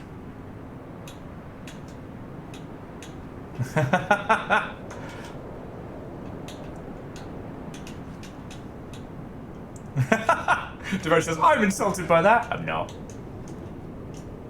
I've actually, like, I don't know how much you know, and, like, I'm not even the fucking premier knowledge on this shit.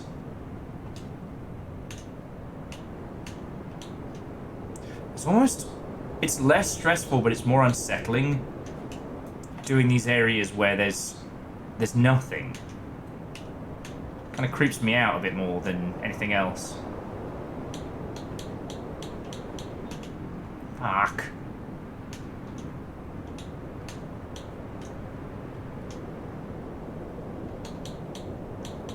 Oh, for fuck's sake. Watch your buddy. I need you to work with me here, not against me. Clock's ticking. Oh, for fuck's sake, man! Fuck's sake, you're a fucking Slugcat! Okay, we can make this. We can make this. We almost did.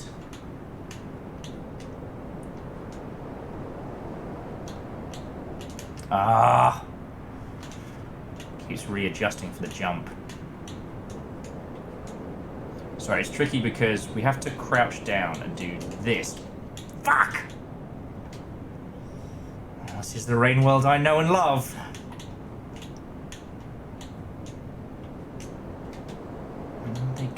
Ow, you not helping you!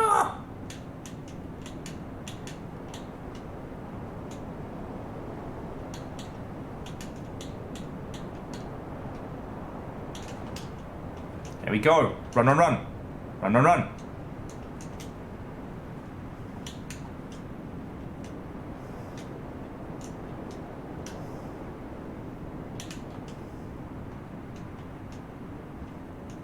Fuck, is this the ruins of Shaded Citadel?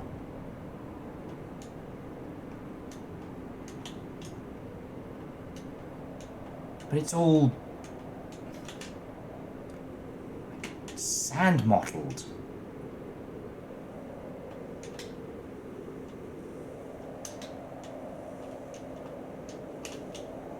Fuck! No! Fuck you, unshades your citadel. Slugcat!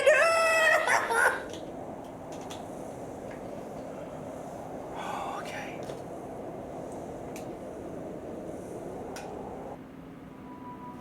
Alright. Look, I've hydrated.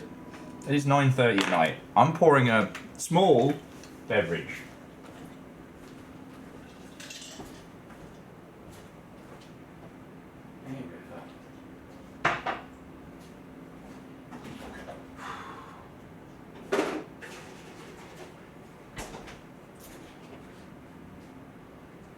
I got a carton of sake I gotta finish anyway.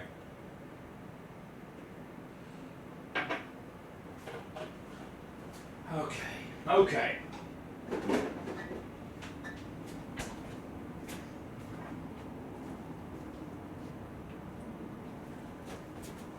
So the multiversal thread has been kind of going through my mind, and it strikes me that the lines here mean different things. Alright? So far, we have interpreted that an area with a gold circle around it is where the Echo is currently residing. So there is an Echo to be found in cold storage and in the Torrid Desert. We know that rot is signified by the orange, by the purple. So we know that in the Sunlit Port, Unfortunate Evolution, and our current spot, the Outer Rim, we know that is an area that has been taken hold, right? Now the lines, I thought was just like, oh, well, here's where you are, right? But notice there's a dotted line between cold storage and Unfortunate Evolution, and between Outer Rim, but nowhere else. All the other line connections are solid, except for between Shrouded Coast and Aether Ridge. Now, you know what this is setting off? You know the reason why I was like, I need to get some fucking booze in my system. That's some wibbly-wobbly, timey-wimey shit right there. That is the Dr. Hoomst. I am going to try that weird little wall jump again, just in case I can somehow biff it sideways.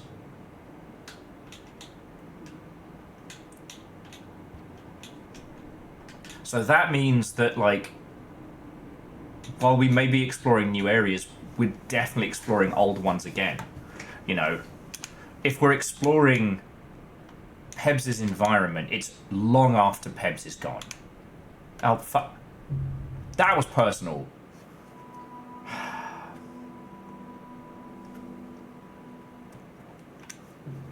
Numbers, nothing dramatic, but I poured sake and I'm constructing theories. Also, an aside to an aside, those of you that do drink, the sake cartons you get in Trader Joe's, really good. I enjoy them chilled, but we warmed some up when the sober peeps came round, and it's really nice. Aeon, see, that's the thing about Rainworld. You can't... Oh, Alright, we're going to try the other way. I don't think I'm skilled enough to do that right now. Yeah, the stuff in the carton. I mean, they sell the Genkin standard. But yeah, I don't think you even can get the red string. How many times have I failed that jump? Oh, sorry, I needed to add 2 more deaths onto the counter there, didn't I? Yes. Sober peeps, not sober peeps. We weren't sober.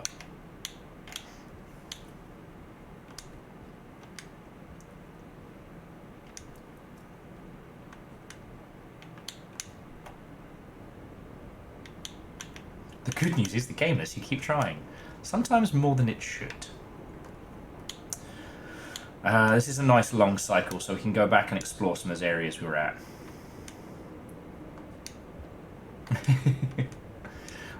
But I don't think we even can red string on this one because, like, you know, there's so much of Rainworld which is about, like, spiritual interpretation?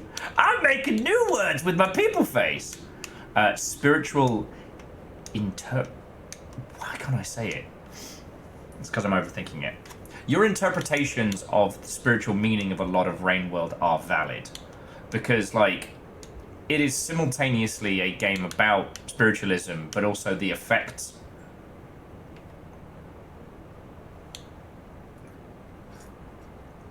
Ooh. Well, Dice, let us know what it is. Feel free to make us booze jealous. Because my fancy night was basically sober, and I got to buy people drinks, which was real nice. And you know, the only reason I was able to buy people drinks is because it was like, you know, well gin and at a very, very, very affordable bar, which I'm still amazed so many people came out to. But yeah, sorry, I didn't want you all to think I was just, you know, chucking my money around stupid.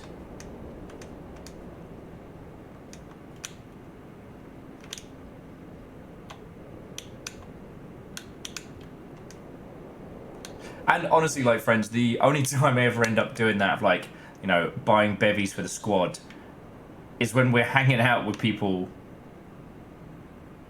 Oh, hang on. There's another way to check out. Let's keep exploring. While I was buying bevies for the squad, it was with, you know, people who have literally supported the longship. So, in a strange way, it wasn't really gifting. You know.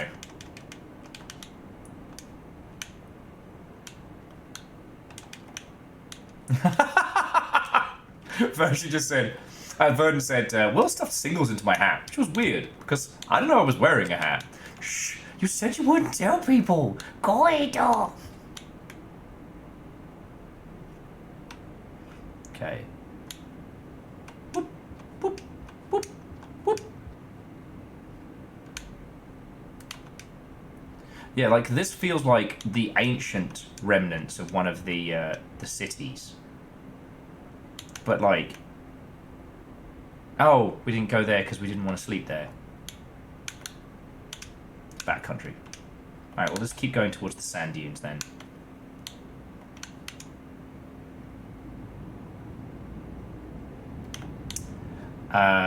Aeon says, are you aware there's apparently a Fez-related secret ending to the Saint? Like a comedy ending or another one?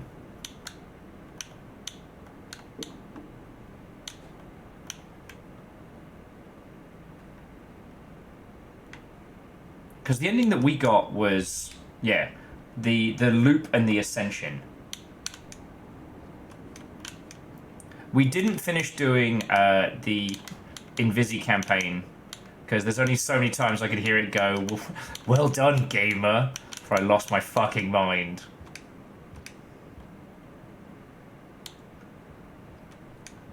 No, that's gotta be like some April Fool's shit. It's gotta be.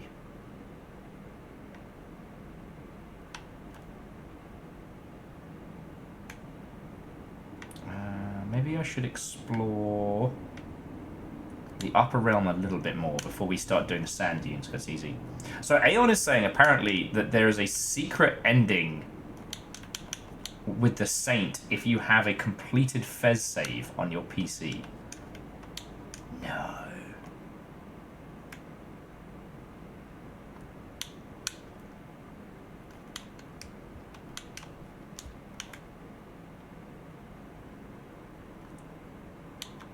You know, this area does remind me of some of the other sections we've been to in the past. I can't quite place my finger on it, but I recognize those weird zorbs.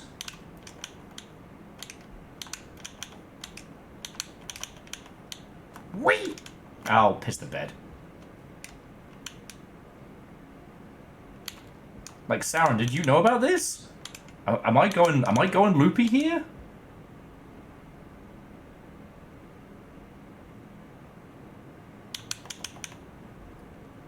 The second Heartbreak is an Easter egg that requires 100% save. Huh. I'll have a look into that later. Because, I mean, it would be very funny to have an excuse to play through the Saint again, because the Saint had a certain amount of no catharsis in it. Fuck. Well, yeah, because, like, Iced's been on the test team for most of this stuff.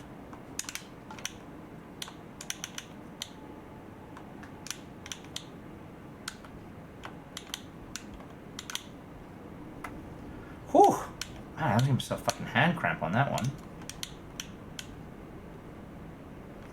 Alright. Let's get spicy with it. How's that for a jump?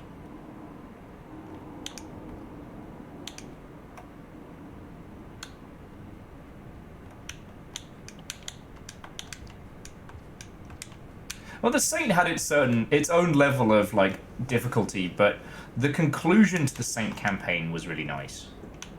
And it, like, I mean, I guess we already talked about it, so it's not like it's a super secret now, but, like, the Saint's whole thing is that he gains the ability to ascend others. He chooses to become part of the cycle.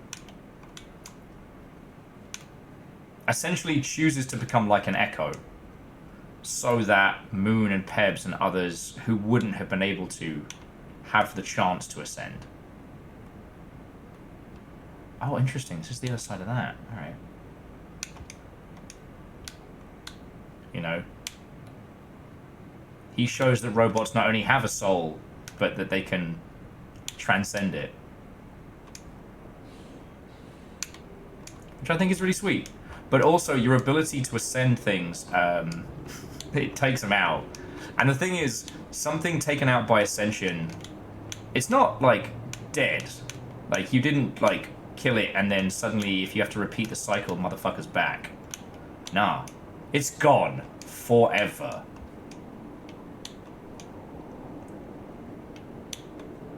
Like, I don't think that's whose house Slugcat's house came from. But it fucking feels like it. Oh man, I actually found some fucking food.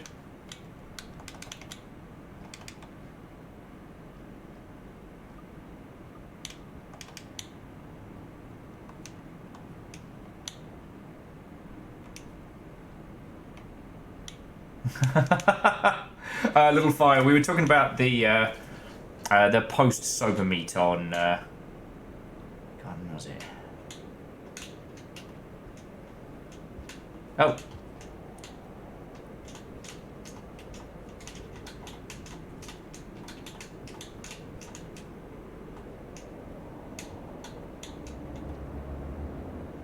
What the fuck?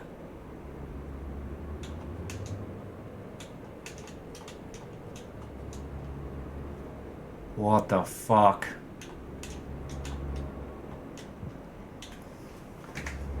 Where the fuck are we and why is this music so scary?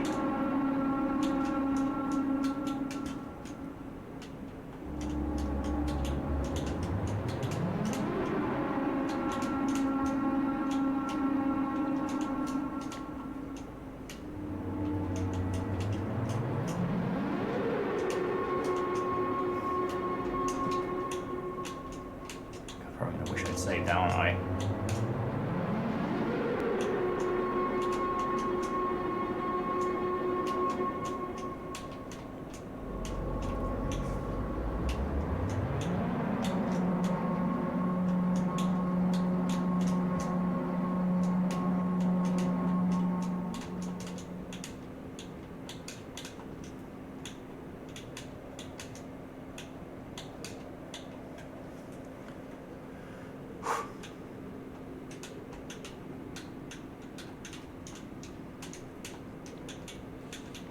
Fucking terrifying.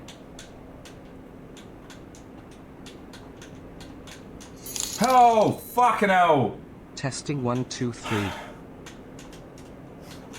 Fucking Nova! Just get the fuck out of me right there. I just got past this. Okay. Darn it. Not gonna have enough time to get through this. Ah, Nova, thank you so much for the donation. Fuck you for the jump scare. Now the wind's picking up too much. I can't get up there anymore. Well, it worked. Oh, but she can't get back. Alright, well, death or glory.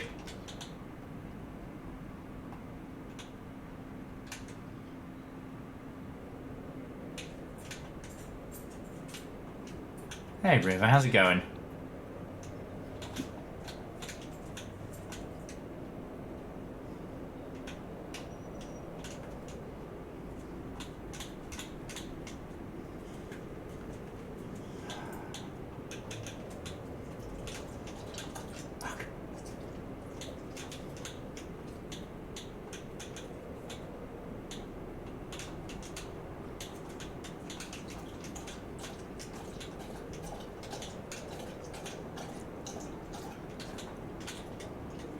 Something tells me we're coming back here later. You know what I mean?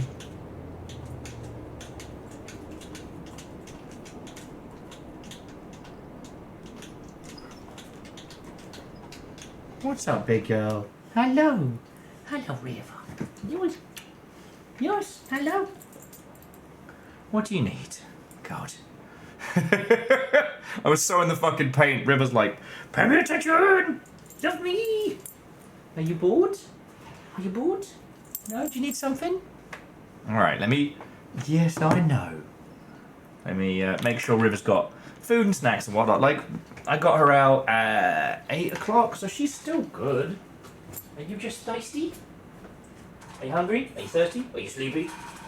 Alright, let me get her some more crunchies. Whew, gives me a chance to fucking breathe. Damn.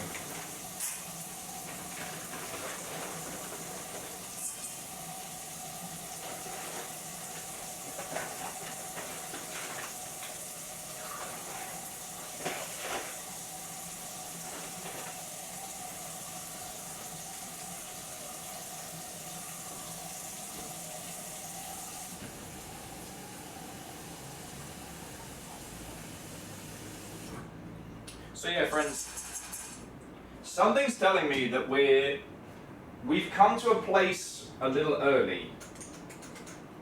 You know? I think where we are now is where we'll need to be later. Because when you think about it, the void fluid ascension was achieved by going down, right? Going down into the depths of the world, into an old and ancient structure. If we're doing the opposite of that, a tall and twisted ziggurat would make sense. Oh. Seriously, Nova, thank you. Fucking terrors. I'm kind of worried what will happen if we ever have another, like spooky alerts day or something. Aside from, you know, I just die.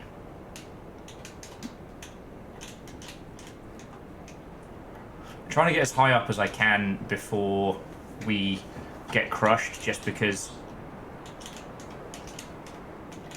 that way it's all explored at least. Oh, it's an alert. Terrifying. Ooh! The alerts of fear! Divershi, thank you, friend.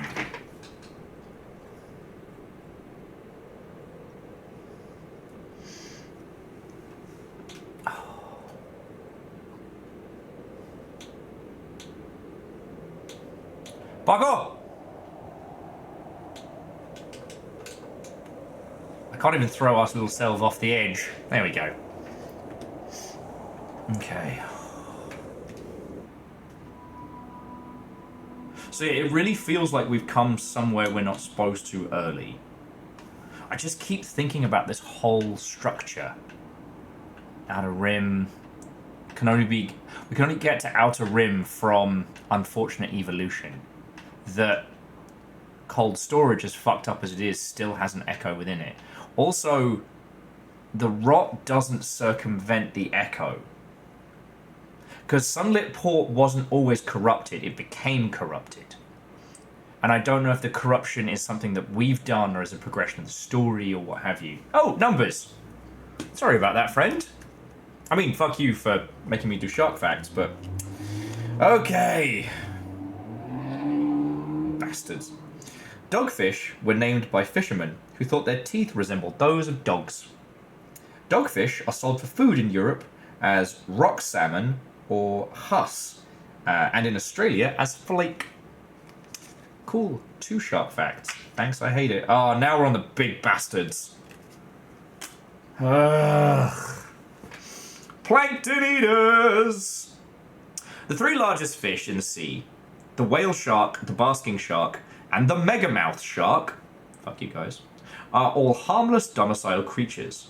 I don't know if you all saw that video of the guy getting eaten and spat out by one, but harmless in the sense of it's not a perfect killing machine a la regular shark.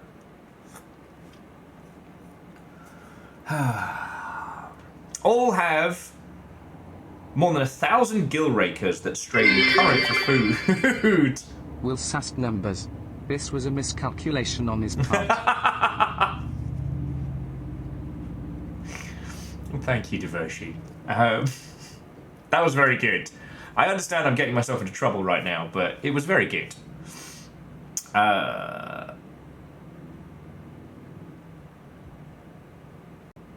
have an immense liver that contains substantial amounts of oil.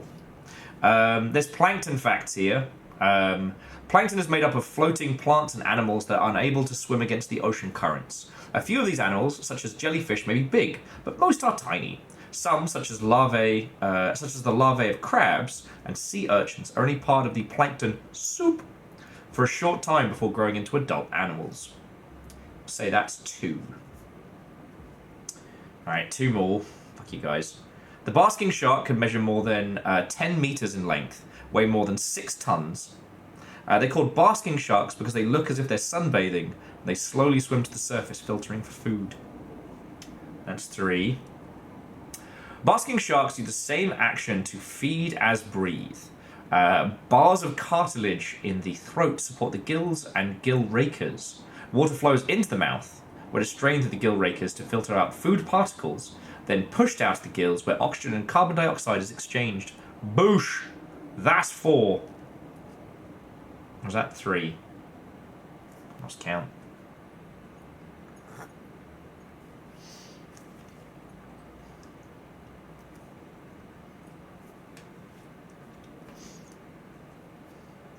It was definitely either 3 or 4. Alright, I'll do one more. Okay. Each comb-like gill raker is made of, I'm going to say keratin, a material similar to human fingernails. They breathe through fingernails! Isn't that wonderful? Basking sharks shed their gill rakers in the winter when the plankton supply diminishes but grow new ones in the spring. They have necks. Necks full of fingernails. If I have to know this horror, so do you. Right. Oh,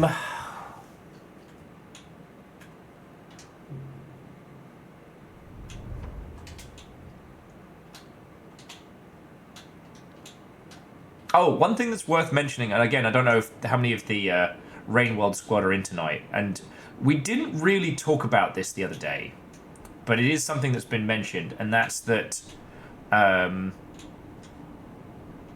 the current dev team have said that they are going to be adding some more endings and maybe some more content. Like, Rainworld's not done. And I don't know about y'all, I'm very fucking happy with that.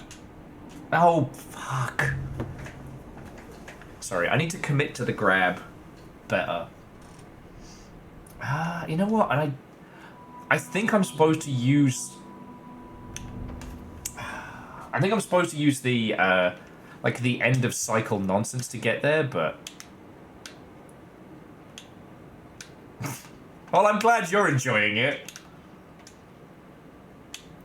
That my professional agony amuses you greatly. What I might do, though, is considering we've hit so many other areas nearby that have been better for exploring.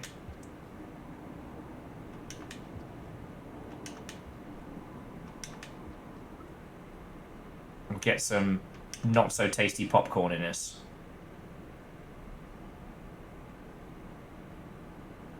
Yeah, I'm sorry, little guy.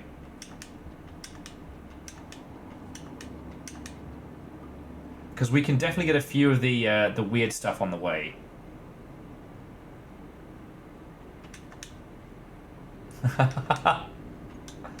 Yeah, I know, Numbers. Shocking that I would be happy there'd be more Rainworld. And this is the thing. If there is another ending to the Saint, especially if it's canonical, then we gotta. You know, I'm not made of stone.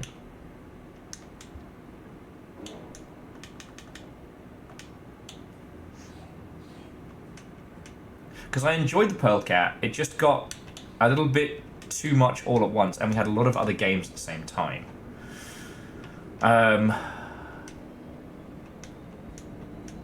There were a couple of other custom campaigns that were really interesting, but it's weird in that, in my heart of hearts, I know it doesn't matter whether a campaign is air quotes canonical or not, but I'm so invested in Rainworld, I find it harder to be invested into, like, what my brain is like, well, this is just fan fiction.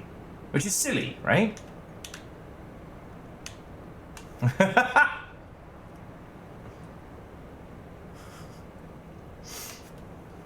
I am not made of stone, despite what Little Fire keeps telling people. And Bacon's not dead.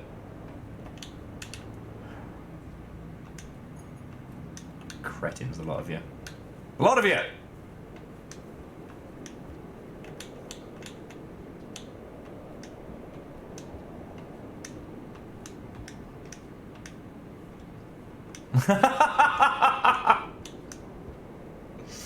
Oh. Diversity's like, oh, so you're calling Little Fire a liar, are you? Just trying to get me in trouble. Just trying to get me in trouble. The trifecta of troublemakers. The Little Fire Vershi Fred combo.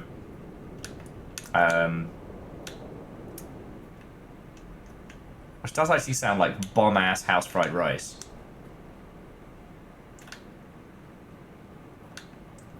Like, it sounds like it's a Fire Vershi and it's Fred's dish. I might be hungry, I'm not gonna lie. Never in my life have I once made trouble. A shocking accusation. Vershi, why must you turn this beautiful live stream into a house of lies? God. Oh, okay.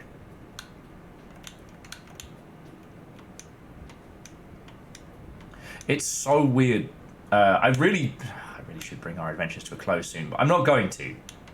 I really feel like I'm like scratching up against some big shit in Rainworld, and I think I'm going to take a snooze here. I don't think I have what it takes to make that other jump yet. And I think we need the extra time from this spot.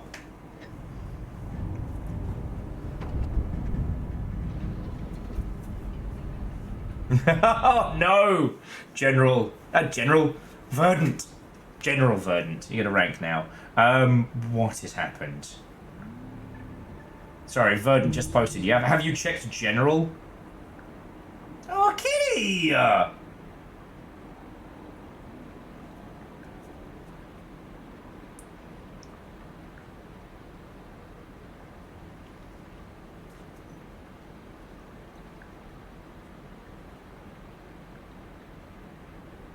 Kitty? Vershi, your cat is adorable. Oh, fuck you! It's a fake gravestone that says Bacon Avenger, rest in Greece. Criminals. Criminals! Shadow Realm!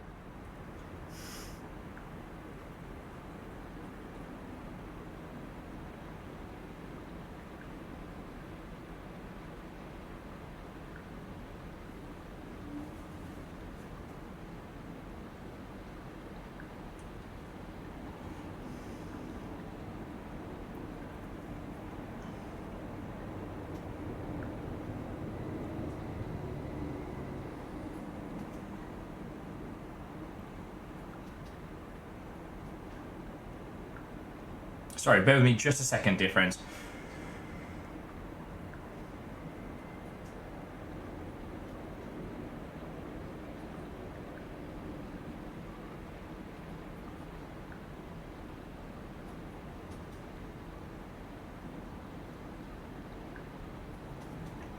Okay.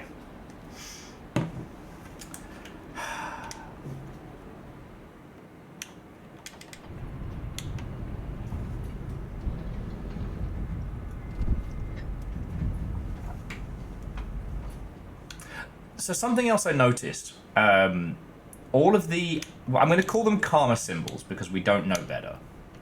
But all of the symbols that we've seen so far for the Watcher, it's all circles, spheres, loops, right?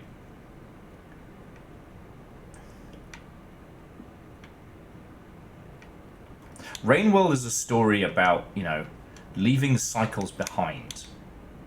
And the character that we've interacted with the most is an Echo. And just in case anybody is watching who doesn't know but doesn't care about spoilers.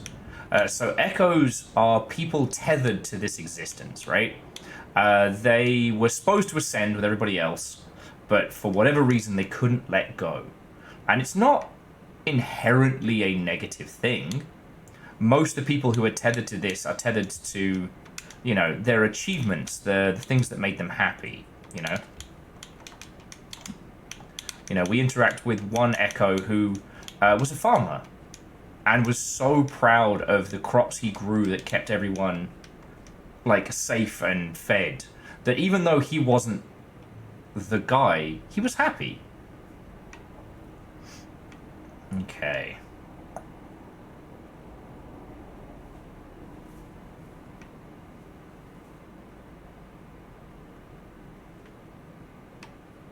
So that's where we tried to take the cycle. And the other way we just went was climbing the ziggurat. Okay, quick question, friends. Should we aim for the top of the ziggurat, or should we try and explore the sand dunes? I kind of think that we should do the sand dunes and not the ziggurat, just because it's getting late. And that ziggurat feels like it's incredibly important later. But also, it might not mean shit and fuck.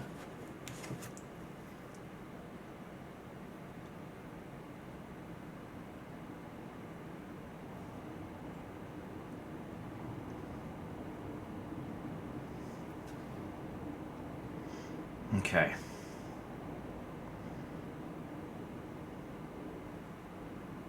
Okay.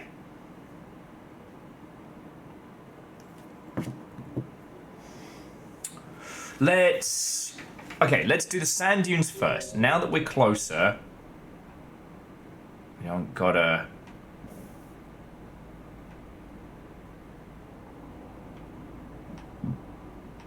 stress to the same degree. Yeah, from here we just go down and follow it across. Alright, jobs are good. It's so wild. There's not like a single creature, a single threat. I don't know, Aeon. It's the sand though. It's coarse. I hate it. It gets everywhere.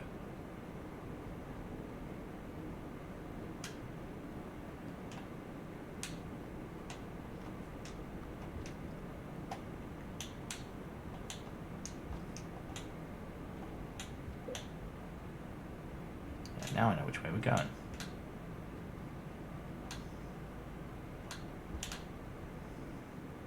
Completely random, but fun fact. In the launch version of Rain World, you see the little indicators of which pipes you could go in? Didn't have those. You had to work it out yourself.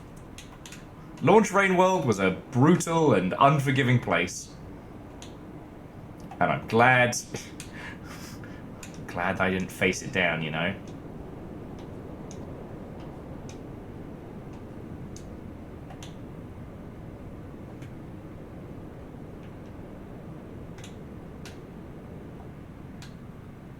Might as well stop for a snack. Oh, and I just wasted my spear. Cool.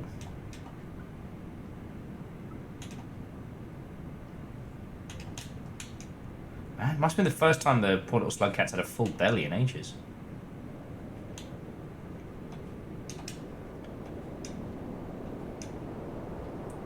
Got my emotional support spear.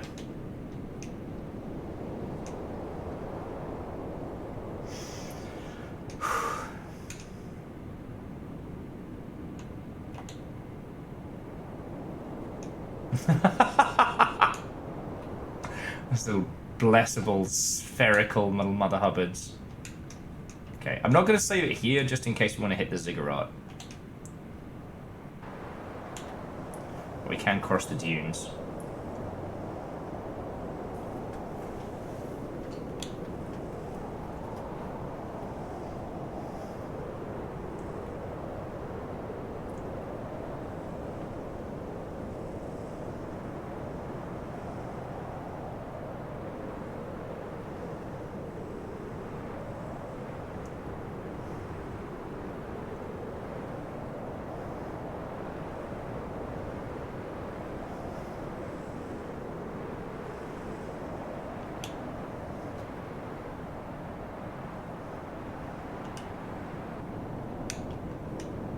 Oh, this fucking jump again.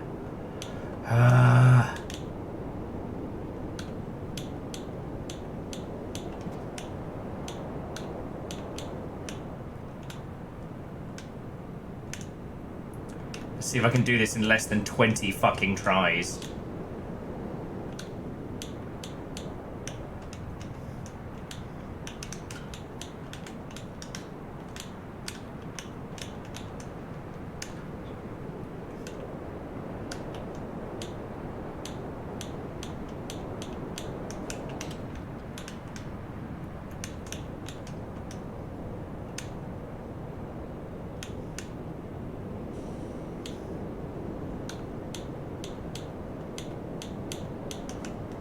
Yes! Yes!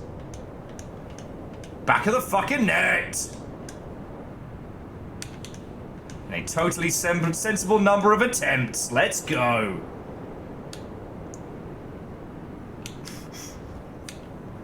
Alright, let's not get ahead of ourselves. Vern's like, whose house? I don't know. Not quite Slugcat's house. At this point, I'm not even sure if it's Slugcat's Airbnb.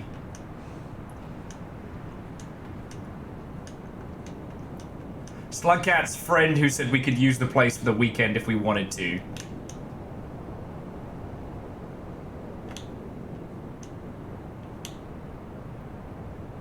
Sure does look like the underground segments.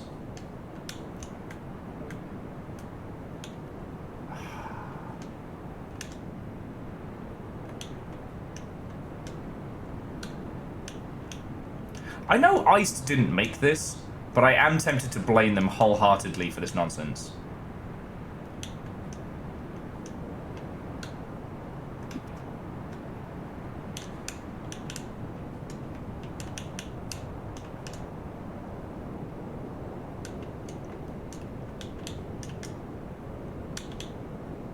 Don't worry. No, it's already way too easy.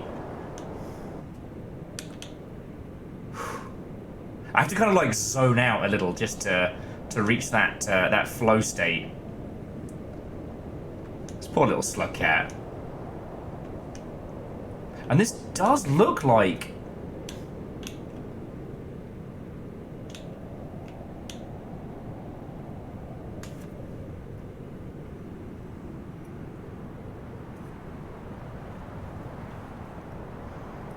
This does look like shit that's been sandblasted away.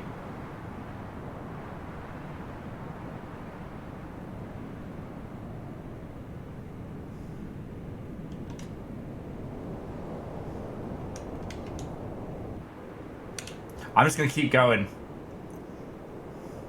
We could have stopped, we could have gone inside, but no. I'm going to keep going.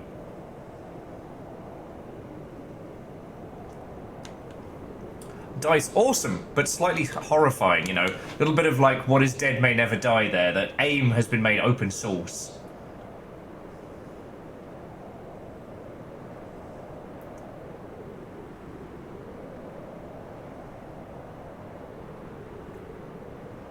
Also, a large proportion of the architecture in that previous area did look like the things that we saw underground. A66W. Huh. Huh. Where even are we?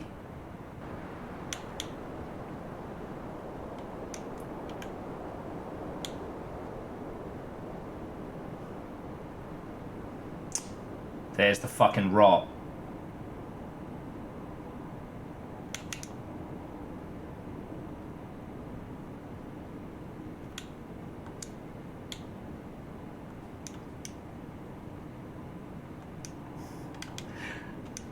Sauron, I can almost hear your grin of knowing what we don't know.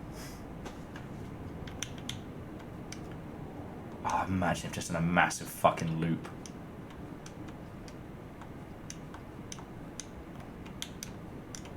I don't think I want to rest here. I think this is the bad place.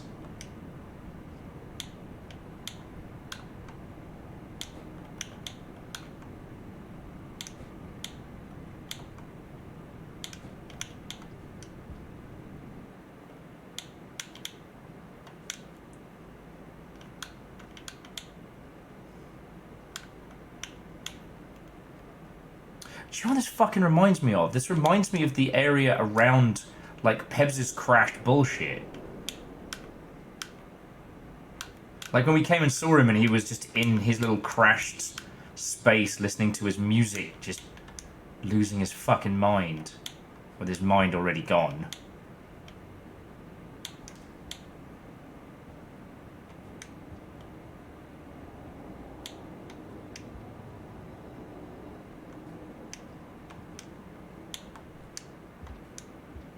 Where even the fuck are we? What even the fuck is this?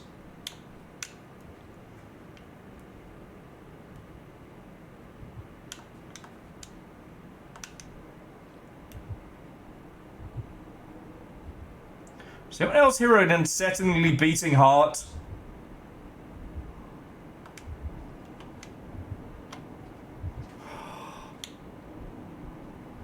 You're both freaking me out.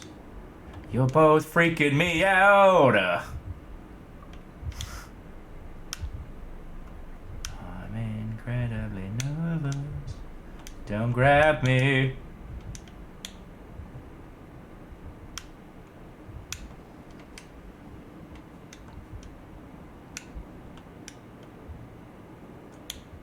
Where the fuck are we? The throne?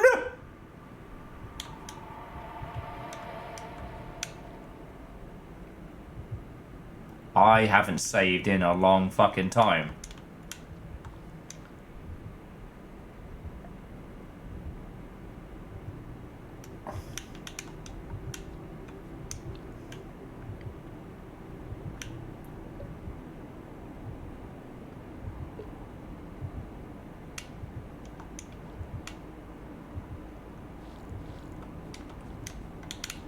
I can climb some of it. It's like the blue tendrils. Like, I could climb some, as long as I don't drop myself in the really bad shit. Like, if I fall here, I'm fucked. The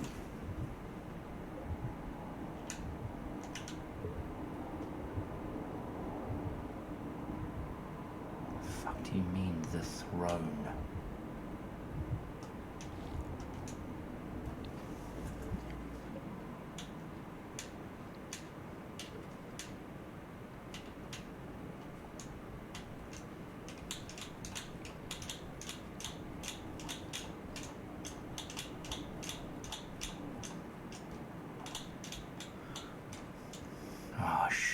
We're getting into the bad place, aren't we?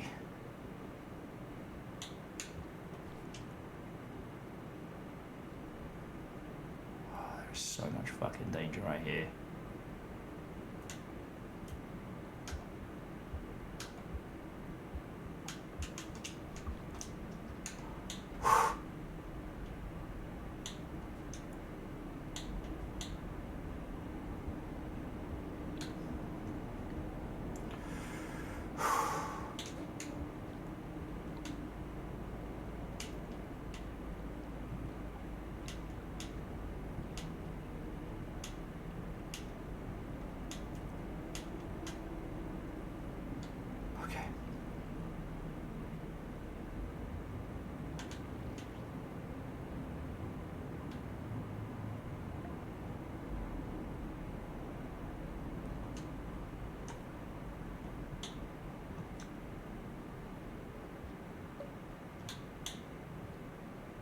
Oh, fucking hell.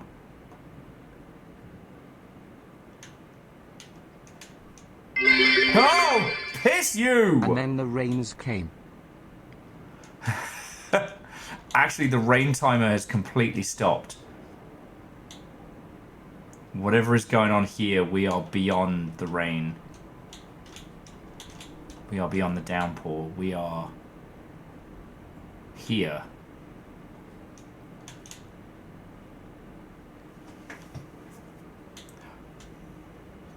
Oh, scared the shit out of me. Thank you for the 200 bits. You know, you'll know that's literally how I stay alive.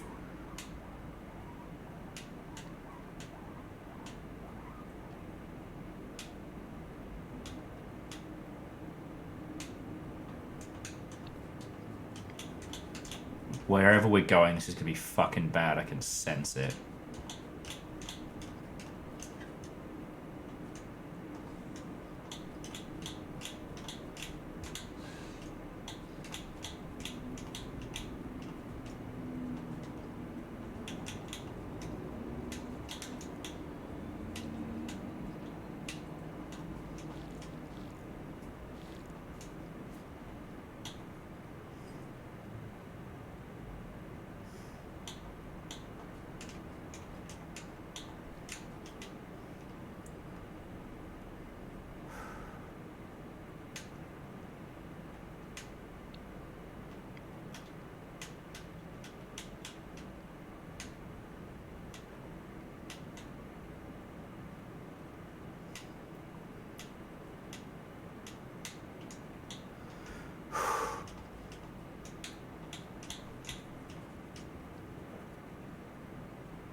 No, let no one say I've not earned my fucking paycheck today, friends. If you ever wanted to reward my dumb ass. Oh, that's bad. We may be coming up to it.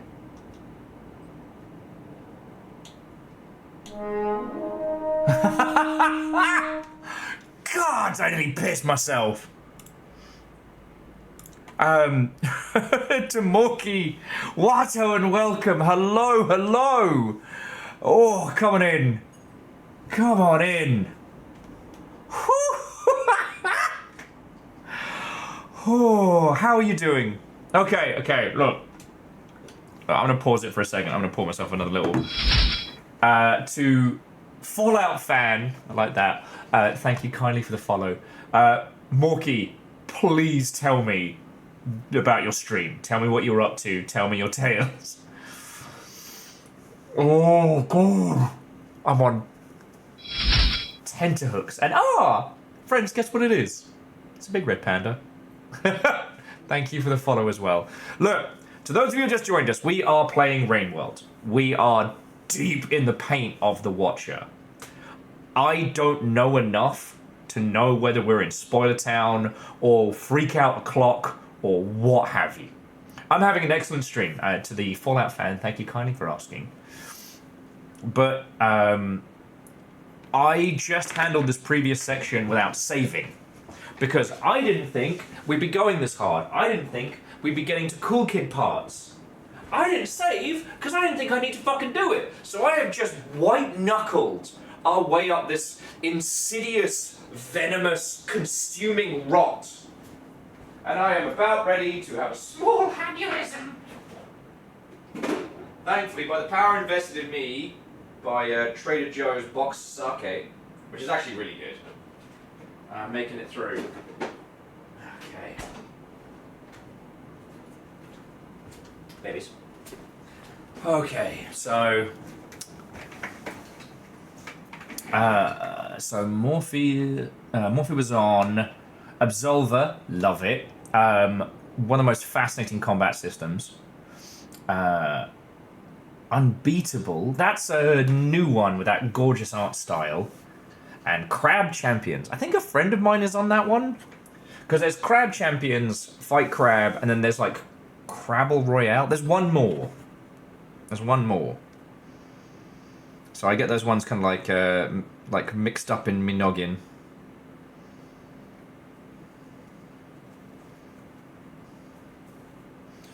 Okay. No, that sounds fucking brilliant. Yes, Fight Crab does have those clumsy controls, which I kind of love. Not good for specifics. Crab Rave really did leave its mark on the internet, and I didn't realise that it is Crab Champions is the gentleman that animated Crab Rave, if I remember rightly. I will say, Morphe, if you get really bored... Daddy Sherlock, how can I tell what my computer needs to run? I don't deal with what's, son. I was like, definitely not comfortable with the daddy accusation, but that was a very good joke. The team that made Fight Crab, some of their previous games, like Ace of Seafood, is the most bizarrely brilliant. It's like Armored Core but fish in an open sea RPG, and then there's one before that's like a kind of Virtua On style fighter game, but you play as different crustaceans.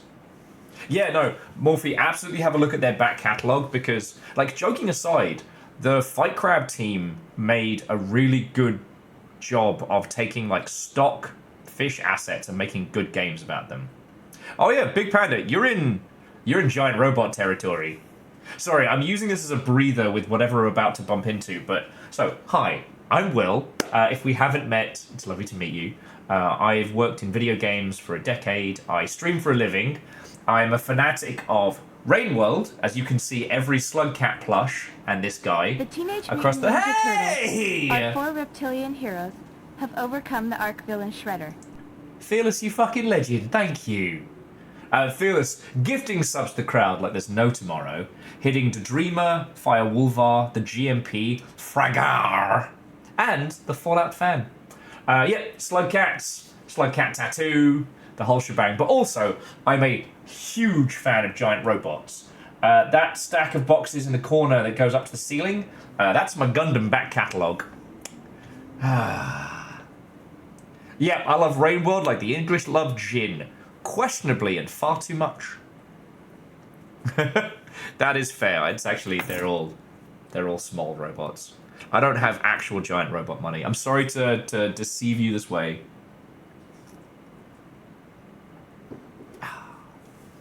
So yeah.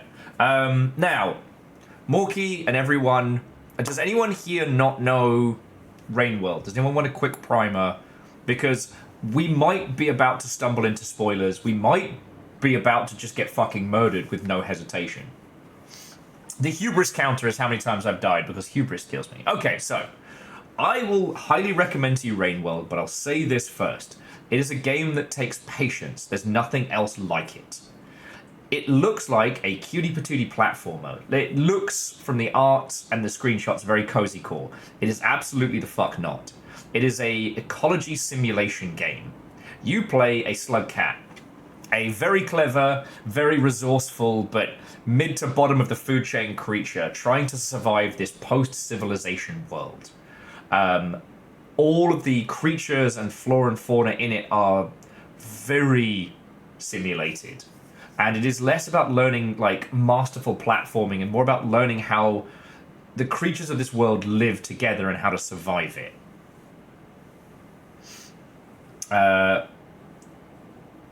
Frogatus, it is a tough game. Well, okay, it's a tough game in that it will not...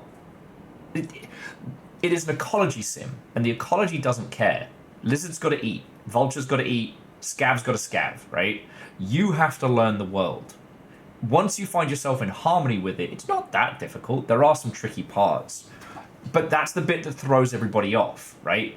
You aren't supposed to fight and kill everything. You are supposed to run away. And sometimes, you're just fucked.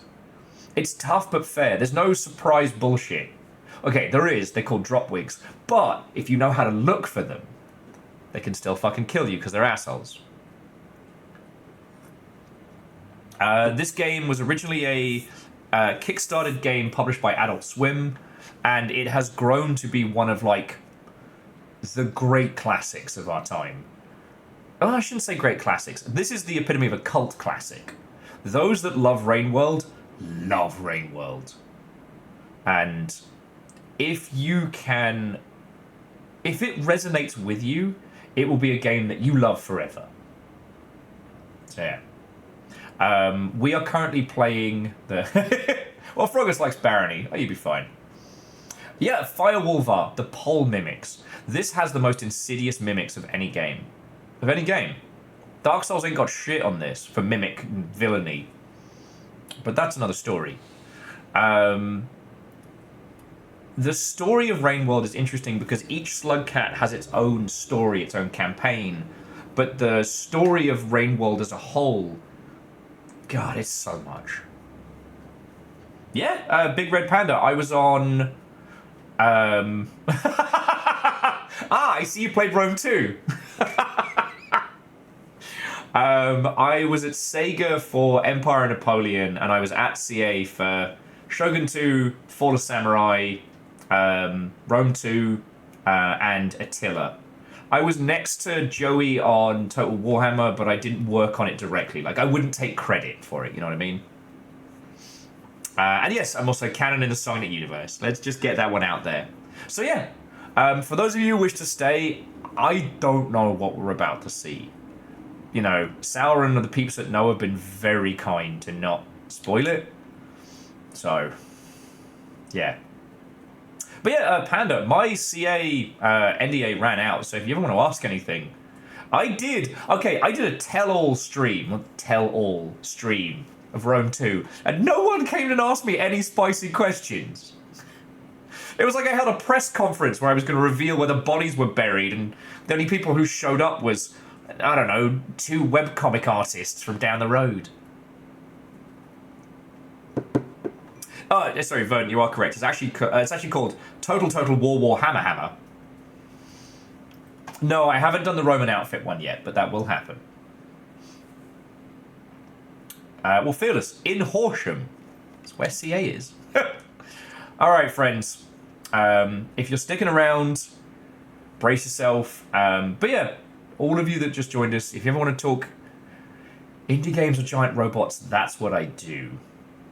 And Frogatus, I'm sad I haven't done a Barony stream yet, but a good friend of mine, Tobias, did a lot of stuff helping out that team. And they're fucking cool people. So yeah.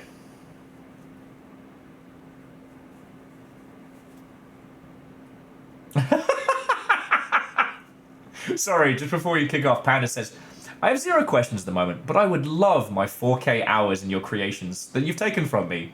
Oh, Panda. The problem is, they took them from me too. We all lost. We all lost. Rob sits on a throne of hours taken from us. On the plus side, I did get to do rally point stuff now and then. Yeah, well, actually, so Panda, before I hit continue, the weird thing is, despite everything and despite all the nonsense, I still enjoy playing Total War games. There's other games I've worked on that I cannot go back to. Total War, I genuinely enjoy it. I will say there's a few other CA survivors that hang around here in more European time zone friendly hours. So, yeah. But I need to find out what's in front of us, friends, because I don't know.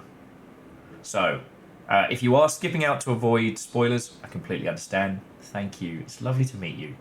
And if you're sticking with us, then fucking buckle up, Buttercup, because I don't know. And Moose. I like it. I like it. Okay.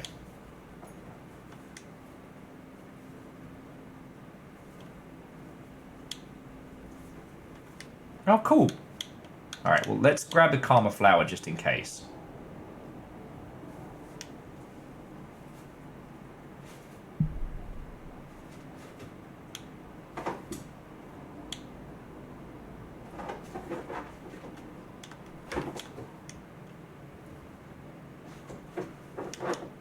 Are we supposed to get up there? It's like a big rot nobule. Yeah, no, I see the giant rot nobule. This is haunting.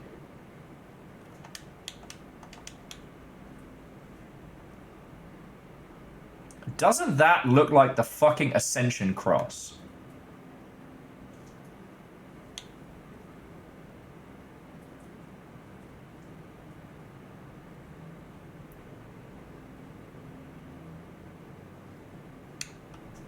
Shit numbers, you're right. That should have been a fucking trap. It's just a giant nobule of rot.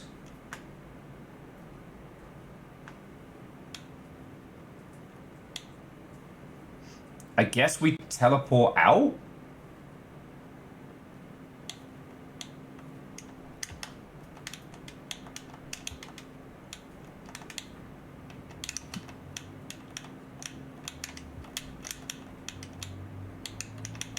Can't climb up even with the...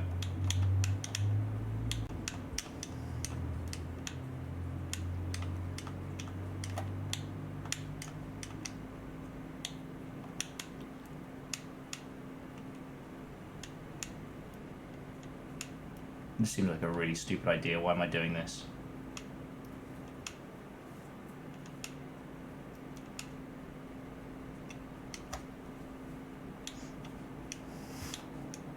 Alright, Sauron. I'd like you to recommend what I should do. Say nothing. I'd like you to recommend, because, as Aeon points out, I haven't saved in a long time, and I am freaking the fuck out!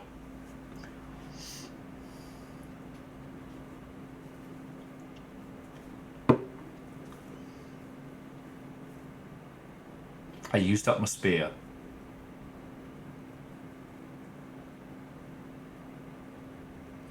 Okay, Sauron says, I hung out here a long time. You just head back to the right. Okay.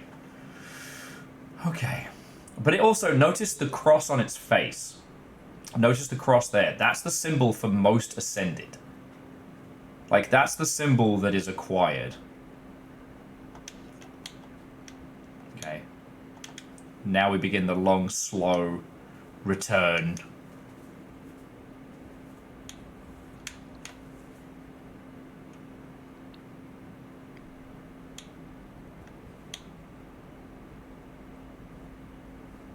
How am I supposed to get back?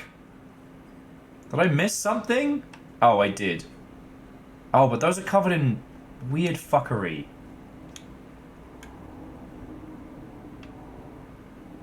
Like, we just found, like, the master rot.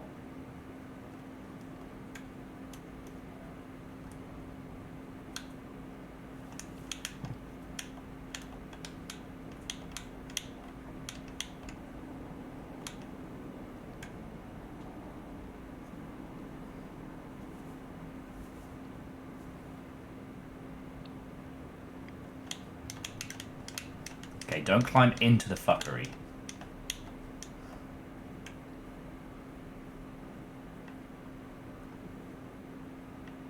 Sauron, I'm scared.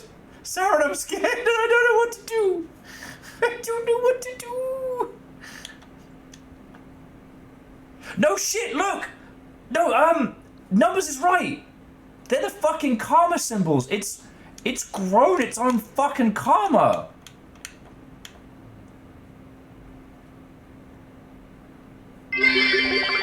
Fuck!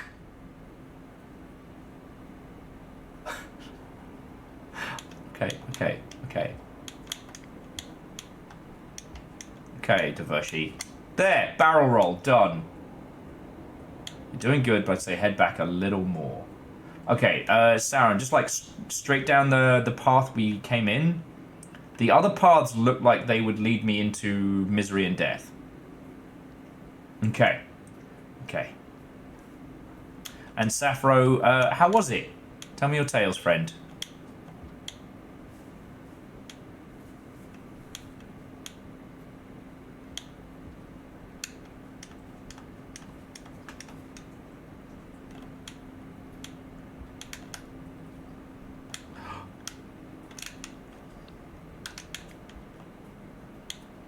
Oh wait, there's a path here.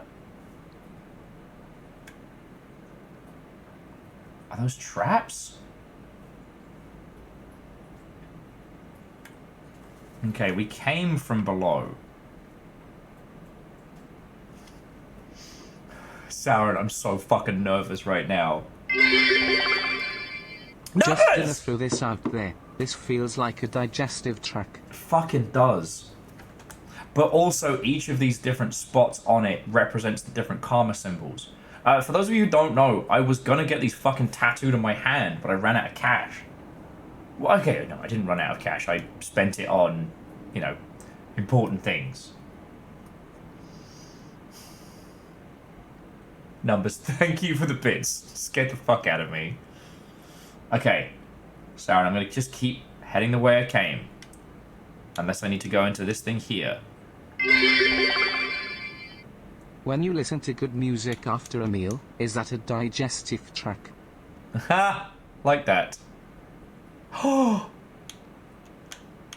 Yo! That is a lot of karma flowers.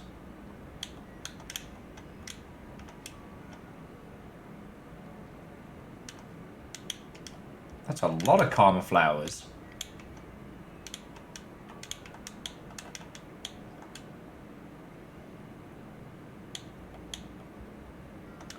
Which begs the question, is this thing fucking growing them?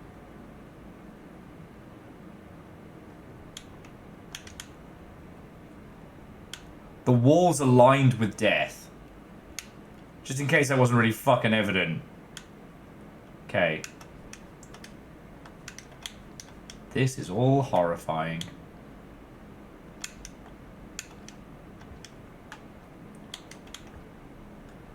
Is it me or is everything starting to get, like, shifty? Oh, Sauron, now that I have a karma flower, I can teleport, right?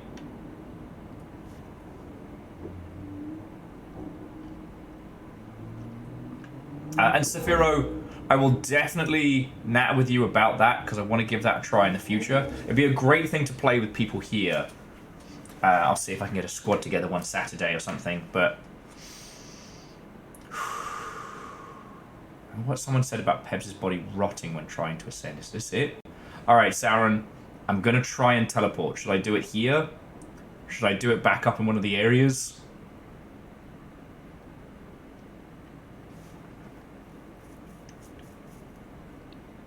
You did it in the Karma Flowers. Okay, okay. I'm gonna follow.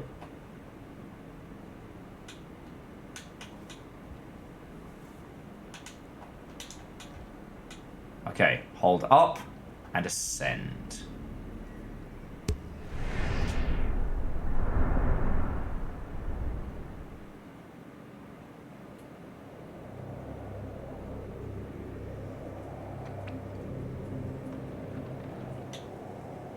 It's fucking windy!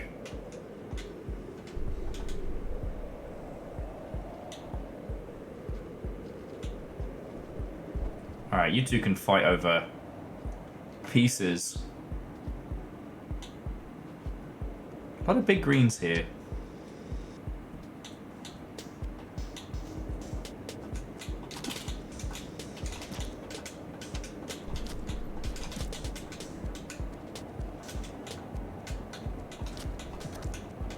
I don't like how the soundtrack sounds like Don't Hug Me, I'm Scared.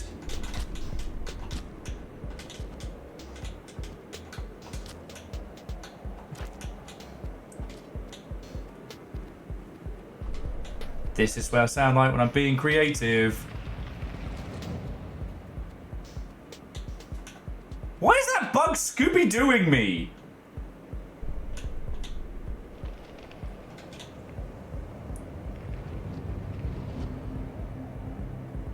I am freaking the fuck out. But there was something about where we just were.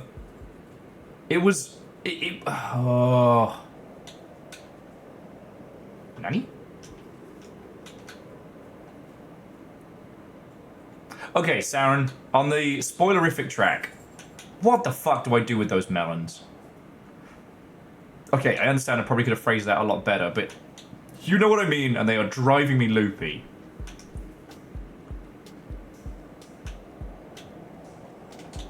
I tried stabbing them. Tried making friends with them. Tried climbing them.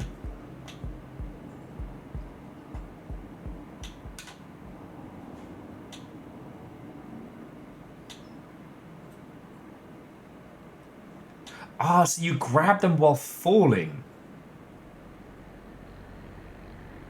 What the fuck is this? And why is it playing the Saturn... the fucking PlayStation opening?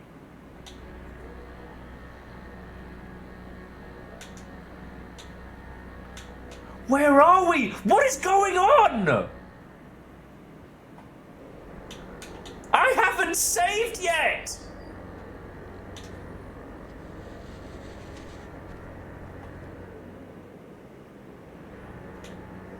Whose pearl is that?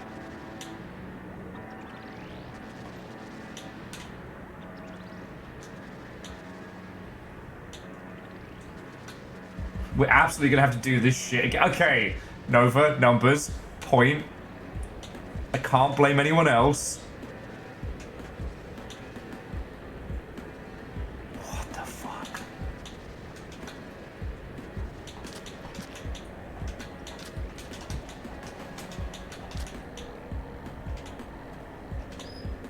It's alright, River. It's okay.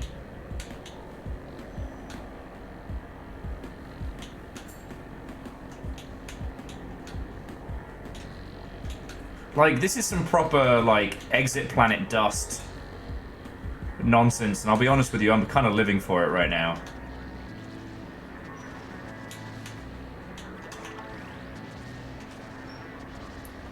River, it's okay. Come here. Come here, big girl.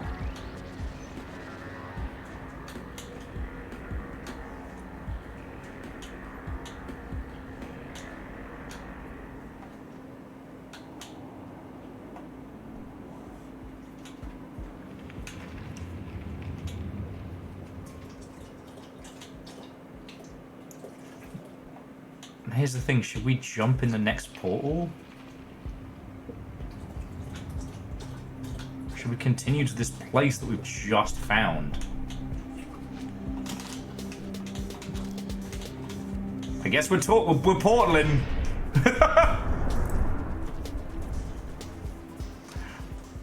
How much of a wanker do you have to be to wait at a teleporter? This is... Oh. Rusted Rex. Hello, big girl. What's up? We gotta find somewhere to fucking snooze.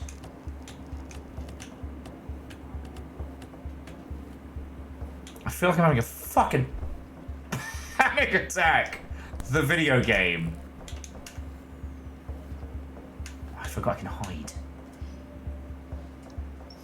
River, it's okay. Who's a good big girl?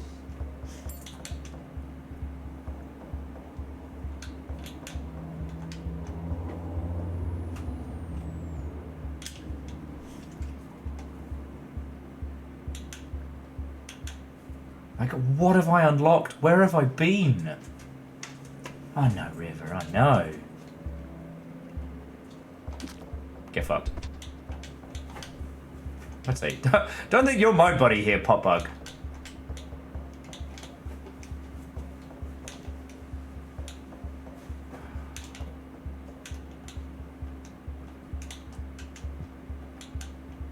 Maybe saving in Rainwell was my mistake. Maybe it gave me like a...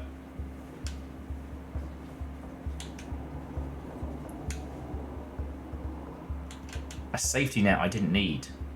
What if all along the true secret to my Rainworld skills was not saving and just being a fucking lunatic? The Will Overguard story.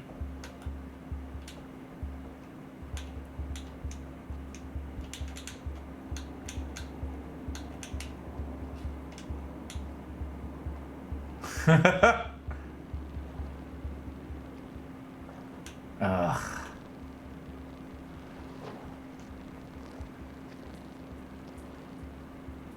Okay, could you fucking not, mate? It's okay, River.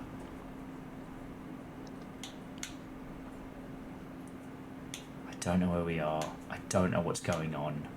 I'm lost. I'm frightened. I'm annoyingly sober despite my better intentions.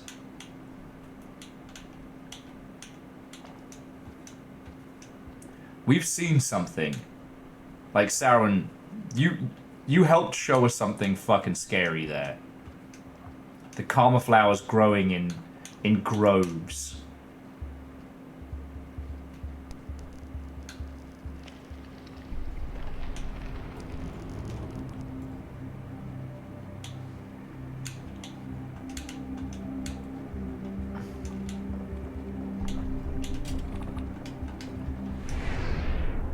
I guess we're going back!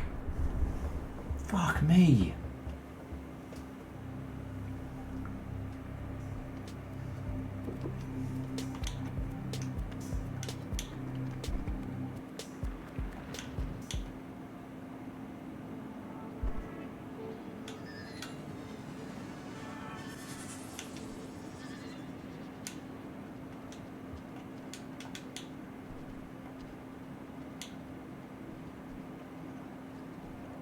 That poor bug. Okay. Okay, this is officially nap time and end of stream. River needs love. I need to stop and breathe.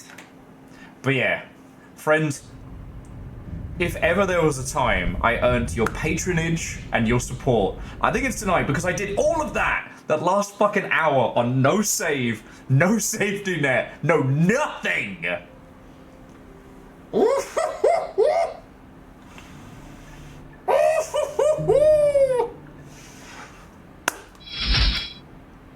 Frogatus, thank you kindly for the follow. Like, usually I will be talking your ear off about indie games and games industry and all that shit. But oh shit, look, this place is half in, half out.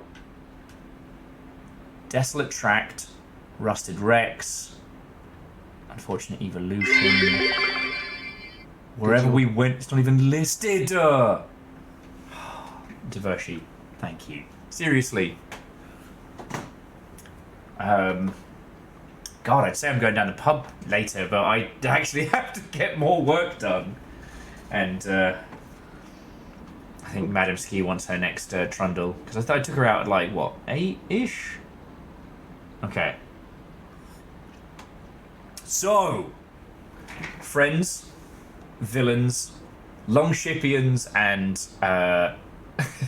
raid hangers-on, hello, Watto, and welcome. Numbers, I'm haunted by the concept of what the throne is. And that maybe the echo we've been following has something to do with that. The idea that Pebs tried to make something, and they made it wrong. It's half in, half out. The rot is both the symptom and the creature. God. Yeah, no. Sauron, we're doing a wine and cheese night about this. I'll organise it for when I've finished this and whatnot. I still owe them an Elden Ring wine and cheese night, but like... No, it's super haunted because when you go down into the depths, it's an ancient civilization, but it was built around the idea of ascension. It's alien but beautiful, but it's gnarled and twisted and grown. It did feel like a fucking digestive tract. I mean, Red Bunny Dragon, true, it could be an echo who cared for Pebs. Oh. But the idea that an area can be both a place of ascension and cursed means that the purple isn't what I thought it was. 'Cause before we have an area... Because, okay, look. This area here, cold storage, is cursed. It's full of rot. But it's got that listing of like, oh, there's an echo here, right? But this place has the echo and the rot. But if the rot isn't just the rot, what does it mean? What does it mean? What does it mean?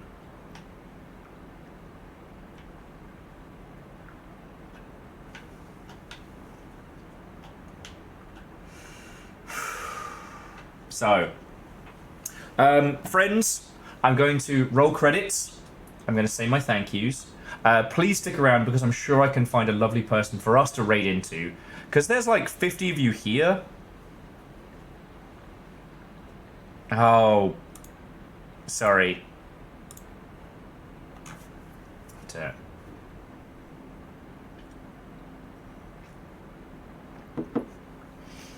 Yeah, Sauron. And the thing is, I know you know. So I can hear the grin that you have while I struggle against it. But yes, there are a ton of you here. Please stick around as we will raid into some lovely, lovely Mother Hubbards. All right. Spoiler town with a Longship 50. Ah, that's a good night. But I do need to say my thank yous. And this is for those of you who have just found us. So I do this for a living. I do this full time. I am entirely supported by the bits and donations and gifted subs that everyone throws in here at the Longship. It's an honor and a privilege. So when I say thank you, please know how much it means. I want to say Gotsu? Sorry, I probably butchered that, but definitely Frogatus, It's a Big Red Panda, Fallout Fan, Awesome Cyborgs, and Sanguiniort. Thank you kindly for the follow, and I do hope we get to hang out and natter and stuff like that. To Furball, Shumbot, Nerve, Shinji Ikari, Hospital Bed, Shame, aka the story of End of Evangelion, Out of Ducks, whoa, it's Joanne, Kosteve, Shrub from Tomorrow, Kandarian, Awesome Cyborgs, a Calf Filler, Shoot, Wannabe Bahamut, Ianto Ashore, Selfium Gideon, Kramer Capybara, The Dreamer, The GMP, Fragar, Fallout Fan, and Fire Wolvar, whether you were gifted a sub or celebrating 78 months, thank you. To Nova, thank you so much for throwing a donation in, even though it fucks me up, it helps out immediately. And to Lyris, Divershi, Eraman, Akira Zero, Scotty, Vanderbeest, Some Numbers, Bacon, PVS, Shitaru, and Steppergen, thank you so fucking much. Thank you to the whole mod team who've been rotating in and out all evening, but especially Nova, Caffeine, and Moose, and Mulkey for that massive raid at just the perfect time. So, seriously, thank you all. And Verdon, it's not like that. Like, it's not like the thanks to viewers like you. Like, you literally keep me alive. Like, it's not a bit. you know, when I say thank you to you lovely lot, I really fucking mean it. So, let's see where our friendos are. Let's see what strikes us.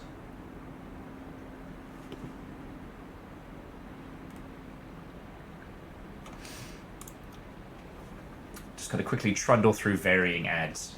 Oh, Safaro, you're very welcome. And thank you for giving me the recommendation, because I literally hadn't seen that game until 20, 30 minutes before stream kickoff. And genuinely impressed.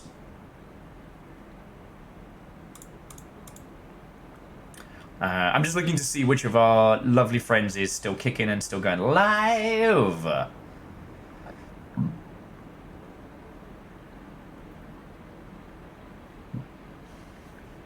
Oh, I mean Aeon, in case it wasn't obvious. Me fucking too, friend. Me fucking too. And after this, I'm going to eat food and then make videos. So, my night's just begun, friends. But whatever you do with yours, have a lovely one. So, I got 3 choices for you. I can offer you Palia, Octopath Traveler, or the Oblivion remake. That's the 3 things I can offer you right now. And videos about Spider-Man. Well, and Fearless, thank you for staying up late. I know you're one of those people that actually has a sensible sleep pattern. Divershi would like Octopath. You all cool with that? Alright, sounds good. We're heading over to our good friend Falcon. And friends, please do stick around because 1, Falcon is genuinely good at video games. No joke. But also, like, currently, Falcon's chilling with 4 people. If we bring 50 in and go hang out, we're going to make somebody's entire fucking night. So, I hope you stick around. But just, seriously, one more time, I mean it. From the bottom of my heart, thank you. You know, I really love Rainworld. Shocking, I know. And because you lot keep me alive, it gets to be a huge part of my life. I hope I thank you as much as needs, because it's such a huge fucking thing. And it happens constantly, and I still don't know how to process that. Okay? So, I'm going to pass you all over to Falcon. I hope you'll stick around and hang out. And, yeah. Whatever you do with the rest of your night, I hope it is splendid.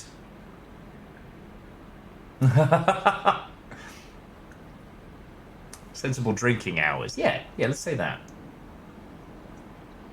Oh, man. Let's get my hair did again. Alright, but seriously, friends, thank you. I feel like we're really starting to scratch up against, like, the core of the Watcher.